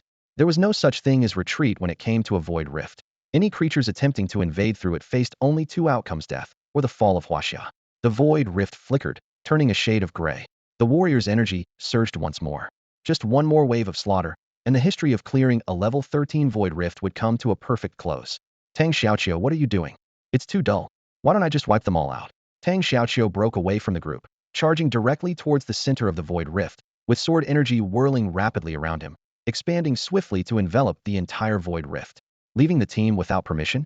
According to the rules, severe punishment. Tang Xiaoqiu, are you crazy? The group leader of Tang Xiaoqiu's team rebuked angrily. Tang Xiaoqiu replied nonchalantly, just watch what I do. Severe punishment? The guild has no such authority. Leader, he's a member of this year's Genius Club. I remember the members of the Genius Club being quite humble. Leader, times have changed. Everyone stood their ground, not daring to intervene. Even a level 15 warrior had to think twice, carefully gauging the rapidly rotating sword intent centered around Tang Xiaoqiu. The Great River Sword Intent, an overwhelming force formed by gathering thousands of sword energies, though he had barely managed to gather one. its power was not to be underestimated. The area within 1 foot of me is invincible. This title was no exaggeration. Just this statement alone meant that even if a level 15 warrior had the means to pull Tang Xiaoqiu back, they wouldn't be fully confident. All eyes were on Tang Xiaoqiu as he stood near the void rift, intending to single-handedly wipe out the last wave of goblins pouring out. If he succeeded, he'd be a hero. If not, well. Yin Chengxing watched quietly. In the next moment, the goblins swarmed out. Everyone's eyes widened. The goblins were all annihilated by Tang Xiaoqiu in the blink of an eye. However, the numbers seemed off. Only 10 remained. These 10 wielded whips and were evidently beast tamer types among the goblins. Yet, there were no expected large, fleshball-like creatures. Instead, a swarm of small, agile, winged creatures flew frantically in all directions. Tang Xiaoqiu sensed something was wrong, but his great river sword intent, though expanded, was far from forming an absolute domain as it did within a foot of him. Moreover, he had only gathered one, so its coverage and precision were greatly compromised. He managed to slay 1 or 2, while the rest fled the battlefield. Completely black, human-faced with bat bodies. They're man-eating bats. Ranged fighters, prepare. Before the words finished, the ranged fighters perched high started shooting wave after wave of arrows, employing various attack methods: area bombardment, precision targeting. The ranged fighters looked grim. The man-eating bats are too agile, scattering everywhere, and there are far more of them than us. No good. No good. 10 arrows can't bring down one. In no time, the man-eating bats flew too far for nearby fighters to see. Although the ranged fighters had a clear view from higher ground, their bows could no longer reach. The commander in charge of the battle wasted no time requesting official support. Approximately 700 man-eating bats detected. Please dispatch high-level ranged fighters to eliminate them immediately. After speaking, the warriors could only helplessly look to the sky, while the ranged fighters dropped their arms in defeat. The last line of defense was easily breached by the man-eating bats. Every effort to clear a large void rift included measures to prevent flying creatures from escaping, allowing ranged fighters some margin for error in taking them down. But with Tang Xiaoqiu at the center, drawing everyone's attention, that momentary distraction, combined with Tang Xiaoqiu's position, ensured the failure of this measure. Damn it! The commander growled through clenched teeth. Calm down, the outcome can't be changed now. Yeah, it's unchangeable. Everyone looked skyward, having given up the struggle. Gradually, the battlefield fell silent. Bang, bang, bang. A pounding sound echoed in everyone's ears, as if to remind them that someone had not given up the struggle. He refused to accept reality, stubbornly trying to hold on to everything. Everyone turned their gaze towards the sound, instinctively looking upwards. There stood Lu Jin, like a statue, with a Barrett sniper rifle in his hands, as if it were an extension of his body. 1, 2, 3 man-eating bats were shot down with precision. Lu Jin skillfully ejected an empty magazine and loaded a new one, his movements fluid and seamless. 8 shots in rapid succession. Again, 8 shots. Lu Jin pulled the trigger to its limit, the gun barrel adjusting direction with each pull, cold and precise. The long-range fighters held their breath, their eyes following the direction pointed by the barrel. Dead, all dead. Wherever the gun pointed, the bats exploded. The bats, fleeing in all directions, appeared as black specks in the distant sky, disappearing at a speed visible to the naked eye. 2,200 meters, 2,500 meters, 2,600 meters, 3,000 meters. The distance kept increasing. Lu Jin focused entirely on the bats frantically escaping. The farther they got, the heavier the pressure on his shoulders. He showed no excitement, his face expressionless, because if any of the creatures escaped from under his watch, it would be unbearable for him. At 4,000 meters, the bats moved beyond the range where his mind's eye could clearly track them, their figures starting to blur. Then, the infinite magnification of the Barrett scope aligned perfectly with Lu Jin's vision. At this moment, his true sniping began. The bats were laid bare under the scope. Another 8 shots, and yet another 8 shots. The distant long-range fighters quickly adjusted the magnification of their optical sights, trying to follow Lu Jin's aim, but soon shook their heads. They couldn't see anymore. They couldn't confirm if Lu Jin had successfully killed all the bats, only that from the start of the shooting, he had never hesitated. His face remained as unmoved as an ice sculpture. Emotionless, purely committed to one task alone. Bang, bang, bang. The gunfire continued to echo, carrying an unyielding persistence. Yin Chengxing watched with a complex expression. Tang Xiaoqiu felt a tingling at the top of his head. Everyone around instinctively held their breath. Though they couldn't see what was happening in the distance, the sound of gunfire painted a vivid picture in their minds. 5,000 meters. The distance between Lu Jin and the remaining bats was nearing the limit of effective range. The bats flew even faster, as if breaking their own limits. 6,000 meters. The bats had exceeded the effective range. Is it over? The thought flashed through Lu Jin's mind, but the voice urging him to give up was quickly torn apart. Effective range was just a guideline, not a barrier to the Barrett's capabilities. This wasn't the ultimate limit for the Barrett, nor for Lu Jin. Bang! Lu Jin's trigger pull slowed. This time, due to a trajectory deviation, the sniper bullet missed the fleeing bats. The shot failed. Lu Jin did not despair, his pupils bloodshot, his mind compressed to the extreme. He furiously calculated the trajectory, wind speed, and all factors that could affect the shot. Wind speed 3.0, trajectory deviates left 0.12. Wind speed 2.9, trajectory deviates left 0.95. Wind speed 2.95, trajectory deviates left 0.11. Hit. Lu Jin's trigger pulse sped up again. Wherever his sight and the scope's line of convergence swept, the black specks vanished. For a while, Lu Jin stopped pulling the trigger and slowly lowered his left hand that was supporting the Barrett. The nearby ranged fighters swallowed nervously, their eyes fixed on him. Was it over? They wanted to ask, but didn't dare to speak. The next moment, Lu Jin let the heavy Barrett drop wearily, lifted his head to gaze at the gray sky, and was enveloped in a cloud of gloom. The ranged fighters understood his silent sight was a wordless declaration of disappointment and frustration. Just one more. Only one left. Lu Jin murmured to the sky, his voice filled with defeat. The aftermath of the battle with the 700 man-eating bats was clear. Tang Xiaoqiu killed 2, while Lu Jin had taken down 697. But the last one had flown to a distance beyond the effective range of his Barrett, beyond the limits of his current sniping skills. Lu Jin could only watch helplessly as it slipped from his sight. Suddenly, a glimmer of hope flashed in Lu Jin's dim eyes. He quickly set up his sniper rifle again, aligning his vision with the scope, searching for the target that was about to vanish. Just then, an arrow engulfed in black flames streaked across the sky, heading straight for the last man-eating bat. The arrow hit its target, obliterating it completely. The arrow's immense power caused trees to topple, leaves to scatter, and even distorted the space it traveled through. The force of this arrow was enough to overturn the sea. Finally, the arrow landed on a distant mountain peak, its power almost threatening to burst the mountain apart, yet it dissipated into nothing as it touched the ground. So strong. The surrounding fighters murmured in awe. Indeed, J City was a place full of hidden talents. Many had been closely following this thrilling sniping battle. The shooters above level 15 who had been called in for support wore complex expressions, thinking to themselves, even we couldn't achieve such precision without using area skills. And as the distance increased, hitting all targets without moving from a fixed position would be impossible for us. This guy will definitely be a master marksman in the future. A master marksman? That seems quite possible, wow. Meanwhile, at the site of the strongest level 13 void battle, the general commander received a phone call.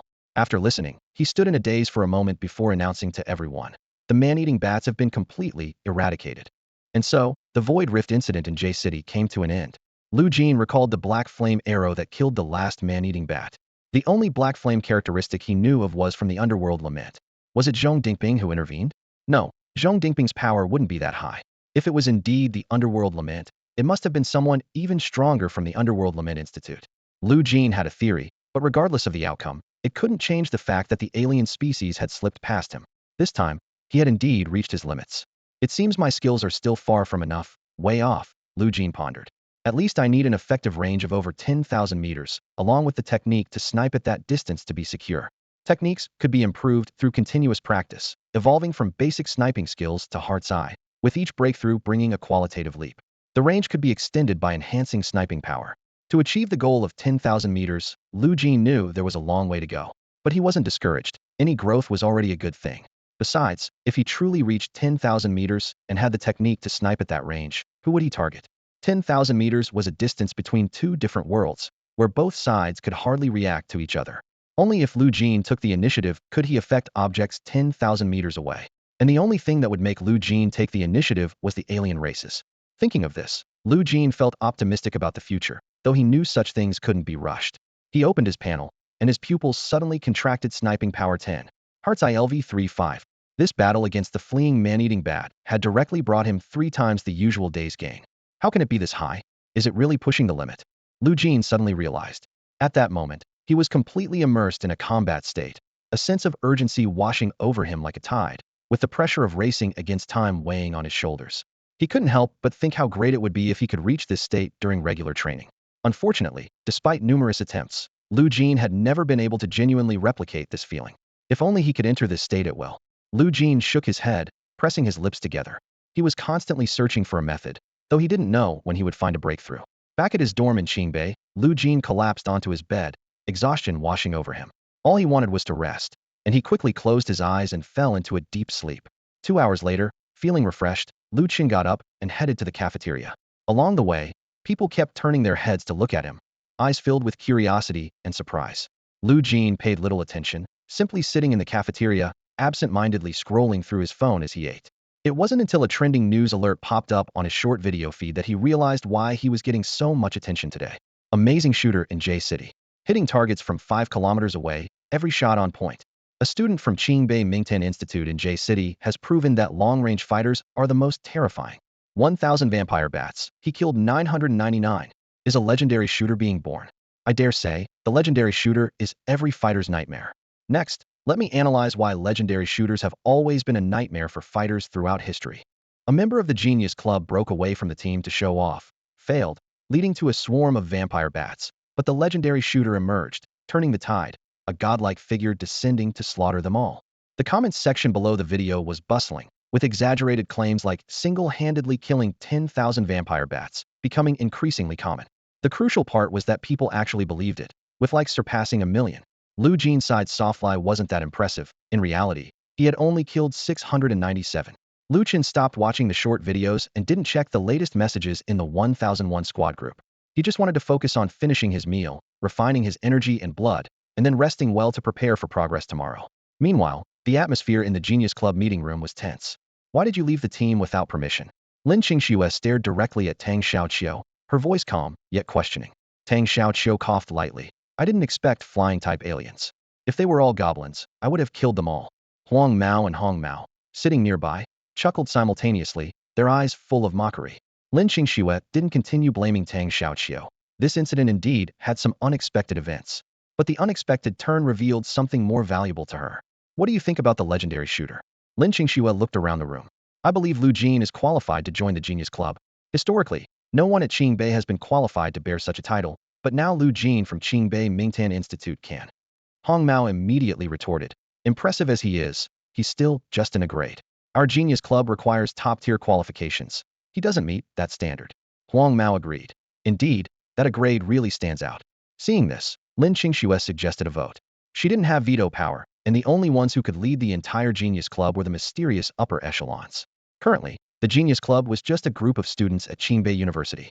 It seemed the upper echelons had no time to manage, so the power rested with everyone present.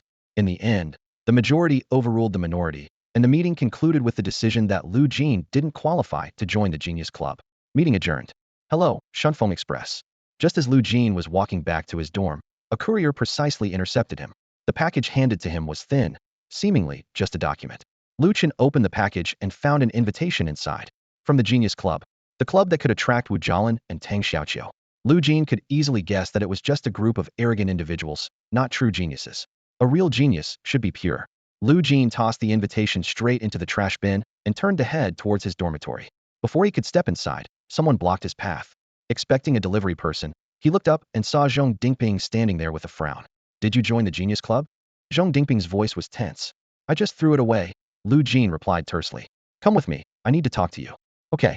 Lu Jin followed Zhong Dingping to the Mingtan Institute. The air was heavy with tension, and it was eerily quiet all around. What I'm about to tell you is classified information, level 000 of the Huaxia sequence. Do you understand, junior brother? Zhong Dingping's tone was more serious than ever. Lu Jin was momentarily confused, uncertain about what level 000 classified information meant, and why Zhong Dingping referred to him as a junior brother. Zhong Dingping's expression was graver than usual, his eyes gleaming with caution. Do you know why I came to you just now? Zhong Dingping didn't wait for Lu Jin to answer, continuing, Master instructed me to stop you from joining the Genius Club, but I didn't expect you to just toss it away. Lu Jin's expression turned serious, sensing the complexity of the situation. The Genius Club seems to have a concerning truth behind it. Joining the Genius Club, if you haven't experienced paradise yet, it's fine. But once you do, you're on Huaxia's kill list. Still puzzled, Lu Jin listened as Zhong Dingping explained further. Master said the Genius Club is essentially a cult, originally called the Church of Decline, and experiencing paradise is the implicit initiation ritual. If you're lost in paradise, addicted, the initiation is successful. The Church of Decline. The mention of those words made Lu Jin's pupils contract, a vivid image of a crimson, oppressive red moon flashing through his mind. If all this was true, then Tang Xiaoqiu, Wu Jialan, and others might be in danger. Not just them, but past members. all recognized as top-tier geniuses. But can a fallen genius still be considered a genius? It's like a class leader abusing their power for personal gain. The contents of this classified information were nothing short of tragic. Once the initiation is successful, these individuals will forever pledge loyalty to the church. This would become a dagger aimed straight at the heart of Huaxia. Perhaps those geniuses already in high positions within Huaxia might have already been secretly converting resources for the Genius Club. Cult parasite alien. A sudden realization dawned on Lu Jin. Zhong Dingping didn't delve further. Matters like the Church of Decline were too distant for Lu Jin, beyond his current level of involvement. Revealing such secrets outright was likely to prevent curiosity from driving him to join. Lu Jin hadn't expected that modern cults would use such sophisticated tactics. If the trap was deep enough, everyone might fall into it, including himself. Sensing Lu Jin's concerns, Zhong Dingping added, "Don't worry, as long as it's not the Church of Decline, other cults are voluntary and less brainwashed." All right. Lu Jin didn't question why the Church of Decline was so unique. Being classified as a level 000 secret meant its danger level was surely above 20. So, should those who join cults be judged on the spot? Lu Jin asked. Zhong Dingping nodded. You could say that. For now, just steer clear of anything related to cults. Got it. Lu Jin gave a brief response before leaving. He didn't ask what to do if he encountered one. Zhong Dingping had already issued a stern enough warning. With cults rated at least a danger level of 15 in guild tasks, Lu Jin knew there was only one solution: run far away, to a place out of sight and reach, and maybe take a few shots if possible. In essence, as long as you're strong enough, any problem can be solved. Back in his dorm, Lu Jin clutched the imaginary eye of Su Jinkui and fell into a deep sleep, dreaming of a scene of slaughter. Tomorrow morning, routine sniper training awaited. Lu Jin gazed at his ability panel as time slipped by unnoticed. His mind's eye at level 3 was on the verge of a breakthrough, and his sniping range had already surpassed 6 kilometers, steadily advancing towards the 7-kilometer mark. He clenched his fist slightly, realizing that at this pace, the goal of a 10,000 meter effective range was no longer out of reach. 10,000 meters. Lu Jin murmured to himself. It wasn't just a change in numbers. It meant his basic sniping power could increase tenfold. By then, even using the same martial skills would be an entirely different concept. His Dark Lament had reached 70, just 30 shy of minor achievement. Lu Jin recalled that when he first began with Dark Lament, his Barrett's attack power increased about 20-fold, and a minor achievement could bring at least a 40-fold increase.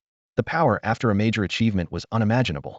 Zhong Dingping had once said, SS-level martial skills are SS-level because they don't stop at major achievement. This meant that SS-level skills had room for improvement even after reaching major achievement. SS-level skills are bound by themselves. Lu Jin couldn't fully grasp this yet. Perhaps only reaching major achievement would unlock its true meaning. Lu Jin shook his head, casting aside these distant thoughts, and refocused on the progress of his mind's eye. It was set to break through today, and he was curious about the ocular abilities the 4th level would bring, but he wasn't in a rush. At 8:30, Lu Jin promptly headed to the Dark Lament Institute for class. Zhong Dingping continued to diligently guide all the students as they strived towards minor achievement. SS-level martial skills encompass everything. Zhong Dingping's voice resonated through the classroom. Everyone understands them differently, and so each person's minor achievement in Dark Lament varies. The key is to think about your talents. The higher the degree of alignment between your understanding and your talents, the better you can fully realize the essence of Dark Lament, even its divine essence. Lu Jin nodded, half understanding. Alignment meant understanding which aspect his talent leaned towards.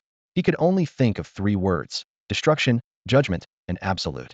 But merely knowing these words didn't seem to offer much substantial help. Lu Jin stopped dwelling on it and focused on what he could do now, repeatedly using the Barrett to execute Dark Lament and then break through. It was that simple. Dark Lament 1. The bell rang, signaling the end of class. Although practicing wasn't as painful as when he first started, as long as they continued training daily, herbal baths and massages couldn't be skipped. As usual, everyone headed to the herbal bath and massage rooms, but today Lu Jin chose to stay behind. He had questions for Zhong Dingping. Lu Jin looked around and suddenly realized Wu Jialin hadn't attended class for a long time, as if he had vanished into thin air. Even scanning the entire Day Sword Institute with his mind's eye, he couldn't find Tang Xiaoqiu. Senior Zhong, Wu Jialin. Lu Jin began to ask. Zhong Dingping looked at Lu Jin with a bit of confusion, unsure why he wasn't addressed as senior brother, but he calmly replied. The higher-ups have figured out the situation, and since it's a major threat from Sequence 000, they'll deal with it immediately. Principal Qingbei personally took action, and all high-ranking members of the Genius Club in Huaxia have been eliminated. Zhong Dingping added, from now on, there will be no more Genius Club or Fallen Church in Huaxia. As for Wu Jialin, he hesitated to say more, but given that they were all part of the same martial arts institute, essentially family, he continued. What I know is that Wu Jialan, Tang Xiaoqiu, Lin Qingxue, and all other members in school are no longer in Huaxia. The fallen church paid the price of disappearing completely from Huaxia, allowing them to have a chance to smuggle into the headquarters of the fallen church in the pretty country. At headquarters, in the United States, Zhong Dingping said, "You're so focused on martial arts, you probably don't pay attention to global affairs. There are rumors that most of the top officials in the US are part of the fallen church, and they've even amended laws to allow the angel church to exist in the country." He paused, lowering his voice. The angel church is actually the fallen church. Lu Jin was shaken to his core, considering the possibility that the Avengers might already be in a panic, or even willing to coexist with the church.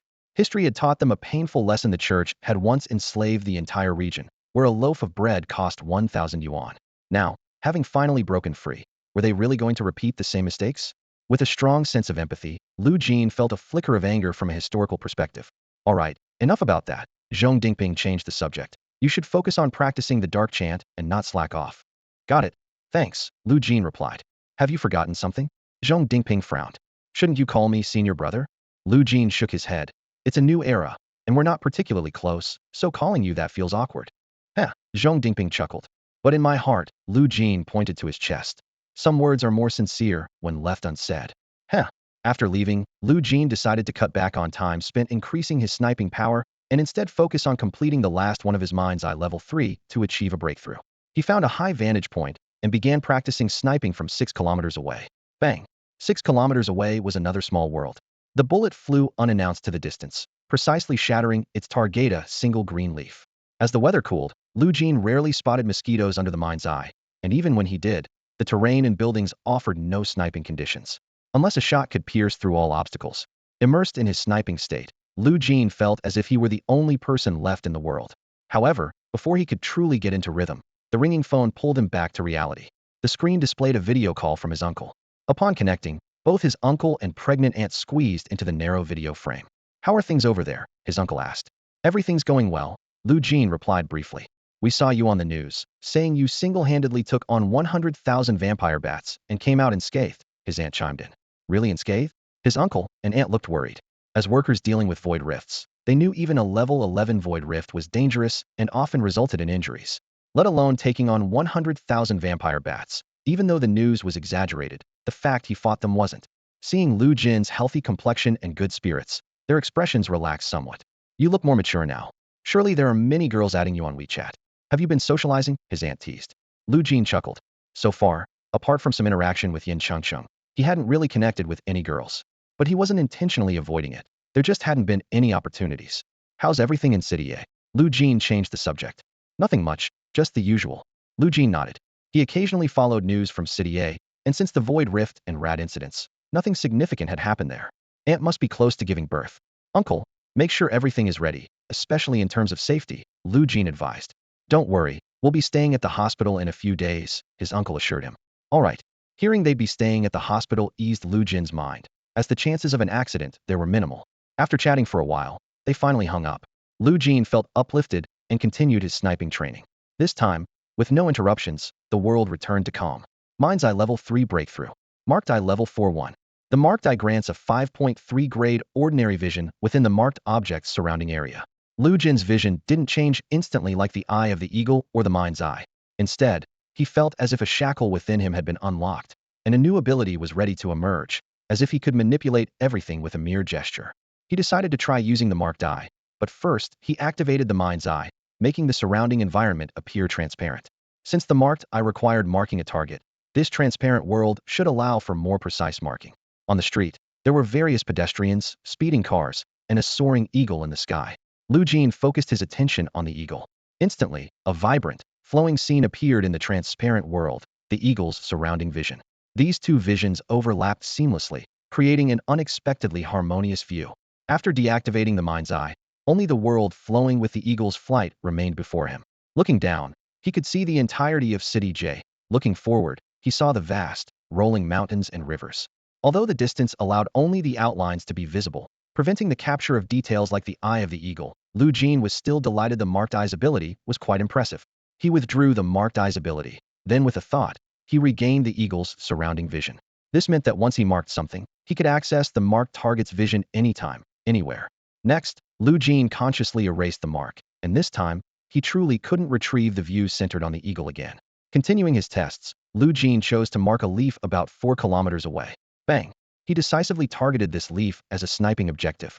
The leaf instantly turned to dust, and the mark vanished along with items. A marked object is destroyed. The mark is automatically erased.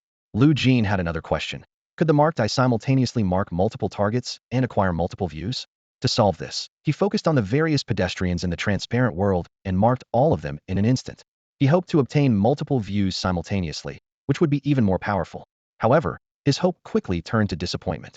Although he could mark multiple objects at once, he couldn't access multiple views simultaneously.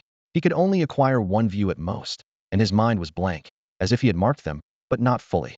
There were too many marks, leaving him unable to remember which people he had marked, making it impossible to effectively access the views. Subsequently, Lu Jin had to use the mind's eye to stare directly at a marked person to lock onto and obtain the view centered on them.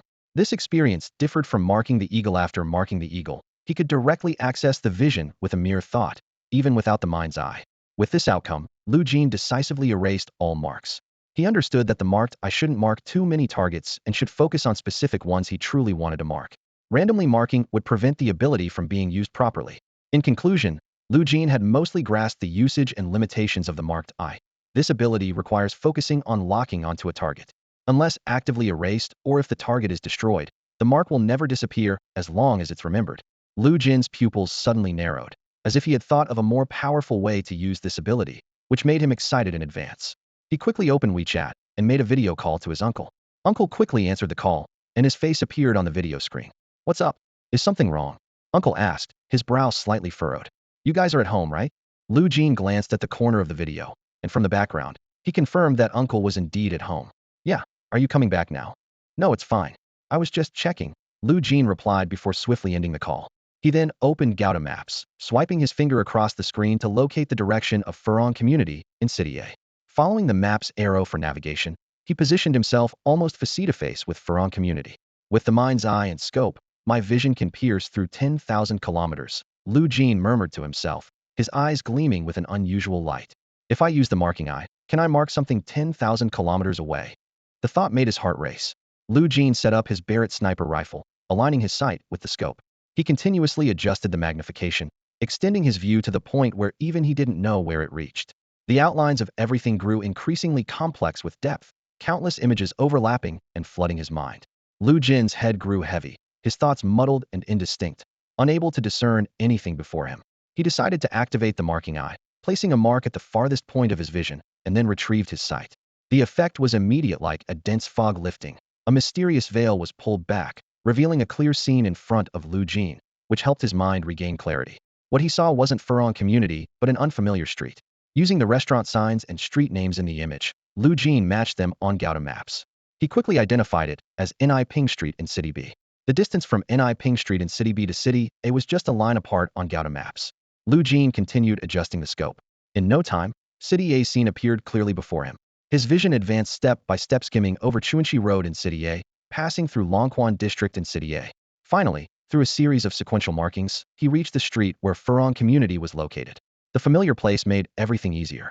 In less than a second, Lu Jin locked onto Furong Community. Then, like stepping on a trail of footprints, he used a series of marking points to reach home directly. "Mark Uncle," Lu Jin silently thought, successfully leaving a mark on his uncle, spanning over 100 kilometers. He immediately accessed the view around his uncleat that moment. Uncle was cooking in the kitchen, skillfully stir-frying food in the pan. Lu Jin then placed a mark on the chandelier in the living room, switching perspectives. Under the chandelier, Aunt was sitting on the sofa, gently caressing her rounded belly. Lu Jin couldn't contain his joy. "I feel like I've become a consciousness, able to go anywhere," he mused. "The only downside is there's no sound, no touch, only sight." He quietly observed everything in his uncle's home, a sense of warmth welling up inside him. Lu Jin was like a spectator watching a heartwarming movie, sitting cross-legged and motionless. He remained so until his uncle and aunt finished eating and cleaned up the dishes. Then he exited the marked view, returning to reality. Lu Jin was left wanting more. It was an indescribable experience. "If I want to, maybe I can lock onto the entire world, or even the starry sky," he thought excitedly, then wondered, "but the starry sky is too far. The marking eye needs a point on a visible object to mark." Suddenly, Lu Jin's pupils contracted, as if struck by an idea. "It might actually work. If I just use the mind's eye and scope to lock onto a star, couldn't I mark it?" and then explore the cosmos step by step? Maybe I could even mark the sun. The possibility made Lu Jin's scalp tingle, his whole body trembling with excitement. He resolved to try it out that very night. By nightfall, Lu Jin successfully left his mark on a star. As he captured the image of this star system, an overwhelming sense of loneliness washed over him. The surrounding darkness felt like an endless void consuming all his senses. Unafraid, Lu Jin turned his gaze to the moon, aligning the barrel of his Barrett sniper rifle with the bright moonlight. Tonight, the moon was exceptionally full. Lu Jin easily left his mark on the lunar surface and captured the image. The mysterious moon was thus unveiled, but as the image appeared before him, Lu Jin lost all interest. The moon's surface was a barren landscape, devoid of flowers, bushes, grass, or greenery, much like Earth in every other respect.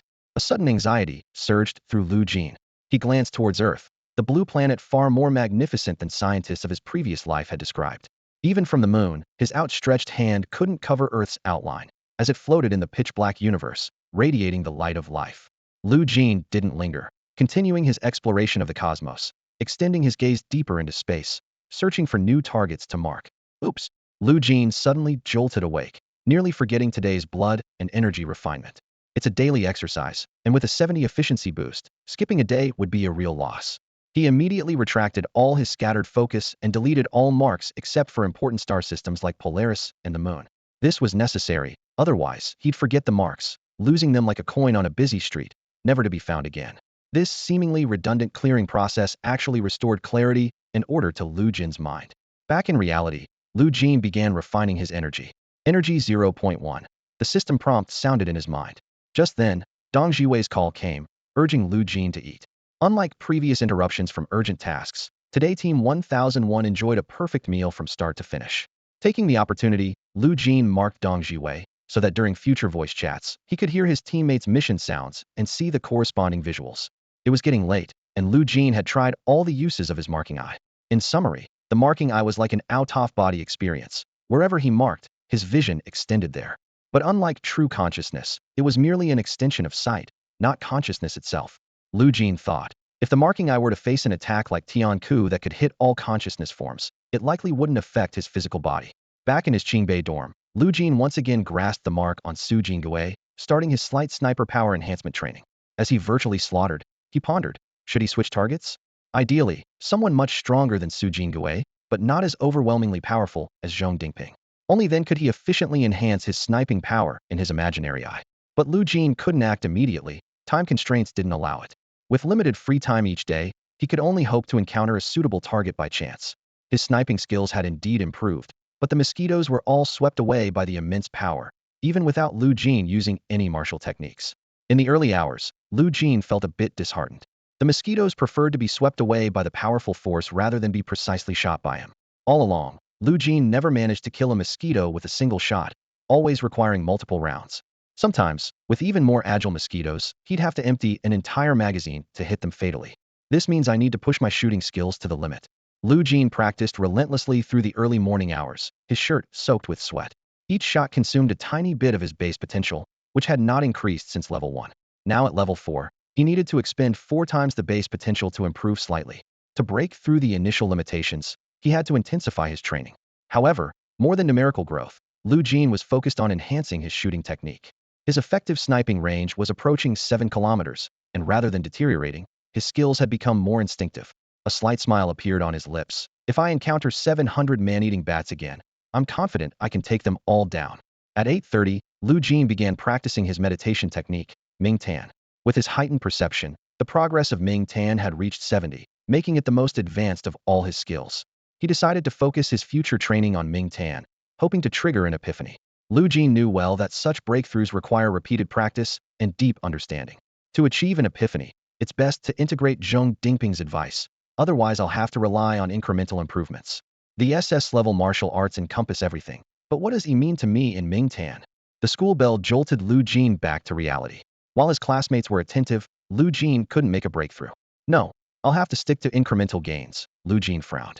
He had almost grasped the feeling, but it was elusive, like understanding the steps of a geometry problem, but missing the key point to solve it. After class, Lu Jin engaged in uninhibited shooting practice. As his training concluded, his sniping power steadily increased, bringing him closer to his goal of exceeding a 7-kilometer range. In his free time, Lu Jin put on his headphones. Team 1001 was on a mission to clear a rift in the void.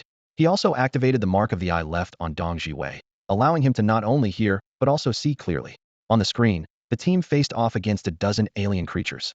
Old Lin, Little Stone, attack its side. Watch out for its claws. Wait for it to swing before you strike. Someone shouted commands. These aliens are clumsy but powerful. Don't get hit. The 1001 team was fully focused in battle, ultimately dispatching the aliens within minutes. Lu Jin observed potential for smoother operations and noted several mistakes. Without these errors, they could have finished in 3 minutes. If it were me, it would take just a few seconds. Lu Jin thought, without any trace of mockery. This scenario mirrored his hometown, if not more brutal. After watching the cleanup, Lu Jin's perception of the aliens rose significantly. Removing his headphones, Lu Jin continued to refine his vital energy. Ding, the vital energy broke through to 12.0. My vital energy has reached level 12. Lu Jin felt the substantial increase in his internal energy, which now felt more solid, enhancing the power of his martial arts. No wonder level 12 is recommended for void rift clearance work. This is a qualitative change not seen before level 11. After leaving the Great Wall Guild, Lu Jin walked down the street, opening his perception to practice marking. Although he had mastered its use, it wasn't yet seamless.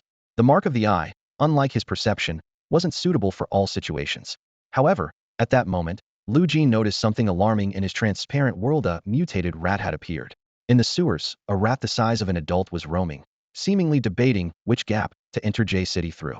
Lu Jin quickly used the mark of the eye to tag it, thinking to himself, at this moment, I hope no one else notices it. Because through the mark of the eye, he might uncover some secrets. Lu Jin quietly observed the mutated rat in the sewer. The creature, with its meter-long tail, moved cautiously through the intricate sewer network of J City. At each potential entry point into the city, it paused and observed for a long time before turning back. Its path indicated familiarity with the area, as if it was searching for a specific entry point. The mutated rat carefully inspected each possible gap, as if these places were traps set specifically to catch it. It paused at each location to observe, then quickly darted to another spot. After repeating this several times, the rat decisively chose to continue moving within the sewer system, abandoning its attempt to enter the city. Returning to his dorm, Lu Jin didn't immediately wash up or rest, but instead used his mind's eye ability to keep observing the scenes centered around the mutated rat. His patience eventually paid off. An hour later, the rat finally decided to return the way it came and stop trying to enter J City. It's here, Lu Jin thought to himself, realizing this might be the key moment to uncover some secrets. Suddenly, Lu Jin's pupils contracted. The mutated rat entered a hidden space that even his mind's eye ability couldn't easily detect. Inside that space, he witnessed a shocking scene. Hundreds of mutated rats the size of adults gathered together. Even more astonishing, the leading rat was wearing clothes and was animatedly gesturing with its paws, as if trying to communicate something. Lu Jin squinted and quickly dialed Luo Shuang on WeChat. What's up, little brother? Luo Shuang's voice came through the phone. J City, XXX District, XX Street. Start counting from the XX intersection, under the second sewer manhole. Lu Jin directly provided the location. What are you talking about? Luo Shuang interrupted, confused. Ignoring the interruption, Lu Jin continued to detail the information until he was sure everything was clear. There's a secret space with no less than 100 mutated rats, and the leader might be able to talk. Don't doubt it. Don't disbelieve it. Don't ask me how I know. Luo Shuang was momentarily speechless. Then after a few seconds, his tone became unusually serious. All right, got it. About 20 minutes later, Luo Shuang's messages flooded in. Holy crap. How did you discover this? It's impossible. Brother, where did you get this info? Brother, are you mute? Why aren't you responding? Don't you want to talk? In less than a second, he sent another 10 messages. This discovery is a huge breakthrough in our research on mutated rats. It's a big deal. But the credit is defaulted to my name. I'll talk to the boss about it later. Lu Jin initially wanted to explain how he made the discovery since there was nothing to hide. But seeing Luo Shuang's last comment, he deleted the explanation he had typed and instead sent a message filled with curiosity. The credit's all yours. But what kind of major breakthrough is it? Can you tell me? For Lu Jin, the credit was of limited value at this stage, at least not until level 15 could he exchange it for something valuable. Before that, it was all about accumulation or converting it into money. These few credits were insignificant to him, like spending $100 to make a friend. He needed to keep an open mind. Really? Then thank you so much. I absolutely love you for this. All right, as long as it's within my knowledge, except for secrets above the 003 sequence, I can tell you. Luo Shuang replied excitedly. Lu Jin didn't expect Luo Shuang to know about the 003 sequence secrets. It's known that matters of the 003 sequence require a level 17 warrior or above to be eligible to access. The Plague Lord, Luo Shuang continued messaging. In the secret space you reported, we found traces of a successful cult ritual and fragments of historical inscriptions from the Huang Tian era. Huang Tian era. Lu Jin's heart skipped a beat. Martial arts began to emerge during the Huang Tian era, which mysteriously vanished without leaving complete historical records. He hadn't expected that his simple report would inadvertently uncover clues related to the Huang Tian history. And who is the Plague Lord? Lu Jin asked curiously. Our historians discovered references to the Lord of Plague on ancient inscriptions. Combining this with previous information, it's clear that these people worship the Lord of Plague. The mutated rats spreading the plague are merely fulfilling the church's mission. As Lu Jin read this, a realization dawned on him.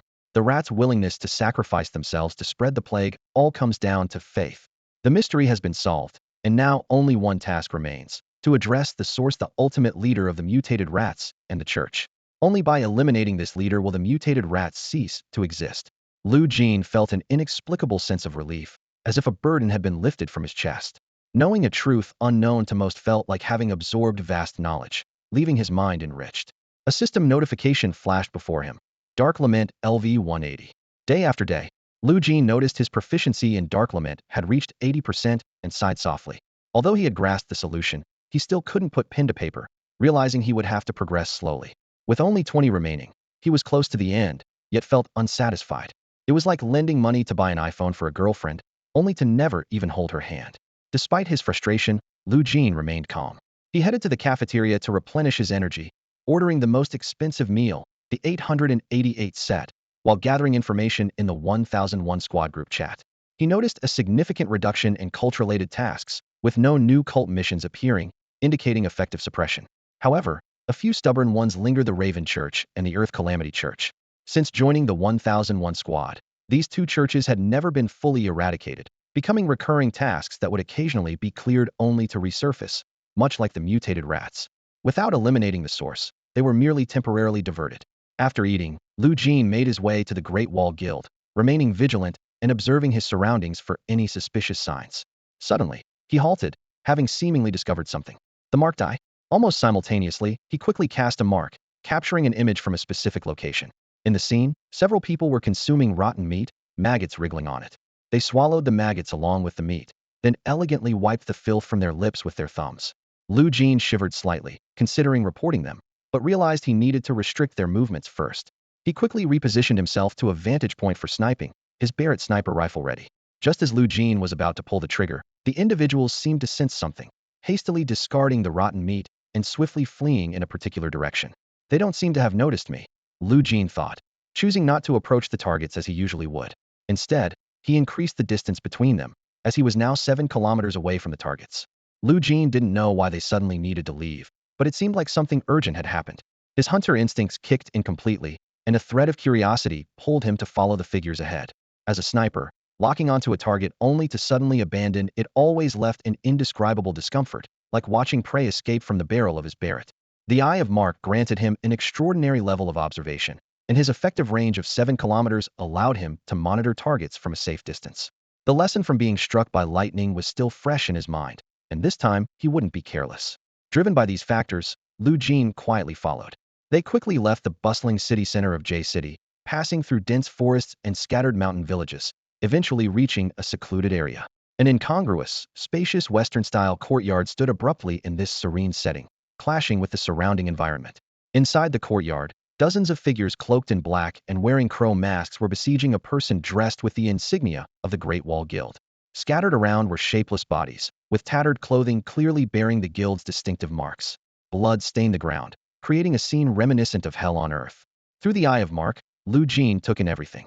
The individuals he had been tracking also joined the assault on the Great Wall member. Standing at the center of the chaos, the guild member faced numerous enemies without a hint of panic. The figures under the crow masks seemed to possess similar extraordinary abilities, with black auras gathering around them. These dark energies quickly transformed into sharp spearheads, simultaneously striking at the guild member standing at the center. At that moment, the Great Wall member moved. Lu Jin saw clearly the guild member held a weapon similar to his own, not a Barrett sniper rifle, but a pair of pistols. Instantly, a blaze of gunfire erupted. Bullets flew out like a shower of sparks, entangling with the black auras. The battle was intensely fierce. The guild member's skill and combat awareness were at their peak, with movements precise and fluid. In contrast, the cloaked figures appeared clumsy, relying only on the power of the black auras and their numerical advantage to barely hold their ground against the highly skilled opponent. A dark aura pierced through the guild member's shoulder, while several cloaked figures were struck by bullets, their bodies riddled with holes as they fell. The shoulder wound didn't hinder the guild member's actions. Instead, it seemed to make him more ferocious, pushing his speed to the limit. The black aura around the cloaked figures grew more formidable, nearly filling the entire courtyard, rapidly solidifying into a tangible form. Hundreds of attacks surged towards the guild member like a tidal wave. Yet, amidst the dense barrage, the guild member found gaps to exploit, dodging with extreme precision while continuously counterattacking with his dual pistols. From 6 kilometers away, Lu Jin watched this brutal battle, unsure how to describe it. The Great Wall Guild member was covered in wounds, his body pierced in multiple places, yet he remained as fierce as a tiger. Lu Jin's fingers rested on the trigger, but in the next moment, he relaxed. The guild member, with his dual pistols, had successfully turned the tide in an instant, causing 10 cloaked figures to fall simultaneously. The cloaked figures finally panicked, and even their dark auras became much sparser. For the guild members, this was undoubtedly a once-in-a-lifetime opportunity. They gripped their twin guns with murderous intent. Just as they were about to pull the triggers again, a sudden gunshot rang out from 6 kilometers away, shattering the silence of the Western-style courtyard. Mark's pupils constricted, and hope instantly turned to despair. A bishop-level figure in black robes, emanating a dark aura, appeared out of nowhere, absorbing all the surrounding darkness with a mere wave of his arm. Exhausted from the fierce battle, Mark was powerless against this opponent, who was even stronger than the present members of the Crow Church. The bishop's abrupt appearance left Mark with no time to react, making death seem like the only outcome. The ground was littered with the corpses of fallen comrades and communication devices that had lost their signal. Mark was unable to relay the group's failure back to the Great Wall headquarters in time. He let out a bitter laugh, as if accepting his fate. Yet, at that moment, a rapidly approaching force suddenly halted the darkness about to engulf him, offering him a glimmer of hope.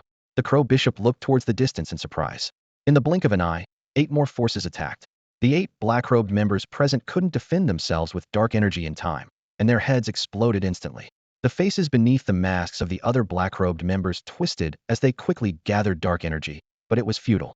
Another 8 unpredictable forces came, easily shattering their newly formed weak defenses and piercing their heads. In less than 10 seconds, only the bishop with the dark aura remained. Mark seized the opportunity, and his twin guns burst into dazzling sparks, fiercely clashing with the towering darkness. He kept retreating, trying to stay at the edge of his firing range, but the bishop closed in instantly, his dark energy-enshrouded hand descending. Mark knew that a hit would mean certain death. He had already accepted death earlier, but now with reinforcements, how could he give up again? He summoned his last ounce of strength and turned to flee. The Crow Bishop pursued relentlessly, but was continually disrupted by precise attacks from another direction. Although the bishop easily deflected these attacks, they slightly impeded his speed. This slight delay allowed the seasoned Mark to successfully escape. The Crow Bishop, furious beyond measure, turned to face the source of the attacks and sprinted at full speed. However, those persistent long-range assaults continued to target his head, successfully buying Mark the time he needed to escape. 6 kilometers away, Lu Jin calmly watched his target. He aimed his sniper rifle at the bishop shrouded in eerie black mist and pulled the trigger. Bang! The bullet whistled out but couldn't penetrate the black mist, not even causing a dent. Lu Jin remained expressionless, his gaze unwavering. If once wasn't enough, then twice. If twice wasn't enough, then thrice. If thrice wasn't enough, then 4 times. His determination was as strong as steel, never give up on the target until the very last moment. And that last moment was simply defined to at least confirm the target's exact position. The black mist soared, its power unmatched. The bishop seemed capable of easily overpowering Lu Jin. However, a glint of wisdom shone in Lu Jin's eyes.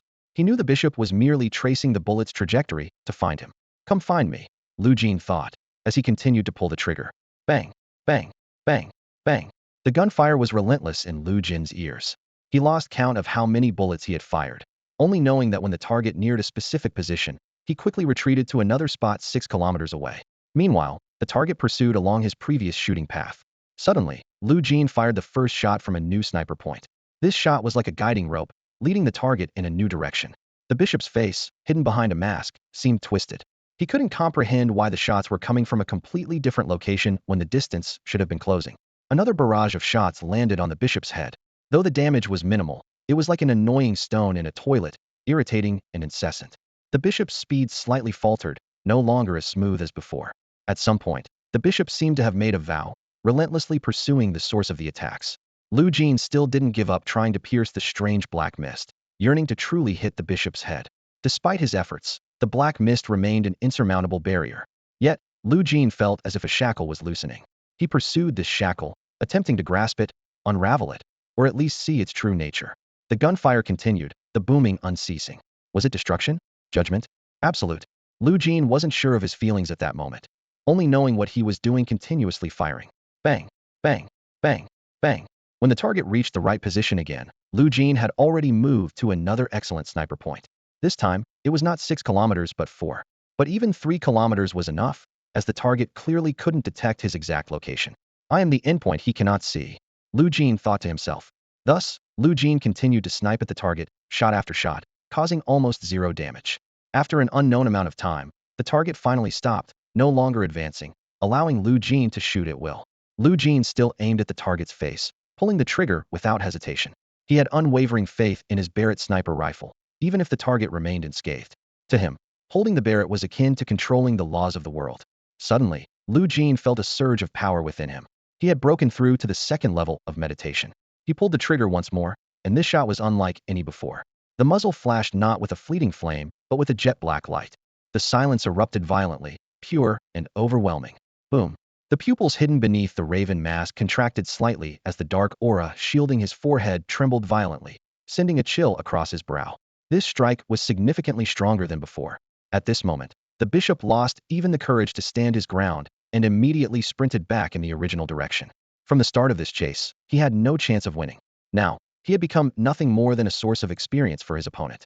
Despite the bishop's reluctance, he had to suppress it. He had been exposed here for too long, and if he delayed until someone stronger arrived, he might not make it out. Boom. Another shot hit the head squarely, but this time, the bishop's speed was severely hampered, almost causing him to be blown away. Boom, boom, boom, boom. It was as if he was locked onto. No matter how he maneuvered, every bullet hit its mark. The sound of his gritted teeth was audible as he desperately sought to escape the dangerous area. Boom, boom, boom, boom. The bishop's heart trembled continuously, filled with intense regret, as if a ghostly presence weighed on his shoulders, impossible to shake off. And so an hour slowly passed. Lu Jin finally stopped shooting. It seemed he couldn't penetrate the deathly aura protecting the bishop. Lu Jin could only leave a mark on him and wait until he settled somewhere to report him. Clearly, he wasn't yet capable of truly harming his opponent. Fortunately, Ming Tan had already broken through, so the battle wasn't without progress. Otherwise, precious time and opportunities for advancement would have been wasted. Lu Jin understood that his focus should be on increasing his strength, and this battle had effectively curbed his anger towards the cult. Lu Jin suddenly noticed something. It seemed all the cult members shared the same ability, which was too coincidental to be innate talent. It was likely an external power granted by the cult. Wait. Lu Jin abruptly turned and opened his mind's eye. In the Western-style courtyard, he saw streams of red aura rising from the members of the Raven Church. In the transparent world of his mind's eye, these red auras shone brightly, like glittering gold, tempting Lu Jin to reach out to them. However, Lu Jin didn't act rashly out of temptation. Without understanding what it was, he preferred not to look further. He intended to close his mind's eye. He realized he'd wasted too much time today and wanted to use the remaining time to enhance his sniper power. But in the next second, Lu Jin's expression changed dramatically. The streams of red aura seemed to sense something and suddenly surged towards him. As if locked onto by some force, they entered his body in an instant. Lu Jin immediately experienced a strong impact. His vision quickly blurred, as if his soul was forcibly pulled away, plunging him into unconsciousness. Caw! Lu Jin heard the sharp caw of a raven. When his consciousness returned, he found himself in a completely unfamiliar place. It was filled with silence and graves, with ravens neatly lined up on the opposite bank of a river, their crimson eyes fixed intently on him. In the next moment, a blinding white light erupted, swallowing everything before him. Ding! Lu Jin sat up abruptly in bed. The familiar potted plants on the balcony, the underwear casually tossed on the pillow, and the red mandarin duck pattern embroidered on the quilt. These familiar items made Lu Jin realize he was in the Qingbei dormitory. I was outside J-City, wasn't I? How did I end up back here? Lu Jin hadn't yet processed what had happened. Sniper power 20. Marking ILV-45. Lu Jin stared at the astonishing data surge on the panel. The power of his sniping and the abilities of the marking eye advanced rapidly, equivalent to a week's worth of progress. Yet, he didn't feel any growth during the battle. Suddenly, a thought flashed through his mind, the scene of the red gas rising from the defeated member of the Crow Church and entering his body. Shortly after, Lu Jin found himself in a desolate space, surrounded by reed crows and eerie tombstones. The next moment, he jolted awake to find himself lying in his Qingbei dormitory bed. The entire experience felt like a dream, yet disturbingly real. Sitting up, Lu Jin immediately noticed the astonishing increase in his sniping power and marking eye progress. He couldn't help but wonder if the mysterious red gas was the cause. It seemed like the only plausible explanation for why he suddenly appeared in that bizarre place, and then returned to his dorm in a flash of white light. Glancing at his phone, the screen displayed 1 p.m. He recalled that the time the red gas entered him after battling the bishop was also around 1 p.m. This meant that from losing consciousness to waking up felt like only a moment had passed. Lu Jin rubbed his temples, feeling a sharp pain. Everything was so strange that he began to question if he was in a dream. Could the battle with the Crow Church have been just a surreal dream? But the surge in experience points silently refuted that notion. If the experience points weren't enough to prove it wasn't a dream, then the marking eye. Lu Jin decisively activated this ability, instantly acquiring the vision of a certain cloaked figure. It was none other than the bishop he had fought. At that moment, the bishop had removed his mask. Lu Jin's pupils contracted in surprise as he discovered the bishop's face had transformed into that of a crow. Scarlet pupils, a sharp beak, with only a hint of human features remaining. This bizarre appearance made him look like a creature from another race. Through the marking eye, Lu Jin realized the bishop was currently in another church gathering place. Although the vision was limited, preventing him from determining the exact location, this did not deter Lu Jin. He began to use the marking eye's ability to climb out, marking every accessible area within his sight. Then, Lu Jin opened the Gauda map, and after 2 hours of careful comparison and calculation, he finally pinpointed the exact coordinates of the bishop and the church gathering place. Although it took a considerable amount of time, Lu Jin deemed it absolutely worthwhile. Lu Jin was not a lone wolf. He understood the importance of such intelligence. However, this time, he chose not to inform Luo Shuang. He clearly remembered that this task was assigned to the Great Wall Guild. Therefore, he quickly dialed Li Qingtan's number. Unlike Luo Shuang, Li Qingtan did not question Lu Jin's intelligence.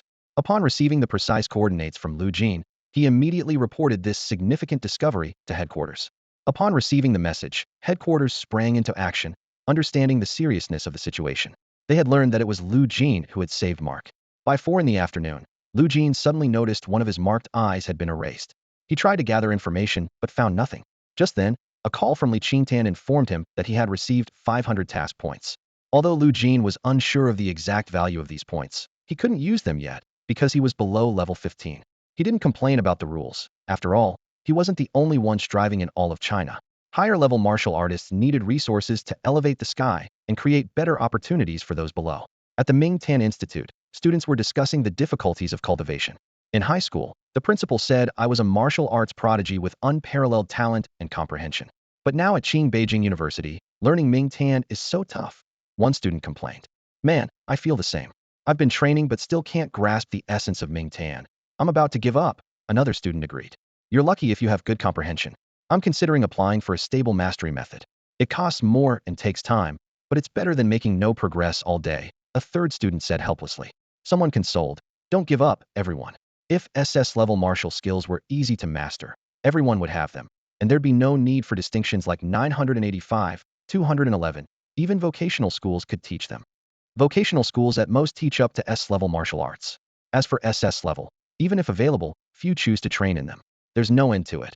And even if you choose a stable mastery method, without putting in time and effort, and given average talent, the cost alone deters 99 of people. At this moment, Zhong Dingping arrived at the Ming Tan Institute.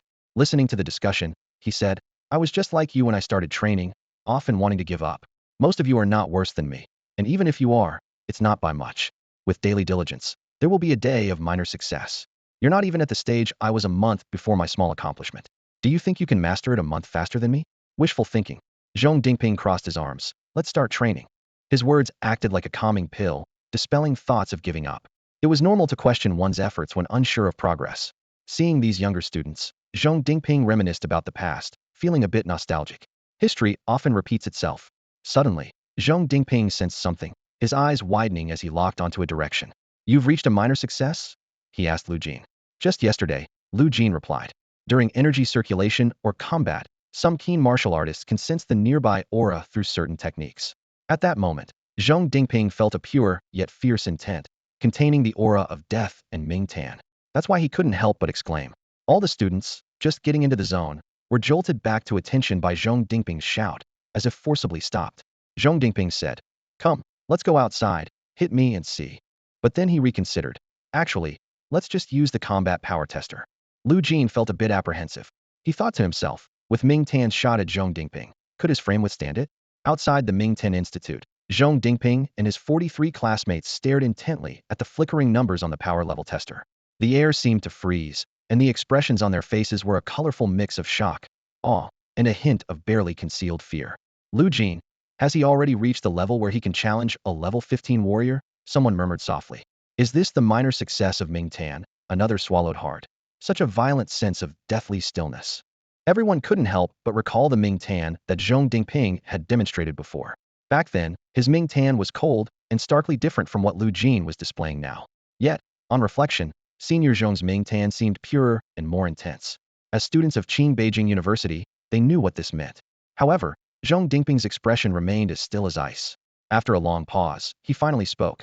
Not bad. A minor success in Ming Tan can unleash a destructive power of 15,001. He continued to explain. The reason power level is considered as damage is because damage is an excellent measure. If your attack power is 100,000, and your opponent's defense is also 100,000, it means you can't break through their defense. If you can't break through their defense, even if you have 1,000,000 power when calculated in various ways, it's useless. So, power level must be equivalent to attack power at a 1:1 standard. Zhong Dingping paused, and then continued. You already qualify to earn credits early at Beijing. Credits mean you can exchange your efforts for resources from Beijing. It's similar to guild task points. The same principle applies to Beijing credits, except they also determine whether you can graduate from Beijing. The resources at Beijing are comparable to those of a guild, and with enough credits, it's like having double top-tier resources from both Beijing and a guild. Hearing this, Lu Jin suddenly understood. He had been worried about the diminishing benefits of the Dilong Courage wine, and knowing that the guild couldn't allocate all resources to him alone. But now, with credits, he might obtain more efficient items than the Dilong Courage wine. Zhong Dingping continued to explain. The initial design of credits was actually the same as guild tasks, to cultivate battle-hardened warriors. It's better than mindlessly giving resources to geniuses. Everyone nodded in agreement. Lu Jin opened his panel, carefully examining the various data. Vitality, 12.0. Skills.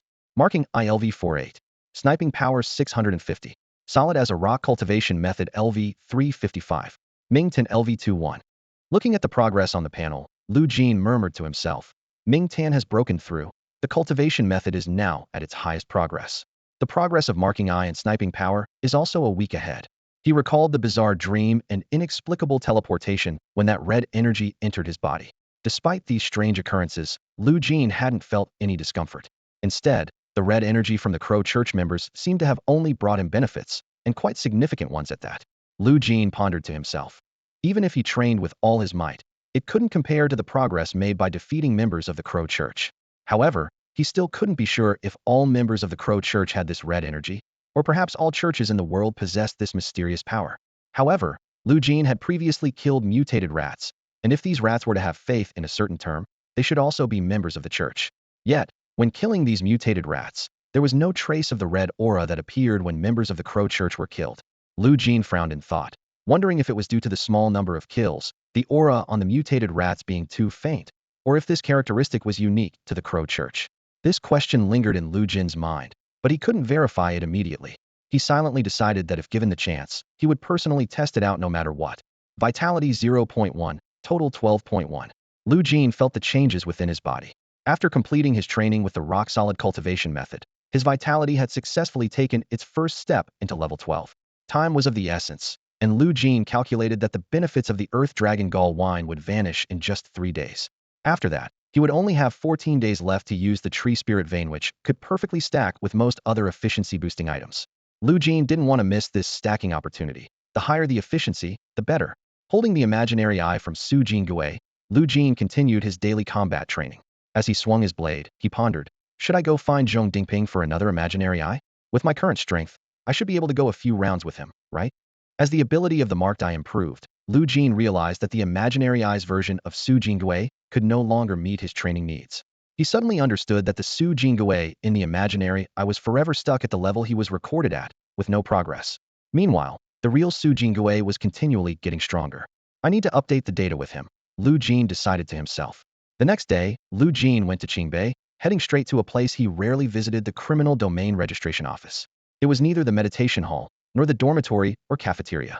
As far as Lu Jin knew, the criminal domain was one of the main ways to earn credits at Qingbei, and it was the most efficient channel. If he wanted to obtain resources better than the Earth Dragon Gall wine in a short time, he had to earn credits with the highest efficiency. The criminal domain, in essence, involved battling against those burdened with multiple murders, whose deaths were inconsequential. These criminals were extraordinarily powerful, but were twisted by their strength. They were even crazier than the criminals Lu Jin encountered in his previous life, requiring more extreme handling. The martial world had its own rules, and the criminal domain was a way to make use of these criminals. Additionally, competitions organized by various companies could also earn credits, but none were as efficient as the criminal domain. Lu Jin thought for a moment and found it reasonable. Battling criminals was not just about winning or losing, it was about life and death. Of course, participants wouldn't truly die, as someone would eventually intervene. If a criminal won in battle, they could live another day, or even several days, or a month. Otherwise, judgment awaited them. Are you sure you want to enter the criminal domain? The teacher in charge of registration asked with concern. Although you won't die, losing means you'll likely get seriously injured and won't earn any credits, making it a pointless fight. Over the years, I've advised students to choose other credit-earning competitions, like the Combat Awareness Competition at the Demo Institute, or the Detail King in the Detail Cup. They offer fewer credits, but it's not insignificant, and there's a safety net. No, the criminal domain it is, Lu Jin replied decisively. He had already learned about those competitions. They were long and tedious. Lu Jin couldn't afford to waste time on anything other than improving his strength for the sake of credits. In comparison, the criminal domain was much more straightforward. Is the baby here yet?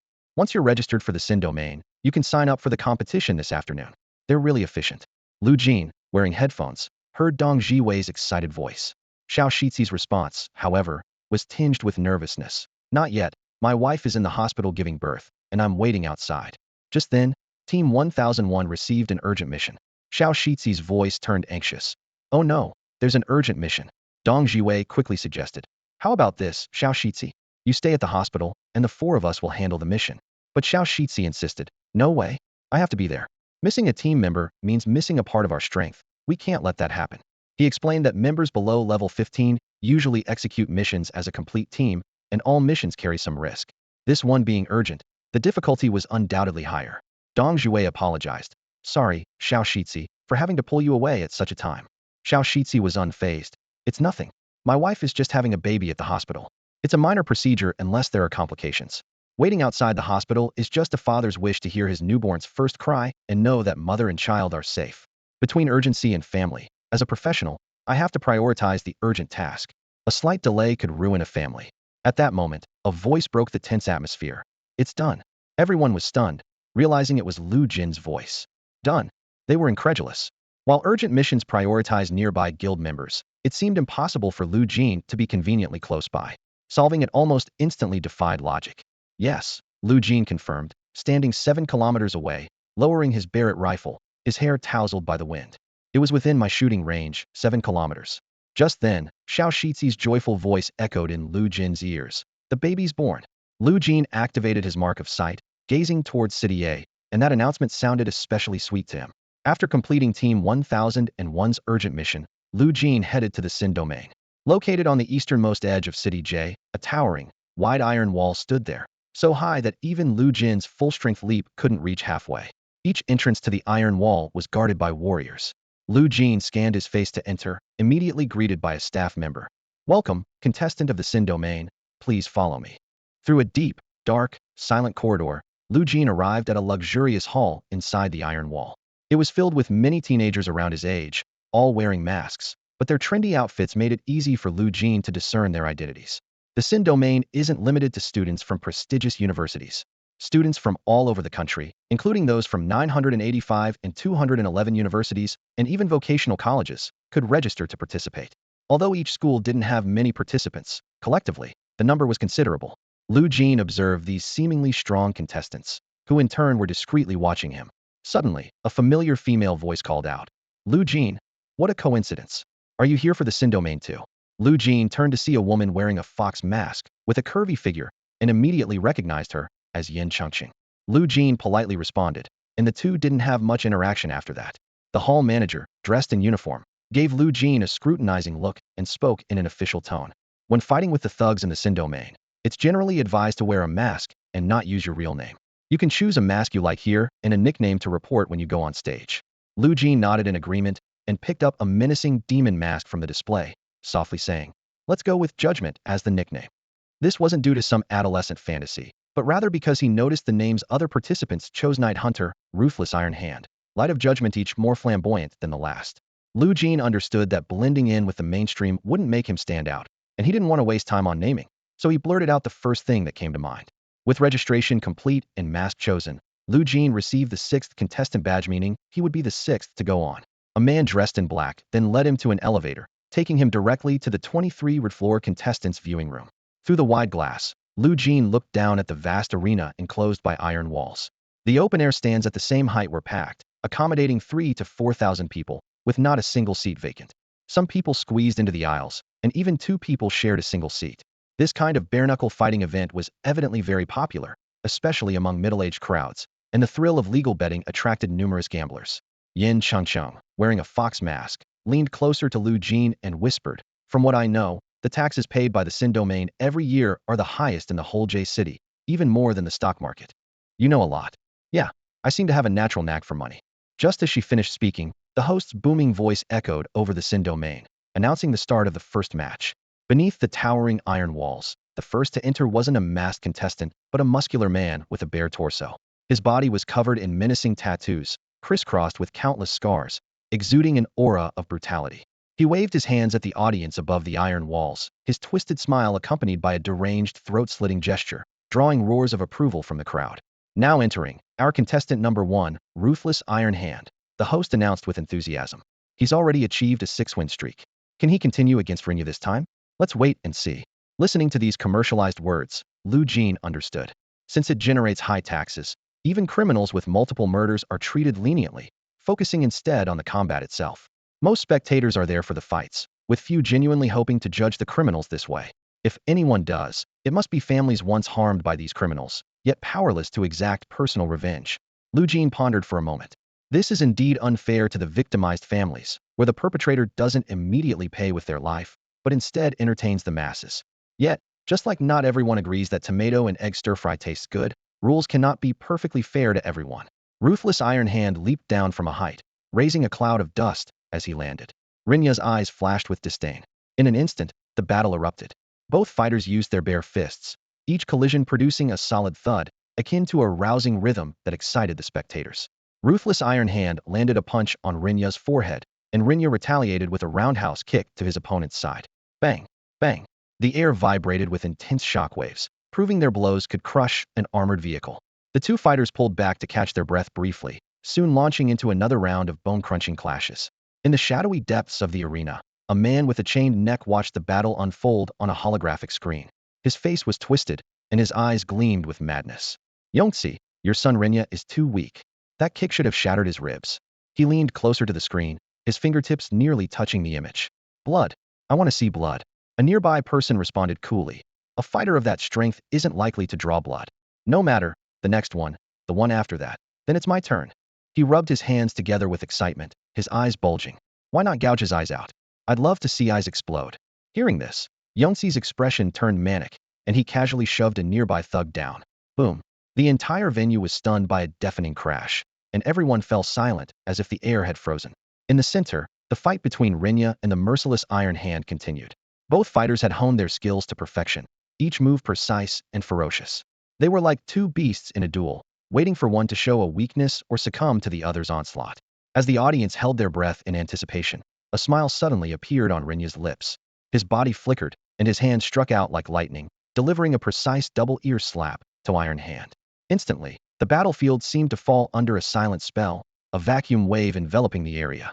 The mask on Iron Hand's face shattered into countless pieces under the terrible impact, his face distorted grotesquely, pupils widening, and his body swaying, unable to continue fighting. The outcome was no longer in doubt. Lu Jin stood by, silently observing it all. But Rinya didn't stop there. A ruthless glint flashed in his eyes, and he unleashed a speed that caught everyone off guard, aiming a punch directly at Iron Hand's face. He intended to kill him. Lu Jin watched calmly. Just as Rinya was about to deliver the fatal blow, he was suddenly seized by an invisible force, his body convulsing violently. He clutched his head, writhing in agony on the ground, screaming hysterically as if thousands of needles were piercing his brain. Meanwhile, several people in white coats quickly approached to carry away the unconscious Iron Hand.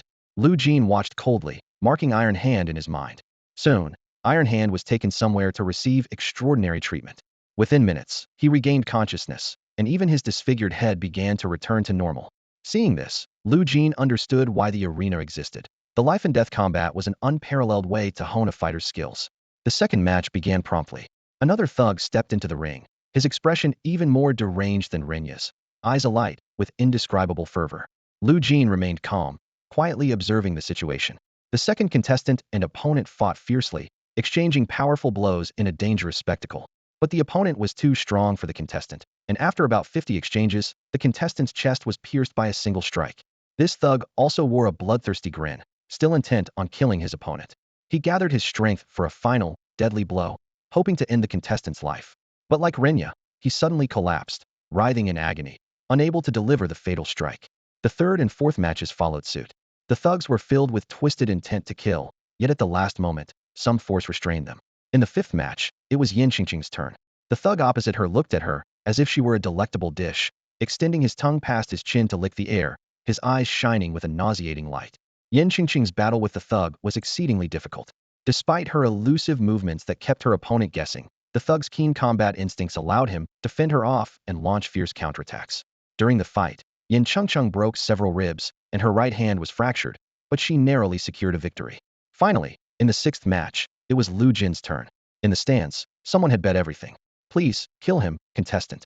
This wasn't about money. It was a plea from the heart. While most came to watch the fights, a few special spectators had only one wish: to see those thugs die before their eyes. Their hatred was like venomous snakes, biting down hard, glaring at the twisted, cheering mob beneath the iron wall. The frenzied crowd even bit into their own arms, greedily sucking the blood that oozed out, their bodies trembling with a sick thrill. Henny looked up at the viewing room for the contestants. Through the transparent glass, his eyes scanned with interest, as if confirming the opponent he was about to face. When the host announced the word, judgment, Henny grinned, his tongue licking the blood residue on his arm. In the dim room, the thugs laughed mockingly. Ha! The last one called judgment got beaten to a pulp, and now there's another one. In the viewing room, Lu Jin frowned and asked, I remember someone jumped down right at the start of the first round, right? The attendant next to him nodded. That's right. You can enter however you like. There are no rules in the Sin domain. When does the fight officially start? Lu Jin pressed further. The attendant understood his question and explained. Actually, the fight begins the moment Henny steps out. Got it, Lu Jin murmured. Bang! A gunshot shattered the glass wall. Lu Jin's gun, the silent requiem, was aimed directly at Henny, who was about to lick his arm wound again. With a thunderous sound, half of Henny's body vanished instantly. Silence. After that shot, the entire Sin domain was enveloped in an eerie quiet. The host's voice was delayed, as if waiting for something. 10 minutes passed, and whispers began to ripple through the audience. Is Henny dead? It's been 10 minutes. Doesn't he have super healing powers? His body could heal instantly when pierced before. Why is there no movement now? Could it be? Finally, the host announced, Judgment wins. Only then did everyone realize. On the field, Henny, now half a body, had no chance of recovery and was completely dead. Those who had been hurt by him finally found relief at this moment. There were no cries, no tears, just the sound of heavy breathing. The thugs in the dim room were also stunned by the swift turn of events, falling into silence. Congratulations, you've earned 1,000 credits, the attendant said calmly. There are matches every day, so please register in time if you wish to participate again. The next victory will earn 2,000 credits, the one after that will earn 3,000, and so on. After receiving his credits, Lu Jin left the Sin domain and checked the Qingbei credits network. He discovered that 1,000 credits could be exchanged for a jar of Earth Dragon Gall wine, while 2,000 credits could get him a 7-day, 30 efficiency in deficiency essence, and 3,000 credits for a 40 heart of the Dawn Crocodile. As the credits increased, the value of the items available for exchange skyrocketed. Lu Jin was surprised to find items that could boost blood and energy efficiency beyond 100. Such items were hard to obtain even with task credits in the 4 major guilds, accessible only to martial artists of near master level. Considering that the world's top 27th level expert was at Qingbei, it was no surprise these items were available there. Suddenly, Lu Jin had a clear goal in mind. He used Yin Fan to leave, ready to return to his regular training routine. Earning credits was just the beginning. The real path to progress awaited him ahead. Sniping Power 3, Dark Lament LV21. Lu Jin stared at the panel in front of him, his brow slightly furrowed. Has his daily progress become limited to only 2 aspects now? Previously, only the steadfast practice method showed consistent improvement. But ever since his sniping skill reached LV4 marked I, even marked I couldn't reliably increase by 1 in a day. Lu Jin gently stroked the body of his Barrett rifle. His shooting had reached a terrifying level of precision. He could hit any target he desired. Especially when taking down members of the Raven Church, the 5 surge in progress made his heart race. Even the mosquito training's effectiveness had significantly diminished.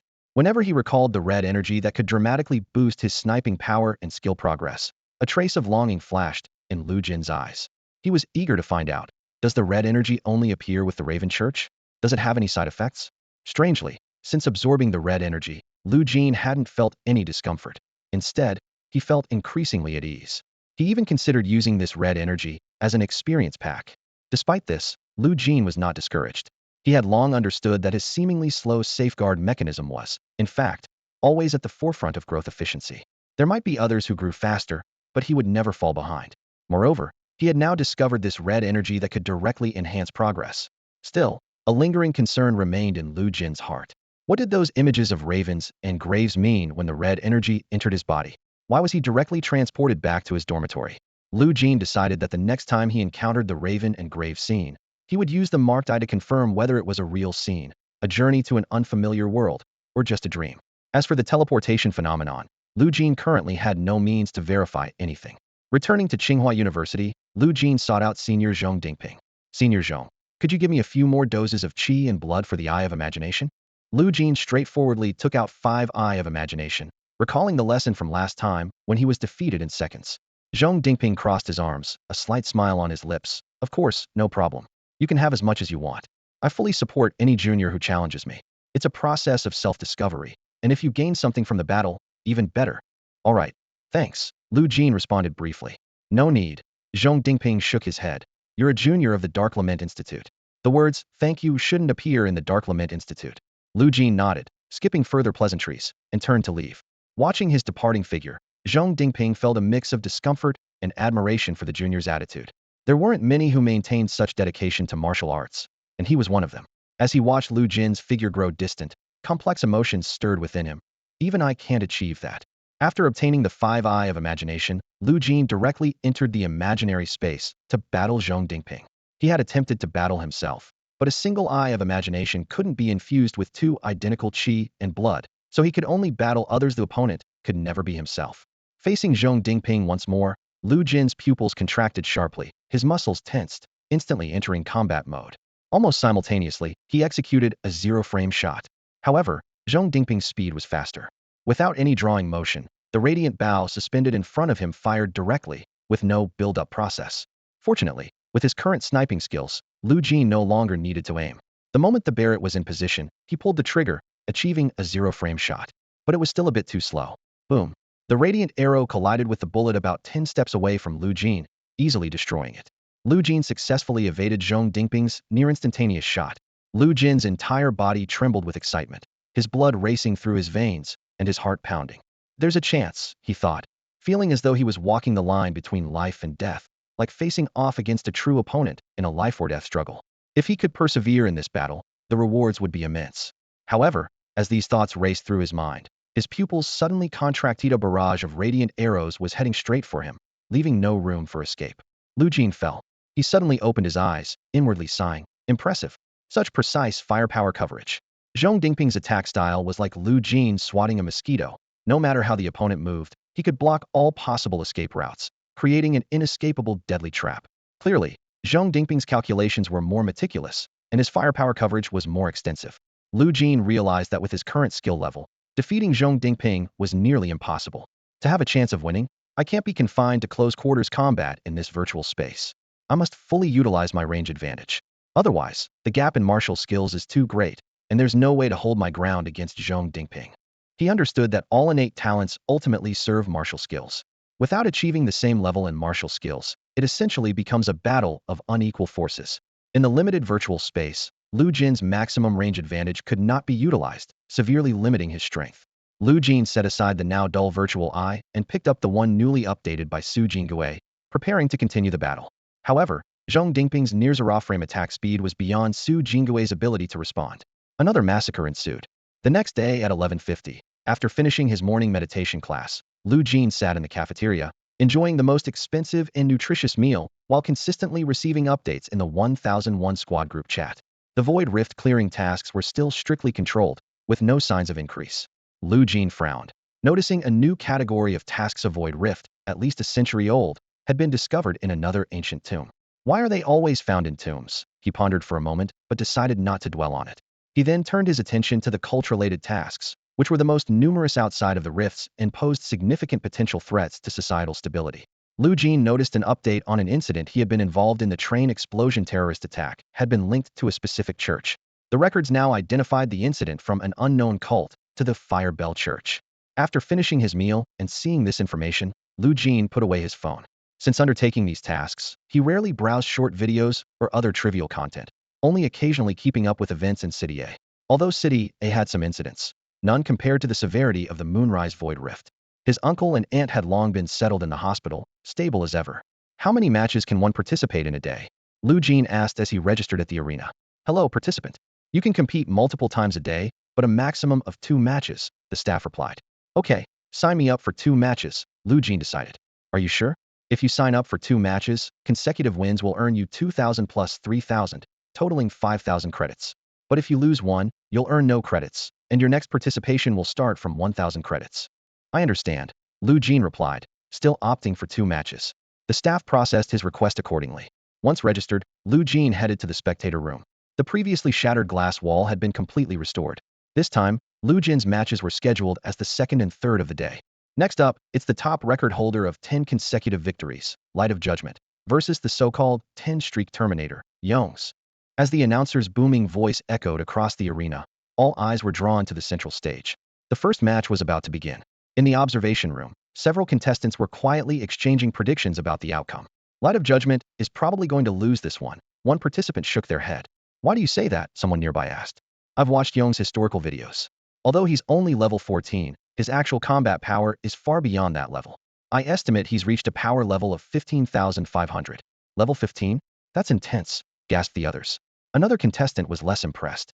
Light of Judgment may be lacking, but combat power is just a basic figure. Many factors come into play during an actual battle. It's all about the skill. A weaker opponent can still defeat a stronger one. He still has a chance. Clang. The metal door slowly opened, and a giant of a man with red hair stepped out of the shadows. Young's muscles were incredibly dense, like a monster built purely of strength. His red hair moved as if alive, rippling like flames under the influence of his immense energy. Opposite him, Light of Judgment entered the arena, holding a shield in one hand and a blue glowing laser blade in the other, clad in gleaming battle armor. As they faced off, Light of Judgment seized the moment, swiftly closing the distance with a precise slash at the giant's neck. Youngs remained unfazed, arms crossed, looking down at his smaller opponent without a hint of pain or surprise. He seemed momentarily taken aback, then broke into a beastly grin, laughing maniacally. Boom. He swung a punch, sending a white shockwave crashing against the arena's iron walls with a dull thud. Young's massive build and hammer-like fists promised devastating blunt force damage if they connected. Light of Judgment deftly sidestepped, but Young's, like a predator scenting blood, eagerly pursued, his fists raining down like a storm. Ultimately, the battle turned into a one-sided onslaught. Young's unleashed a barrage of punches, distorting Light of Judgment's armor. He wasn't interested in a swift victory, but rather in tormenting his opponent, slowly draining his life force. Even as Light of Judgment lay motionless on the ground, Young showed no sign of stopping, ignoring the potential fatal consequences of his attacks. On the ground, Light of Judgment could only show a pained, twisted expression. His struggling figure resembled a wounded beast making a final stand more than a human. Young's relentless assault painted a grim picture on the arena floor, leaving most spectators on edge. What was expected to be an exciting fight turned into a brutal display of cruelty. Silence enveloped everyone. And now, it's Lu Jin's turn. The announcer broke the silence. Next up, the contestant bearing the name Judgment will face Rinya. And with Judgment competing in 2 consecutive matches, let's see if he can secure back-to-back victories. In the observation room, all eyes turned to the man wearing a ghost mask. Lu Jin. Rinya is Young's son, someone whispered. While not as strong as Young's, his strength, close combat skills, and resilience are outstanding. In fact, his fighting skills surpass Young's. Go, Judgment, someone encouraged Lu Jin. Thank you, Lu Jin replied calmly. Bang. The reinforced glass of the observation room suddenly shattered. Rinya hadn't fully emerged from the shadows before he was already dead, with just a glimpse of his scalp visible. Dead. This time, the announcer didn't hesitate, immediately introducing the next match, Judgment versus Sandbing. Lu Jin remained in front of the shattered glass. Through his mind's eye, he could see a figure rapidly approaching from the shadows. Bang. San Bing flew at high speed to the center, landing right where Lu Jin's gun was aimed. Everything seemed to align perfectly as the flying assailant shattered into pieces. Silence. A profound silence filled the arena. In the dim room, the tension was palpable as Yuji's presence seemed to suffocate the other thugs. Their attention was fixated on the holographic screen, faces etched with fear and utter instant defeat, and even Rinya wasn't spared. This is impossible, one thug began, but Yuji swiftly closed the distance, his thick fingers clamping around the man's head. With a sickening crunch, blood and brain matter splattered as the head exploded like an overripe watermelon. Meanwhile, Lu Jin successfully earned 5,000 credits. He calculated the time, realizing the entire process took only about 30 minutes. The rate at which he was accumulating credits was astounding. With this 5,000, his account balance now reached 6,000 credits. If he won 2 more matches tomorrow, that would be an additional 4,000 plus 5,000, totaling 9,000 credits. Adding that to his current 6,000, he'd soon have 15,000 credits. Exiting the Sin domain, Lu Jin gazed up at the blue sky, his eyes gleaming with calculations. With over 10,000 credits, he could exchange them for valuable items that would boost his vitality efficiency by more than 100. If he could maintain his winning streak, the credits would continue to accumulate, making those 100 efficiency items easily attainable. With this thought, Lu Jin's goal became even clearer. However, he suddenly recalled the red-haired beast Yuji he faced in the first match today. The Sin domain used an yellow matching system, meaning the opponents would only get stronger with each win. Yet, Lu Jin felt no worry, only anticipation. The prospect of a life-and-death duel thrilled him, as he longed to grow through real combat. Besides, Lu Jin had yet to truly experience the extremes of a life-or-death battle. Even during practical activities at Daewoo University, when facing the man-eating bats, he appeared threatened, but was actually in control all along. As night fell, Lu Jin checked his ability panel. Sniper Power 4. Silent Psi LV-21. Despite spending time in the Sin domain, his progress remained unaffected. Lu Jin opened his mind's eye, his mental perception spreading over a 4-kilometer radius. He seemed to be searching for something specific. If only the thugs in the Sin domain had cult affiliations, Lu Jin mused to himself, then I wouldn't have to rely on luck. He was intensely curious about the red aura and would seize any opportunity to encounter it again. But thugs alive in the Sin domain couldn't belong to cult organizations. Cult members were executed upon discovery. As for the cult-related tasks in the guild, Team 1001 had no access, only surface information. Even if Lu Jin knew the details of the cult tasks, how far would those cult members be? For now, relying on luck seemed the best option. Lu Jin strolled through a corner of J City, his mind's eye continuously scanning the surrounding 4 kilometers. He saw citizens playing mahjong, diners at food stalls, young people flirting in bars, and Void Rift clearing personnel fiercely battling with other races. Suddenly, his phone rang with a video call from his uncle. The doctor says the 2 kids are doing well in there. His uncle's voice was filled with undisguised joy. Wait, 2 kids? Lu Jin was slightly surprised. Yeah, I didn't expect it either, his uncle laughed. The doctor said they're twins, a boy and a girl. Lu Jin was about to congratulate him when he caught sight of something unusual out of the corner of his eye. He discreetly threw a marking eye and continued chatting with his uncle as if nothing had happened. That's great, uncle. There's nothing great about it, his uncle chuckled. But your aunt and I haven't decided on names yet. Lu Jin wasn't concerned about the marked presence. It was locked in and wouldn't escape. He chatted easily with his uncle. How about consulting a fortune teller? His uncle's eyes lit up. That's a good idea. We'll do that. The video call didn't last long as his uncle soon went to care for his aunt. After hanging up, Lu Jin's gaze immediately fixed on the previously marked direction. It wasn't a cult member, but a mutated rat. However, this rat was different. It was wearing a leather jacket and could actually speak. A large rat in a leather jacket headed towards the place in J City where a nest had been previously cleared out.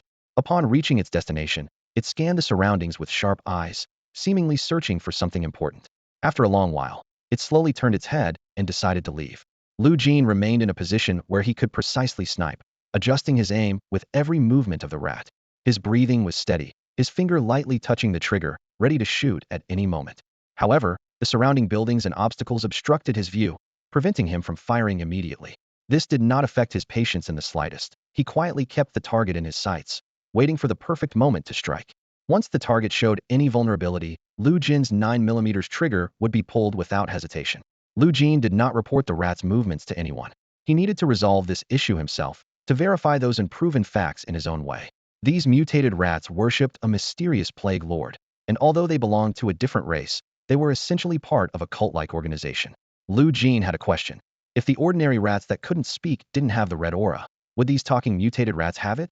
Therefore, he had to deal with this leather-clad rat himself. Only the church members he personally eliminated would reveal the red aura fact he had confirmed when dealing with members of the Crow Church. Time ticked by, and 2 hours passed with Lu Jin still in his shooting stance.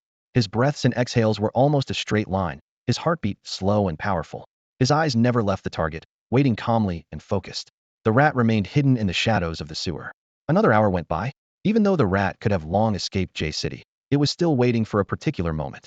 It stood beneath a crevice, gazing up at the moonlight, motionless like a statue. When the moonlight shifted away from the crevice, the rat finally moved. It sprinted in a specific direction with explosive speed, employing some form of stealth that made it blend seamlessly into the surrounding darkness, almost invisible to the naked eye. Bang! A gunshot pierced the night sky. The rat's body was penetrated by a powerful force, the violent impact sending it flying several meters until it collided heavily with a thick tree trunk and came to a halt. 6 kilometers away, dark flames flickered briefly. Bang! The rat's head was hit directly by a second shot, exploding instantly. Yet, this creature's life force was extraordinarily tenacious. Even with its head shattered, its remaining body continued to dash towards a direction, seemingly driven by a glimmer of hope that could save its life. Nonetheless, 6 kilometers away, Lu Jin coolly pulled the trigger, firing an icy 8-round burst. The bullets hit the target precisely, completely destroying the remaining body, leaving behind a lifeless pool of liquid. Lu Jin was filled with a myriad of emotions, then immediately used his special mind's eye to observe the scene. Hoping to confirm the presence of the red aura, Lu Jin's pupils suddenly dilated. Yes, in his transparent world, a brilliantly bright red aura rose like sunlight. Moments later, this aura seemed to sense Lu Jin's presence and rushed directly towards him. Lu Jin's head throbbed with intense pain, his vision becoming blurred. His consciousness rapidly weakened at a visible pace, and although he desperately tried to endure, he could not resist the overwhelming force. The world before him gradually faded into darkness. A greenish smog enveloped the surroundings, a ground paved with countless skeletons stretched to the horizon. Human bones, beast bones layered upon each other. The nauseating stench penetrated his lungs. Lu Jin clutched his throat tightly, experiencing suffocating pain. He struggled to discern everything around him, but the smog seeped through the gaps in his eyes and into his body. Blood flowed from Lu Jin's 7 apertures, his heart under immense pressure, feeling as if it could burst at any moment. He was certain he was about to die. Boom! A burst of intense white light suddenly enveloped everything. Ding! Lu Jin jolted upright in bed, the quiet potted plants on the balcony in view, the sound of his roommate's deep, steady breathing in his ears. Lu Jin awoke from his dream, finding the world around him back to its familiar state. He tried using the marked eye to access the vision of the strange world he had just experienced, but failed. This left him puzzled. Was it a dream or reality? The inability to access the vision seemed to suggest that the world was fake, yet the fact that he had left a mark there made it feel real. Recalling the dream, Lu Jin saw a world unlike any he had seen before. It was filled with crows and graves, bones and poisonous mists. He tried to make sense of these elements. The plague master worshipped by the mutant rats was naturally associated with poison, and the Crow Church worshipped crows, indicating a connection to those birds. However, these fragmented pieces of information did not provide Lu Jin with answers, only deepening his confusion. With questions in mind, Lu Jin opened Luo Shuang's WeChat and directly asked, "When you killed the church members, did anything strange happen?" Luo Shuang replied almost immediately, "What strange things? I just killed them, nothing special. But why do you ask, is there something?" Lu Jin cautiously responded, "After I killed a church member, I had a dream. It was about the cult's beliefs." He deliberately avoided mentioning the sudden progress in his abilities, as it involved his core capabilities. Even if Lu Jin wasn't hiding his strength, he wasn't about to reveal all his secrets. Luo Shuang's reply carried a tone of warning. "Lu Jin, listen to me. Some of us do dream about the church's beliefs. But remember, do not explore it. It could subtly change your mindset. Do you feel any affinity with the Crow Church?" Lu Jin examined his own feelings and confirmed, no. In fact, his understanding of the Crow Church and all such churches became clearer, equating them to foreign entities. He even felt a boost in his abilities. His sniping power increased by 10, and the marked eye improved by 3. Yet, the progress indicator suggested that, subconsciously, cults were now on par with, or even slightly above, foreign entities in his mind. Luo Shuang sighed in relief. "Good, but I'll have to put you on a watch list, okay? It's just for observation." Lu Jin agreed readily. "Of course, no problem. From your standpoint, it's the right thing to do, especially since you're being upfront about it." Luo Shuang, feeling touched, replied, "Brother, you're a good person. I trust you won't change, but we still have to follow the process." "Sure, he'll cooperate fully," Lu Jin replied. He understood that the resources he had access to were not just due to his own efforts, but also thanks to the support from China. Whether it was the guild's sponsorship or the resources from Qingbei University, it showed the nation's appreciation for talent. In contrast, in places like the Golden Triangle, geniuses often ended up as pawns for the powerful, unable to stand tall despite their skills. After ending the conversation with Luo Shuang, Lu Jin fell into deep thought. The red aura produced by both the Crow Church and the mutant rats seemed to suggest a shared source of power. Lu Jin speculated that this might be the power brought by the church, which his body absorbed and transformed into his own abilities. This also explained why his sniping power and skills improved significantly, rather than gaining abilities similar to those of the church members. With these thoughts in mind, Lu Jin decided to continue exploring this mysterious world, staying vigilant against potential lurking dangers. Lu Jin lay on his side in bed, his brow furrowed. Despite having analyzed everything, he couldn't shake the lingering fear in his heart. What did those dreams filled with crows, graves, poisonous miasma, and bones mean? Even more puzzling was why he had been transported to his dorm room. What force was at play? And how was it happening? He clenched his fist, determined to buy a camera. Next time, he would record every detail to uncover the truth. However, Lu Jin silently reminded himself that, so far, he hadn't encountered any real danger. If anything seemed amiss, he would stop immediately. Accepting control was also a form of self-examination for Lu Jin. He needed to ensure that absorbing the red aura hadn't made him sympathetic to the cult. Even a trace of sympathy would make him stop immediately. The rock-solid level 3 ability was within reach, and its final breakthrough was imminent. Lu Jin believed he could maintain his self-control. This confidence wasn't unfounded, rock-solid. Training originated from ancient Buddhist practices, where the primary principle was discipline. Besides his daily training, Lu Jin went to the Sin domain for 2 matches each day. As he prepared to enter the arena, he could hear the audience's fervent cheers for judgment from the viewing gallery. Some spectators even wore red hoods and held banners, cheering for the adjudicator. Although the judgment ended the battle in an instant, that brief moment was the pinnacle of excitement in the Sin domain. As the host said, it showcased the ultimate spectator experience. With the host's introduction complete, gunfire erupted. The appearance of the thugs signaled their impending doom. Once again, just like every other time, the battle ended in an instant. In the dimly lit room, none of the thugs wore their usual deranged smiles. Perhaps it was only at this moment they truly realized they weren't there to fight. Entering the arena meant their time was up. They finally understood their fate was sealed. Congratulations, you've earned 9,000 credits. Your next 2 matches will earn you 6,000 and 7,000 respectively, totaling 13,000 credits. Lu Jin nodded in acknowledgement.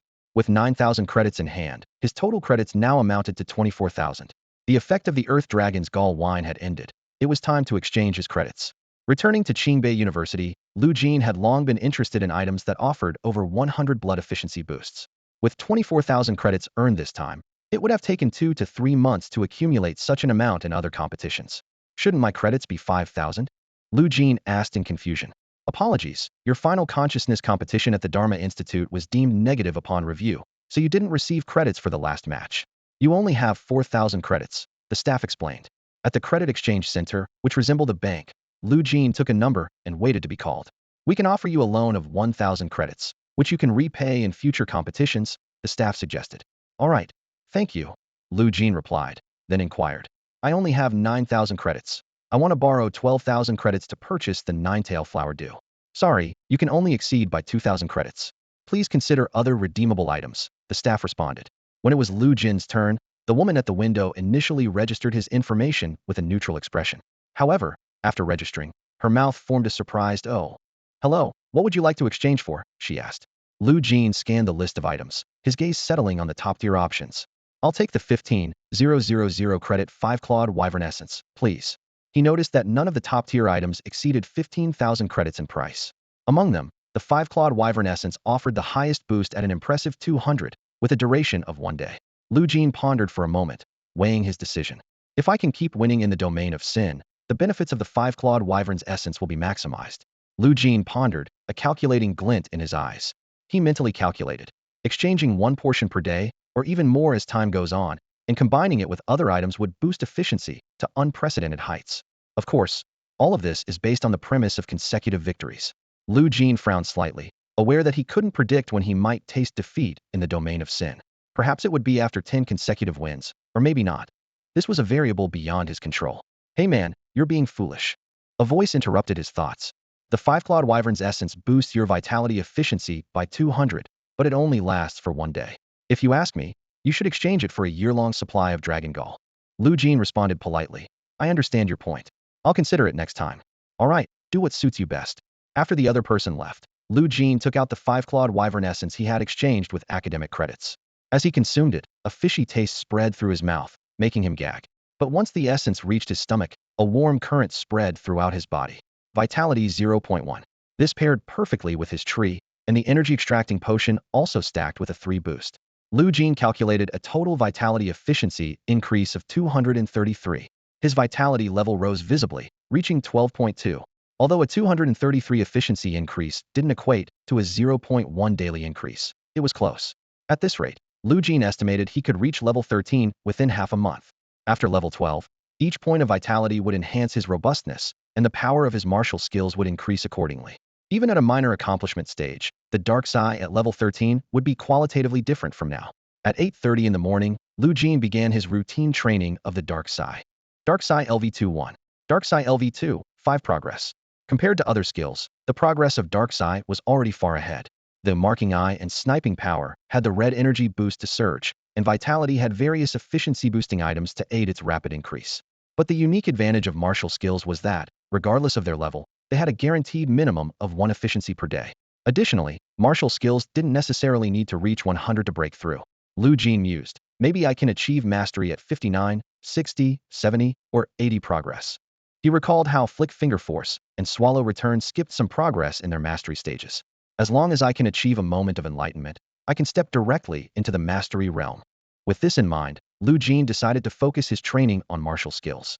While he would continue training Marking Eye, Sniping Power, and Rock-Solid Cultivation Method as usual, their improvement speed was hard to accelerate. Martial skills, however, were different. Furthermore, Lu Jin planned to learn Heaven's Cry and Ruin's Destruction, and if given the chance, he was determined to study the Azure Bird at Jing University. Thinking of this, the burden of academics weighed a bit more on Lu Jin's mind. He slumped in the center of the training room, limbs spread out in a star shape, his gaze somewhat lost. The key is, SS-level martial skills aren't confined to the mastery realm, Lu Jin murmured to himself. So, on the panel, will martial skills show LV4, LV5? If that's the case, it would be quite complex. After a brief pause, he added softly, LV3 should be the maximum level for all martial skills. Day after day, Lu Jin has reached 9 consecutive victories in the realm of sin. Today's final match is against Yongzi, an opponent who treats participants as mere playthings. Outside the arena, the crowd is buzzing. It's exploded, completely exploded. In the betting hall, the screen displaying the data of the match between Judgment and Yongzi keeps flashing. The betting rate for this match has made history since the inception of the realm of sin. The electronic broadcast issues an official warning. We remind everyone to bet cautiously. Do not empty your savings. The official regulations prohibit using money from selling houses, cars, or loans for betting. Here, savings refer to deposits, but life won't be easy without savings. On the big screen, the odds for the two contenders are almost even 1-to-1, with Judgment's odds slightly higher. Yet, the passionate fans recklessly throw massive funds towards Judgment, narrowing the odds again. These fans seem unconcerned about winning or losing. They are here simply to support Judgment. Their bets are an anthem for Judgment. In the dim preparation room, Lu Jin is oblivious. He focuses intensely, using his hard eye and marked eye to carefully observe the red-haired man, who resembles a beast, on the other side of the room. You better be careful, Judgment. You killed his partner. He won't let you off easily. A voice warns through his earpiece. Understood. Lu Jin responds curtly, aware of the man's formidable strength. On one hand, he anticipates whether his win streak will end here. On the other, he dreads failure. If the streak breaks, his credits will plummet, unable to supply the blood of the five-clawed wyvern. Between resources and life-and-death battles, Lu Jin leans towards the former. So, for this fight, he decides to exploit every rule to his advantage. The stands are packed, and the corridors are crammed with spectators, with banners proclaiming, Judgment must win held high. Unbeknownst to him, Lu Jin's popularity has soared to an all-time high in the realm of sin. Betting closed. The electronic voice announces, and the host's passionate opening speech echoes across the arena. In the dark room, the beast's chains are released. Yongzi bares his teeth, emitting a bleak laugh, a mix of sorrow and vengeance. In the stands, all the thugs fall silent. Watching Yongzi with hopeful eye, she is the strongest among them. Yongzi, kill him. At all costs, someone shouts inwardly. Yongzi seems deaf to their cries, continuing his grim laughter, his eyes gleaming with the thrill of finally avenging himself. No matter what, in this fight, he will unleash his full potential, using his peak condition and superior combat skills to crush his opponent until only a sliver of life remains. He intends to embed fear into his opponent's DNA, making it unforgettable for a lifetime. Lu Jin remains expressionless. Before Yongzi officially enters, he raises his gun and shatters the glass wall. Boom. With a loud crash, shards of glass scatter. The audience is stunned. What kind of move is this? Everyone knows that a shattered glass wall usually signifies a thug's death.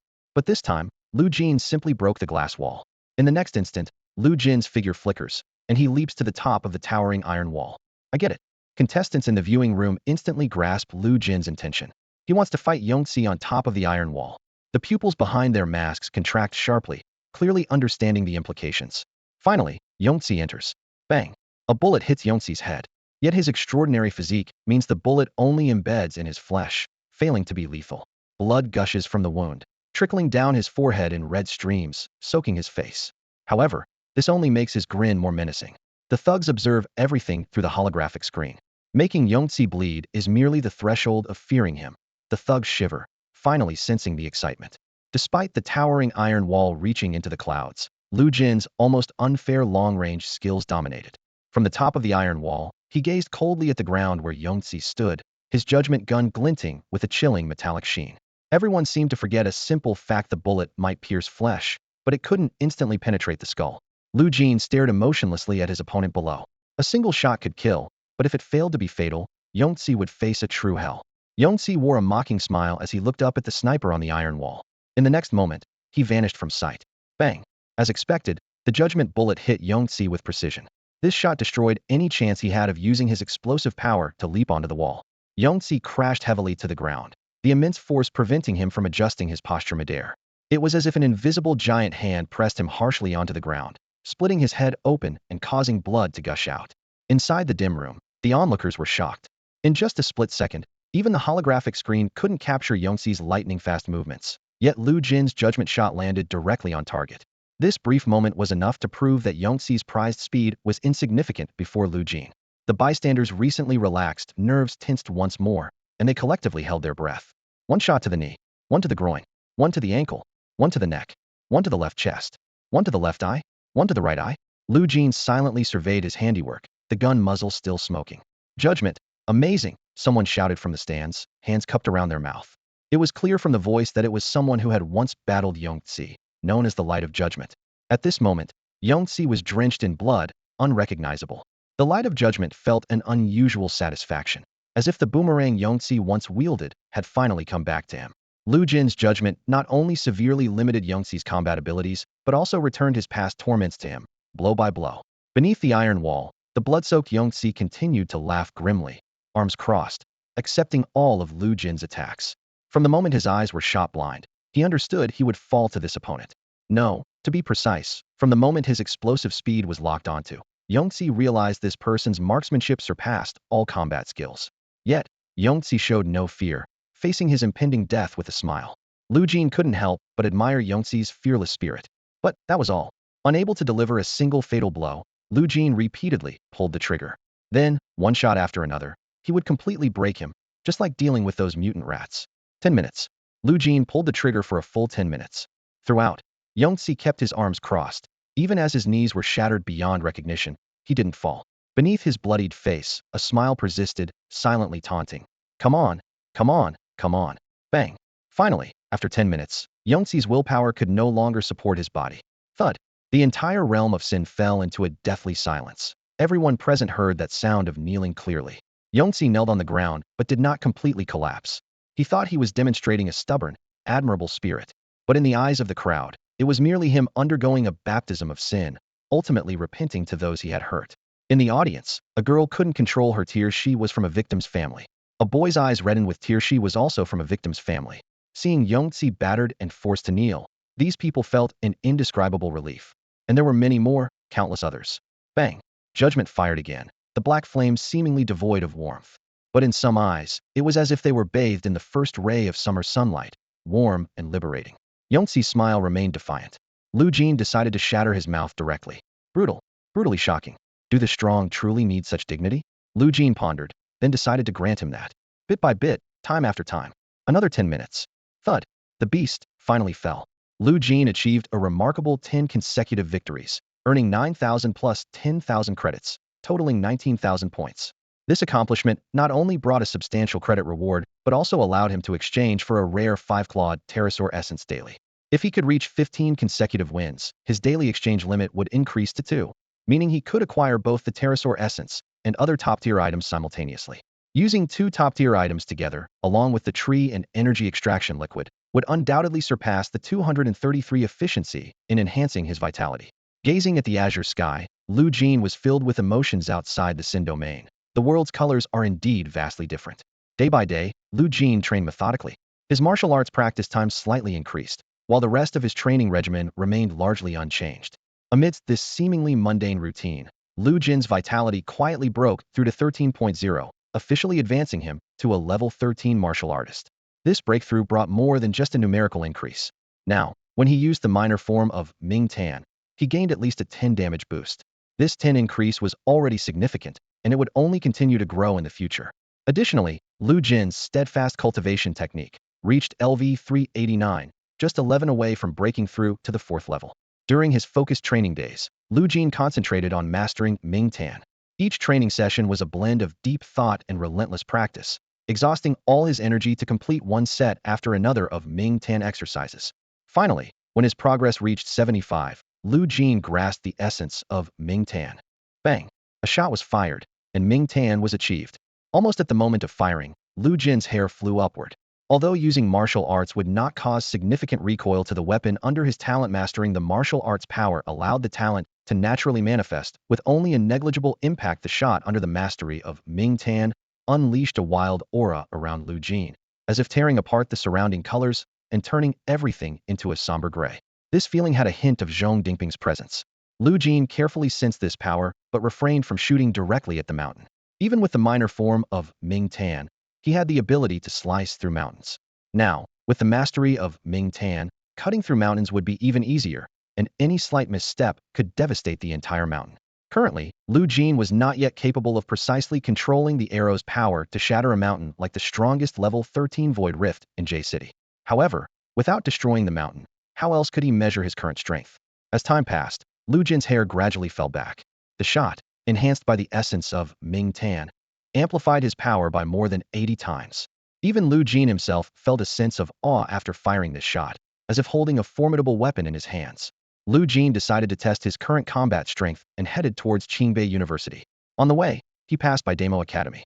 Normally, he would pass by without stopping, but at this moment, Demo Academy was holding a public event. Many students were striking a thick metal plate with all their might, leaving marks, while some couldn't even manage that.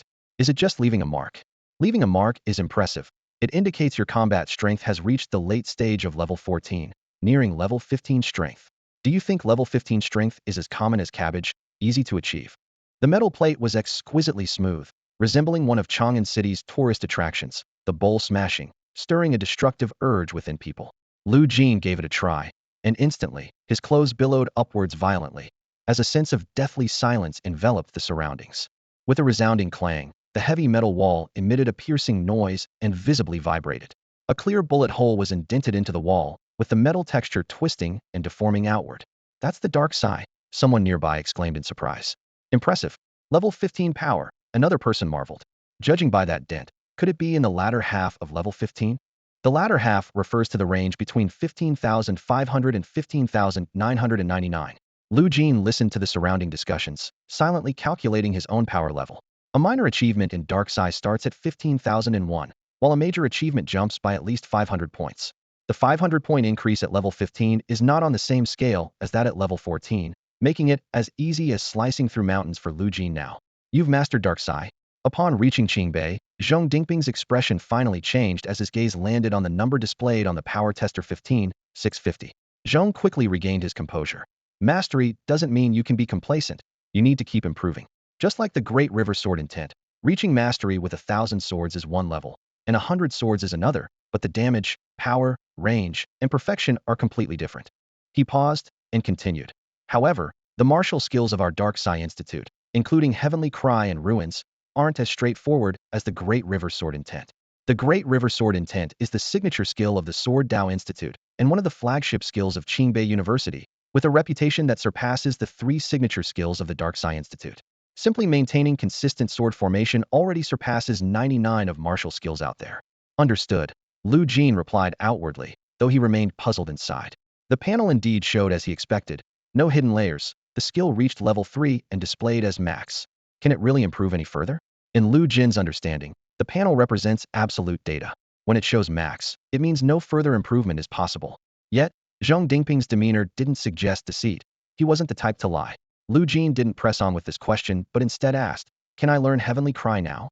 Zhang nodded, but then shifted the topic. In 3 days, Qingbei and Jing University have reached an agreement, with each sending a few freshmen as short-term exchange students.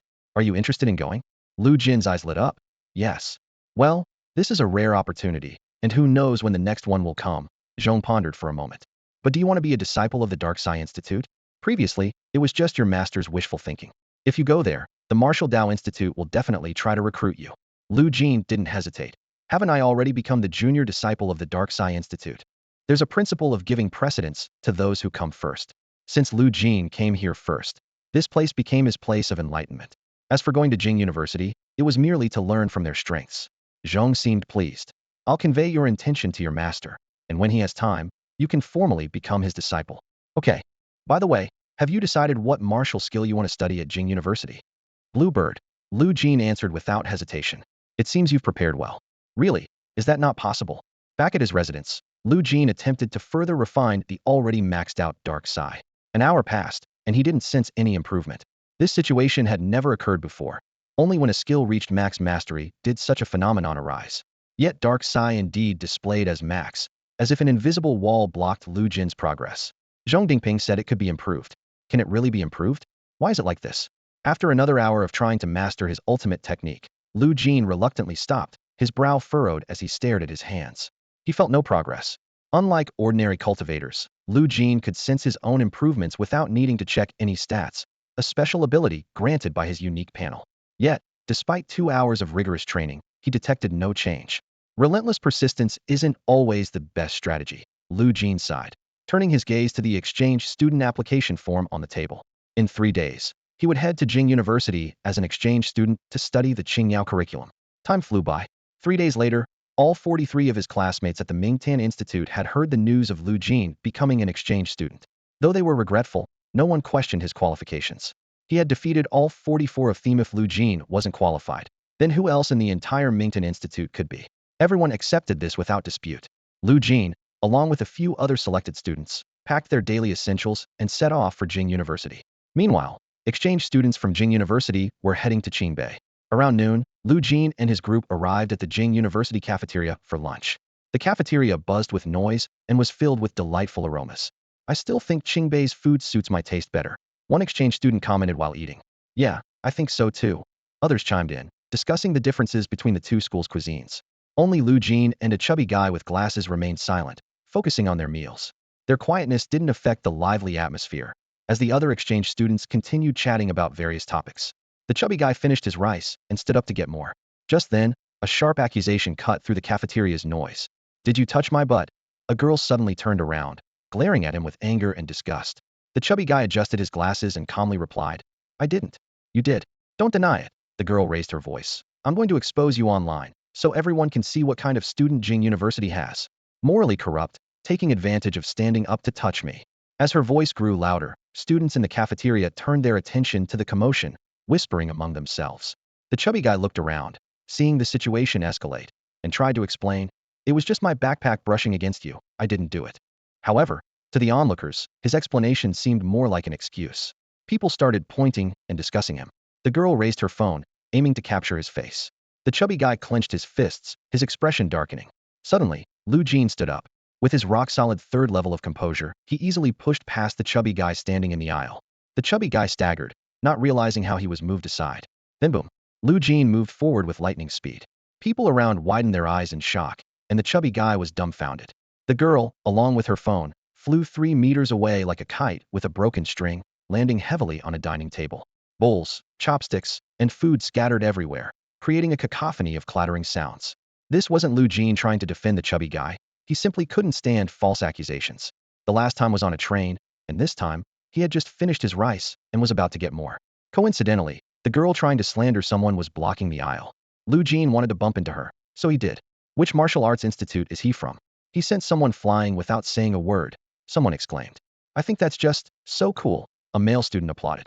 After all, such slander incidents were not uncommon, the last one being on a subway in a certain city. Oh no, this kind of thing is happening at Peking University. A commotion is swiftly spreading across the campus. A crowd has gathered in a circle, with a girl clumsily getting up from the ground in the center, facing a boy standing still. All right, you're done for? I'm telling you, the girl exclaimed sharply, brushing dust off her clothes. Wait until the whole internet comes after you. And forget about continuing your studies. You've messed with the wrong person. Wait, they seem to be exchange students from Tsinghua, someone in the crowd suddenly shouted. A well-dressed female student immediately retorted. So what if they're exchange students? Does that give them the right to do whatever they want at Peking? Exactly. How can he hit a girl? He's a guy. More voices joined in the criticism. The faces of the male students watching showed signs of concern, their eyes focusing on Lu Jin, who had been thrust into the center of this storm. This was all supposed to be directed at the chubby fellow next to him, but due to an accidental collision, it had shifted onto him. In a place like Peking University, even being a top-tier student might not save you. Soon, the campus authorities arrived at the scene, pushing into the center of the crowd to inquire about the situation, stating that an investigation would be conducted before any action was taken. The news spread like wildfire, and both Peking and Tsinghua's faculty and students were aware of the incident.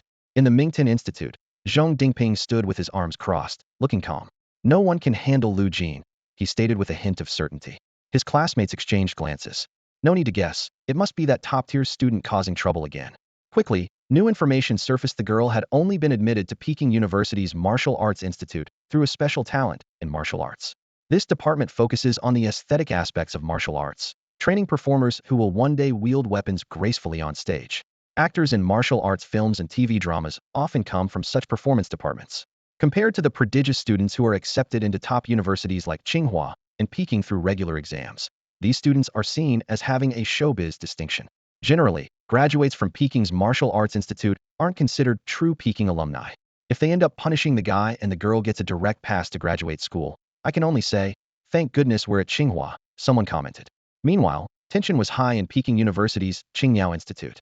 No way, I need to find the guy who knocked my Lan down, and I'll make him pay tenfold, said Huayan, the boyfriend of the victimized girl, his face flushed with anger upon hearing the news. Several classmates quickly stopped him. You can't do that. If you act now, things will get even more serious. You might get into trouble.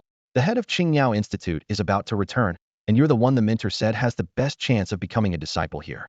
At this critical moment, you should hold back and see how the school handles it. Huayan clenched his teeth, his eyes filled with fury, but ultimately chose to restrain himself. Before long, Tsinghua Institute's mentor, Zhang Tianxiu, entered the classroom, accompanied by a teenager who appeared to be around their age. I'm sure you've all met him. This is Lu Jin, Zhang Tianxiu introduced.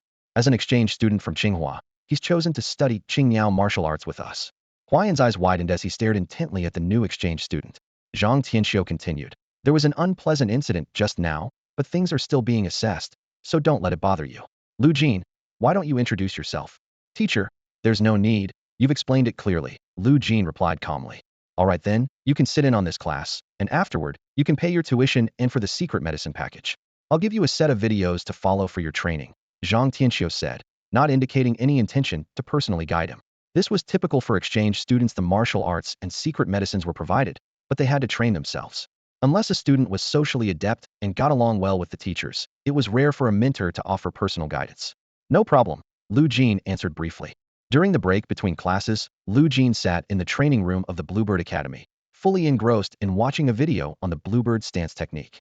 Similar to the Ming-Tan stance, the Bluebird stance involves a complex set of movements. However, while the Ming-Tan stance emphasizes speed, the Bluebird stance focuses on lightness and agility. In a corner of the training room, Huayan's face was flushed red, and he was breathing heavily. A few classmates surrounded him, gently comforting him. Hold on, you have to hold on. Choose your future over anger. With their soothing words, Huayan gradually calmed down, and his tense shoulders relaxed slightly. Zhang Tianxiu stood nearby, his gaze on Lu Jin, who was intently watching the video. He silently assessed. To maintain such focus just from watching a video, his dedication to martial arts is pure. It's no wonder he was chosen as an exchange student. His eyes shifted to Huayan and the others. As students of Beijing University, everyone worked hard, but their level of dedication to martial arts varied. Huayan, don't let trivial matters affect you, Zhang Tianxiu said in a calm, yet firm tone. He knew that Huayan had a girlfriend and was reminding him to prioritize martial arts unless there was a real threat. Seeking to save face seemed immature to him. Huayan's expression softened, and he glanced at Lu Jin before murmuring, "Understood, teacher." "All right, that's all for now." "Class dismissed," Zhang Tianxiu said, looking around the room. "The rest of you should practice more to catch up with Huayan's progress. His bluebird stance is showing signs of reaching mastery." Everyone looked at Huayan in surprise. Huayan smiled modestly, scratching his head, but couldn't hide a hint of pride in his eyes. Zhang Tianxiu seemed to remember something, turned to leave, then came back. "Oh, the dean mentioned that there's a combat power testing event tomorrow. The highest scorer will receive an item that enhances the efficiency of any energy by 50 for 2 months." Hearing this, Lu Jin looked up from the video. Zhang Tianxiu nodded at him. "You can participate if you want. Technically, you're now a part of Bluebird Academy." Lu Jin simply nodded and returned to the video. As Zhang Tianxiu left, he thought to himself, "He's interested in resources, but these are our academy's resources. Never mind." The training room gradually quieted down. Lu Jin watched the Bluebird stance video repeatedly, and once he understood it thoroughly, he stood up to practice. Compared to the Ming 10 stance, the Bluebird stance was simpler, but maintaining agility and lightness was challenging. However, fundamentally, all stances were interconnected. Lu Jin broke down the Bluebird stance movements, practicing each position repeatedly. Gradually, his progress was reflected on his panel. Bluebird unlock progress 1. Bluebird unlock progress 1. Sweat dripped from his forehead, soaking his 001 combat suit, which quickly expelled the moisture thanks to its self-cleaning function. Without the discomfort of sticky sweat, he could focus entirely on perfecting his movements. After completing his training, Lu Jin finally indulged in the comfort provided by the elixirs. Meanwhile, the incident of him colliding with a female university student had rapidly gained attention online, with opinions on social media platforms becoming polarized. The comment section of short videos is filled with remarks like, "Awesome. This is my top-tier male version. And isn't this a sharpshooter?" Meanwhile, on Weibo, the tone is quite different. Jingda solves problems with silence, which is unbecoming for such a prestigious institution. Immediate expulsion of this disgraceful male student is necessary. And why should we girls be bullied by boys without any consequences for them? This isn't over. Lu Jin isn't concerned with the storm of opinions on short videos or Weibo. His primary source of information comes from the 1001 Squad's mission links. By observing, he has noticed a significant increase in the Firebell Church's missions, indicating that the church is gradually being uncovered. However, one figure remains on Lu Jin's mind: the scruffy man who once struck him with lightning. Since that encounter, Lu Jin hasn't seen him again. Perhaps the man has already left City A. "My current sniping range has reached 9,710 meters, just 300 meters short of breaking the 10,000 meter mark," Lu Jin mused. "Beyond 10,000 meters, can he still accurately target me?" Lu Jin wants to measure himself against that scruffy man, but it's just a thought. He won't act recklessly. If he were to take action, conditions must be met. First, they must encounter each other. Second, his rock-solid skill must progress from the current 89 to level 4. Third, he must confirm whether there are any accomplices within or beyond the 10,000 meter range. And lastly, he must report before making a move. Only when all these conditions are met will Lu Jin consider taking the first shot. A sniping distance of 10 kilometers means the two are in completely different worlds, separated by mountains, buildings, forests, slopes, and countless obstacles. To successfully execute a shot from such a distance, one must maximize their mental acuity, finding the perfect, obstacle-free route among tens of thousands of possible images. After reviewing the cult-related mission data, Lu Jin turned to the Void Rift category. The situation with the Void Rifts remains under effective control, but Lu Jin can't glean more progress from the task list about the latest discovery of a century-old Void Rift.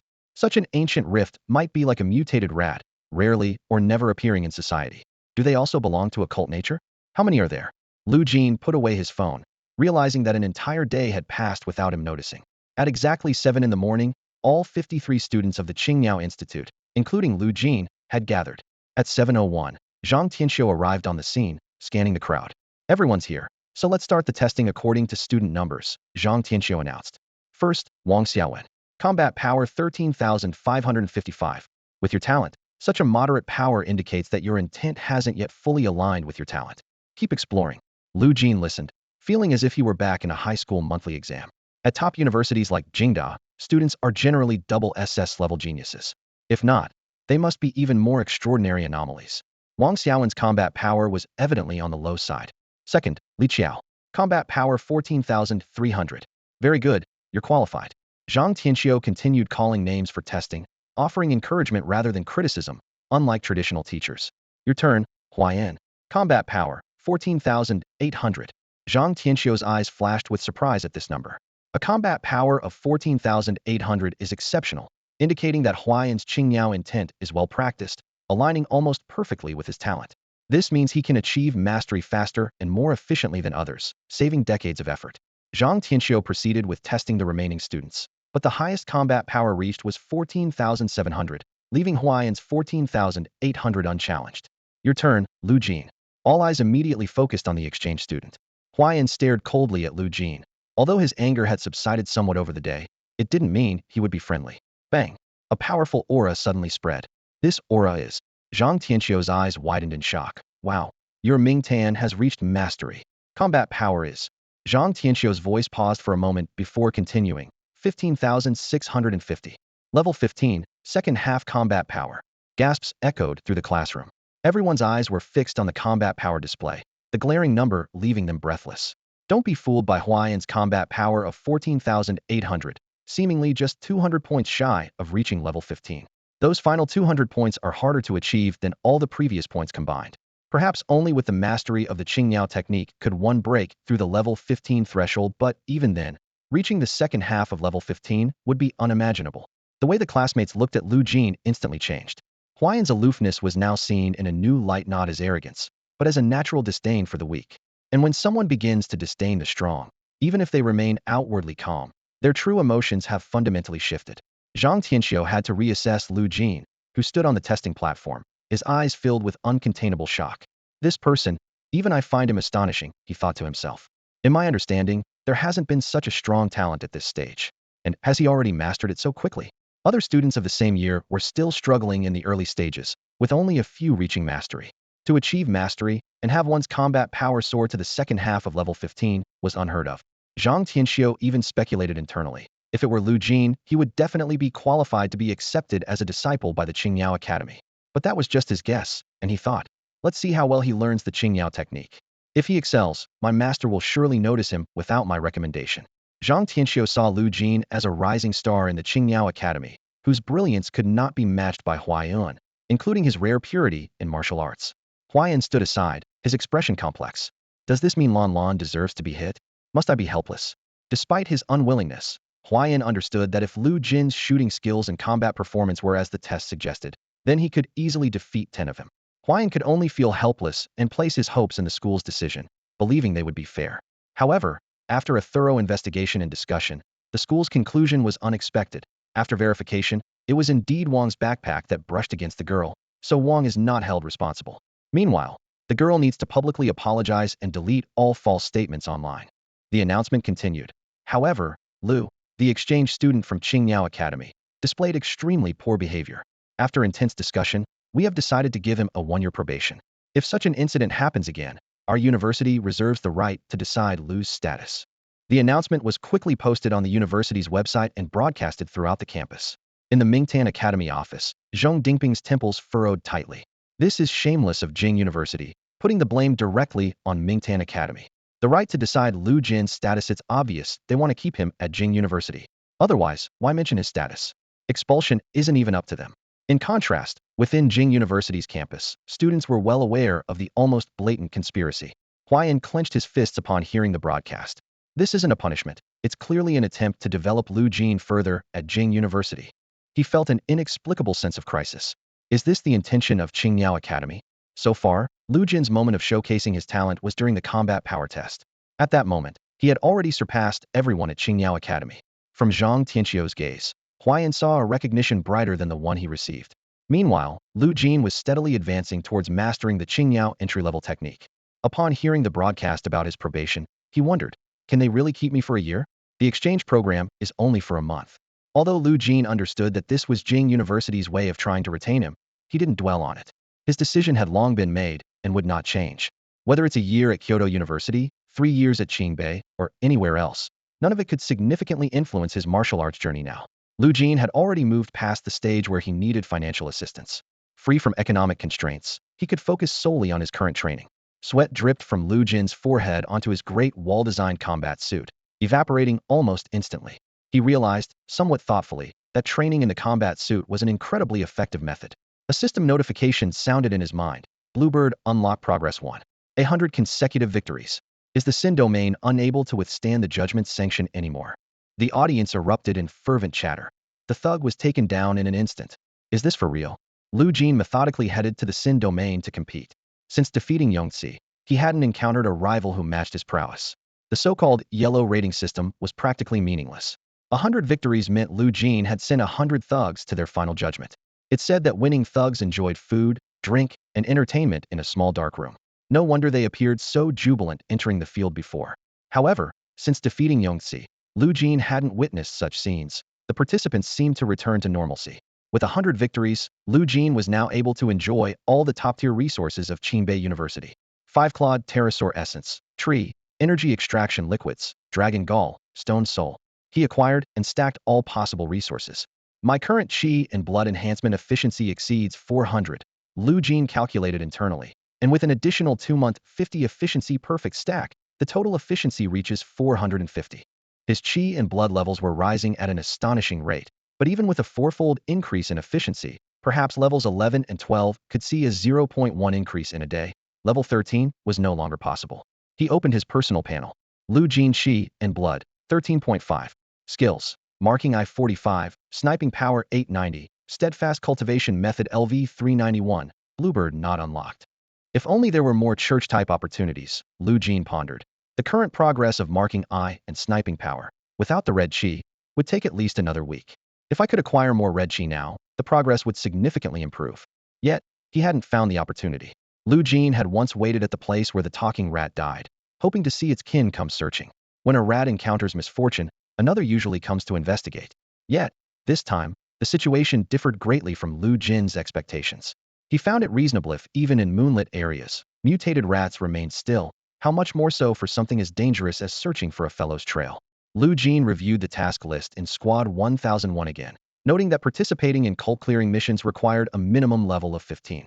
Assessing his training progress, he decided to return to Kyoto University. Suddenly, a heavy rain began to pour from the night sky. Large raindrops pelted Lu Jin, quickly soaking his hair. He casually pushed the wet hair back, but didn't hurry to seek shelter. As the rain enveloped his combat suit, his body temperature dropped slightly. Lu Jin opened his mind's eye, surveying the 4,000-meter radius and using the marking eye to check the location where he had sniped the talking rat and the secret sewer space he reported. There was nothing suspicious in the entire area. The place where the mutated rat died was pitch black, but with 5.3 level vision, Lu Jin could barely discern the outlines of objects in the night, making him one of the best among ordinary people. Suddenly, his gaze sharpened. There it is. A shadow moved near the long-deceased talking rat and quickly darted away. It got away. Lu Jin unleashed the Yin Fan technique with full force, his movements as swift as lightning, slicing through the air with an invisible trajectory. Yin Fan is an extraordinary technique, capable of instantaneous bursts and seamless consecutive strikes, making it unique even among SS-level martial arts. Most advanced techniques prioritize agility and unpredictability to offer more tactical options in combat, rather than pure speed. Yet, at this moment, Lu Jin's speed was truly astonishing. With his enhanced vitality, the power of Yin Fan was significantly amplified. In terms of speed alone, Lu Jin was undoubtedly among the top-tier fighters at the 13th level. However, even so, the mutant rat still managed to escape his pursuit. The distance was simply too great. Moreover, the rat was extremely cautious, quickly changing direction and sprinting away at the slightest pause. Lu Jin had no choice but to abandon the chase and head back to Beijing University. Upon reaching the dormitory entrance, Zhang Tianxiu seemed to have been waiting for some time, his brow slightly furrowed. Were you caught in the rain? Zhang Tianxiu asked, noticing Lu Jin's drenched clothes. I was chasing a rat, couldn't catch it, got a bit wet, Lu Jin replied briefly. A rat? A glint of alertness flashed in Zhang Tianxiu's eyes. A mutant rat? Before Lu Jin could respond, Zhang Tianxiu shifted the topic. Are you settling in well at the university dormitory? Yes, I am. How about the food in the cafeteria? Does it suit your taste? It's fine. Zhang Tianxiu looked directly into Lu Jin's eyes. What do you think of the Qingyao Institute? It's one of the 3 main disciplines at Beijing University's Archery Academy, and it's the only long-range martial art in the country that can be used as a basic attack. He continued. You must have noticed the university's interest in you, allowing you to stay for a year. So, any thoughts about joining the Qingyao Institute? As for the 3 major martial arts of the Mingtan Institute, we can get them here too, no problem. Without giving Lu Jin a chance to respond, Zhang Tianxiu added, tomorrow, I'd like to see your shooting skills. Would that be okay? Sure, Lu Jin responded succinctly. When learning from another martial arts institute, he wasn't the type to refuse a small request. All right, you don't need to answer or think about what I said earlier. When the time is right, There will be a result. Zhang Tianxiu nodded with satisfaction. As for joining the Qingyao Institute, he rubbed a finger across his nose. We offer more than just Qingyao techniques. We have many martial arts to complement them, including resources. The dean of the Mingtan Institute isn't as generous as ours. So far, you haven't received any martial arts resources from the Mingtan Institute, have you? Lu Jin thought for a moment and realized it was true. Zhang Tianxiu gave Lu Jin a meaningful look before turning and leaving. At 7 a.m. the next morning, the chilly late autumn wind swept through the Qingyao Institute, rustling a few yellowed leaves. The sky was just beginning to lighten, and the martial arts classes at Qingyao Institute started much earlier than those at the Mingtan Institute. Zhang Tianxiu placed a wooden target 500 meters away and signaled Lu Jin. Bang! Before Zhang Tianxiu finished speaking, Lu Jin had already taken action. The wooden target and its fragments vanished instantly, leaving a violent and distorted aura in the air. Even Zhang Tianxiu, standing nearby, couldn't help but feel a chill. Using full force on a wooden target, Zhang Tianxiu muttered, then announced, "Perfect 10. He didn't even need to check the playback system to confirm Lu Jin's score. Over 50 students from the Qingyao Institute watched the unique test in silence. Although for those admitted to Beijing University's Archery Academy, a perfect 10 should have been easy.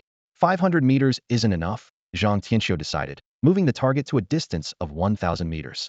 If you can still hit a perfect 10 at this distance, then it's acceptable. To achieve a perfect bullseye and a bullseye are entirely different. One is a full score, the other is the pursuit of the absolute center. As soon as Zhang Tianxiu finished speaking, the wooden target shattered into dust and vanished into the air. Perfect bullseye, a decisive shot. Zhang Tianxiu spoke calmly. His eyes, however, shone with admiration. Now, how about 2,000 meters? Although Zhang Tianxiu had unwavering faith in Lu Jin's shooting ability, he believed more in a step-by-step approach, one bite at a time, one step at a time. Another perfect bullseye. The students present watched silently, no one dared to mock. Zhang Tianxiu's expression remained unchanged, as if such a performance was only natural for Lu Jin. He didn't set a target farther away but instead directly increased the challenge. Now, let's up the intensity. Zhang Tianxiu's voice carried clearly to all the students 2 kilometers away. Lu Jin responded calmly. Bring it on. Zhang Tianxiu bent down to pick up a pebble the size of a thumb and launched it high into the sky. A stationary target is an easy feat for a competent shooter, but a fast-moving target is a completely different challenge. The pebble had barely left Zhang Tianxiu's fingertips when it was precisely hit by a bullet, bursting apart. The sound was like a firecracker igniting just as it left his hand. Zhang Tianxiu's fingers tingled slightly, and he exclaimed in surprise, "Sorry, shot too fast." "No problem, keep shooting like that." Zhang Tianxiu's tone suddenly became urgent, his eyes gleaming with excitement. He picked up another pebble, this time using a throwing posture to gather momentum. The pebble shot out several times faster than before. Bang! The bullet hit its mark. Continue. Zhang Tianxiu quickly picked up a third pebble, this time using his blood energy. The pebble shot out like a long rainbow across the sky. Bang! Wow! Zhang Tianxiu's voice trembled slightly, unable to hide his amazement. Again. Everyone instinctively put on their optical aiming glasses. This near-perfect hit rate made their hearts race. It was a thumb-sized, fast-moving pebble, extremely difficult to hit. Huayan was sweating profusely, although theoretically, he could do it too. He noticed that Lu Jin displayed the most terrifying weapon of a top shooter, unshakable confidence. From start to finish, Lu Jin showed no hesitation. Zhang Tianxiu continued to throw pebbles. Bang, bang, bang, bang, bang. The pebbles flew out in various tricky angles like rainbows, all without exception, accurately hit. Zhang Tianxiu was shaken, not because Lu Jin hit them all, but because of his unwavering decisiveness. How about this? Again, Zhang Tianxiu was thrilled, determined to explore the limits of Lu Jin's shooting in this exciting display. This time, he grabbed a handful of pebbles and shot them all at once. The speed left the students of Qingyao Academy blank-minded, unable to determine which to aim at. However, bang, bang, bang, bang, bang. The gunshots rang clear as ever. Qingyao Academy fell into a deathly silence. Zhang Tianxiu stood frozen, taking a deep breath after a long while, his eyes glinting with the spirit of challenge. Then, a longbow, glowing with golden light, appeared in Zhang Tianxiu's hand. Qingyao. Zhang Tianxiu released an arrow. The sharp sound of it cutting through the air was like a bird's cry. The golden arrow sped towards the sky like a shooting star. Qingyao, known for its speed, let me see your shooting. Lu Jin's pupils suddenly contracted. Zhang Tianxiu squinted, staring into the distance. At this moment, Lu Jin's face showed hesitation. Zhang Tianxiu's eyes widened. The next second, the hesitation on Lu Jin's face turned to joy, as if he had finally found a target worthy of his full effort. Bang! Lu Jin decisively pulled the trigger. What a fast arrow! This shot missed Zhang Tianxiu's Qingyao arrow. Lu Jin looked towards the sky, his eyes sparkling with a peculiar light. Mark of the Eye LV41. The efficiency of the eye of Mark has significantly improved. Lu Jin could track the trajectory of Qingyao's arrows, but their speed was so fast that he couldn't determine how high to aim to hit an arrow shot by Zhang Tianxiu. All long-range weapons have a concept of projectile speed. They don't hit the target immediately upon firing. The so-called pre-aiming requires timing, and without the right timing, hitting the target is impossible. Watching the arrow slice through the air, Lu Jin couldn't help but marvel at the speed of Qingyao's arrows, truly living up to their name as the fastest of arrows. Again, Zhang Tianxiu instantly understood Lu Jin's intent. Faced with such an intense shooting test, he felt an unexplainable sense of pursuit. Normally, the test would end here, and they should head to class, but Zhang Tianxiu decided to indulge a bit. Thanks, Mentor, Lu Jin replied briefly. Qingyao, out, Zhang Tianxiu announced softly, and Lu Jin immediately attempted to intercept the arrow. After repeating this process several times, Zhang Tianxiu seemed to lose track of time and turned to the other students, saying, "Practice on your own this morning. I'll make up for the class in the afternoon." With that, his expression became unusual. Could his gaze really track Qingyao's trajectory? Although Lu Jin couldn't hit Qingyao like a stone shot from a sling, as an experienced archer, Zhang Tianxiu surely had more observation points than a layperson. He watched Lu Jin's eyes, clearly seeing the other's pupils constantly focusing. Lu Jin's speed in raising his gun was becoming faster, and his pre-aiming point was inching closer to hitting Qingyao. Goodness! Zhang Tianxiu marveled silently. Although each change was small, such stable progress was indeed amazing. This young man's shooting skills were steadily improving. How? Zhang Tianxiu suddenly realized. He's in a level, but managed to get into Qingbei. That makes sense. The lower the level below SSS at Qingbei University, the more extraordinary the individual. Zhang Tianxiu continued analyzing Lu Jin. He definitely has aptitude in his eyes. Strong aptitude. It's definitely beyond what's documented as a second awakening, definitely a third. Zhang Tianxiu was thoroughly impressed. He couldn't imagine how pleased his mentor would be to see this young man at the moment. Eye of Mark LV42. Soon, it was noon. Lu Jin meditated with all his might to recover, even though his blood and energy, bolstered by the iron wall cultivation method LV3, were exhausted. Continuing further would mean exceeding 50 energy usage from the Great Wall's Special 001 combat suit. Gaining 3 in just a morning was delightful for Lu Jin, but he knew that such intense improvement would diminish as his sniping skills advanced. Lu Jin didn't know how long this high-intensity shooting training would last, only hoping for more, while secretly praying not to hit Qingyao.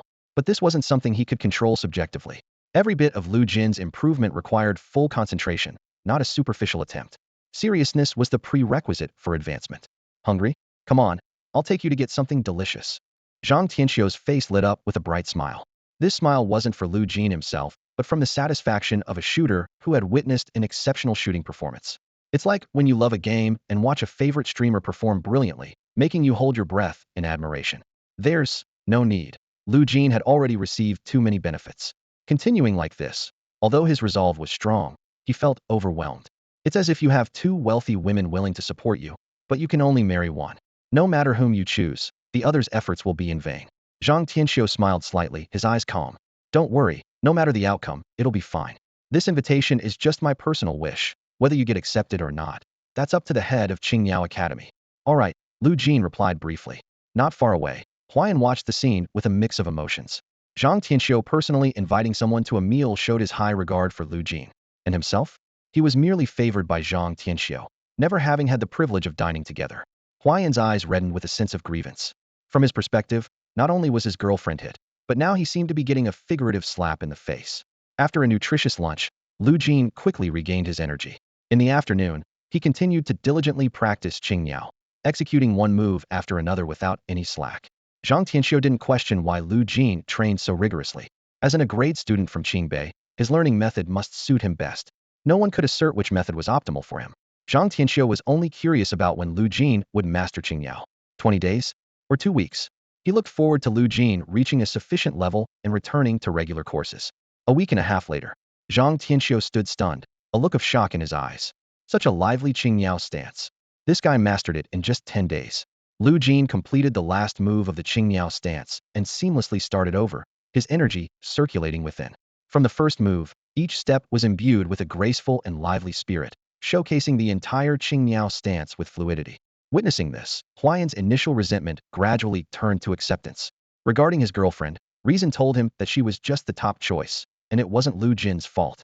Not just Huayan, But everyone at Qingyao Academy saw Lu Jin as akin to the legendary Wei Shen from Jing University, using his great talent for golden cuts and incredible calculation ability to create the martial arts ultimate technique, Golden Triangle Certain Kill, becoming a master in the martial arts world. Many melee fighters aspiring for skillful execution study the theory of the Golden Triangle Certain Kill to enhance their skills. As Lu Jin perfectly demonstrated the Qingyao stance with his energy flow, a vibrant aura emanated from him. Everyone witnessed this moment the entry into Qingyao. Qingyao LV11.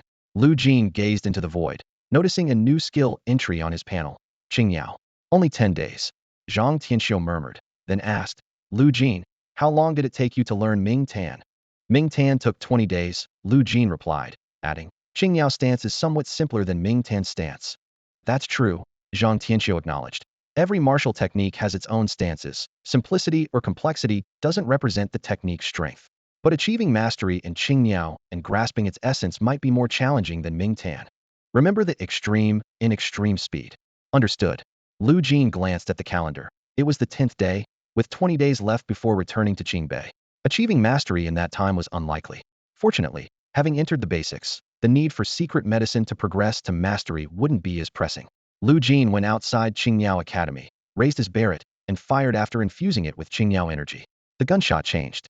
The bang carried a sharp whistle. The bullet flew out at several times its usual speed, shooting towards the sky miles away. Lu Jin carefully tracked the trajectory of the shot. The firing speed significantly increased, and the trajectory was more stable. Even beyond its effective range, with Qingyao's boost, the bullet maintained a straight path, though its power diminished after exceeding the effective range. But the power was less than Ming Tan. Ming Tan was ultimately a destructive technique for body and soul. In this world's martial arts perspective, speed is speed, and power is power, both defying common scientific explanation. Speed 100, power 5, remains 5. Speed 1, power in the billions, even if the attack is slow, can still upheave seas and skies. After firing, Lu Jin was surprised to find that his energy was hardly consumed. If possible, he could fire 10,000 rounds. It truly was a basic attack skill. What delighted him further was that the charging speed of the magazine had also increased.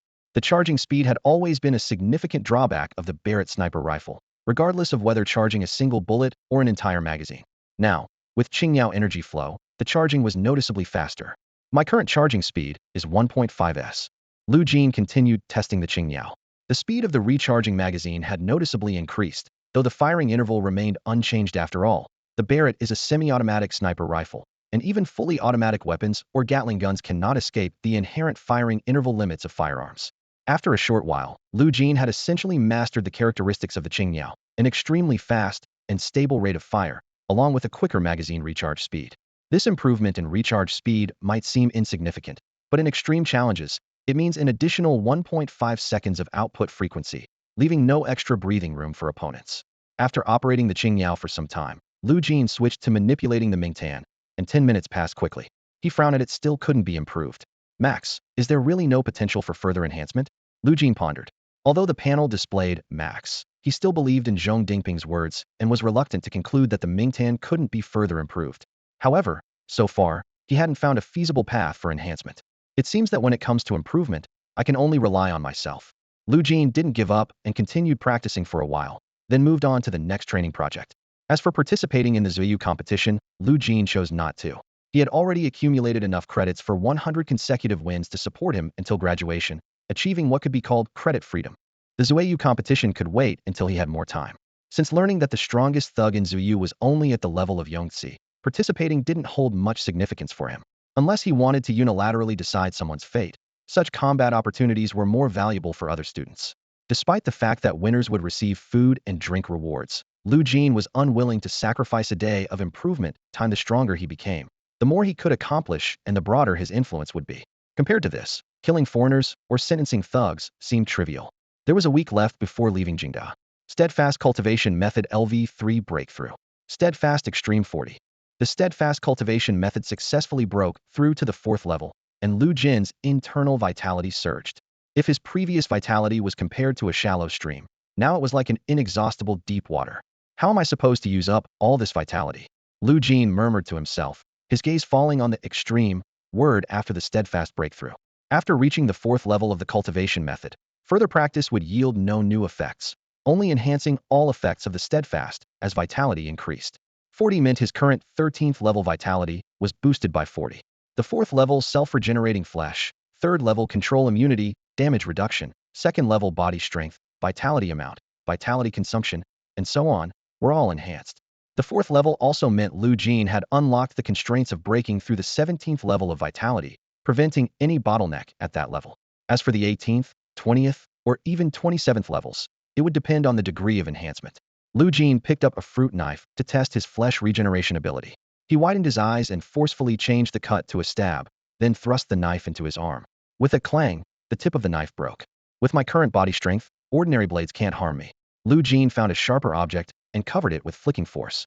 After attempting again, he looked at his unmarked arm in deep thought. Even with flicking force, I can't break through any of my defenses? Lu Jin faced the dilemma, deep in thought. He couldn't aim the Barrett at himself. It went against a warrior's instinct to never point the gun at an ally, let alone oneself. He wasn't seeking outside help either. Within the Chinese martial arts community, the Jinru Pancher cultivation method was widely practiced, with many sharing their training insights and achievements on short video platforms. Lu Jin quickly skimmed through a few videos and noticed a martial artist who had reached the 4th level demonstrating incredible regenerative abilities cut his arm, and the wound stopped bleeding and healed instantly. The 4th level of Jinru Pancher was astonishing. Unless it was an instant kill injury, nearly all wounds could heal. Even severed limbs could regenerate within a day, with further speed depending on how much the practitioner pushed the boundaries. Lu Jin continued watching other users' demonstrations and found the fastest recovery time was half a day for complete healing. Minor injuries at this level were negligible, almost unworthy of mention. From this information, Lu Jin gained a clear understanding of his 4th level ability so long as he was alive. Even if only a head remained, he could fully recover in half a day. I've never pushed the boundaries, so my Jinru Pancher must be among the most effective, he thought confidently. However, Lu Jin's brow furrowed with persistent doubts. The extreme indicator on his panel, instead of max, puzzled him. In his understanding, extreme suggested room for improvement, while max implied the peak had been reached. Oddly, if the panel showed max, he would be certain there was potential for advancement. The current extreme made him question was there really room for progress after mastering the art of Mingtan? To unravel this mystery, Lu Jin decided to return to Qingbei in a week to personally consult Zhong Dingping about the so-called method of advancement. For now, he focused on the Qingyao skill panel showing LV-156, progress and resolved. I need to immerse myself in training, aim for a breakthrough in comprehension, and advance Qingyao to a minor success level within a month. Lu Jin became absorbed in his training, oblivious to the changes outside. During his seclusion, Qingyao Institute and Mingtan Institute engaged in a heated debate over his martial arts future. Both sides had strong opinions on how to utilize his Barrett talent, presenting arguments that were intricately connected and fiercely opposed. I believe Barrett should follow a sustained fire coverage route, for the following reasons. I think the opposing side is completely talking nonsense, for the following reasons. Affirmative side, please avoid using foul language in the debate. Provide objective, fair, and rational guidance to lay out a feasible martial arts plan for Lu Jin.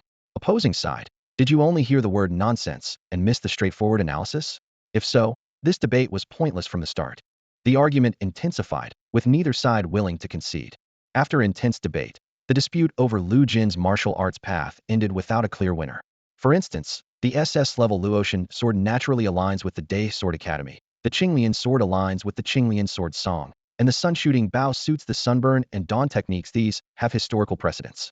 However, Lu Jin's talent lies in firearms, specifically the unprecedented Barrett sniper rifle, making him a unique case. No one could convincingly argue which long-range martial technique the Barrett was inherently suited for. After 3 days and nights of debate, no one could devise a nearly perfect martial arts plan for Lu Jin. It seemed that on the path of martial arts, no one could chart Lu Jin's future. He would have to explore it himself. The final decision was for him to remain at the Mingtan Academy. As for being a disciple of 2 academies simultaneously, this was unprecedented and traditionally viewed as akin to betrayal. While one can learn from various schools, one ultimately belongs to only one martial arts academy. Since the academies preserve traditional inheritance systems, they naturally uphold these traditional rules. A week later, Lu Jin ended his status as an exchange student. Even though the dean of Qingyao Academy offered conditions more favorable than those of the top guilds, Lu Jin decided to return to his original place. He pondered, if I accepted these benefits, would they truly want me for who I am? In martial arts tradition, no academy favors opportunists, as they could easily become turncoats. Joining an academy means becoming part of the family, not an empty gesture. If Lu Jin chose to join Qingyao Academy, the dean would likely have reservations, and his peers would regard him with suspicion. Thus, from any angle, Lu Jin had only one choice. As Lu Jin packed his bags to leave, Huayan came to see him off, wearing a bright smile that Lu Jin had never seen before. I have some insights into the Qingyao techniques. If you have any questions in the future, feel free to ask me, even about secret potions. Just let me know, and I'll send them to you. Huayan said sincerely. Sure. Thank you. Lu Jin nodded in gratitude. No, I should be thanking you. Huayan laughed. If you didn't leave, I might have lost my position. Huh. Lu Jin scratched his head and chuckled awkwardly. As he left Beijing University, he felt a twinge of regret for not achieving a breakthrough in the Qingyao techniques within a month. Clearly, reaching a proficient level would require more time. Back at the Qingbei Mingtan Academy, Lu Jin found only Zhong Dingping present. His fellow disciples and mentors seemed busy, leaving Zhong Dingping as the only idle one. This seemed reasonable amidst the S3 alien invasion and global tensions, with the fallen church controlling the beautiful country, which in turn supported many smaller nations. The fallen church's influence was unimaginably vast. China has always prohibited any church from growing too powerful, both domestically and abroad. Facing such threats, China must be secretly planning countermeasures. The fact that Zhong Dingping remained to teach disciples already stretched their talent resources thin. No one knew when Zhong Dingping might also be reassigned. With arms crossed, Zhong Dingping scrutinized the returning Lu Jin. How did it go? I couldn't master the Qingyao techniques, Lu Jin admitted frankly. Take your time. Martial arts aren't about quantity but quality, Zhong Dingping advised earnestly. How about your progress with Mingtan? Lu Jin frowned, asking the question on his mind. I can't seem to advance in Mingtan, not even a hint of progress. A flicker of surprise crossed Zhong Dingping's eyes. That's impossible. If you've mastered it, it means you're already familiar with Mingtan. Finding the path to progress should be easy, just dive deeper. Is that so? Lu Jin looked troubled. Indeed, as Zhong Dingping said, the essence of martial arts lies in depth, not breadth. However, he couldn't find a way to advance in the path of Mingtan. Although the panel improved his understanding, it only helped him comprehend the workings of Mingtan, not break through its limitations. Seeing this, Zhong Dingping calmly said, don't put too much pressure on yourself. Whenever you want to learn Tianku, just come to me, and I'll personally guide you. Thank you, Senior Zhong. Lu Jin nodded slightly, and then shared his plan. I plan to master Qingyao first, otherwise I won't have enough time. After all, I still need to enhance my sniping power and the Eye of Mark. Although solid as a rock at level 4 is already at its limit, refining vitality primarily relies on it. These three are essential. It's best to learn one martial skill at a time, Zhong Dingping reminded, then added. By the way, there's a Science and Martial Arts International auction in J City the day after tomorrow at 2 p.m. You have the right to light the lamp for the Great Wall Guild, so you might want to check it out. Got it. Lu Jin nodded in agreement. This was the first time he'd heard about the auction. Without Zhong Dingping's information, he might not have known. The International Dharma Society was founded by a class martial artist with the surname Ma. Limited in his achievements on the martial path, he turned to explore the connection between science and martial arts in this world. Today, the society has developed numerous high-tech devices beneficial for martial artists in combat. In this world, martial artists hold supremacy, and many scientific theories from the past do not apply. The martial way can achieve phenomena that science cannot explain. Mysterious and profound. Even destructive weapons like nuclear bombs cannot be developed here, as Einstein's laws have limited effect. Moreover, martial artists themselves can wield powers that can overturn seas and rivers through their skills.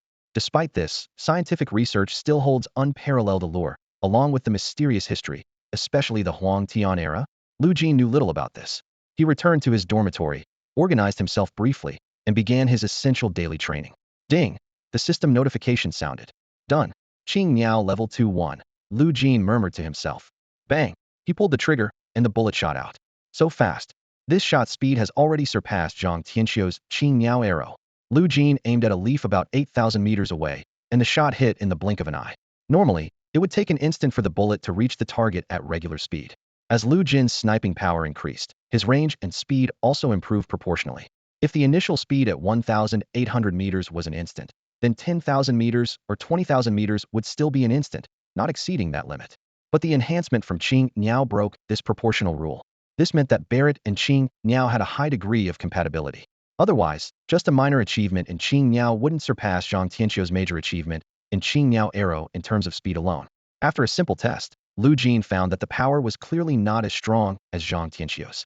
Nonetheless, Lu Jin was pleased. Completing a 10,000 meter shot in the blink of an eye was nerve-wracking, truly hitting wherever he aimed. But he quickly calmed down, though a hidden concern lingered in his heart.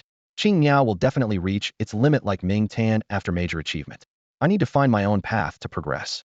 After practicing Qing Niao, Lu Jin turned to practice Ming Tan, pouring all his focus into it, trying to find even the slightest clue for advancement, until the alarm broke the silence. It's 1:30, Lu Jin glanced at the time. The Dharma International auction is about to start. I should go check it out.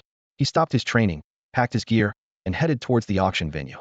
At the entrance of Dharma International, a row of elegant black cars and the latest hover sports cars gleamed in the spacious parking lot. Welcome. Please present your invitation or use facial recognition for identification. A staff member greeted with a professional smile, their voice clear and composed. Lu Jin opted for facial recognition. The system quickly scanned his facial features, and within seconds, his detailed information appeared on the screen. Moments later, a gilded invitation card emerged from the machine.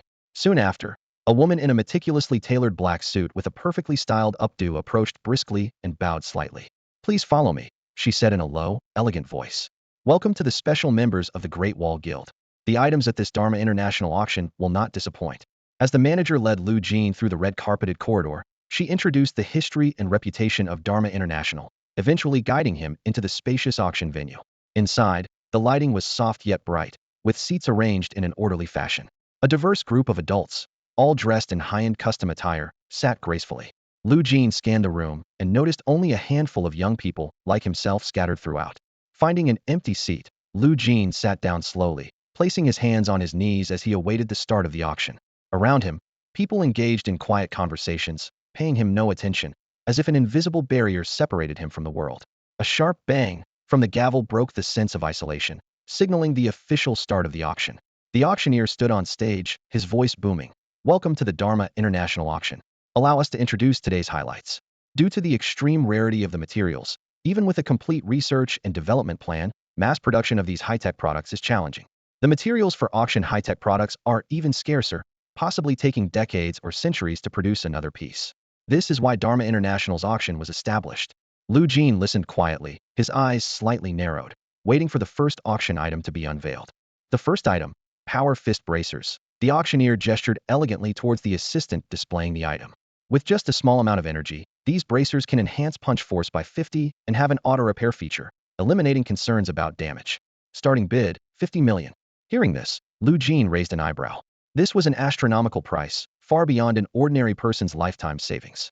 For pure martial artists focusing on punch techniques, these bracers were a treasure, effectively boosting martial skill power by 50. For top-tier martial artists, this 50 could be the key to breaking limits. 100 million. A gray-haired man in the corner of the room raised his paddle, speaking as if discussing something mundane. 100 million once. The auctioneer quickly responded. 100 million twice. 150 million. Another middle-aged man with gold-rimmed glasses bid. 150 million once. 200 million. The first bidder raised his paddle again. The atmosphere in the auction room was tense, yet charged with an undercurrent of excitement. The price had soared to unimaginable heights, yet these individuals spoke with ease. 200 million once. 200 million twice. 200 million three times, sold. The auctioneer's gavel fell, confirming the astonishing transaction. The second item, the auctioneer continued smoothly. 0 initial boots, can increase speed by 10, starting at 20 million. After some bidding, the initial boots sold for 90 million. The third item, the fourth item, each auction piece was won at staggering prices. Sitting in his seat, Lu Jin's understanding was completely refreshed. He gradually realized that these high-end products were mostly tools to amplify personal abilities, indirectly enhancing martial skill power. However, aside from the initial boots, the other auction items held no appeal for Lu Jin. It wasn't until the second-to-last auction item appeared that Lu Jin's interest was genuinely piqued. The tetrahedron aircraft. The auctioneer's voice carried a subtle pride.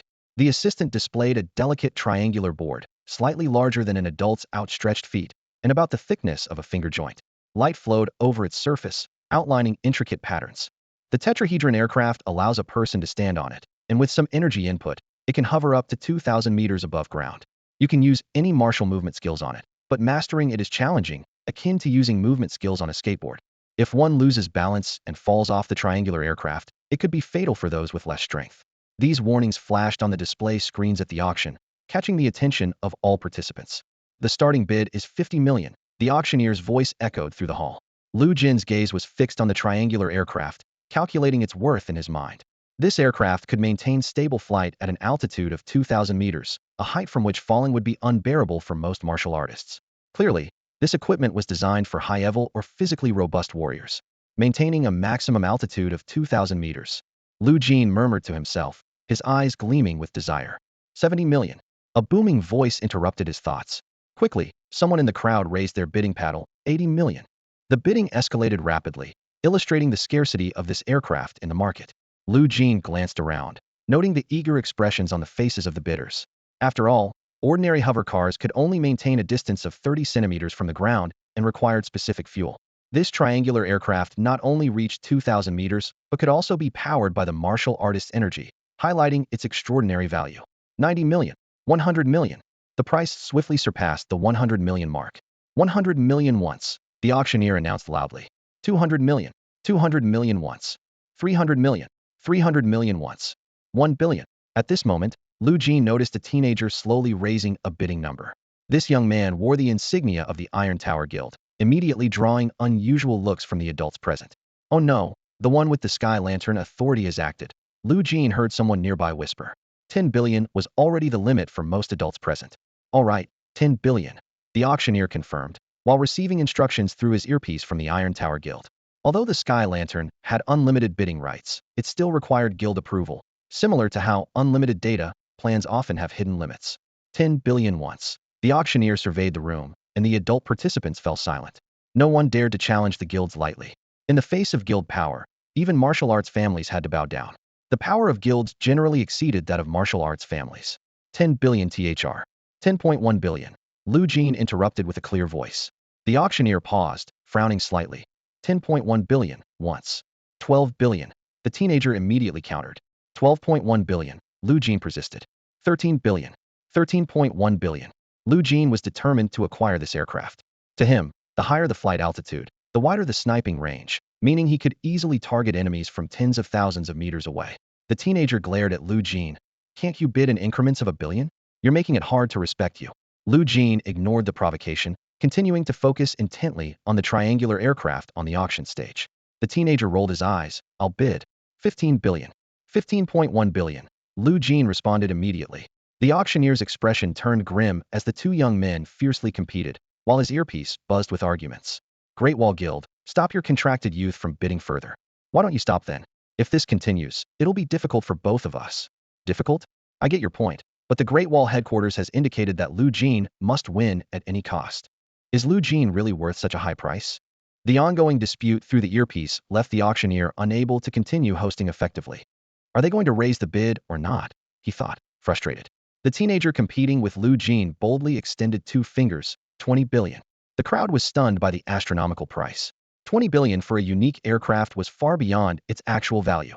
I can only say, those with Sky Lantern rights just charge ahead recklessly, someone in the crowd remarked. Lu Jin remained silent. He wasn't reckless, but the other party was clearly exploiting the Sky Lantern privilege, raising the price to an extreme, driven by youthful arrogance. Such unchecked bidding could become an endless pit. However, Lu Jin worried that this aircraft might be a once-in-a-lifetime pinnacle of aviation technology. Missing this opportunity might mean waiting decades or even centuries for another, given the stringent requirements for its materials. 20.1 bill. Lu Jin was about to continue bidding when the auctioneer immediately struck his gavel. 15.1 billion sold. 20 billion bid invalid. After the auction concluded, Lu Jin successfully acquired the triangular prism, holding it firmly in his hands. It was much heavier than its sleek appearance suggested, providing him with a reassuring sense of security. Finding a relatively open area, Lu Jin eagerly began to test the device. He took a deep breath and infused it with his energy. Instantly, the once lifeless triangular prism seemed to awaken, with blue particles in its grooves rhythmically pulsing, resembling a gentle breath. In no time, the triangular prism began to float upwards, trembling slightly as it ascended according to Lu Jin's will. Thud! Lu Jin lost his balance and fell to the ground, biting his lip to stifle a groan. He dusted himself off, contemplating the triangular prism. It's completely different from a skateboard, but somewhat similar to a surfboard. With a wry smile, Lu Jin rubbed his aching knee. Mastering this triangular prism will require intense practice, not to mention using explosive techniques on it. It seemed he had added another subject to his studies. However, the thought of the triangular prism enabling him to reach vertical heights of 2,000 meters, greatly expanding his sniping range, meant that his combat potential would significantly increase. Determination flickered in Lu Jin's eyes. This was something he had to master. It makes sense, Lu Jin muttered to himself, running his fingers over the surface of the triangular prism. By eliminating the spatial structure of a vehicle and allowing a person to stand directly on it, there are certainly drawbacks, and these require considerable skill to overcome. He carefully left a mark on the triangular prism to ensure he could always sense its location. Relying on his solid foundation and a 40 increase in capability, Lu Jin quickly overcame his fear. He controlled the triangular prism to gradually gain altitude, moving from slow to fast as he traversed the skies over City J, and then mustered the courage to head towards the vertical height of 2,000 meters. At 700 meters, City J had transformed into a patchwork of vibrant colors. Without the aid of his eagle eye ability, he would have struggled to recognize the buildings below. At 1,000 meters, an exhilarating sensation of being on top of the world engulfed him as the fierce wind whipped his clothes and hair into a frenzy, like a flag fluttering wildly in the high-altitude winds. At 1,200 meters, a misstep caused Lu Jin to lose his balance and fall from the triangular prism. His body flipped several times in the air before he landed headfirst into a flower bed on a street, his upper body buried in soft soil. Struggling to his feet, Lu Jin dusted himself off and checked his condition. Despite his disheveled appearance, he was miraculously unharmed. If it had been a regular martial artist at level 7 or 8, not even a formal one, they might have been dead, he thought. Even a fragile martial artist focused solely on strength at level 10 or 11 might not have died, but they would have lost a significant amount of health. Using the mark he'd left, Lu Jin easily retrieved the triangular prism that had drifted away. Although it lacked an automatic tracking feature, its ability to ascend to 2,000 meters and potentially allow the use of movement skills made its minor drawbacks insignificant. Having practiced enough, Lu Jin decided to turn his attention to his daily training regimen, sharpshooter, and the marking eye, while also aiming to advance the bluebird technique. As for Max Dark Lament, he would attempt to refine it whenever he had the extra time. His phone vibrated with a video call from his uncle. On the screen, his uncle was holding a swaddled baby, with another beside his aunt. They were born. Lu Jin asked excitedly, genuinely happy to see his family safe and sound. Unfortunately, he couldn't visit them now, as his journey of cultivation continued, progressing day by day. After the call, Lu Jin gazed into the void and opened his status panel to check. Lu Jin's vitality, 13.9. Skills, marking ILV 466. Sniping power, 990. Rock solid extreme 50. Bluebird, LV 23. The marking eye was nearing level 5, and the 990 increase in sniping power extended his effective range to 10,710 meters. 10 kilometers. This number filled Lu Jin with excitement, bringing him one step closer to his goal. Truly a milestone achievement. The power of using the Nethersai or the Bluebird now would be even greater. Lu Jin gripped the Barrett tightly, estimating its potential as weapons capabilities already surpassed 90 of the SS grade equipment holders. His eyes sparkled with anticipation, imagining the Barrett's range extending to 20,000 meters, 30,000 meters, or even 10,000 meters. By then, perhaps he could topple mountains and destroy cities with a single shot, without relying on the Nethersai or the Bluebird for enhancement. While contemplating ways to improve, Lu Jin furrowed his brow, feeling as if he had grasped an important clue, only to have it slip away. Shaking his head, he dismissed what might just be self-consoling thoughts and returned to his regular training. At the same time, he consistently monitored the latest intelligence from the 1001 squad group. The increasingly evident movements of the Firebell Church made Lu Jin frown in thought. Browsing the level 17 mission list, he discovered a task to clear the fallen church. This organization dared to invade Huaxia's territory again. There was also new information about a century-old void fisher, snakehead, human-bodied monsters possessing petrifying abilities. Such dangerous missions were classified above level 15, indicating their difficulty. Still can't make any progress? Zhong Dingping approached Lu Jin after martial arts class, asking with concern. Lu Jin nodded in acknowledgement. Yeah, nothing has changed since reaching mastery. Zhong Dingping looked troubled, having never heard of a situation where progress was impossible after mastery. Seeing Lu Jin's expression, it was clear this problem had been bothering him for a while. I haven't encountered this before, Zhong Dingping pondered. I'll tell my master. He might know something. But he's very busy, so it might take some time to get a response. Be patient. All right, thanks, Lu Jin replied. There you go again, saying thanks. Zhong Dingping shook his head with a smile. Some help isn't given for a thank you. Saying it might make the other person uncomfortable, like if your girlfriend suddenly apologizes out of the blue. Focus on mastering the Bluebird for now. Once you achieve that, move on to Heaven's Cry and Ruin. Take it slow, no rush. Okay, Lu Jin responded briefly. Bang. Lu Jin fired the first shot from 2,000 meters in the air, the bullet precisely hitting a target 10,000 meters away. In the open skies with almost no obstructions, even when there were obstacles, Lu Jin quickly found the best sniping position. He had begun to master the ability to move freely at high altitudes, though his body technique was still not fluid enough like a minute of dazzling acrobatics requiring 10 years of hard work. Currently, Lu Jin could barely manage a swift stop after a swallow return, unable to perform seamlessly. Bang! The second shot rang out. Under the bluebird technique, the bullet shattered a distant leaf, leaving no time for respite or reaction. The speed was pushed to the utmost limit. Lu Jin couldn't help but wonder how fast it would be if the bluebird reached mastery.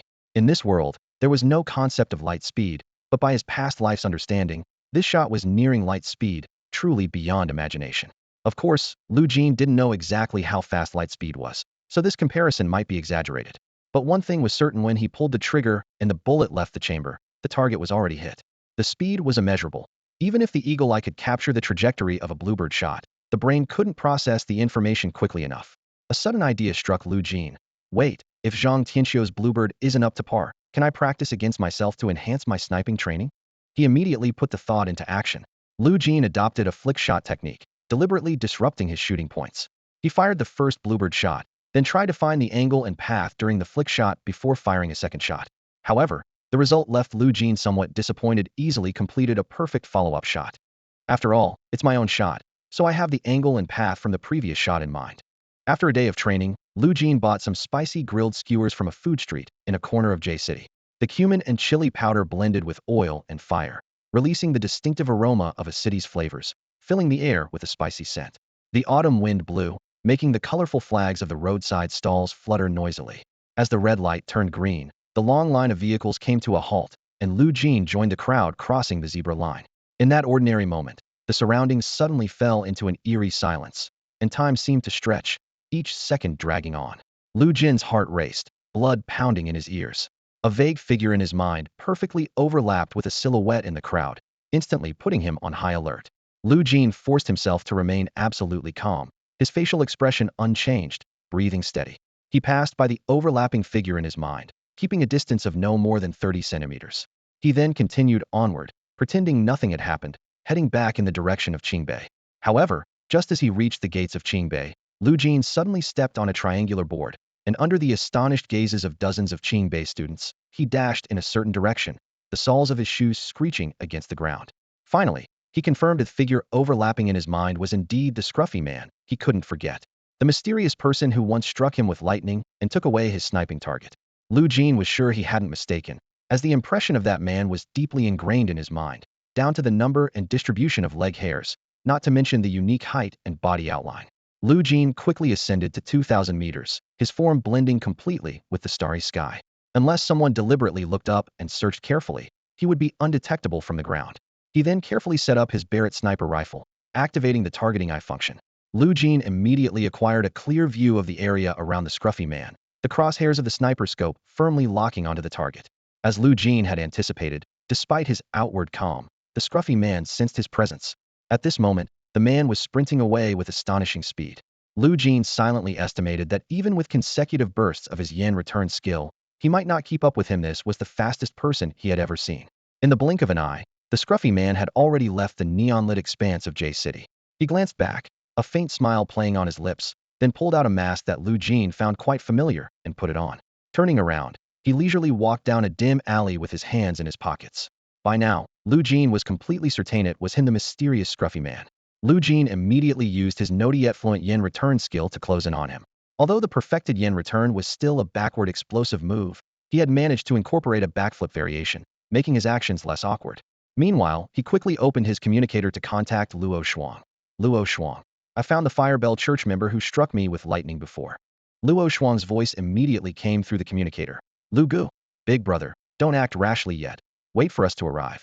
Just tell us the location. I can only report in real time. He's on the move.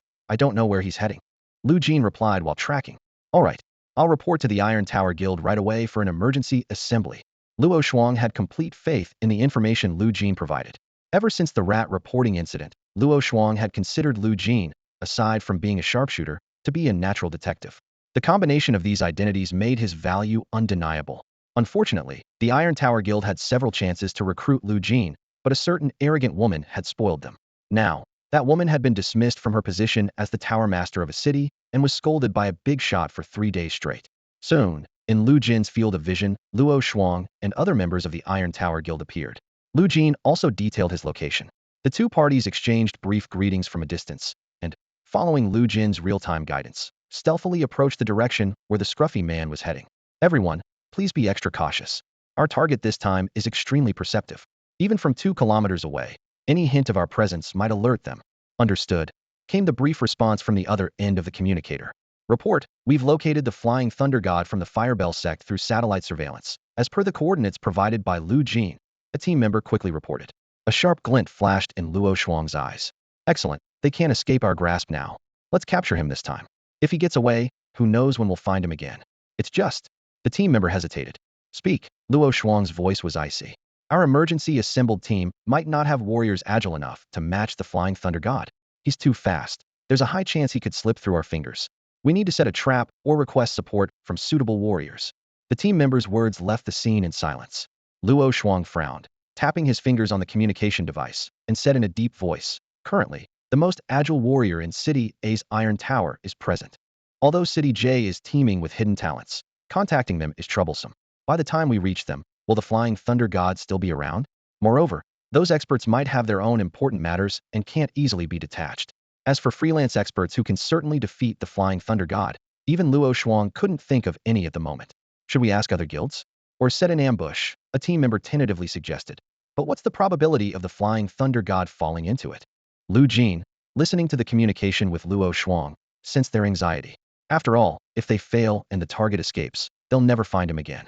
I have something to say, if I may. Lu Jin suddenly spoke up in the communication. Luo Shuang immediately responded, go ahead. Once I've locked onto a target, escape is not an option. No matter where they are, I can find them. Lu Jin's voice carried absolute confidence. At this point, Luo Shuang knew what it meant to be called a detective. There are only 3 people in all of China who could be called a detective, and Lu Jin made it 4.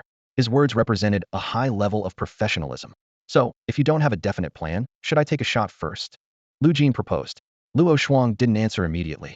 After a long pause, he said, all right, our concern is that if he escapes, it will be hard to find him again. If you are confident, it's up to you. Thank you. Lu Jin began to act swiftly, moving to get within his shooting range.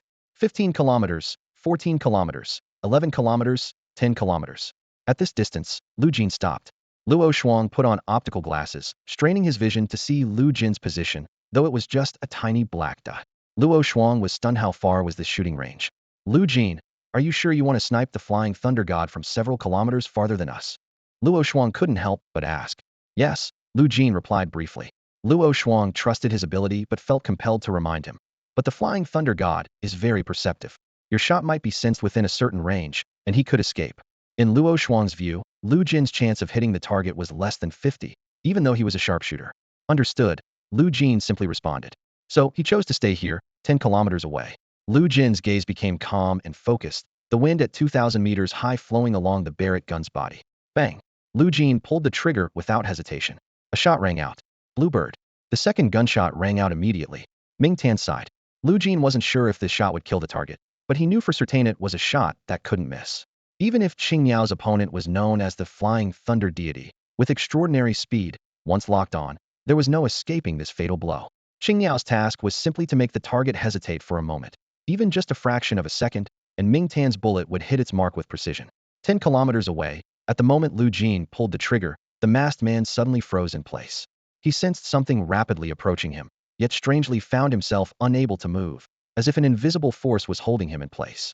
His pupils hadn't even had time to contract, and his thoughts hadn't fully formed, when a bone-chilling cold spread through his body, like the desolate, cool breeze of an autumn path. Got him. The members of the tower involved in this assassination mission simultaneously received this brief message. His chest has been pierced. Qing Yao's attack accurately penetrated the masked man's chest. His head exploded. Ming Tan's bullet followed closely, destroying the target's skull. Luo Shuang couldn't help but gasp. All of this happened in the blink of an eye. The elusive, lightning-fast member of the Firebell cult, the Flying Thunder Deity, had been easily taken down, just as he was about to declare the cleanup of the battlefield and bring this mission to a close. It's not over yet. Lu Jin's voice suddenly came through Luo Shuang's communicator. From what seems to be your 12 o'clock direction, 13,000 meters away, there's another associate of the Flying Thunder Deity. Luo Shuang's pupils contracted sharply. After Lu Jin detailed the associate's appearance and characteristics, he immediately recognized who it was. It's the bishop of the Firebell Church, Shinden. Is he really in J City? What? Bishop Shinden has appeared. We can't let him escape. We must ensure he stays in J City forever. The members of the Tower Guild vowed with determination, as if in their eyes, this Bishop Shinden was even easier to corner than the Flying Thunder deity. Based on Lu Jin's real-time updates on the location, Luo Shuang and the others quickly moved toward Bishop Shinden's position. 13,000 meters away, Bishop Shinden vaguely sensed something was amiss, but couldn't pinpoint what was wrong. After glancing at the time on his watch, he didn't linger and began to rapidly move toward the outskirts. His every move was clearly visible in Lu Jin's field of view. Lu Jin noticed that Bishop Shinden's speed wasn't particularly fast, much slower than the Flying Thunder deity. Meanwhile, Luo Shuang and the others were clearly faster than this so-called Bishop Shinden. Even Lu Jin himself, despite currently being unable to consistently use the yin fan technique on the prism, was somewhat faster than the bishop. It's important to note that pure explosive movement techniques are extremely rare in today's world, with S-level and above being exceedingly scarce. Almost all of China's S-level and above movement techniques are monopolized by the top 10 universities, the 985 and 211. The likelihood of someone from a top university joining the church is minuscule. As for why the Flying Thunder deity possessed such extraordinary speed, it can't be generalized, as there are always greater forces and talents in the world. But Bishop Shinden was not such an exception, so he was destined to be caught. Soon, Luo Shuang and the others coordinated their actions and surrounded Bishop Shinden. Bishop Shinden was tall and burly, making Luo Shuang and the others appear slender like bamboo sticks in front of him. Without any verbal exchange, the battle commenced immediately. A golden diamond-shaped shield appeared around Bishop Shinden, blocking all of Luo Shuang and the others' attacks, while Bishop Shinden launched a fierce counterattack without hesitation. Give up the struggle, you have nowhere to go now. Stay in J City forever. The shield bishop ignored the chaos he caused, charging recklessly as Luo Shuang and others tried to restrain him. The surrounding landscape was devastated, with trees shattered into dust in the violent clashes. The ecological balance within 100 meters crumbled instantly, with ashes drifting like snowflakes in the night sky, painting an apocalyptic scene. The shield bishop chose not to flee. Luo Shuang's earlier warning was not an empty threat. A powerful martial artist was rapidly approaching. Once that person arrived, no shield, no matter how thick or strong, would protect the bishop. Luo Shuang and his team clung to the shield bishop like a relentless shadow, countering his every move. Their relentless attacks battered his mask like waves against a cliff. Despite the reinforcement of his golden shield, it finally cracked under the pressure. When the mask shattered completely, the shield bishop's true face was revealed under the night sky, a grotesque visage, as if seared by fire, raw and blood red, with bulging eyes that were terrifyingly prominent. Lu Jin, witnessing this, couldn't help but ponder.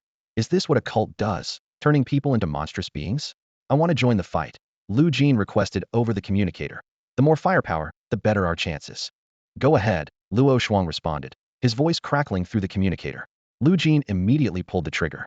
The bullet cut through the darkness like a falling star, striking the shield bishop's light shield with great speed. The shield vibrated slightly, but quickly returned to its original state. Lu Jin wasn't disheartened by the inability to breach the defense. Instead, he remained calm and continued firing with his Barrett sniper rifle. Bluebird, Dark Lament alternating shots, leveraging the Bluebird's unique properties, allowing Lu Jin to reload with remarkable speed. Magazine after magazine was emptied, bullets rained down like a storm. Luo Shuang and his team maintained their intense assault, keeping the so-called shield bishop on the defensive. Despite his lackluster combat skills, the golden light shield seemed capable of neutralizing all attacks. The standoff dragged on for 30 minutes. Luo Shuang and his team grew increasingly anxious. Where's the backup? We can't break the shield bishop's defense. If this continues, we'll have to retreat. The shield bishop rasped. The Firebell Church will last forever. His expression remained wooden, but a brief, almost grotesque frenzy flickered across his face when he mentioned the Firebell Church. Bang, bang, bang. Lu Jin kept firing relentlessly. As long as he could shoot, he wouldn't stop until he could no longer pull the trigger. He aimed consistently at the same spot on the shield bishop, shot after shot, unwavering. Lu Jin never doubted his Barrett. Even when faced with an insurmountable wall, he would persist, again and again, until he broke through it pure, and even purer. His mind was devoid of distractions, functioning like a precision machine operating tirelessly. The late wind at 2,000 meters was biting, prompting his custom combat suit to activate its heating mode. Nonetheless, Lu Jin's cheeks were numb from the cold, and his lips cracked from dryness, unavoidable physiological reactions. The roaring in his ears was incessant. Finally, the shield bishop turned his head towards the back of his skull, the spot Lu Jin had been targeting, now sparking. Ding! A clear notification sounded in Lu Jin's ear. Bluebird breakthrough. Bluebird max. Ding! Another notification followed. Lu Jin anticipated another breakthrough, but felt no change. Bluebird and Dark Lament can merge into the ultimate skill, Qingming. Merge. Lu Jin suddenly froze, noticing a new option on the panel, Ultimate Skill Fusion. Without hesitation, he chose to fuse, and instantly, a brand new skill category was born: Ultimate Skill, Qingming. With the emergence of this new skill, Lu Jin felt an unprecedented surge of power flooding into him. A vision appeared in his mind. During the Qingming festival, fine rain was drizzling, and the travelers on the road looked sorrowful.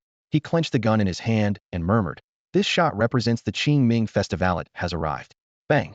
The muzzle erupted with dark cyan flames, and a violent energy swept through the surroundings. The wind howled, and the night sky lost its color, shrouding the earth in a deathly silence. 10 kilometers away, Bishop Shinden and Luo Shuang felt the terrifying power catch them off guard. The golden shield around Bishop Shinden dimmed instantly, and an oppressive aura enveloped him. The violent energy struck the back of his head, as if trying to carve a hole there. Boom! The ground suddenly upheaved, sending countless shards of stone shooting into the air, shattering continuously. Luo Shuang and the others instinctively stepped back, horrified. If this strike had hit them, there might not even be remains left. Bishop Shinden's face twisted. His tall figure was forcefully blown away by the power, slamming heavily into a large tree. Before he could react, another violent impact struck his forehead. The golden light shield was once again engulfed by gray, leaving Bishop Shinden in a sorry state, without even the strength to stand. Luo Shuang widened his eyes, exclaiming, "This isn't support, it's Lu Jin. His strength has made a tremendous breakthrough. This strike, apart from Bishop Shinden, would kill anyone it hits, impossible to dodge even face-to-face." At that moment, Tang Dingfeng suddenly appeared beside Luo Shuang. He first glanced at the high sky, making a stop here, gestured to signal the distant forces to cease their attack. Then, a giant hammer, crackling with lightning and twice the size of Luo Shuang, appeared in his hand. Without hesitation, Tang Dingfeng swung the hammer at Bishop Shinden's head. Boom! The ground within a 10-meter radius was overturned once more. Bishop Shinden's light shield shattered instantly, and he fell to the ground, powerless to fight back. Putting away the hammer, Tang Dingfeng explained, "I was late because I saw someone forging their martial path. I didn't expect he would actually succeed." As he spoke, he cast a meaningful glance into the distance. Before Luo Shuang could express his shock, he suddenly noticed Lu Jin's aura had vanished. Tang Dingfeng furrowed his brow, about to say something when an eerie laughter interrupted him. Lu Jin found himself trapped in a vast, dark room, surrounded by unsettling laughter, angry, seductive, childish, from men and women, young and old, all kinds. These sounds irritated Lu Jin, and he wanted nothing more than to crush them all and restore peace to the place. Boom! A blazing white light suddenly burst forth, instantly consuming the darkness and laughter. Ding! Lu Chun jolted upright in bed, drenched in sweat, breathing heavily. He looked around to find himself back in his dormitory at Tsinghua University. The potted plants on the balcony were as they were, and his roommates were still sound asleep. Just then, his phone vibrated wildly. Lu Chun picked it up and saw 99 messages from Luo Shuang. "Hey, why aren't you answering the phone? Where are you? Did you go back? Hey, are you there? Are you there? Are you there? If you don't reply, I'm reporting to the official higher-ups. Reporting to the Great Wall Guild headquarters. Countdown 10 seconds. Lu Jin put down his phone and let out a long sigh of relief. He had just sent a message to his friend, letting them know he had safely returned to his dorm. His friend's reply was filled with concern and a sense of relief, indicating that the earlier events had left them both shaken. Calming himself, Lu Jin opened his ability panel. New data appeared. The mark of the eye had increased by 5, reaching level 4, and his sniping power had also risen by 15. Although these improvements made him happy, he felt a twinge of regret. If he had been the one to kill the bishop, he might have gained even more enhancements. Reflecting on the previous battle, the figure of the godlike speedster, who left a deep impression on Lu Chun, came to mind. He couldn't help but ponder the differences in strength among the various churches he had encountered. Among them, the Firebell Church was undoubtedly the most formidable. With these thoughts swirling in his head, Lu Jin opened his mini recorder. Since the unexpected teleportation incident, he had developed a habit of constantly recording his surroundings. He fast-forwarded to the moment of the bishop's death, hoping to capture clues about the mysterious space. The screen suddenly went black, with countless snowflake-like static flickering alongside a harsh electrical noise. After about half a minute, the image returned to normal, showing a first-person view of Lu Jin getting up from his dorm bed. This footage confirmed Lu Jin's suspicions. He had indeed been transported to some unknown space and spent half a minute there. Although the camera failed to capture the scene of the alternate space, it at least confirmed that this wasn't an ordinary dream. Lu Jin fell into deep thought. Realizing he couldn't unravel this mystery alone, he decided to share this information with Luo Shuang to seek help. But before contacting Luo Shuang, he checked his ability panel once more. His vitality was at 13.9, and his skills had also improved significantly. However, the most striking development was the emergence of a new ultimate move Qingming. This skill astonishingly combined two seemingly unrelated martial arts, the ferocity and destructive power of Mingtan and the speed and precision of Qingyao. Lu Qin estimated that the power of this ultimate move had increased by at least several dozen times. Reflecting on the previous battle, Lu Qin realized that if it hadn't been for the warrior wielding a hammer, using the blunt weapon's properties to break through the divine shield, even a significant strength advantage might not have been enough to kill the bishop so swiftly. Lu Qin's thoughts drifted to the bishop of the Raven Church. He mused that if he encountered them again, with this new ultimate move Qingming, he should be able to easily break through that annoying black mist defense. Even if it couldn't kill in one strike, 2 or 3 attacks should suffice. With these considerations in mind, Lu Qin began preparing for potential future battles. By 11 in the morning, the classes at Mingtan Academy had concluded. In the classroom, 44 students were absorbed in the martial techniques they had just learned, their eyes shining with the desire to reach mastery. Zhong Dingping stood at the front, his gaze sweeping over each focused face, nodding with satisfaction. His foundational teachings were complete, and he would now only occasionally offer guidance to point the students toward mastery. As the class dispersed, the students gradually left. Lu Jin hesitated for a moment, wanting to approach Zhong Dingping for a conversation. Just then, a trace of regret appeared on Zhong Dingping's face as he walked over. Master has responded, Zhong Dingping said, his tone carrying a hint of heaviness. Lu Jin listened intently, a vague sense of unease rising within him. After a moment of silence, Zhong Dingping slowly said, if mastery cannot be improved upon, Master mentioned there's only one possibility. That is, your natural talent and the Mingtan martial techniques are inherently incompatible. He paused before continuing. Just as there are naturally compatible martial arts, there are also those that are naturally incompatible. Mastery can be achieved, but further progress is extremely difficult, if not impossible. Essentially, reaching mastery in Mingtan is your peak. Hearing this, Lu Jin felt his heart sink. The regret on Zhong Dingping's face became more pronounced, but he quickly added, however, Master hasn't given up on you. Since you are a disciple of Mingtan Academy, you will always remain one. Master said when he returns, he will bring some martial techniques from outside the academy that he believes are also very powerful for you. Thank you, Master, but Lu Jin began to say, only to be interrupted by Zhong Dingping. No buts, Zhong Dingping said firmly. What Master says is absolute truth. Making excuses now is just deceiving yourself and closing off your martial path. Wait, let me finish. He crossed his arms, signaling Lu Jin not to rush to argue. Lu Jin took a deep breath, calming himself before speaking. What level is it to combine two unrelated martial techniques? Zhong Dingping's eyes lit up, and he immediately replied. Throughout history, those who could integrate the strengths of various schools and refine their own martial path are rare. In our history, the most renowned is Qi Jingshan. Besides him, there is no second person. He enthusiastically listed several names, so being able to merge two techniques is quite formidable.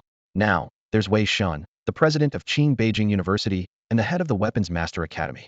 As he spoke, a hint of longing appeared in Zhong Dingping's eyes, but he quickly snapped back to reality, eyeing Lu Jin up and down. Why do you ask? I've combined Qingmiao and Mingtan, and I call it Qingming, Lu Jin said, frowning. But this is also what worries me. Lu Jin was pondering internally, concerned that any martial technique he learned in the future would also be integrated, becoming a killer move. From the fusion of Qingmiao and Mingtan, it seemed likely. However, Lu Jin couldn't be sure if he could merge 3, 4, or even more techniques. As Zhong Dingping said, only Qi Jingshan in history had managed to integrate such diverse techniques. Lu Jin had another question. The Max Danji Jin technique he mastered hadn't merged with Qingmiao and Mingtan. What did this imply? It seemed the system didn't indiscriminately mix skills. But this hypothesis required extensive research to confirm. To conduct this research, Lu Jin needed to learn more martial techniques for verification. Lu Jin felt a sense of relief. At least this proved it was a path where further progress could be made.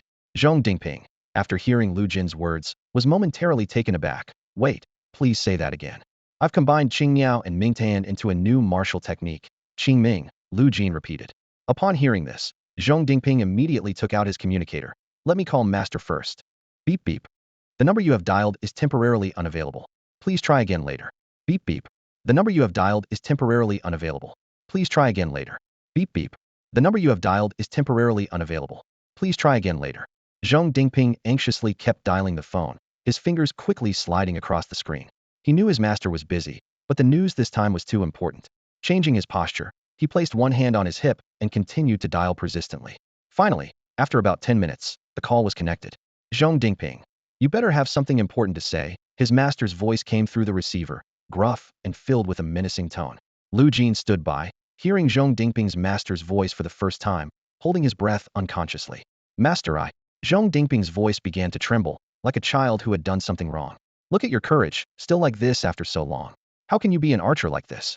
An archer must stay calm even if the sky falls. The master's reprimand was clear. Zhong Dingping took a deep breath, trying to calm himself.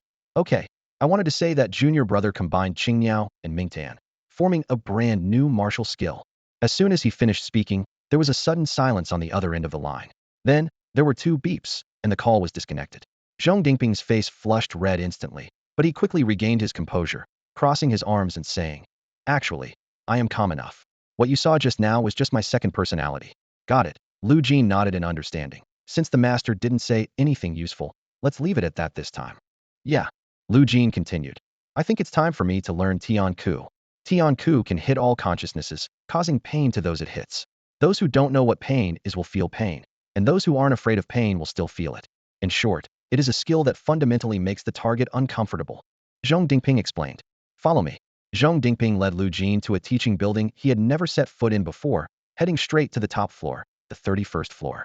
When the elevator doors opened, there was a spacious flat-floor training room. The entire room was made of polished crystal stone slabs, incredibly luxurious. I will guide you Unknown in Tian Ku here, Zhong Dingping said. Unknown, as a disciple of the Mingtan Institute. For others, even spending $1 billion wouldn't guarantee such personal guidance. This teaching resource is hard-won. Lu Jin was about to say thank you, but remembered Zhong Dingping's earlier reminder and corrected himself, saying, Please instruct me. You see, you're saying please again. I've told you. No need to be polite. Zhong Dingping shook his head helplessly, then said seriously. To learn Tian Ku, one must first endure pain. Therefore, the difficulty of Tian Ku is only greater than Mingtan. Similarly, for Hui Su, one must first destroy oneself. The martial path of humans is always sweetness after bitterness. In the Huang Tian era, there was an inscription saying, to gain its power, one must bear its power. Hearing the term Huang Tian era, Lu Jin felt a stir in his heart. He realized that this seemingly important, yet rarely mentioned era held a special place in some people's eyes. Zhong Dingping then began teaching Lu Jin the secrets of Tian Ku from the very basics, step by step. Even the special medicine used to aid training was designed to help people experience pain. In this spacious top-floor training room, Lu Jin underwent a variety of rich and arduous training. Under Zhong Dingping's guidance, his mastery of Tian Ku quickly increased by 7. After the training ended, Lu Jin lay on the mirror-like smooth crystal stone floor, staring at the ceiling. He deeply appreciated the importance of having dedicated guidance. The mentor constantly corrected his mistakes and guided him on the right path, allowing him to avoid many detours and unnecessary pain. Apart from his martial arts training, Lu Jin never forgets to indulge in shooting practice within the virtual reality chamber. He steps onto the triangular hoverboard, gliding effortlessly out of the south gate of Qingbei University. Passers-by turn their heads, not because of Lu Jin himself, but because of the futuristic flying device beneath his feet. On his way to the Great Wall Guild, Lu Jin deliberately practices his movements on the hoverboard, striving for seamless harmony between man and machine. Suddenly, an unusual situation on the rooftop of a building catches his attention. He immediately releases his mind's eye, his insight penetrating through layers of obstacles. What he sees is a grotesque creature disguised in human skin. Outwardly, it appears to be a breathtakingly beautiful woman, but in the transparent world, its structure is entirely different from a human's, twisted and unsettling. Lu Jin instantly identifies it as an alien. Despite this, he does not take immediate action. Next to the alien stands a group of bodyguards in suits and a fashionable man. The man is embracing the beautiful woman, while the bodyguards are brutally forcing an older man to kneel, their fists and kicks landing on his torso and face. The alien seems to notice Lu Jin, pointing towards him and saying, I like that flying device under his feet. The fashionable man follows her gaze and exclaims, It can fly so high. It must be an auction item from a technology institute. You like it? Yes. Can you buy it for me? The alien asks. The man confidently replies, If I, Sungwa, say it, in J City, anything you fancy, I can get for you. Let me give him a call. By this time, Lu Jin has already distanced himself from the scene, thinking, progress is key, don't meddle unnecessarily, just report it later. However, his communicator is suddenly forcefully connected, and an unfamiliar voice comes through. Lu Jin's brows furrow. Anyone who can force a call through must have a significant background. The caller says, Your flying device is quite impressive, name your price. Lu Jin hangs up without hesitation. With his current status and worth, he doesn't need to show any so-called, well-connected person any courtesy. The phone rings again. Are you sure? Lu Jin hangs up again. I know you're a genius, but still not enough. Hangs up. There's nothing Sun Gua can't acquire. Idiot. Lu Jin coldly says, hanging up once more. Your uncle is in a city? Bang. Lu Jin, in his entire life, has never encountered such brainless, typical self-destructive behavior. Yet reality is absurd. He pulls the trigger without hesitation, and a shot from his weapon, Qing Ming, directly targets the opponent. The sky seems to lose its color. The older man being beaten on the rooftop opens his mouth wide, unable to breathe. The beautiful alien's arm is severed. The fashionable man who threatened Lu Jin is instantly reduced to ashes by the shot. Lu Jin maneuvers the hoverboard swiftly to the scene. His presence is suffocating, leaving the suited men frozen in place. The alien steps back, eyes filled with fear. In Lu Jin's eyes, she no longer appears as a beauty, but as an ugly, repulsive monster. In the blink of an eye, the alien vanishes without a trace, leaving behind only a human skin. Even under the watchful gaze of the falcon eye, her disappearance is mysterious and untraceable. Lu Jin narrows his eyes, lost in thought. Is it you, sharpshooter? Did you kill Sun Gua? The question echoed like a thunderclap through the silent street. Lu Jin stood there, expressionless, his sniper rifle still warm. Sun Gua's body had turned to ash, swept away by the night breeze. Within a minute, members of the Dongfeng Guild arrived at the scene. Clad in uniforms bearing the Dongfeng logo, they regarded Lu Jin with complex expressions. One of them asked, with a hint of surprise in his voice, Lu Jin, what happened? Sun Gua was a big shots child in J-City. Lu Jin calmly explained. Sun Gua abused communication privileges, forcibly called me, and threatened my family. Not only that, he harbored otherworldly beings. By law, these crimes are punishable by death. The Dongfeng members paused, weighing the situation. Finally, they said, Lu Jin, you're clear. Headquarters has confirmed it. If any issues arise later, we'll address them then. Thank you. Lu Jin replied briefly, turning to leave. The Dongfeng members watched Lu Jin's departing figure, pondering. Although Lu Jin's actions were justified, the consequences of his shot would inevitably bring significant changes to J-City. Someone who should have faced the death penalty 3 years ago had been wielding undue influence in J-City, which was a grave crime in itself. Finally, someone had the power to expose it all. Lu Jin had the support of the Hades Institute and other powerful backers. With the titles of sharpshooter and detective, he had the ability to challenge societal injustices. The Dongfeng members realized, perhaps we should be the ones saying thank you. After leaving the Great Wall Guild, Lu Jin walked the streets as usual. His decisive action hadn't brought him any trouble, which surprised him. He expected to be arrested, but nothing had happened. He checked his phone and browsed Soho News. The latest report revealed that the president of the 4 major guilds in J-City, Sun Sheng, had been sentenced to death for harboring criminals, abuse of power, bribery, and attempted murder, executed on the spot. Additionally, Wang and Tai received life sentences, while Nan was sentenced to death. 46 level 13 martial artists and 3 level 15 martial artists were also sentenced to death. Lu Jin put down his phone, reflecting on the situation. Wherever there are people, there will inevitably be wrongdoers. Even with efforts to improve governance, loopholes will be exploited. It's no wonder there's a saying online. Justice may be delayed, but it will never be absent. Suddenly, Lu Jin squinted, realizing something was missing from the Soho News report. He activated his Eye of Marking ability, retrieving information about the creature that had disguised itself as a beautiful woman. At that moment, the creature revealed its true form, a mass of self-moving liquid. It was moving through a corner of J-City, possessing chameleon-like camouflage abilities, blending seamlessly with the streets, undetectable to ordinary people. Lu Jin watched silently. He saw the liquid spread through the sewer, eventually reaching a hidden cellar. The cellar was filled with strange items, its walls etched with ancient texts. Under Lu Jin's gaze, the liquid began to transform. It first stood upright, gradually forming a human outline, and finally took on the appearance of a real person. Lu Jin frowned, alarm bells ringing in his mind. What exactly was this mysterious being, and what was its purpose? This seemingly quiet night appeared to be brewing an even greater storm. Lu Jin's attention was captured by the strange characters around him. They were neither Oracle Bone script nor e-script, nor were they in regular script.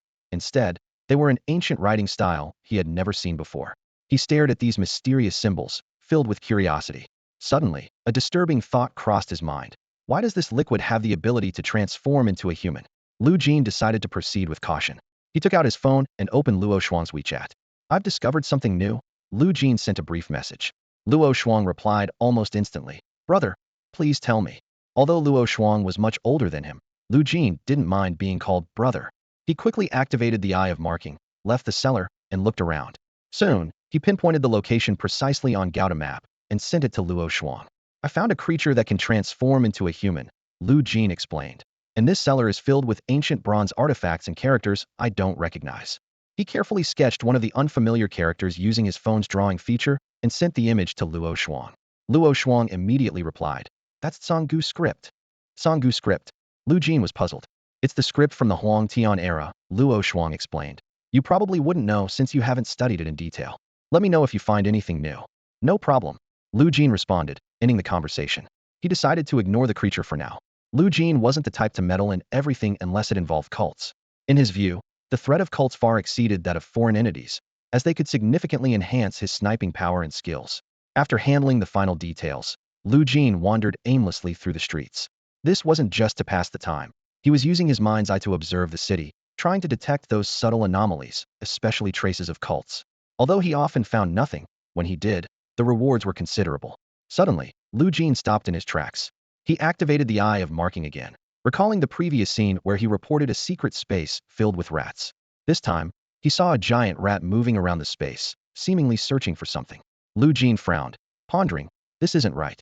Rats are intelligent creatures, and they must have cleared out everything during the last purge. There shouldn't be anything left behind. Their actions were undoubtedly suicidal. Why? The last rat that returned here had already been sniped by Lu Jin, yet they were repeating the same mistake. There must be something special about this place. Lu Jin headed towards Qingbei University while marking the giant rat with the eye of marking. He didn't immediately snipe it because he understood that taking out one or two wasn't as effective as eliminating the entire nest. Not only would this significantly boost his sniping power and skills, but ideally, it would increase the eye of marking's progress by 30. Currently, the eye of marking was at 70, and another 30 would break through to level 5. As for sniping power, although there was no specific level, Lu Jin estimated that increasing the effective range by 1,000 meters was entirely possible. Lu Jin not only refrained from sniping the rat immediately, but also hoped no one else would discover it. He wanted to use the rat's perspective to explore more areas, mark more of its kind, and form an information network. His ultimate goal was to find the leader of the mutated rats. Thinking about this, Lu Jin couldn't help but tremble slightly. He realized he had been too hasty before. Now, by remaining calm, locking onto targets without rushing to kill, he might be using the eye of marking in the best possible way. This would allow for in-depth investigations, maximizing information gathering, and providing Lu Jin with the most comprehensive and valuable sniping opportunities. The mutated rat wandered around the ruins for a while before swiftly departing. Lu Jin frowned in deep thought. This strange behavior seemed less like a search and more like some kind of ritual. Why choose this place? The more questions he had, the more confused he became. Ultimately, Lu Jin decided not to dwell on it, as his purpose was merely to determine the distance to the target. As night fell, Lu Jin returned to his dormitory. Holding the imaginary eye of Zhong Dingping, he drifted into a deep sleep. In his dreams, he was eager to test his ultimate move, Qingming. In the dream world, Lu Jin faced Zhong Dingping once again. Both initiated their attacks simultaneously, their gunshots almost echoing as one. However, Qingming's speed was astonishing. Just as Zhong Dingping's arrow of radiance left the bow, Lu Jin's bullet had already hit its mark with precision. Zhong Dingping fell, dissolving into ashes. Lu Jin's heart raced. It was the first time he had hit Zhong Dingping. The victory came so swiftly that it left him with a slight sense of disappointment. He had anticipated an intense showdown, yet he won with a single strike. Zhong Dingping soon revived, and a new round of confrontation began. Lu Jin once again unleashed Qingming with all his might, the bullet flying like lightning. This time, however, Zhong Dingping's response was astonishing. A massive arrow of radiance came at him, like a flood breaking its banks, engulfing Lu Jin's bullet and even sweeping Lu Jin himself along.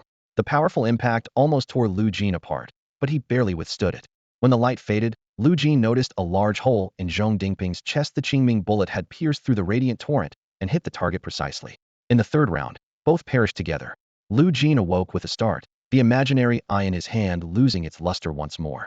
He was shocked to realize that unless he could snipe from 10,000 meters away or become stronger, Zhong Dingping would always manage to unleash a destructive strike before dying within the confines of the imaginary eye's limited space. Lu Jin's body trembled slightly, not from excitement, but from the lingering force of Zhong Dingping's attack still reverberating within him. If he hadn't reached the 4th level of his rock-solid training with a 50 enhancement, he might have perished by the second round. After calming his mind, Lu Jin lay down again. This time, he chose the imaginary eye of Su Jingui. Rather than perishing alongside Zhong Dingping in a few rounds, it was more efficient to defeat Su Jingui to enhance his sniping power. In this new dream, the sound of Qingming's gunfire echoed repeatedly. Each shot signified yet another defeat of Su Jingui. Lu Jin immersed himself in this overwhelming victory, feeling his sniping abilities steadily improve. Luo Shuang's message hit Lu Jin like a bolt of lightning, disrupting his calm life. A major breakthrough, Lu Jin. Luo Shuang's excitement was palpable. Guess what we've discovered? Lu Jin's heart raced as he quickly replied. What? Luo Shuang's response came flooding in. That liquid you mentioned, which transformed into a human-like form, is very likely a relic from the Huang Tian era, and the ancient script found in the old cellar has historians buzzing with excitement. Lu Jin silently absorbed Luo Shuang's messages, almost feeling the other's excitement. Luo Shuang continued.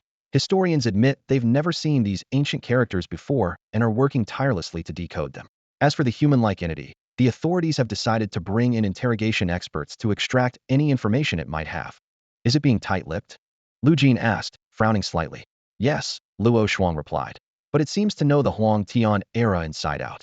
If we can get anything out of it, our understanding of Huang Tian history might be revolutionized. Lu Jin replied briefly. Keep me updated on any progress. Putting down his phone, he fell into deep thought. These mysterious discoveries had sparked his intense curiosity. He began to piece together the information in his mind. The entity wasn't from another race, but a product of the Huang Tian era? Those ancient characters even historians couldn't decipher? And then there were the bronze artifacts Luo Shuang hadn't mentioned, possibly because they were either classified or just ordinary evidence of Huang Tian's history. Suddenly, a thought struck Lu Jin. The church must have had its glorious moments in Huang Tian's history as well. He activated the marked eye to check the location of the latest marked rat. The next moment, what he saw left him astonished. A space teeming with countless rats, big, small, and young, over 120 in total.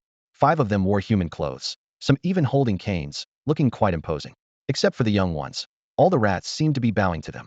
Lu Jin hadn't expected that his decision not to kill would lead to such a large group of rats, with an even larger leader. He excitedly marked this leader and a few of the clothed mutant rats. He chose to ignore the naked ones, knowing that only by marking the high-ranking ones could he uncover deeper secrets. Lu Jin decided not to act rashly or inform Luo Shuang. This time, he chose to act alone. Although rats have strong recovery abilities, they are physically fragile, and Qing Ming is their nemesis. To be cautious, Lu Jin wouldn't take unnecessary risks, but this operation had to be led by him. The next morning at 8:30, Lu Jin arrived at the top floor of a teaching building to practice Tianku. He wasn't in a hurry to deal with the rats, but chose to enhance his abilities first. After all, this might just be the tip of the iceberg, with the potential to uncover even greater secrets. This time, he intended to thoroughly understand the mutant rats network, from the bottom up, to catch them all. Lu Jin initially trained alone, and soon, Zhong Dingping joined him to provide meticulous guidance. In such focused training, Lu Jin's Tianku proficiency increased by 7, maintaining the same progress as the previous day. Zhong Dingping stood in the training room with his arms crossed, watching Lu Jin intently, a hint of expectation on his face. I hope you can finish the last move just like with the Ming Tan post, and complete the basic training of qi and blood circulation in one go. Otherwise, you'll suffer more. No worries. Zhong Dingping smiled faintly. It's similar to how I was back in the day, not afraid of hardship or pain, but reducing it a bit would be nice. After training, Lu Jin left the spacious training room and, as usual, headed to the cafeteria for a meal. He ate while checking the 1001 squad group chat on his phone, trying to gather as much information as possible. Once he finished his meal, he put away his phone and swiftly made his way to the Great Wall Guild on his triangular board. Lu Jin could clearly feel that with each passing day, his sense of steadfastness was growing stronger as he used the triangular board. Unknowingly, he had become incredibly fluid in performing the yin fan move. If this continues, I might actually achieve walking on air at 2,000 meters high, Lu Jin thought to himself. This 1.5 billion was worth every penny. Then a thought crossed his mind. If this 1.5 billion were squandered by my little cousins, they could still maintain the highest level of resource allocation. He frowned at the thought. I can have whatever I want, but my little cousins don't have that luxury. The guild's top special recruitment guarantees a minimum of 100 million, but that doesn't mean you get 100 million to spend freely.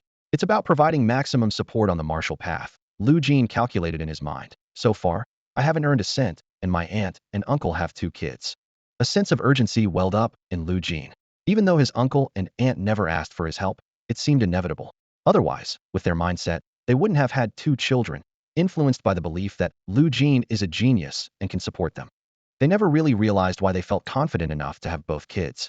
Lu Jin contacted Luo Shuang through a messaging app. Luo Shuang, you're the info king. Do you know any quick ways to make money? Luo Shuang replied almost instantly. Sure, just say the word. Just say the word? Lu Jin was a bit surprised. You've contributed greatly to Huang Tian's history. If you need something, even if the state isn't willing, those fanatics of Huang Tian's history would give it to you. Whatever you need, you can have it. Fanatics. Yes, almost to the point of madness. Madness. Isn't that serious? Shouldn't it be stopped? Luo Shuang explained. There's nothing to stop. The line between a madman and a genius is thin, and in the field of Huang Tian history research, it's always been like this. Without that edge, you can't be a useful historian. He chuckled and added, haha, you probably think it's some cult-like madness, right? Rest assured, it's not like that at all. You're overthinking it. Lu Jin replied briefly. All right. How much do you need? Luo Shuang asked. Let's start with 200 million.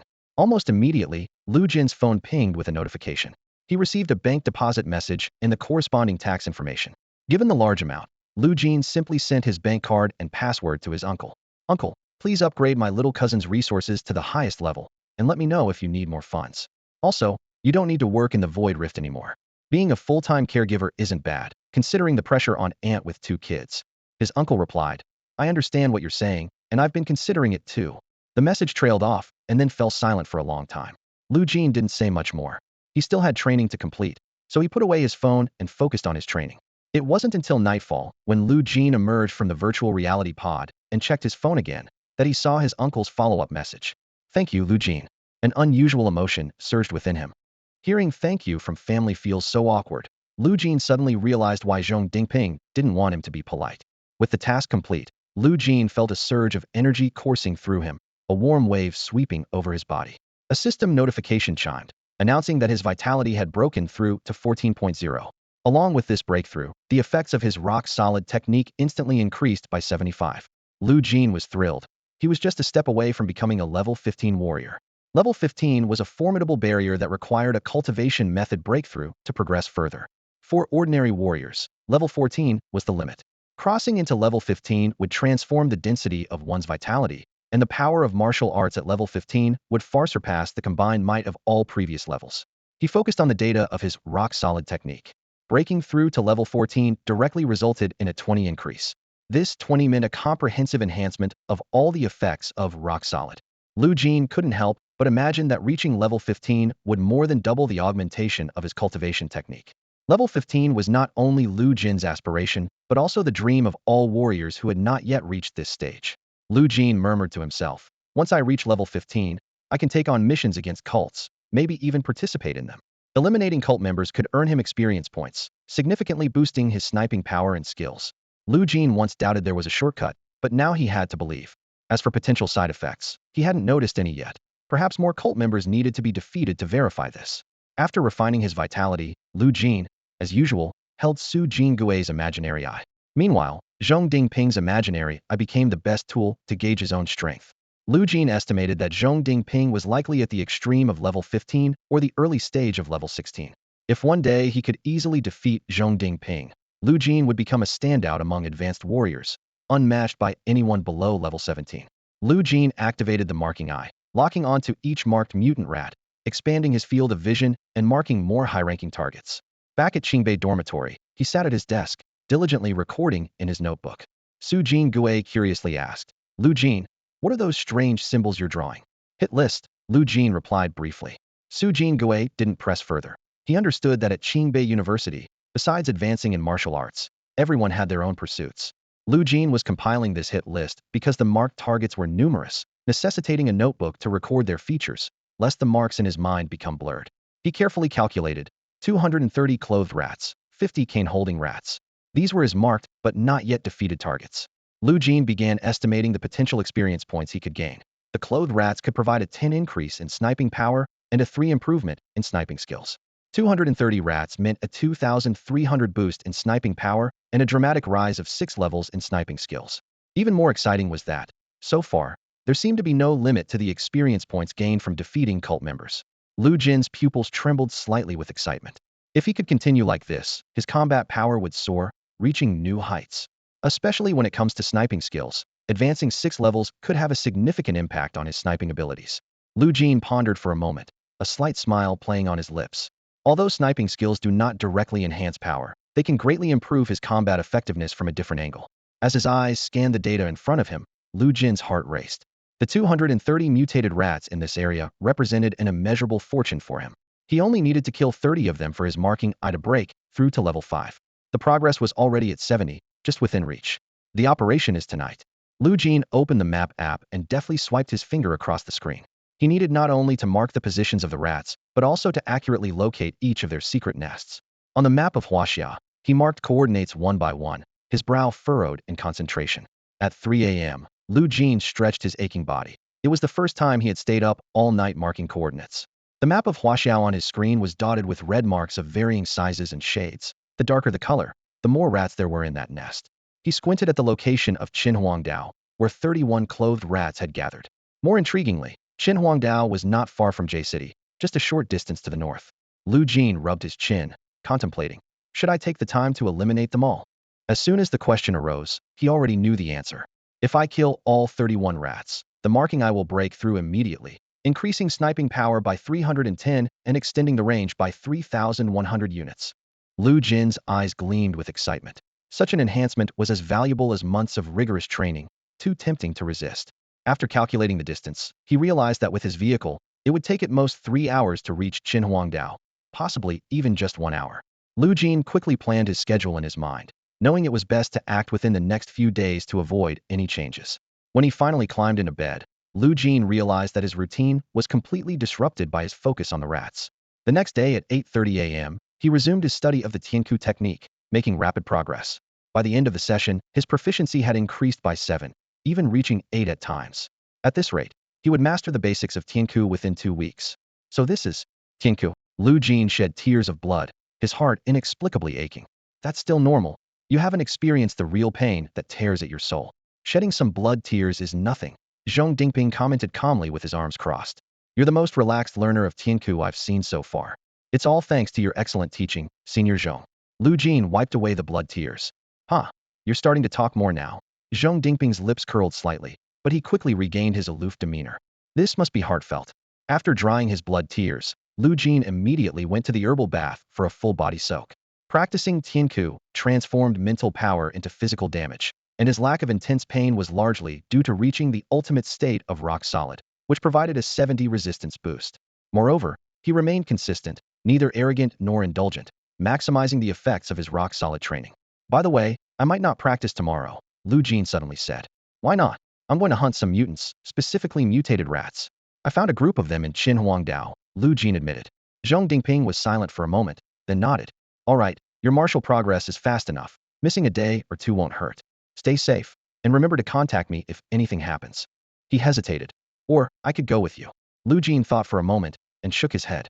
I don't think it's necessary. The morning sigh of our institute is their bane, and combined with the bluebird, ordinary mutated rats won't stand a chance. Zhong Dingping, familiar with the mutated rats, added, their regenerative abilities are strong. Even if hit by morning sigh, they will stubbornly try to recover. But they can't withstand more than a couple of morning sighs. All right. At 10 p.m., Lu Jin skillfully maneuvered his triangular prism high in the sky, slicing through the night at an altitude of 2,000 meters with ease. At 11 p.m., he opened the Gauda map to check the distance to Qinhuangdao. He frowned slightly. The map showed a short distance, but on foot, it felt much longer. The map of Huaxiao on Gauda is definitely shrunken, Lu Jin concluded, rubbing his chin. The actual Huaxiao is far more vast and expansive than what's depicted. He recalled the time he gazed at Earth from the moon's surface, realizing its true size was beyond imagination. This personal measurement confirmed his suspicion the Gauda map didn't accurately reflect the expanse of Huaxia. No wonder he often struggled to align coordinates with the map, relying instead on distinct landmarks to narrow down locations. At this moment, Lu Jin was almost in a straight line with his destination, Qinhuangdao. At midnight, just as he crossed the Qinhuangdao border, his communicator buzzed with a warning from the Air Defense Department. Qinhuangdao prohibits martial artists from flying. Please land immediately and submit to an inspection. The voice paused, then continued. Wait, are you Lu Jin? Okay, you may continue flying, but be cautious and avoid collisions with birds or aircraft. Welcome to Qinhuangdao. Lu Jin had been prepared to land, respecting the rules since he lacked the power and status to defy them. Unexpectedly, the situation took a turn, granting him permission to fly freely in Qinhuangdao. He flew toward the red dot on the map, stopping as he neared his target. The full moon overhead had turned a crimson hue, casting an eerie glow over the silent sea below. The sea breeze swept across the vast ocean, the moonlit water reflecting shards of red, as if foreshadowing an impending massacre. Lu Jin's expression turned serious, or rather, intensely focused. Mind's eye. In the clear world he perceived, the outlines of mutated rats appeared vividly. They remained dormant in their nests, their pointed heads slightly raised, seemingly waiting for the right moment to act. Their hiding spot was cleverly chosen at the base of a submerged island with multiple entry and exit points, allowing access to any part of Qinhuangdao and even opening a tunnel to J City. To Lu Jin, it was like an underground city, protected by some kind of illusionary magic. The entrance was difficult to detect even if one stood right before it. Lu Jin landed precisely and slipped into a winding downward tunnel. He crept through the darkness for an unknown length of time until he finally reached the bottom, where his view opened up. Lu Jin found himself nearly level with the mutated rat colony. The Barrett sniper rifle in his hands glinted coldly in the moonlight. Time ticked by. Finally, Lu Jin and the horde of mutated rats stood face to face, scrutinizing each other. Bang! This was Lu Jin's first time confronting his targets at such close range, just a few steps apart. He knew that without a direct confrontation, once he fired, the rats would scatter. His mission was clear to slaughter all the mutated rats. The gunshot echoed through the underground space. The scent of death quickly enveloped the entire cavern. One by one, the mutated rats exploded, green fluid splattering against the cave walls. This scene threw all the rats into panic. Suddenly, a rat spoke with human words, "Attack." In the area where about 30 rats wore clothing, a mass of ordinary mutated rats began to stir restlessly. The mutated rats, initially in a frenzy to escape, suddenly received an invisible command and turned vicious, surging towards Lu Jin like a flood. The dense swarm of rats completely engulfed his figure, while the 27 rats wearing cloaks immediately scattered, diving into various passages to escape. Bang! Bang! Bang! Bang! Bang! Countless sharp claws and teeth madly gnawed at Lu Jin's body, producing a chilling sound of friction. Yet, Lu Jin remained motionless, as if nothing was in front of him. The heavy barrel of his Barrett was steadily aimed at the 27 mutated rats attempting to flee. 8 consecutive Qingming. An explosion erupted in front of Lu Jin, with blue-black energy waves sweeping the surroundings. Countless mutated rats turned into foam and vanished in an instant. His eyes were sharp like an eagle's, aiming with flawless precision. In the blink of an eye, only 19 of the 27 mutated rats remained. A fraction of a second later, only 11 were left. The Qingming energy penetrated layer after layer of walls, hitting each mutated rat with precision, causing explosions one after another. Finally, Lu Jin moved. He merely stepped forward lightly, and the mutated rats frantically biting him were sent flying like cannonballs, crashing into the walls with a dull thud. His rock-solid defense, now 75 enhanced, was impenetrable. Lu Jin's skin remained unbroken, as ordinary mutated rats couldn't breach his defenses. From the start, this battle was destined to be a one-sided massacre. Die, die, die. Lu Jin charged towards the 11 rats that had fled far away, while the swarm behind him, no longer driven by fear of death, kept throwing themselves at him to slow him down. However, it was all in vain. Bang! The Qingming bullet pierced through another wall, its speed slightly reduced, but still deadly accurate. Another mutated rat was obliterated, leaving 10. The distance between them and Lu Jin grew, but he used the holes in the walls to effortlessly close the gap. Mutated rats clung desperately to his head, feet, and waist, their sharp cries almost overwhelming his hearing. Bang! 9 left. Bang! 8 left. Bang! 7 left. The mutated rats on Lu Jin seemed to sense immense fear, biting even more frantically. They were willing to sacrifice their lives to slow down Lu Jin's killing pace, even if just a little. One by one, the mutated rats blocked the barrel of his Barrett. Bang! Perhaps moved by their determination, Lu Jin fired with the full force of his 14th level blood energy. The Qingming energy exploded, and another large group of mutated rats evaporated, along with his targeted prey. 6 left. If I let you escape again, I would feel terrible, wouldn't I? Lu Jin murmured softly, determined not to repeat past mistakes. Bang! Bang! Bang! With 3 consecutive shots, only 3 mutated rats remained. The last 3 had fled far, even bursting out of the underground exit, exposing themselves under the city's neon lights. Lu Jin's pupils contracted as he explosively charged out of the tunnel leading to a part of Qinhuangdao. Hundreds of giant rats, driven by desperation, followed, clinging to his ankles, desperately trying to drag him back into the tunnel. Pedestrians on the street were stunned by the sight. Mad. WTF. Though this was a world where everyone was armed, preventing major panic, the chaos was significant. Soon, the brave night-strolling citizens drove the mutated rats into disarray. Strangely, the rats didn't fight back, but instead reached out towards Lu Jin, covered in fur, emitting shrill screams and vicious roars. Bang! Lu Jin soared back into the air, pulling the trigger once more. The Qingming energy sliced through the night sky, and yet another mutated rat vanished. 2 left. Damn! Standing atop a building, Lu Jin felt the evening breeze on his face, his brow slightly furrowed. With the guild's arrival, the remaining 2 mutated rats, knowing they had no escape, chose to self-destruct. A thick fog enveloped the surroundings, with a surface made of piled bones stretching to the horizon. Suddenly, a blazing white light engulfed everything. Ding! Lu Jin abruptly opened his eyes, fully conscious. He had expected to return to his dorm at Qingbei University, but found himself still standing on the rooftop, the strong early morning wind slapping his face, his clothes fluttering restlessly. The time showed exactly 1 a.m. Before I lost consciousness, it was exactly 1 a.m., and now it's still 1 a.m. Lu Jin muttered to himself, frowning, which means, after killing those rats and absorbing the red energy, time hasn't changed at all. He clenched his fist. But why does it feel like I've been in there for so long? System notifications appeared in his mind. Sniping power 290. Eye of Mark breakthrough. Established vision V510. As expected, his sniping power had surged with a twofold increase, and the Eye of Mark had successfully broken through. Lu Jin took a deep breath, feeling the power surging within him. Established vision wherever his gaze reached, he could foresee 0.5 seconds into the predetermined future. When the preceding conditions are sufficient, the future becomes set. Just like taking a bite of food, unless there's a specific illness, the process of the food entering the stomach and being digested is an unchangeable fact. Lu Jin's body trembled involuntarily.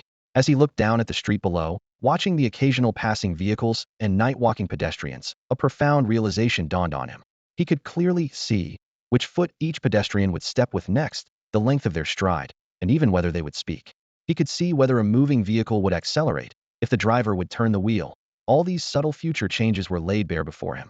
This wasn't a prediction or a baseless guess. It was a definite knowing. Reality and future seamlessly merged in Lu Jin's eyes, presenting themselves without any sense of discord. Amazing, Lu Jin murmured in awe, astounded by the power he possessed.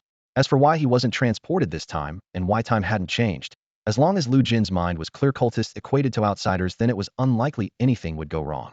Experience was just experience, but before acquiring it, he had to undergo some mysterious scenario, which would ultimately be shattered by the scorching white light, transforming into his strength. Lu Jin didn't completely disregard the significance of the dream. It might be conveying some important message. He shifted his focus to the progress made by killing the 29 cloaked rats. Based on previous experiences, killing one cloaked rat should increase sniping power by 10 and sniping skill by 3. In theory, killing 29 should boost sniping power by 290 and sniping skill by 87. However, in reality, the sniping skill only increased by 40. Lu Jin frowned in thought. Previously, the Eye of Mark was at 70 of level 4, and now the established vision at level 5 progressed by 10. Not all red energy from the cloaked rats is equivalent. Lu Jin squinted, recalling that some red energy was brighter while others were dimmer. This was related to the quality of the red energy, and a priority issue had to first increase sniping power by 10 before further enhancing sniping skill. It's as if a cloaked rat's experience points have a cap, and only by exceeding this cap can the excess experience be used to improve sniping skill.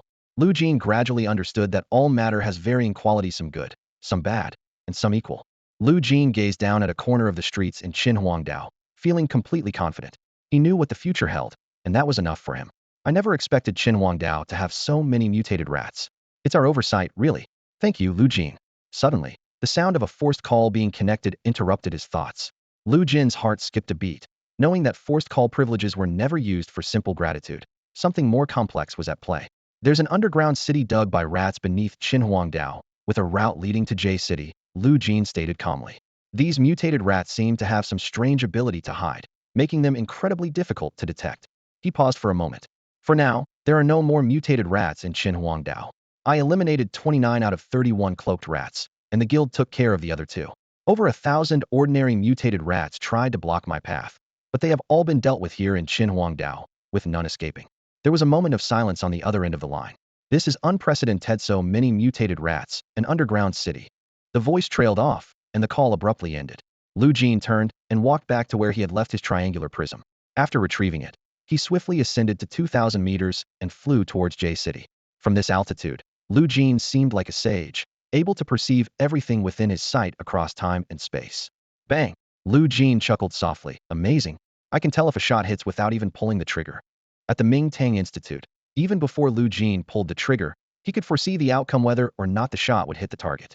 Although the future was ever-changing, when Lu Jin raised his Barrett and aimed, if he pulled the trigger at that moment, it was certain to hit. Bang! Bang! Bang! A series of intense sniper shots rang out at 3 a.m., continuing until the pale light of dawn dispelled the darkness. At this point, Lu Jin felt confident calling himself a sharpshooter because now, every shot he fired hit its mark. If there was any doubt, his gun wouldn't fire at all, as he effectively knew the outcome in advance, avoiding any risk of failure. Although this foresight only lasted for 0.5 seconds, for a sniper, that was more than enough. Satisfied, Lu Jin put away his Barrett, enjoyed a hearty breakfast, and felt his energy instantly restored. At 8:30 a.m., as usual, he began learning Tianku. With a 7 progress each day, he could master 70 in 10 days, and in about 2 weeks, he would grasp the basics. If he exceeded expectations, it might even be sooner. If Tianku is mastered, will it merge with Qing Ming again? Lu Jin pondered, as drops of blood and tears fell onto the crystal plate. He couldn't be certain about this. After all, the convergence of various skills had only happened once before. To truly understand the pattern, he needed multiple experiences. Senior Zhong, your zipper is about to come undone, Lu Jin suddenly said. Zhong Dingping had just approached Lu Jin, intending to guide him in the next phase of Tianku cultivation. His hands hadn't even moved, and he was sure his zipper was secure, thinking Lu Jin was playing a prank. Click! The sound made Zhong Dingping freeze. You foresaw that? He asked in surprise. Yes, I did foresee it, Lu Jin replied calmly. Though he wanted to say more, including everything Zhong would say, his reactions, all had been foreseen. It shows you have a strong sense of perception. You sensed the change at the very beginning.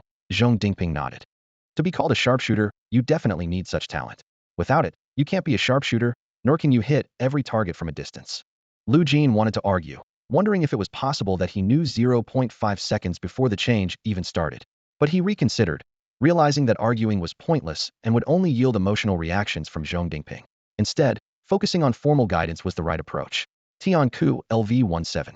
In 2 days, the Body Technique King competition will be held in J City.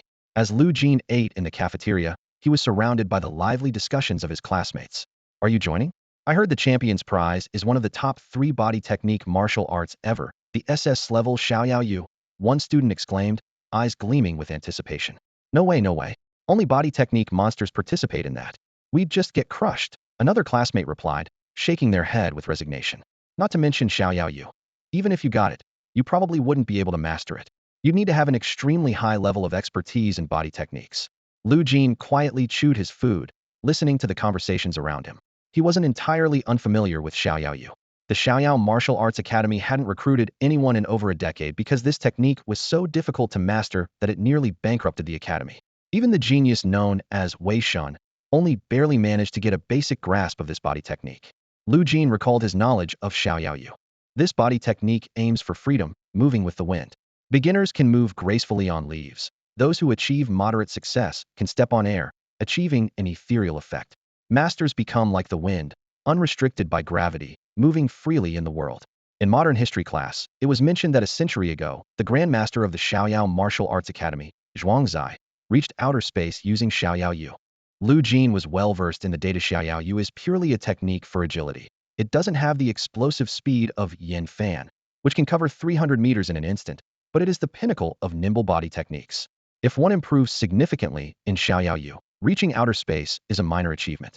More astonishingly, it allows for passive evasion of attacks. The ultimate goals of body techniques are to dodge and to escape. Yin Fan is the pinnacle of escape, while Xiaoyao Yu is the peak of evasion. Even Lu Jin couldn't guarantee hitting a master of Xiaoyao Yu without a fixed visual field. Even with a fixed visual field, he couldn't guarantee a hit with certainty. Initially planning not to participate, Lu Jin suddenly thought of something, furrowing his brow. His fingers gently tapped the table as he pondered. Yin Fan is ultimately too simplistic, focused only on bursts of speed. If I combine it with Xiaoyao Yu and create a fusion technique without any surprises, Lu Jin contemplated, thinking it would make future confrontations with alien races more manageable and reassuring. Lu Jin chuckled helplessly. With what am I supposed to compete? So far, Lu Jin had almost no research on body techniques, and he was largely unfamiliar with the application techniques of many body arts. In actual combat, he was used to relying on long-range sniping. Even Yin Fan was just a travel skill to him. Lu Jin pondered for a moment, and his gaze gradually became determined. Might as well give it a try. With a fixed visual field, his reaction speed had improved significantly. Reaction time is the primary talent of a body technique expert. Lu Jin had never tested his reaction speed because he could assess it himself. But now, with the ability to foresee 0.5 seconds into the future, Lu Jin could no longer gauge the limits of his reaction time. He took out his phone, logged onto the Body Technique King competition's official website, quickly entered his student ID and name, registered for the competition, and awaited the evaluation and review. After all, not just anyone could participate in the Body Technique King. At least, you needed relevant achievements and experience. After finishing his meal and preparing to clear his dishes, Lu Jin received a notification from the Body Technique King's official website, approved.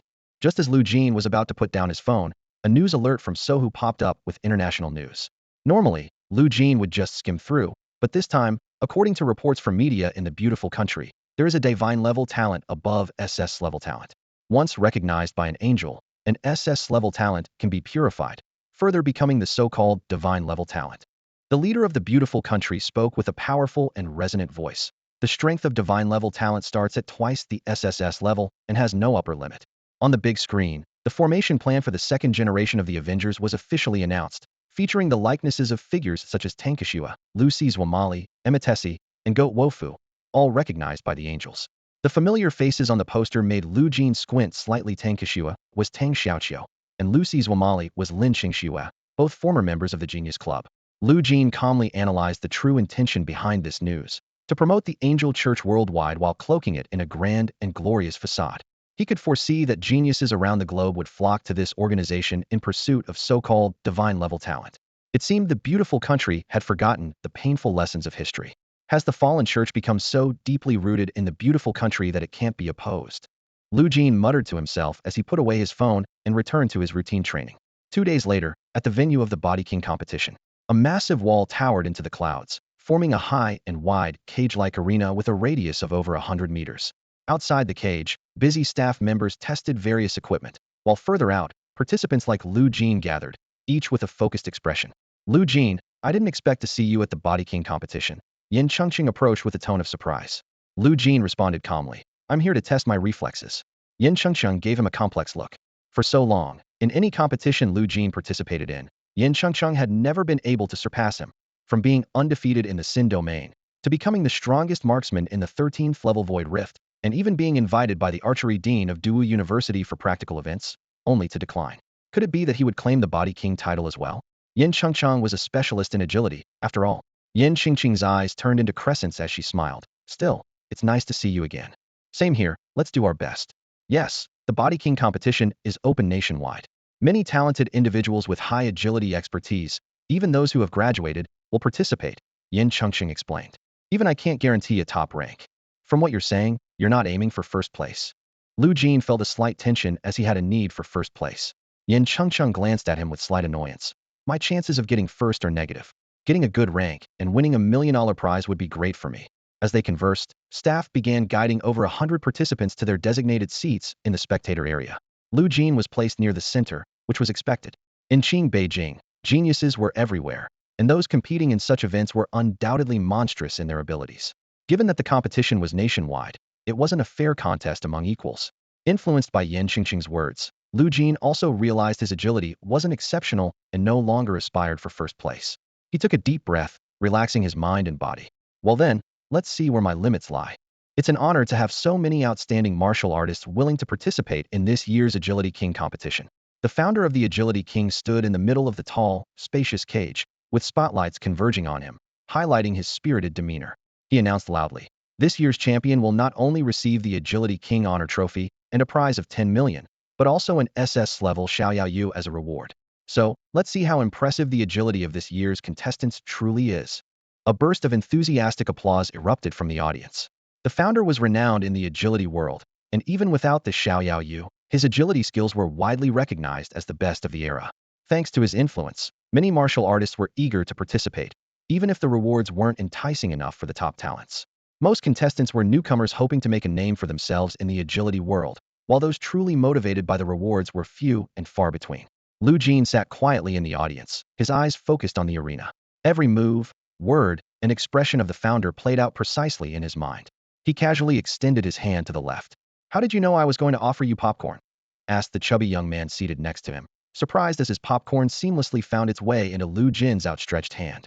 As a fellow participant in the Agility King competition, the chubby young man clearly didn't think this was a coincidence. Thanks, Lu Jin replied, his tone calm. The chubby young man chuckled awkwardly, unfazed by the incident. Anyone competing in this event must have some predictive ability, right? Soon, the Agility King competition officially began. The founder exited the cage, and countless red lines shot into the arena from the tall walls, crisscrossing densely and filling the entire space. Is this year's Agility King starting at such a high intensity? Someone in the audience remarked upon seeing the scene inside the cage. The founder stood outside the cage and explained, "To give the audience a more direct experience of agility, we've skipped the initial phase and started directly with level 1 difficulty. There's no room for error. If a contestant touches a red line, it's game over." As Lu Jin listened to the commentary, he watched the densely crossed red lines inside the cage.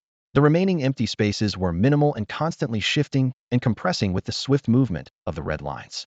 This scene suddenly reminded Lu Jin of a Hatsune Miku version of the game Maple Story from his previous life, only much more challenging. Now, please welcome the first contestant, Pan Zhongdan, a PhD in agility research who graduated 3 years ago from Qingbei. He has won several underground agility championships in the Jiangnan area and is known for evading cult leaders like a dog on a leash. With the founder's announcement, the red lines in the cage shot skyward and disappeared temporarily. Pan Zhongdan stood up gracefully from his seat and strode towards the cage, his posture elegant and his robe billowing with his confident strides. The first contestant is Pan Zhongdan.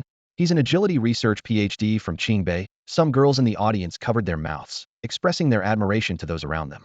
Indeed, universities offered graduate and doctoral courses for martial artists. From the graduate level onward, the focus shifted to studying the techniques of martial arts, the coordination between techniques, and the development and integration of new techniques, with the ultimate goal of becoming a martial arts master. An agility research PhD from Qingbei was undoubtedly among the top talents in agility techniques. If Lu Jin had any doubts about the competition's difficulty before, he was now fully aware.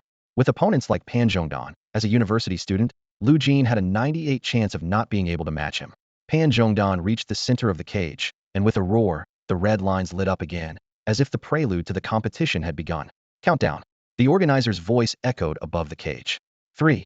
Pan Zhongdan swiftly discarded the robe draped over his shoulders, a gesture both efficient and respectful towards the art of movement competition.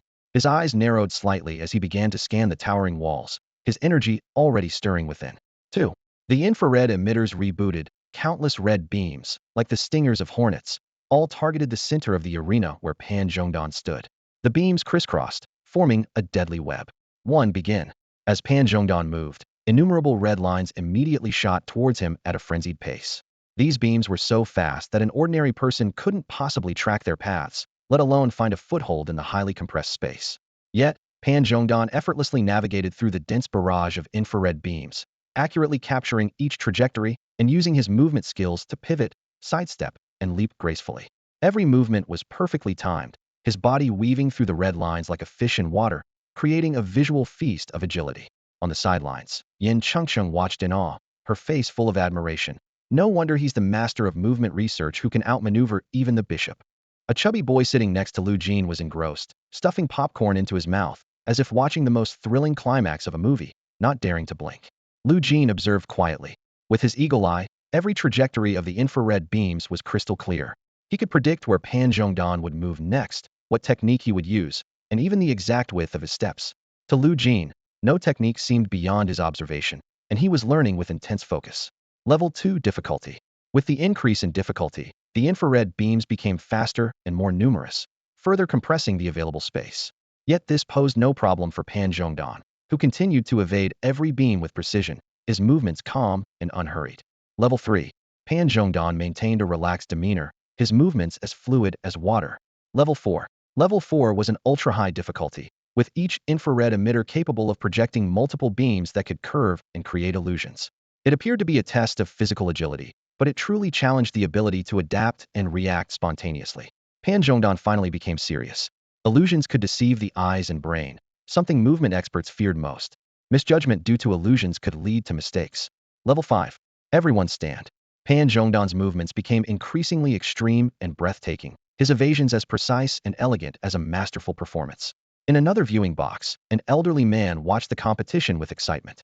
He thought to himself, Level 6. If Pan Zhongdan can endure Level 6, he is certainly qualified to learn the art of Xiaoyaoyu. The old man was secretly pleased, knowing that investing in Xiaoyaoyu would not only bring economic benefits to the Xiaoyao Martial Arts Hall, but also discover truly deserving talents rather than those who only sought superficial skills. Level 6. All eyes focused, pupils contracted. Pan Zhongdan unleashed one of the 3 major SS-level movement techniques, at least the perfected Taishu. Level 6 difficulty was the pinnacle of challenge, a maze of reality and illusion, circles within circles. The speed and number of infrared beams increased by several levels, continuously firing and refracting. In this seemingly hopeless environment, Pan Zhongdan remained unfazed and in control. 7. Above the cage, the numbers on the holographic screen changed from 6 to 7. Game over. Pan Zhongdan had passed the level 6 endpoint and sat on the ground, panting heavily. I did my best. As the game over sound echoed through the arena, silence fell instantly. Everyone realized. It's over. The pressure on the remaining contestants just increased. Someone had already conquered level 6 at the very start of the competition. Pan Zhongdan's achievement was now etched into the history of the Movement King Championship records. Most of the contestants on site would struggle to clear level 5. With a smile, the organizer commented, "I'm delighted Pan Zhongdan gave us such an exciting display of agility. Now, let's welcome our next contestant, Lu Manman." Lu Manman stepped into the center of the cage, and the number on the holographic screen above her head reset from 7 to 0, then changed to 1. Her agility challenge began shortly after. However, at the end of level 4, a serious mistake led to her failure. The third and fourth contestants, university students similar in age to Lu Jin, failed to pass level 3. The fifth contestant fared even worse, getting eliminated after just level 1. When the 20th contestant, Yin Chengcheng, took the stage, her display of agility commenced. Unlike the previous contestants' random movements and repeated jumps, Yin Chengcheng's techniques were noticeably more advanced. Level 2. She breezed through the challenge. Level 3. She focused intensely, clearing a higher difficulty. Level 4. Yin Chengcheng gave it her all, and even managed to reach level 5. But in the next moment, the infrared beams precisely targeted her, ending her challenge. For a college student to clear level 4 was already pushing the limits.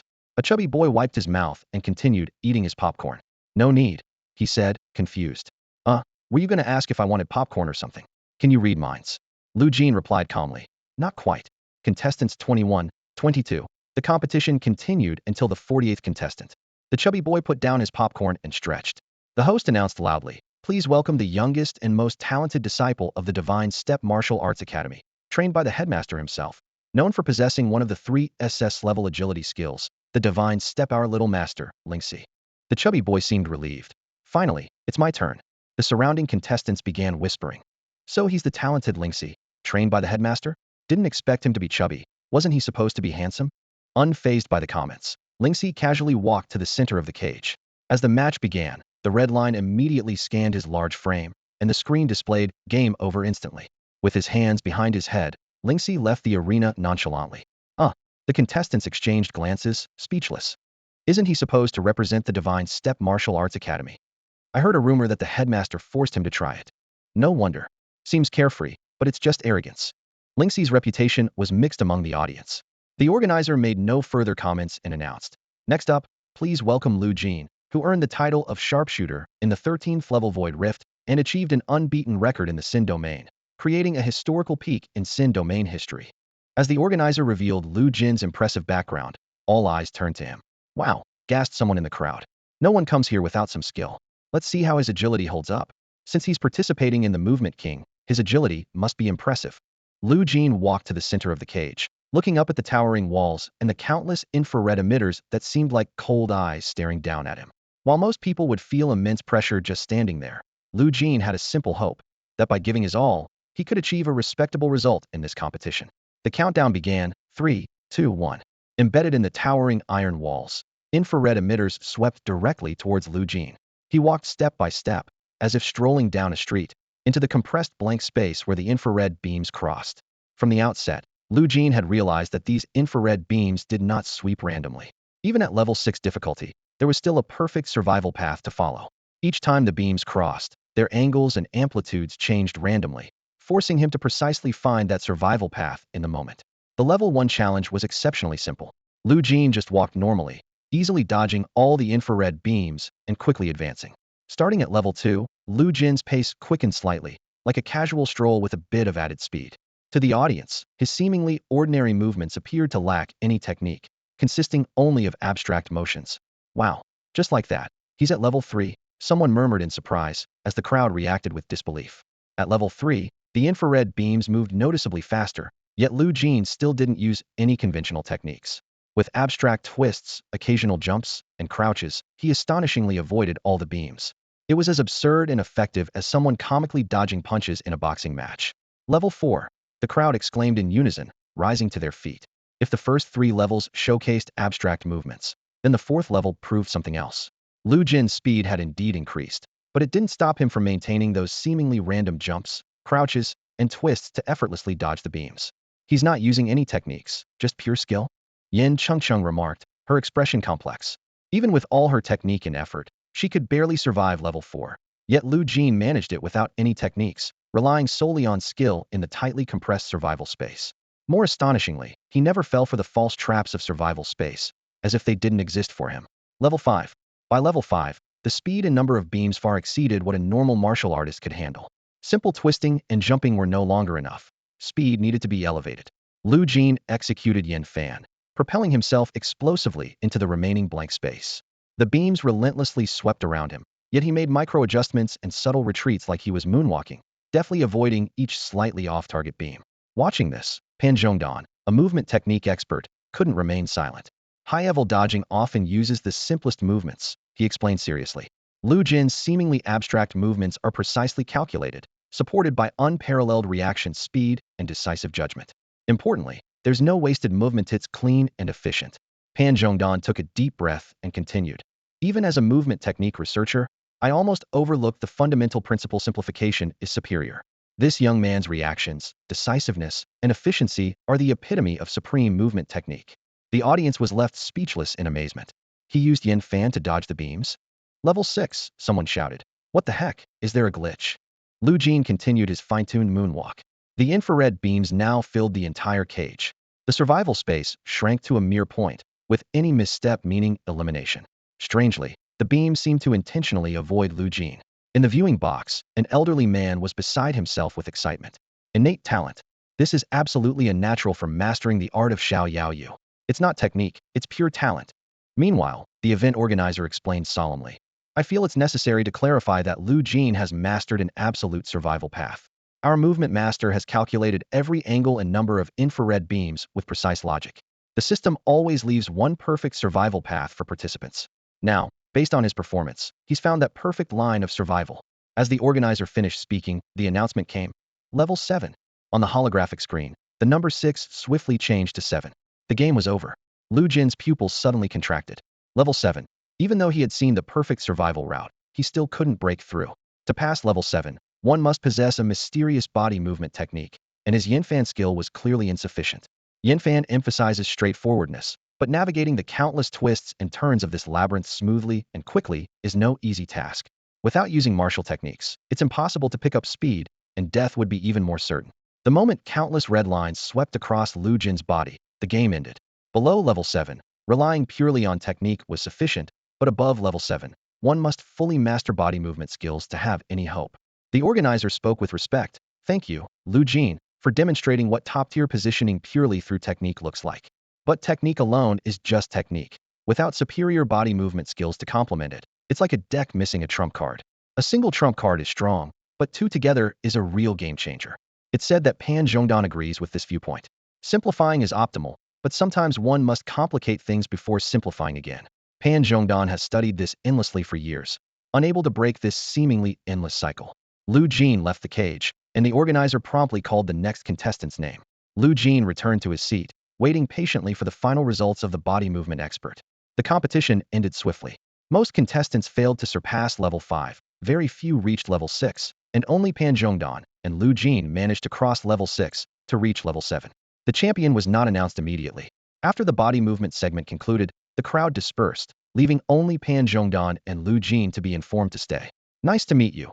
You truly deserve the title of sharpshooter, Pan Zhongdan said, shaking hands with Lu Jin. A sharpshooter possesses all the qualities for body movement skills. The ability to hit the target every time requires the same reflexes and decisiveness essential for body movement. An elderly man with white hair approached, taking out 2 books with Xiao Yao Yu engraved on the cover. Gentlemen, I am the chief curator of the Xiao Yao Martial Arts Hall. Both of you meet the criteria to learn Xiao Yao Yu, so regardless of your results, this Xiao Yao Yu is yours to practice. As for the secret medicine, please collect it for free at your local Xiao Yao Martial Arts Hall. Lu Jin accepted the Xiao Yao Yu. The elderly man earnestly said, please don't waste it. Your mastery of body movement is the best I've seen. If you can bring Xiao Yao Yu to greater heights, I would be immensely grateful. Lu Jin and Pan Zhongdan nodded in agreement, then left separately, with the subsequent procedures naturally handled by the organizers. Stepping onto the triangular board, Lu Jin looked down from 2,000 meters above at the mountains and rivers of J City. He casually flipped through a few pages of Xiaoyaoyu and was surprised to find only 10 stances? Xiaoyaoyu introduced only 10 stances, the fewest he had ever seen in a martial technique. Yet it was an SS-level technique. However, Lu Jin did not underestimate it, knowing that fewer stances often meant greater difficulty. Mastering it from the start? Nothing in the world is that simple. Aside from the stances, the remaining text described the origin, principles, and essence of Xiaoyaoyu. A detailed study revealed that the stances and the flow of energy and blood were not the most important. The key lay in the energy contained within the flow and what that energy should encompass. The book never directly mentioned Xiaoyao, yet its spirit was evident throughout. Even after reading it 2 or 3 times, Lu Jin still couldn't truly grasp its mysteries. For Lu Jin, mastering the skills requires just 4 words: heaven rewards diligence. He rolled up the book and tucked it into his coat pocket, lifting his gaze to take in the bright lights and vibrant scenes of J City, along with the surrounding mountains. The distant skyscrapers, with their neon lights, stood in stark contrast to the natural mountain ranges. Looking even further, the vast ocean met the sky at the horizon, a deep and profound blue. The city's ecosystem seemed harmonious and perfect. If it weren't for the occasional reports from the official channel about the S-3 alien invasion front lines, Lu Jin might have believed that there was no alien threat at all. So beautiful. Lu Jin felt an unprecedented relaxation wash over him, his tense muscles easing, and his breathing slowing and deepening. However, this moment of relaxation was fleeting. Lu Jin quickly set his jaw, his eyes narrowing. It's all just an illusion. Through the eye of marking, he had identified mice that were a level above the usual cane rats.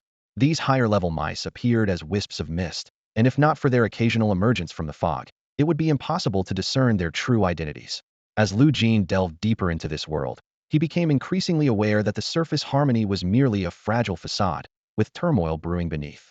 The frontline war would only become more intense, compounded by the complex international situation and the lurking threat of the fallen church. Having learned so much, Lu Jin realized that this world was already on the brink of collapse, with China striving to maintain its resolve. Yet, this resolve was being incessantly eroded, bit by bit. With this realization, Lu Jin began planning his next steps. Mastering Tian Ku, practicing the 10 postures of Xiaoyaoyu whenever possible. He calculated his time allocation. A single day was clearly insufficient for him to learn both martial arts unless he dropped his free shooting practice to focus solely on martial arts. However, doing so would eliminate the stable improvement of his sniping power and technique. After some thought, Lu Jin hesitated to make this decision. Sniping skills could be significantly boosted by eliminating cult members, a much more effective method than regular training. But with my current strength, I can't delve too deeply. I have to wait until I reach level 15. Lu Jin's gaze was resolute. The guild tasks marked level 15 as a requirement, indicating a thorough analysis had determined that only level 15 warriors had a relatively safe chance against cult tasks. Of course, nothing was absolute, but it was a reasonable benchmark. To be cautious, Lu Jin decided to first increase his vitality to level 15 and achieve mastery in Tian Ku, hoping for the best integration. For now, he would proceed step by step, and if an opportunity arose to eliminate cult members, he would take a shot from 10,000 meters away to test the effect. Lu Jin adjusted the direction of his triangular prism and headed toward Qingbei University. By now, night had fallen, and the city was enveloped in a peaceful darkness. Ordinarily, Lu Jin should have been able to reach Qingbei safely, as he had so far managed to avoid offending anyone, going about his business quietly. However, at that moment, Lu Jin's pupils suddenly contracted, and the triangular prism came to an abrupt halt in midair. In the sky above, dense clusters of scarlet flashes flickered, resembling blood-red stars in the night sky. In his established field of vision, Lu Jin immediately foresaw the direction these flashes were pointing right at his location. They're coming for me. Lu Jin's heart sank. The next second, these flashes transformed into sharp claw-like beams, shooting toward Lu Jin with alarming speed. Qingming. A blue-black flame burst forth from Lu Jin's Barrett rifle. He remained calm, launching a counterattack against the scarlet claws. 8 rapid shots. 8 scarlet claws were effortlessly destroyed in midair. Another 8 rapid shots, another set of claws destroyed. Still 8 shots, destroyed. Yet another 8, destroyed. The remaining claws closed in on Lu Jin. He leaned back slightly, executing consecutive yin fan maneuvers while firing shot after shot of Qingming from the Barrett's muzzle, like vengeful spirits from hell, full of rage and fury. Who is it? Lu Jin's expression was grave as he scanned his surroundings. The scarlet flashes multiplied, converging from all directions, as if he had fallen into a trap designed specifically for him. At this moment, Lu Jin found himself at the center of the celestial game. Bang! Bang! Bang! The night was swallowed by a crimson mist. The scarlet claws, filled with a stifling aura, closed in from all directions, locking onto Lu Jin. No matter how he maneuvered, these claws adjusted their attack trajectory, relentlessly pursuing him. Bang! Bang! Bang! Lu Jin's small figure flickered in the night sky, engaging in an extreme tug-of war with hundreds of targeting scarlet claws. He efficiently eliminated those that came close while scanning for the attacker. This was no prank. It was a genuine threat. The energy within these claws was not insignificant, but under Qing Ming's destructive force and ultimate power, they seemed fragile. Despite employing all his visual abilities, Lu Jin couldn't locate the source of these claws. Each one, once dissipated by Qing Ming, turned into red mist and vanished beneath the starry sky. Within the 0.5-second window of his vision, even against targeted attacks, Lu Jin could easily evade and destroy them. Not a single claw could breach the 1-foot perimeter in front of him. Bang! The gunfire was passionate and intense. Lu Jin remained expressionless, his heartbeat gradually stabilizing. The attacks from all sides became sparse and eventually vanished into the night, leaving the surroundings quiet once more. He exhaled deeply. Although the scarlet claws weren't overly threatening, their lingering presence was unusually heavy. I've never done anything heinous, Lu Jin muttered to himself, then decisively took out his phone to find Luo Shuang on WeChat. Before he could send a report, Luo Shuang messaged first. That was quite a struggle. I hope this battle helps you improve. You knew? Lu Jin was somewhat surprised. Yeah, it was too conspicuous. I figured anyone who glanced at the sky would know. There's no need for me to investigate. The answer will come soon enough. Stirring up trouble above J City is undoubtedly a provocation to Huaxia. But why attack you? Maybe you can provide some clues to help solve this. I don't know either. I don't seem to have offended anyone. Could it be Sun Gua? Lu Jin asked. Luo Shuang replied. Sun Gua and his associates are either dead or in prison. And being able to launch such a hidden, targeted attack from above. It's the first time I've seen something like this, so this is a big deal. Got it. Lu Jin put down his phone, feeling the evening breeze. Since even Luo Shuang had noticed, those in the anti-air departments must be aware too. They didn't intervene because they saw that Lu Jin could handle it himself, and it was also a chance for him to gain real combat experience. Returning to his dorm at Qingbei, Lu Jin frowned in thought. Besides Sun Gua, who else have I sniped with the Barrett? He glanced outside the balcony, feeling uncomfortable, as if under some invisible scrutiny. Nonetheless, his mindset remained unaffected. Being at Qingbei was synonymous with being in the safest place. He soon fell into a deep sleep. In his dreams, there were toxic mists, fog, bones. Lu Jin looked up, and a towering scarlet eye stared through the mist, gazing directly at him. Lu Jin jolted awake. A rat? He sat up, the feeling of being watched growing stronger. If it's a rat, then it makes sense. Not long ago, Lu Jin had eradicated a region's mutant rats. It wouldn't be surprising if they bore a grudge against him. Daring to challenge someone in J City, it's hard to imagine anyone but a cult would do that. Lu Jin stood in the darkness, his brow slightly furrowed. Was it mutated rats or the Firebell Church? The warning in his dream made him vigilant, but it wasn't enough to identify his adversary. Regardless of whether it was a cult or an alien race, their fate was sealed. In Lu Jin's dictionary, both were marked as must eliminate. Interestingly, despite the provocation, Lu Jin felt an unusual calmness, devoid of any anger, showing instead a kind of cold indifference. He glanced at his watch. It was 2 a.m. A new day had begun, marking another moment for his abilities to enhance. Heaven's Cry LV11. This system notification appeared in Lu Jin's vision. Zhong Dingping observed Lu Jin, noticing a new aura around him, a profound sense of sorrow and lament, almost tangible. Congratulations, you've begun mastering Heaven's Cry. Zhong Dingping nodded, a hint of approval in his eyes. Compared to my own progress back then, you're not far behind. Give it a try. Wouldn't it be better if you demonstrated, Senior Zhong? Lu Jin asked. He understood the terrifying nature of Heaven's Cry. It could strike any conscious entity, and the worst part was, regardless of actual harm, the target would experience intense pain. Even if it didn't break defenses, the pain would still ravage the nerves, reaching the brain. Making even insensate objects feel pain was no exaggeration. Zhong Dingping's eyelid twitched noticeably, and he sternly warned, remember, never use Heaven's Cry on allies. Although it doesn't have the destructive intensity of the Dark Lament, in terms of mental attacks, it's ranked second worldwide. None dare claim the first. He continued, considering mental attacks, Heaven's Cry is more feared than the Dark Lament. Because, whether or not it inflicts damage, the pain is inevitable. If they can't withstand it, fine. If they do, their combat effectiveness will be affected during the ordeal. A fierce gleam crossed Zhong Dingping's eyes, especially for those alien races who don't even know what pain means. Heaven's Cry is their nemesis. Suddenly shifting his tone, Zhong Dingping seemed to entertain a possibility. If you could merge Heaven's Cry with Dark Lament, Like the fusion of Bluebird and Dark Lament, he stopped mid-sentence, a trace of unhidden disappointment on his face. I'll do my best, Lu Jin replied. Though he wasn't entirely sure if he could successfully merge the two abilities, panel data analysis suggested a high possibility after achieving mastery. However, Lu Jin couldn't guarantee it would be as smooth as the Bluebird and Dark Lament fusion. This would only be known once Heaven's Cry reached its full potential. Changing the topic, Zhong Dingping asked with concern, "Did that eerie claw effect bother you yesterday?" "You saw it too?" Lu Jin raised an eyebrow slightly. "Of course I saw it. I was going to step in, but seeing your sharpshooting skills and the fact that even the Air Defense Department didn't intervene, I held back." Zhong Dingping's eyes showed admiration. "Brilliant maneuvering, truly top-notch." He paused, his voice carrying a hint of curiosity. "But I'm curious, isn't your perception ability a bit too uncanny? It seems more like foreseeing the future." "That's exactly what it is," Lu Jin admitted openly. "Heh." Zhong Dingping chuckled softly, crossing his arms, seemingly unsurprised by the answer. Bang! Lu Jin raised his arm, pulling the trigger towards the pitch-black night sky. The shot echoed with a mournful wail, as if countless souls were crying out in unison. Zhong Dingping watched the bullet's path disappear into the night, softly remarking, "On the road to the underworld, mournful cries accompany the funeral procession." In just 5 days, winter break will begin. Students are advised to purchase their train or plane tickets in advance, and those driving should be cautious on the road.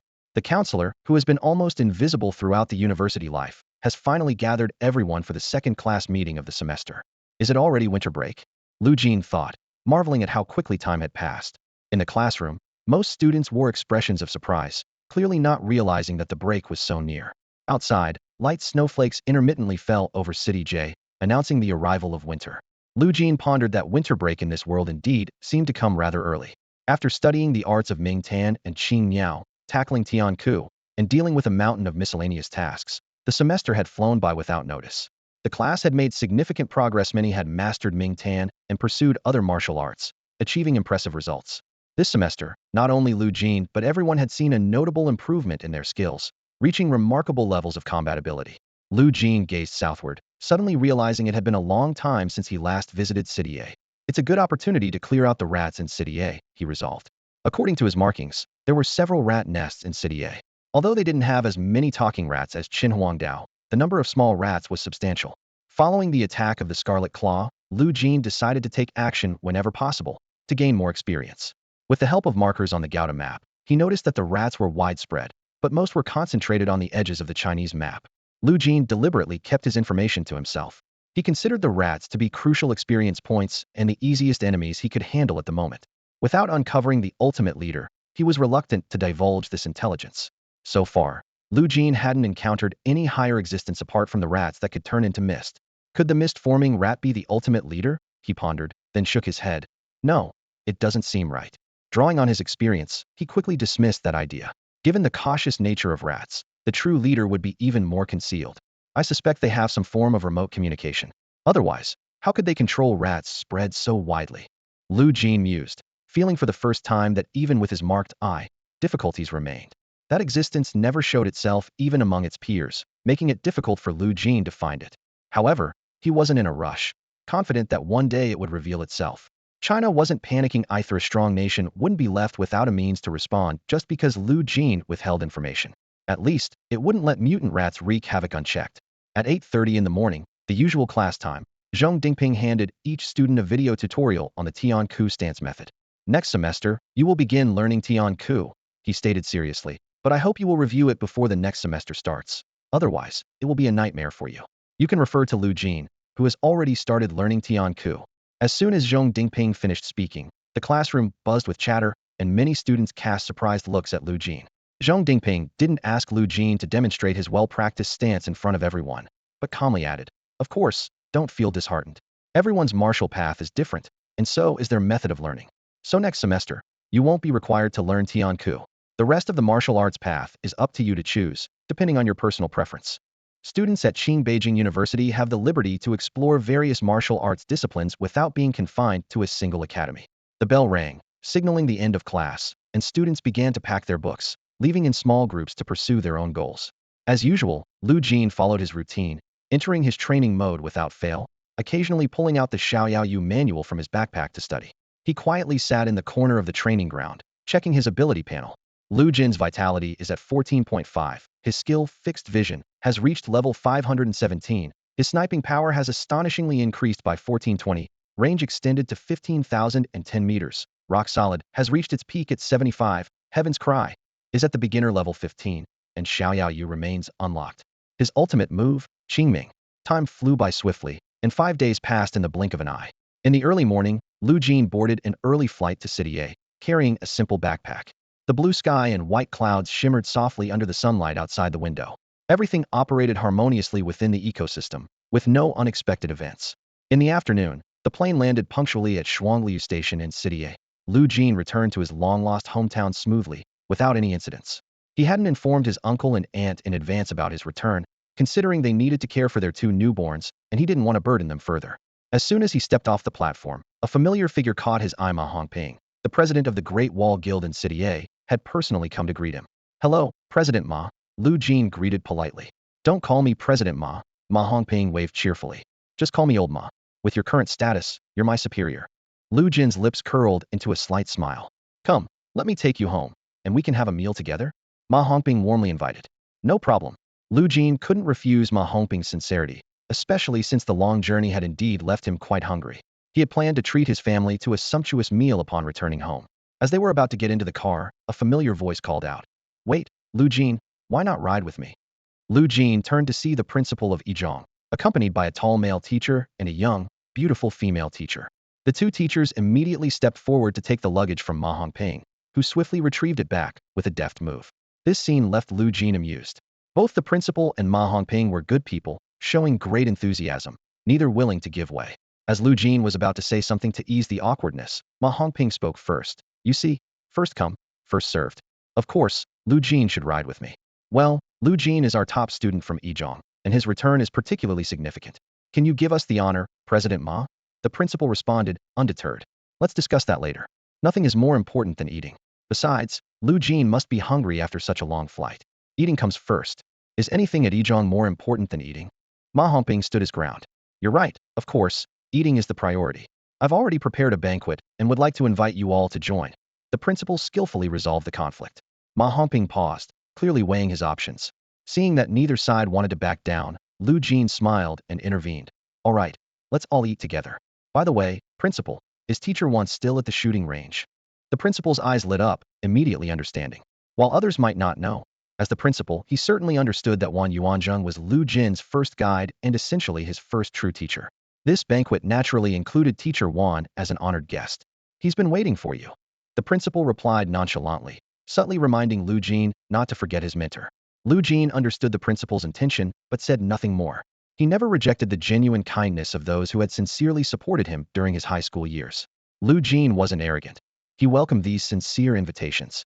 At the same time, Lu Jin knew that if these people could look after his uncle's family in his absence from City A, providing some help with his little cousin's schooling or matters concerning the Great Wall Guild, it would be ideal. These people, out of respect for Lu Jin, would surely offer his uncle's family some assistance, ensuring they wouldn't face undue hardships in social dealings. The value of connections often reveals itself in these subtle ways. Soon, Lu Jin met his little cousins at home. His uncle and aunt each held a baby in their arms, ready to head to the banquet venue. However, the welcome banquet meticulously prepared for Lu Jin never saw the presence of Wan Yuanzheng. Clearly, the principal's invitation had been politely declined by him.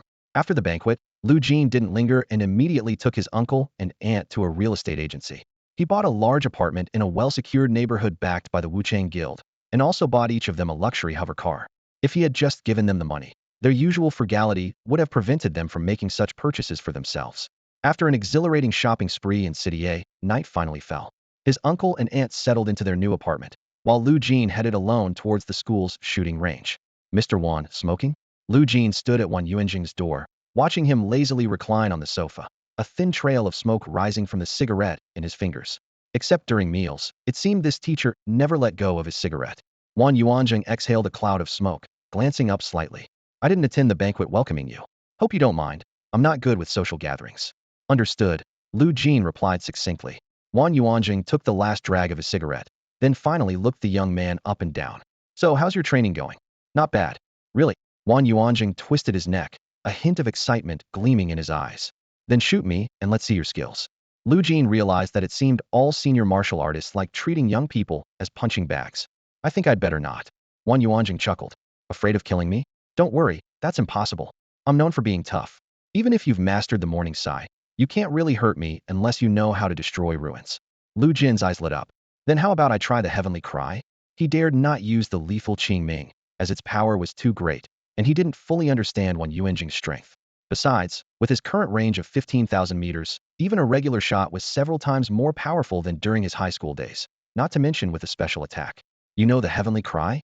Wan Yuanjing shook his head. Forget it, anyone hit by that is going to hurt for a while. He frowned, noticing Lu Jin was only wearing a thin combat suit. Do you have other matters to handle? Yes, I discovered a batch of mutant rats. Lu Jin had left his coat at home, as he'd already decided to exterminate all the cloaked rats in City A that night, along with the common mutant rats. Lu Jin walked to the balcony, looking up at the night sky, where the moon was full. Wan Yuanjing suddenly understood. Lu Jin turned back. Well, I'm off then. Go ahead, but make sure it's within your capability. Don't worry, I've got it covered. Wan Yuanjing took another cigarette from the pack, lit it, and watched Lu Jin's figure gradually disappear on his flying device, feeling a surge of inexplicable emotion. He had never expected his help to be repaid.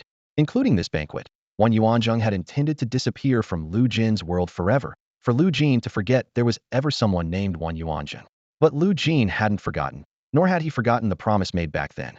City A was part of the western region, with large, undeveloped mountainous areas. Lu Jin left the city, flying through these remote, seldom visited mountains. Eye of marking. Lu Jin's gaze was fixed on a hideout in the mountains, where a cloaked rat led an army of rats. These remote mountains, combined with the rats' extraordinary concealment techniques, allowed them to thrive in this area. Through his marked eye, Lu Jin discovered another creature besides the rat's serpent-headed being with a human body. He frowned, recalling the intel from Task Force 1001. A new Centennial Void Rift had been discovered, and emerging from it were these serpent-headed creatures. To Lu Jin's surprise, the serpent creature seemed to know the rat creature. The serpent flicked its tongue, communicating with the cloaked rat. Suddenly, bang! The cloaked rat exploded, splattering the serpent with green liquid. The serpent's pupils narrowed into slits as it realized the danger and frantically fled. Though it wasn't as fast as the mutated rats, its concealment skills were superior. However, these tricks were useless against Lu Jin's sight. Once seen, they were locked. Fueled by anger, Lu Jin chose not to spare it. He intended to kill. Bang! An azure black flame blazed in the night. A shot from the azure underworld rifle tore through the layers of forest with lightning speed, shattering the ground and hitting the serpent-headed creature. Yet, it didn't die. Instead, the impact propelled it hundreds of meters forward, crashing through trees and smashing into rocks. Astoundingly, it stood up immediately, continuing its escape, with blood gushing from the bullet wound. Heaven's Cry. Lu Jin fired a shot from Heaven's Cry. Unlike the azure underworld, this shot lacked speed and destructive power, appearing weak in comparison. However, after a brief flight, the serpent convulsed violently, as if struck by lightning. It didn't fly back or move, but seemed to suffer a massive blow, its fanged mouth gaping skyward. Azure Underworld. Lu Jin fired another precise shot, targeting its weakest spot. 1,000-year kill. In his predetermined vision, Lu Jin's shot was destined to hit its mark. The bullet pierced through, causing an explosion from within the serpent's belly. Yet it still didn't die. Heaven's Cry. Lu Jin fired another round, and the once-stinging serpent seemed to regain some vitality. Lu Jin didn't concern himself further if it died. So be it. If not, its remaining life would be a living hell. Let it mourn its own funeral. Lu Jin seemed to understand the mindset of the martial arts masters who created Azure Underworld, Heaven's Cry, and Ruin's destruction. It wasn't about killing the enemy, but making them live. Next, Lu Jin unleashed a merciless destruction on the ordinary mutated rats. Bang! Bang! Bang! His heart remained unruffled, just as it did when the Scarlet Claws attacked him. Upon learning it was the work of cultists or aliens, he remained calm, simply aiming and shooting. It wasn't until many guild members arrived that Lu Jin flew to another nearby nest. Ordinary rats didn't require his personal attention, but the cloaked rats had to be taken down by him first. The destination ahead had 3 cloaked rats. Bang! That's all for today. Thank you so much for watching. I hope you guys enjoyed. If you wish to have another part of this recap, please give us at least 1,000 likes. Please don't forget to comment and subscribe to our channel for more content like this. Until next time.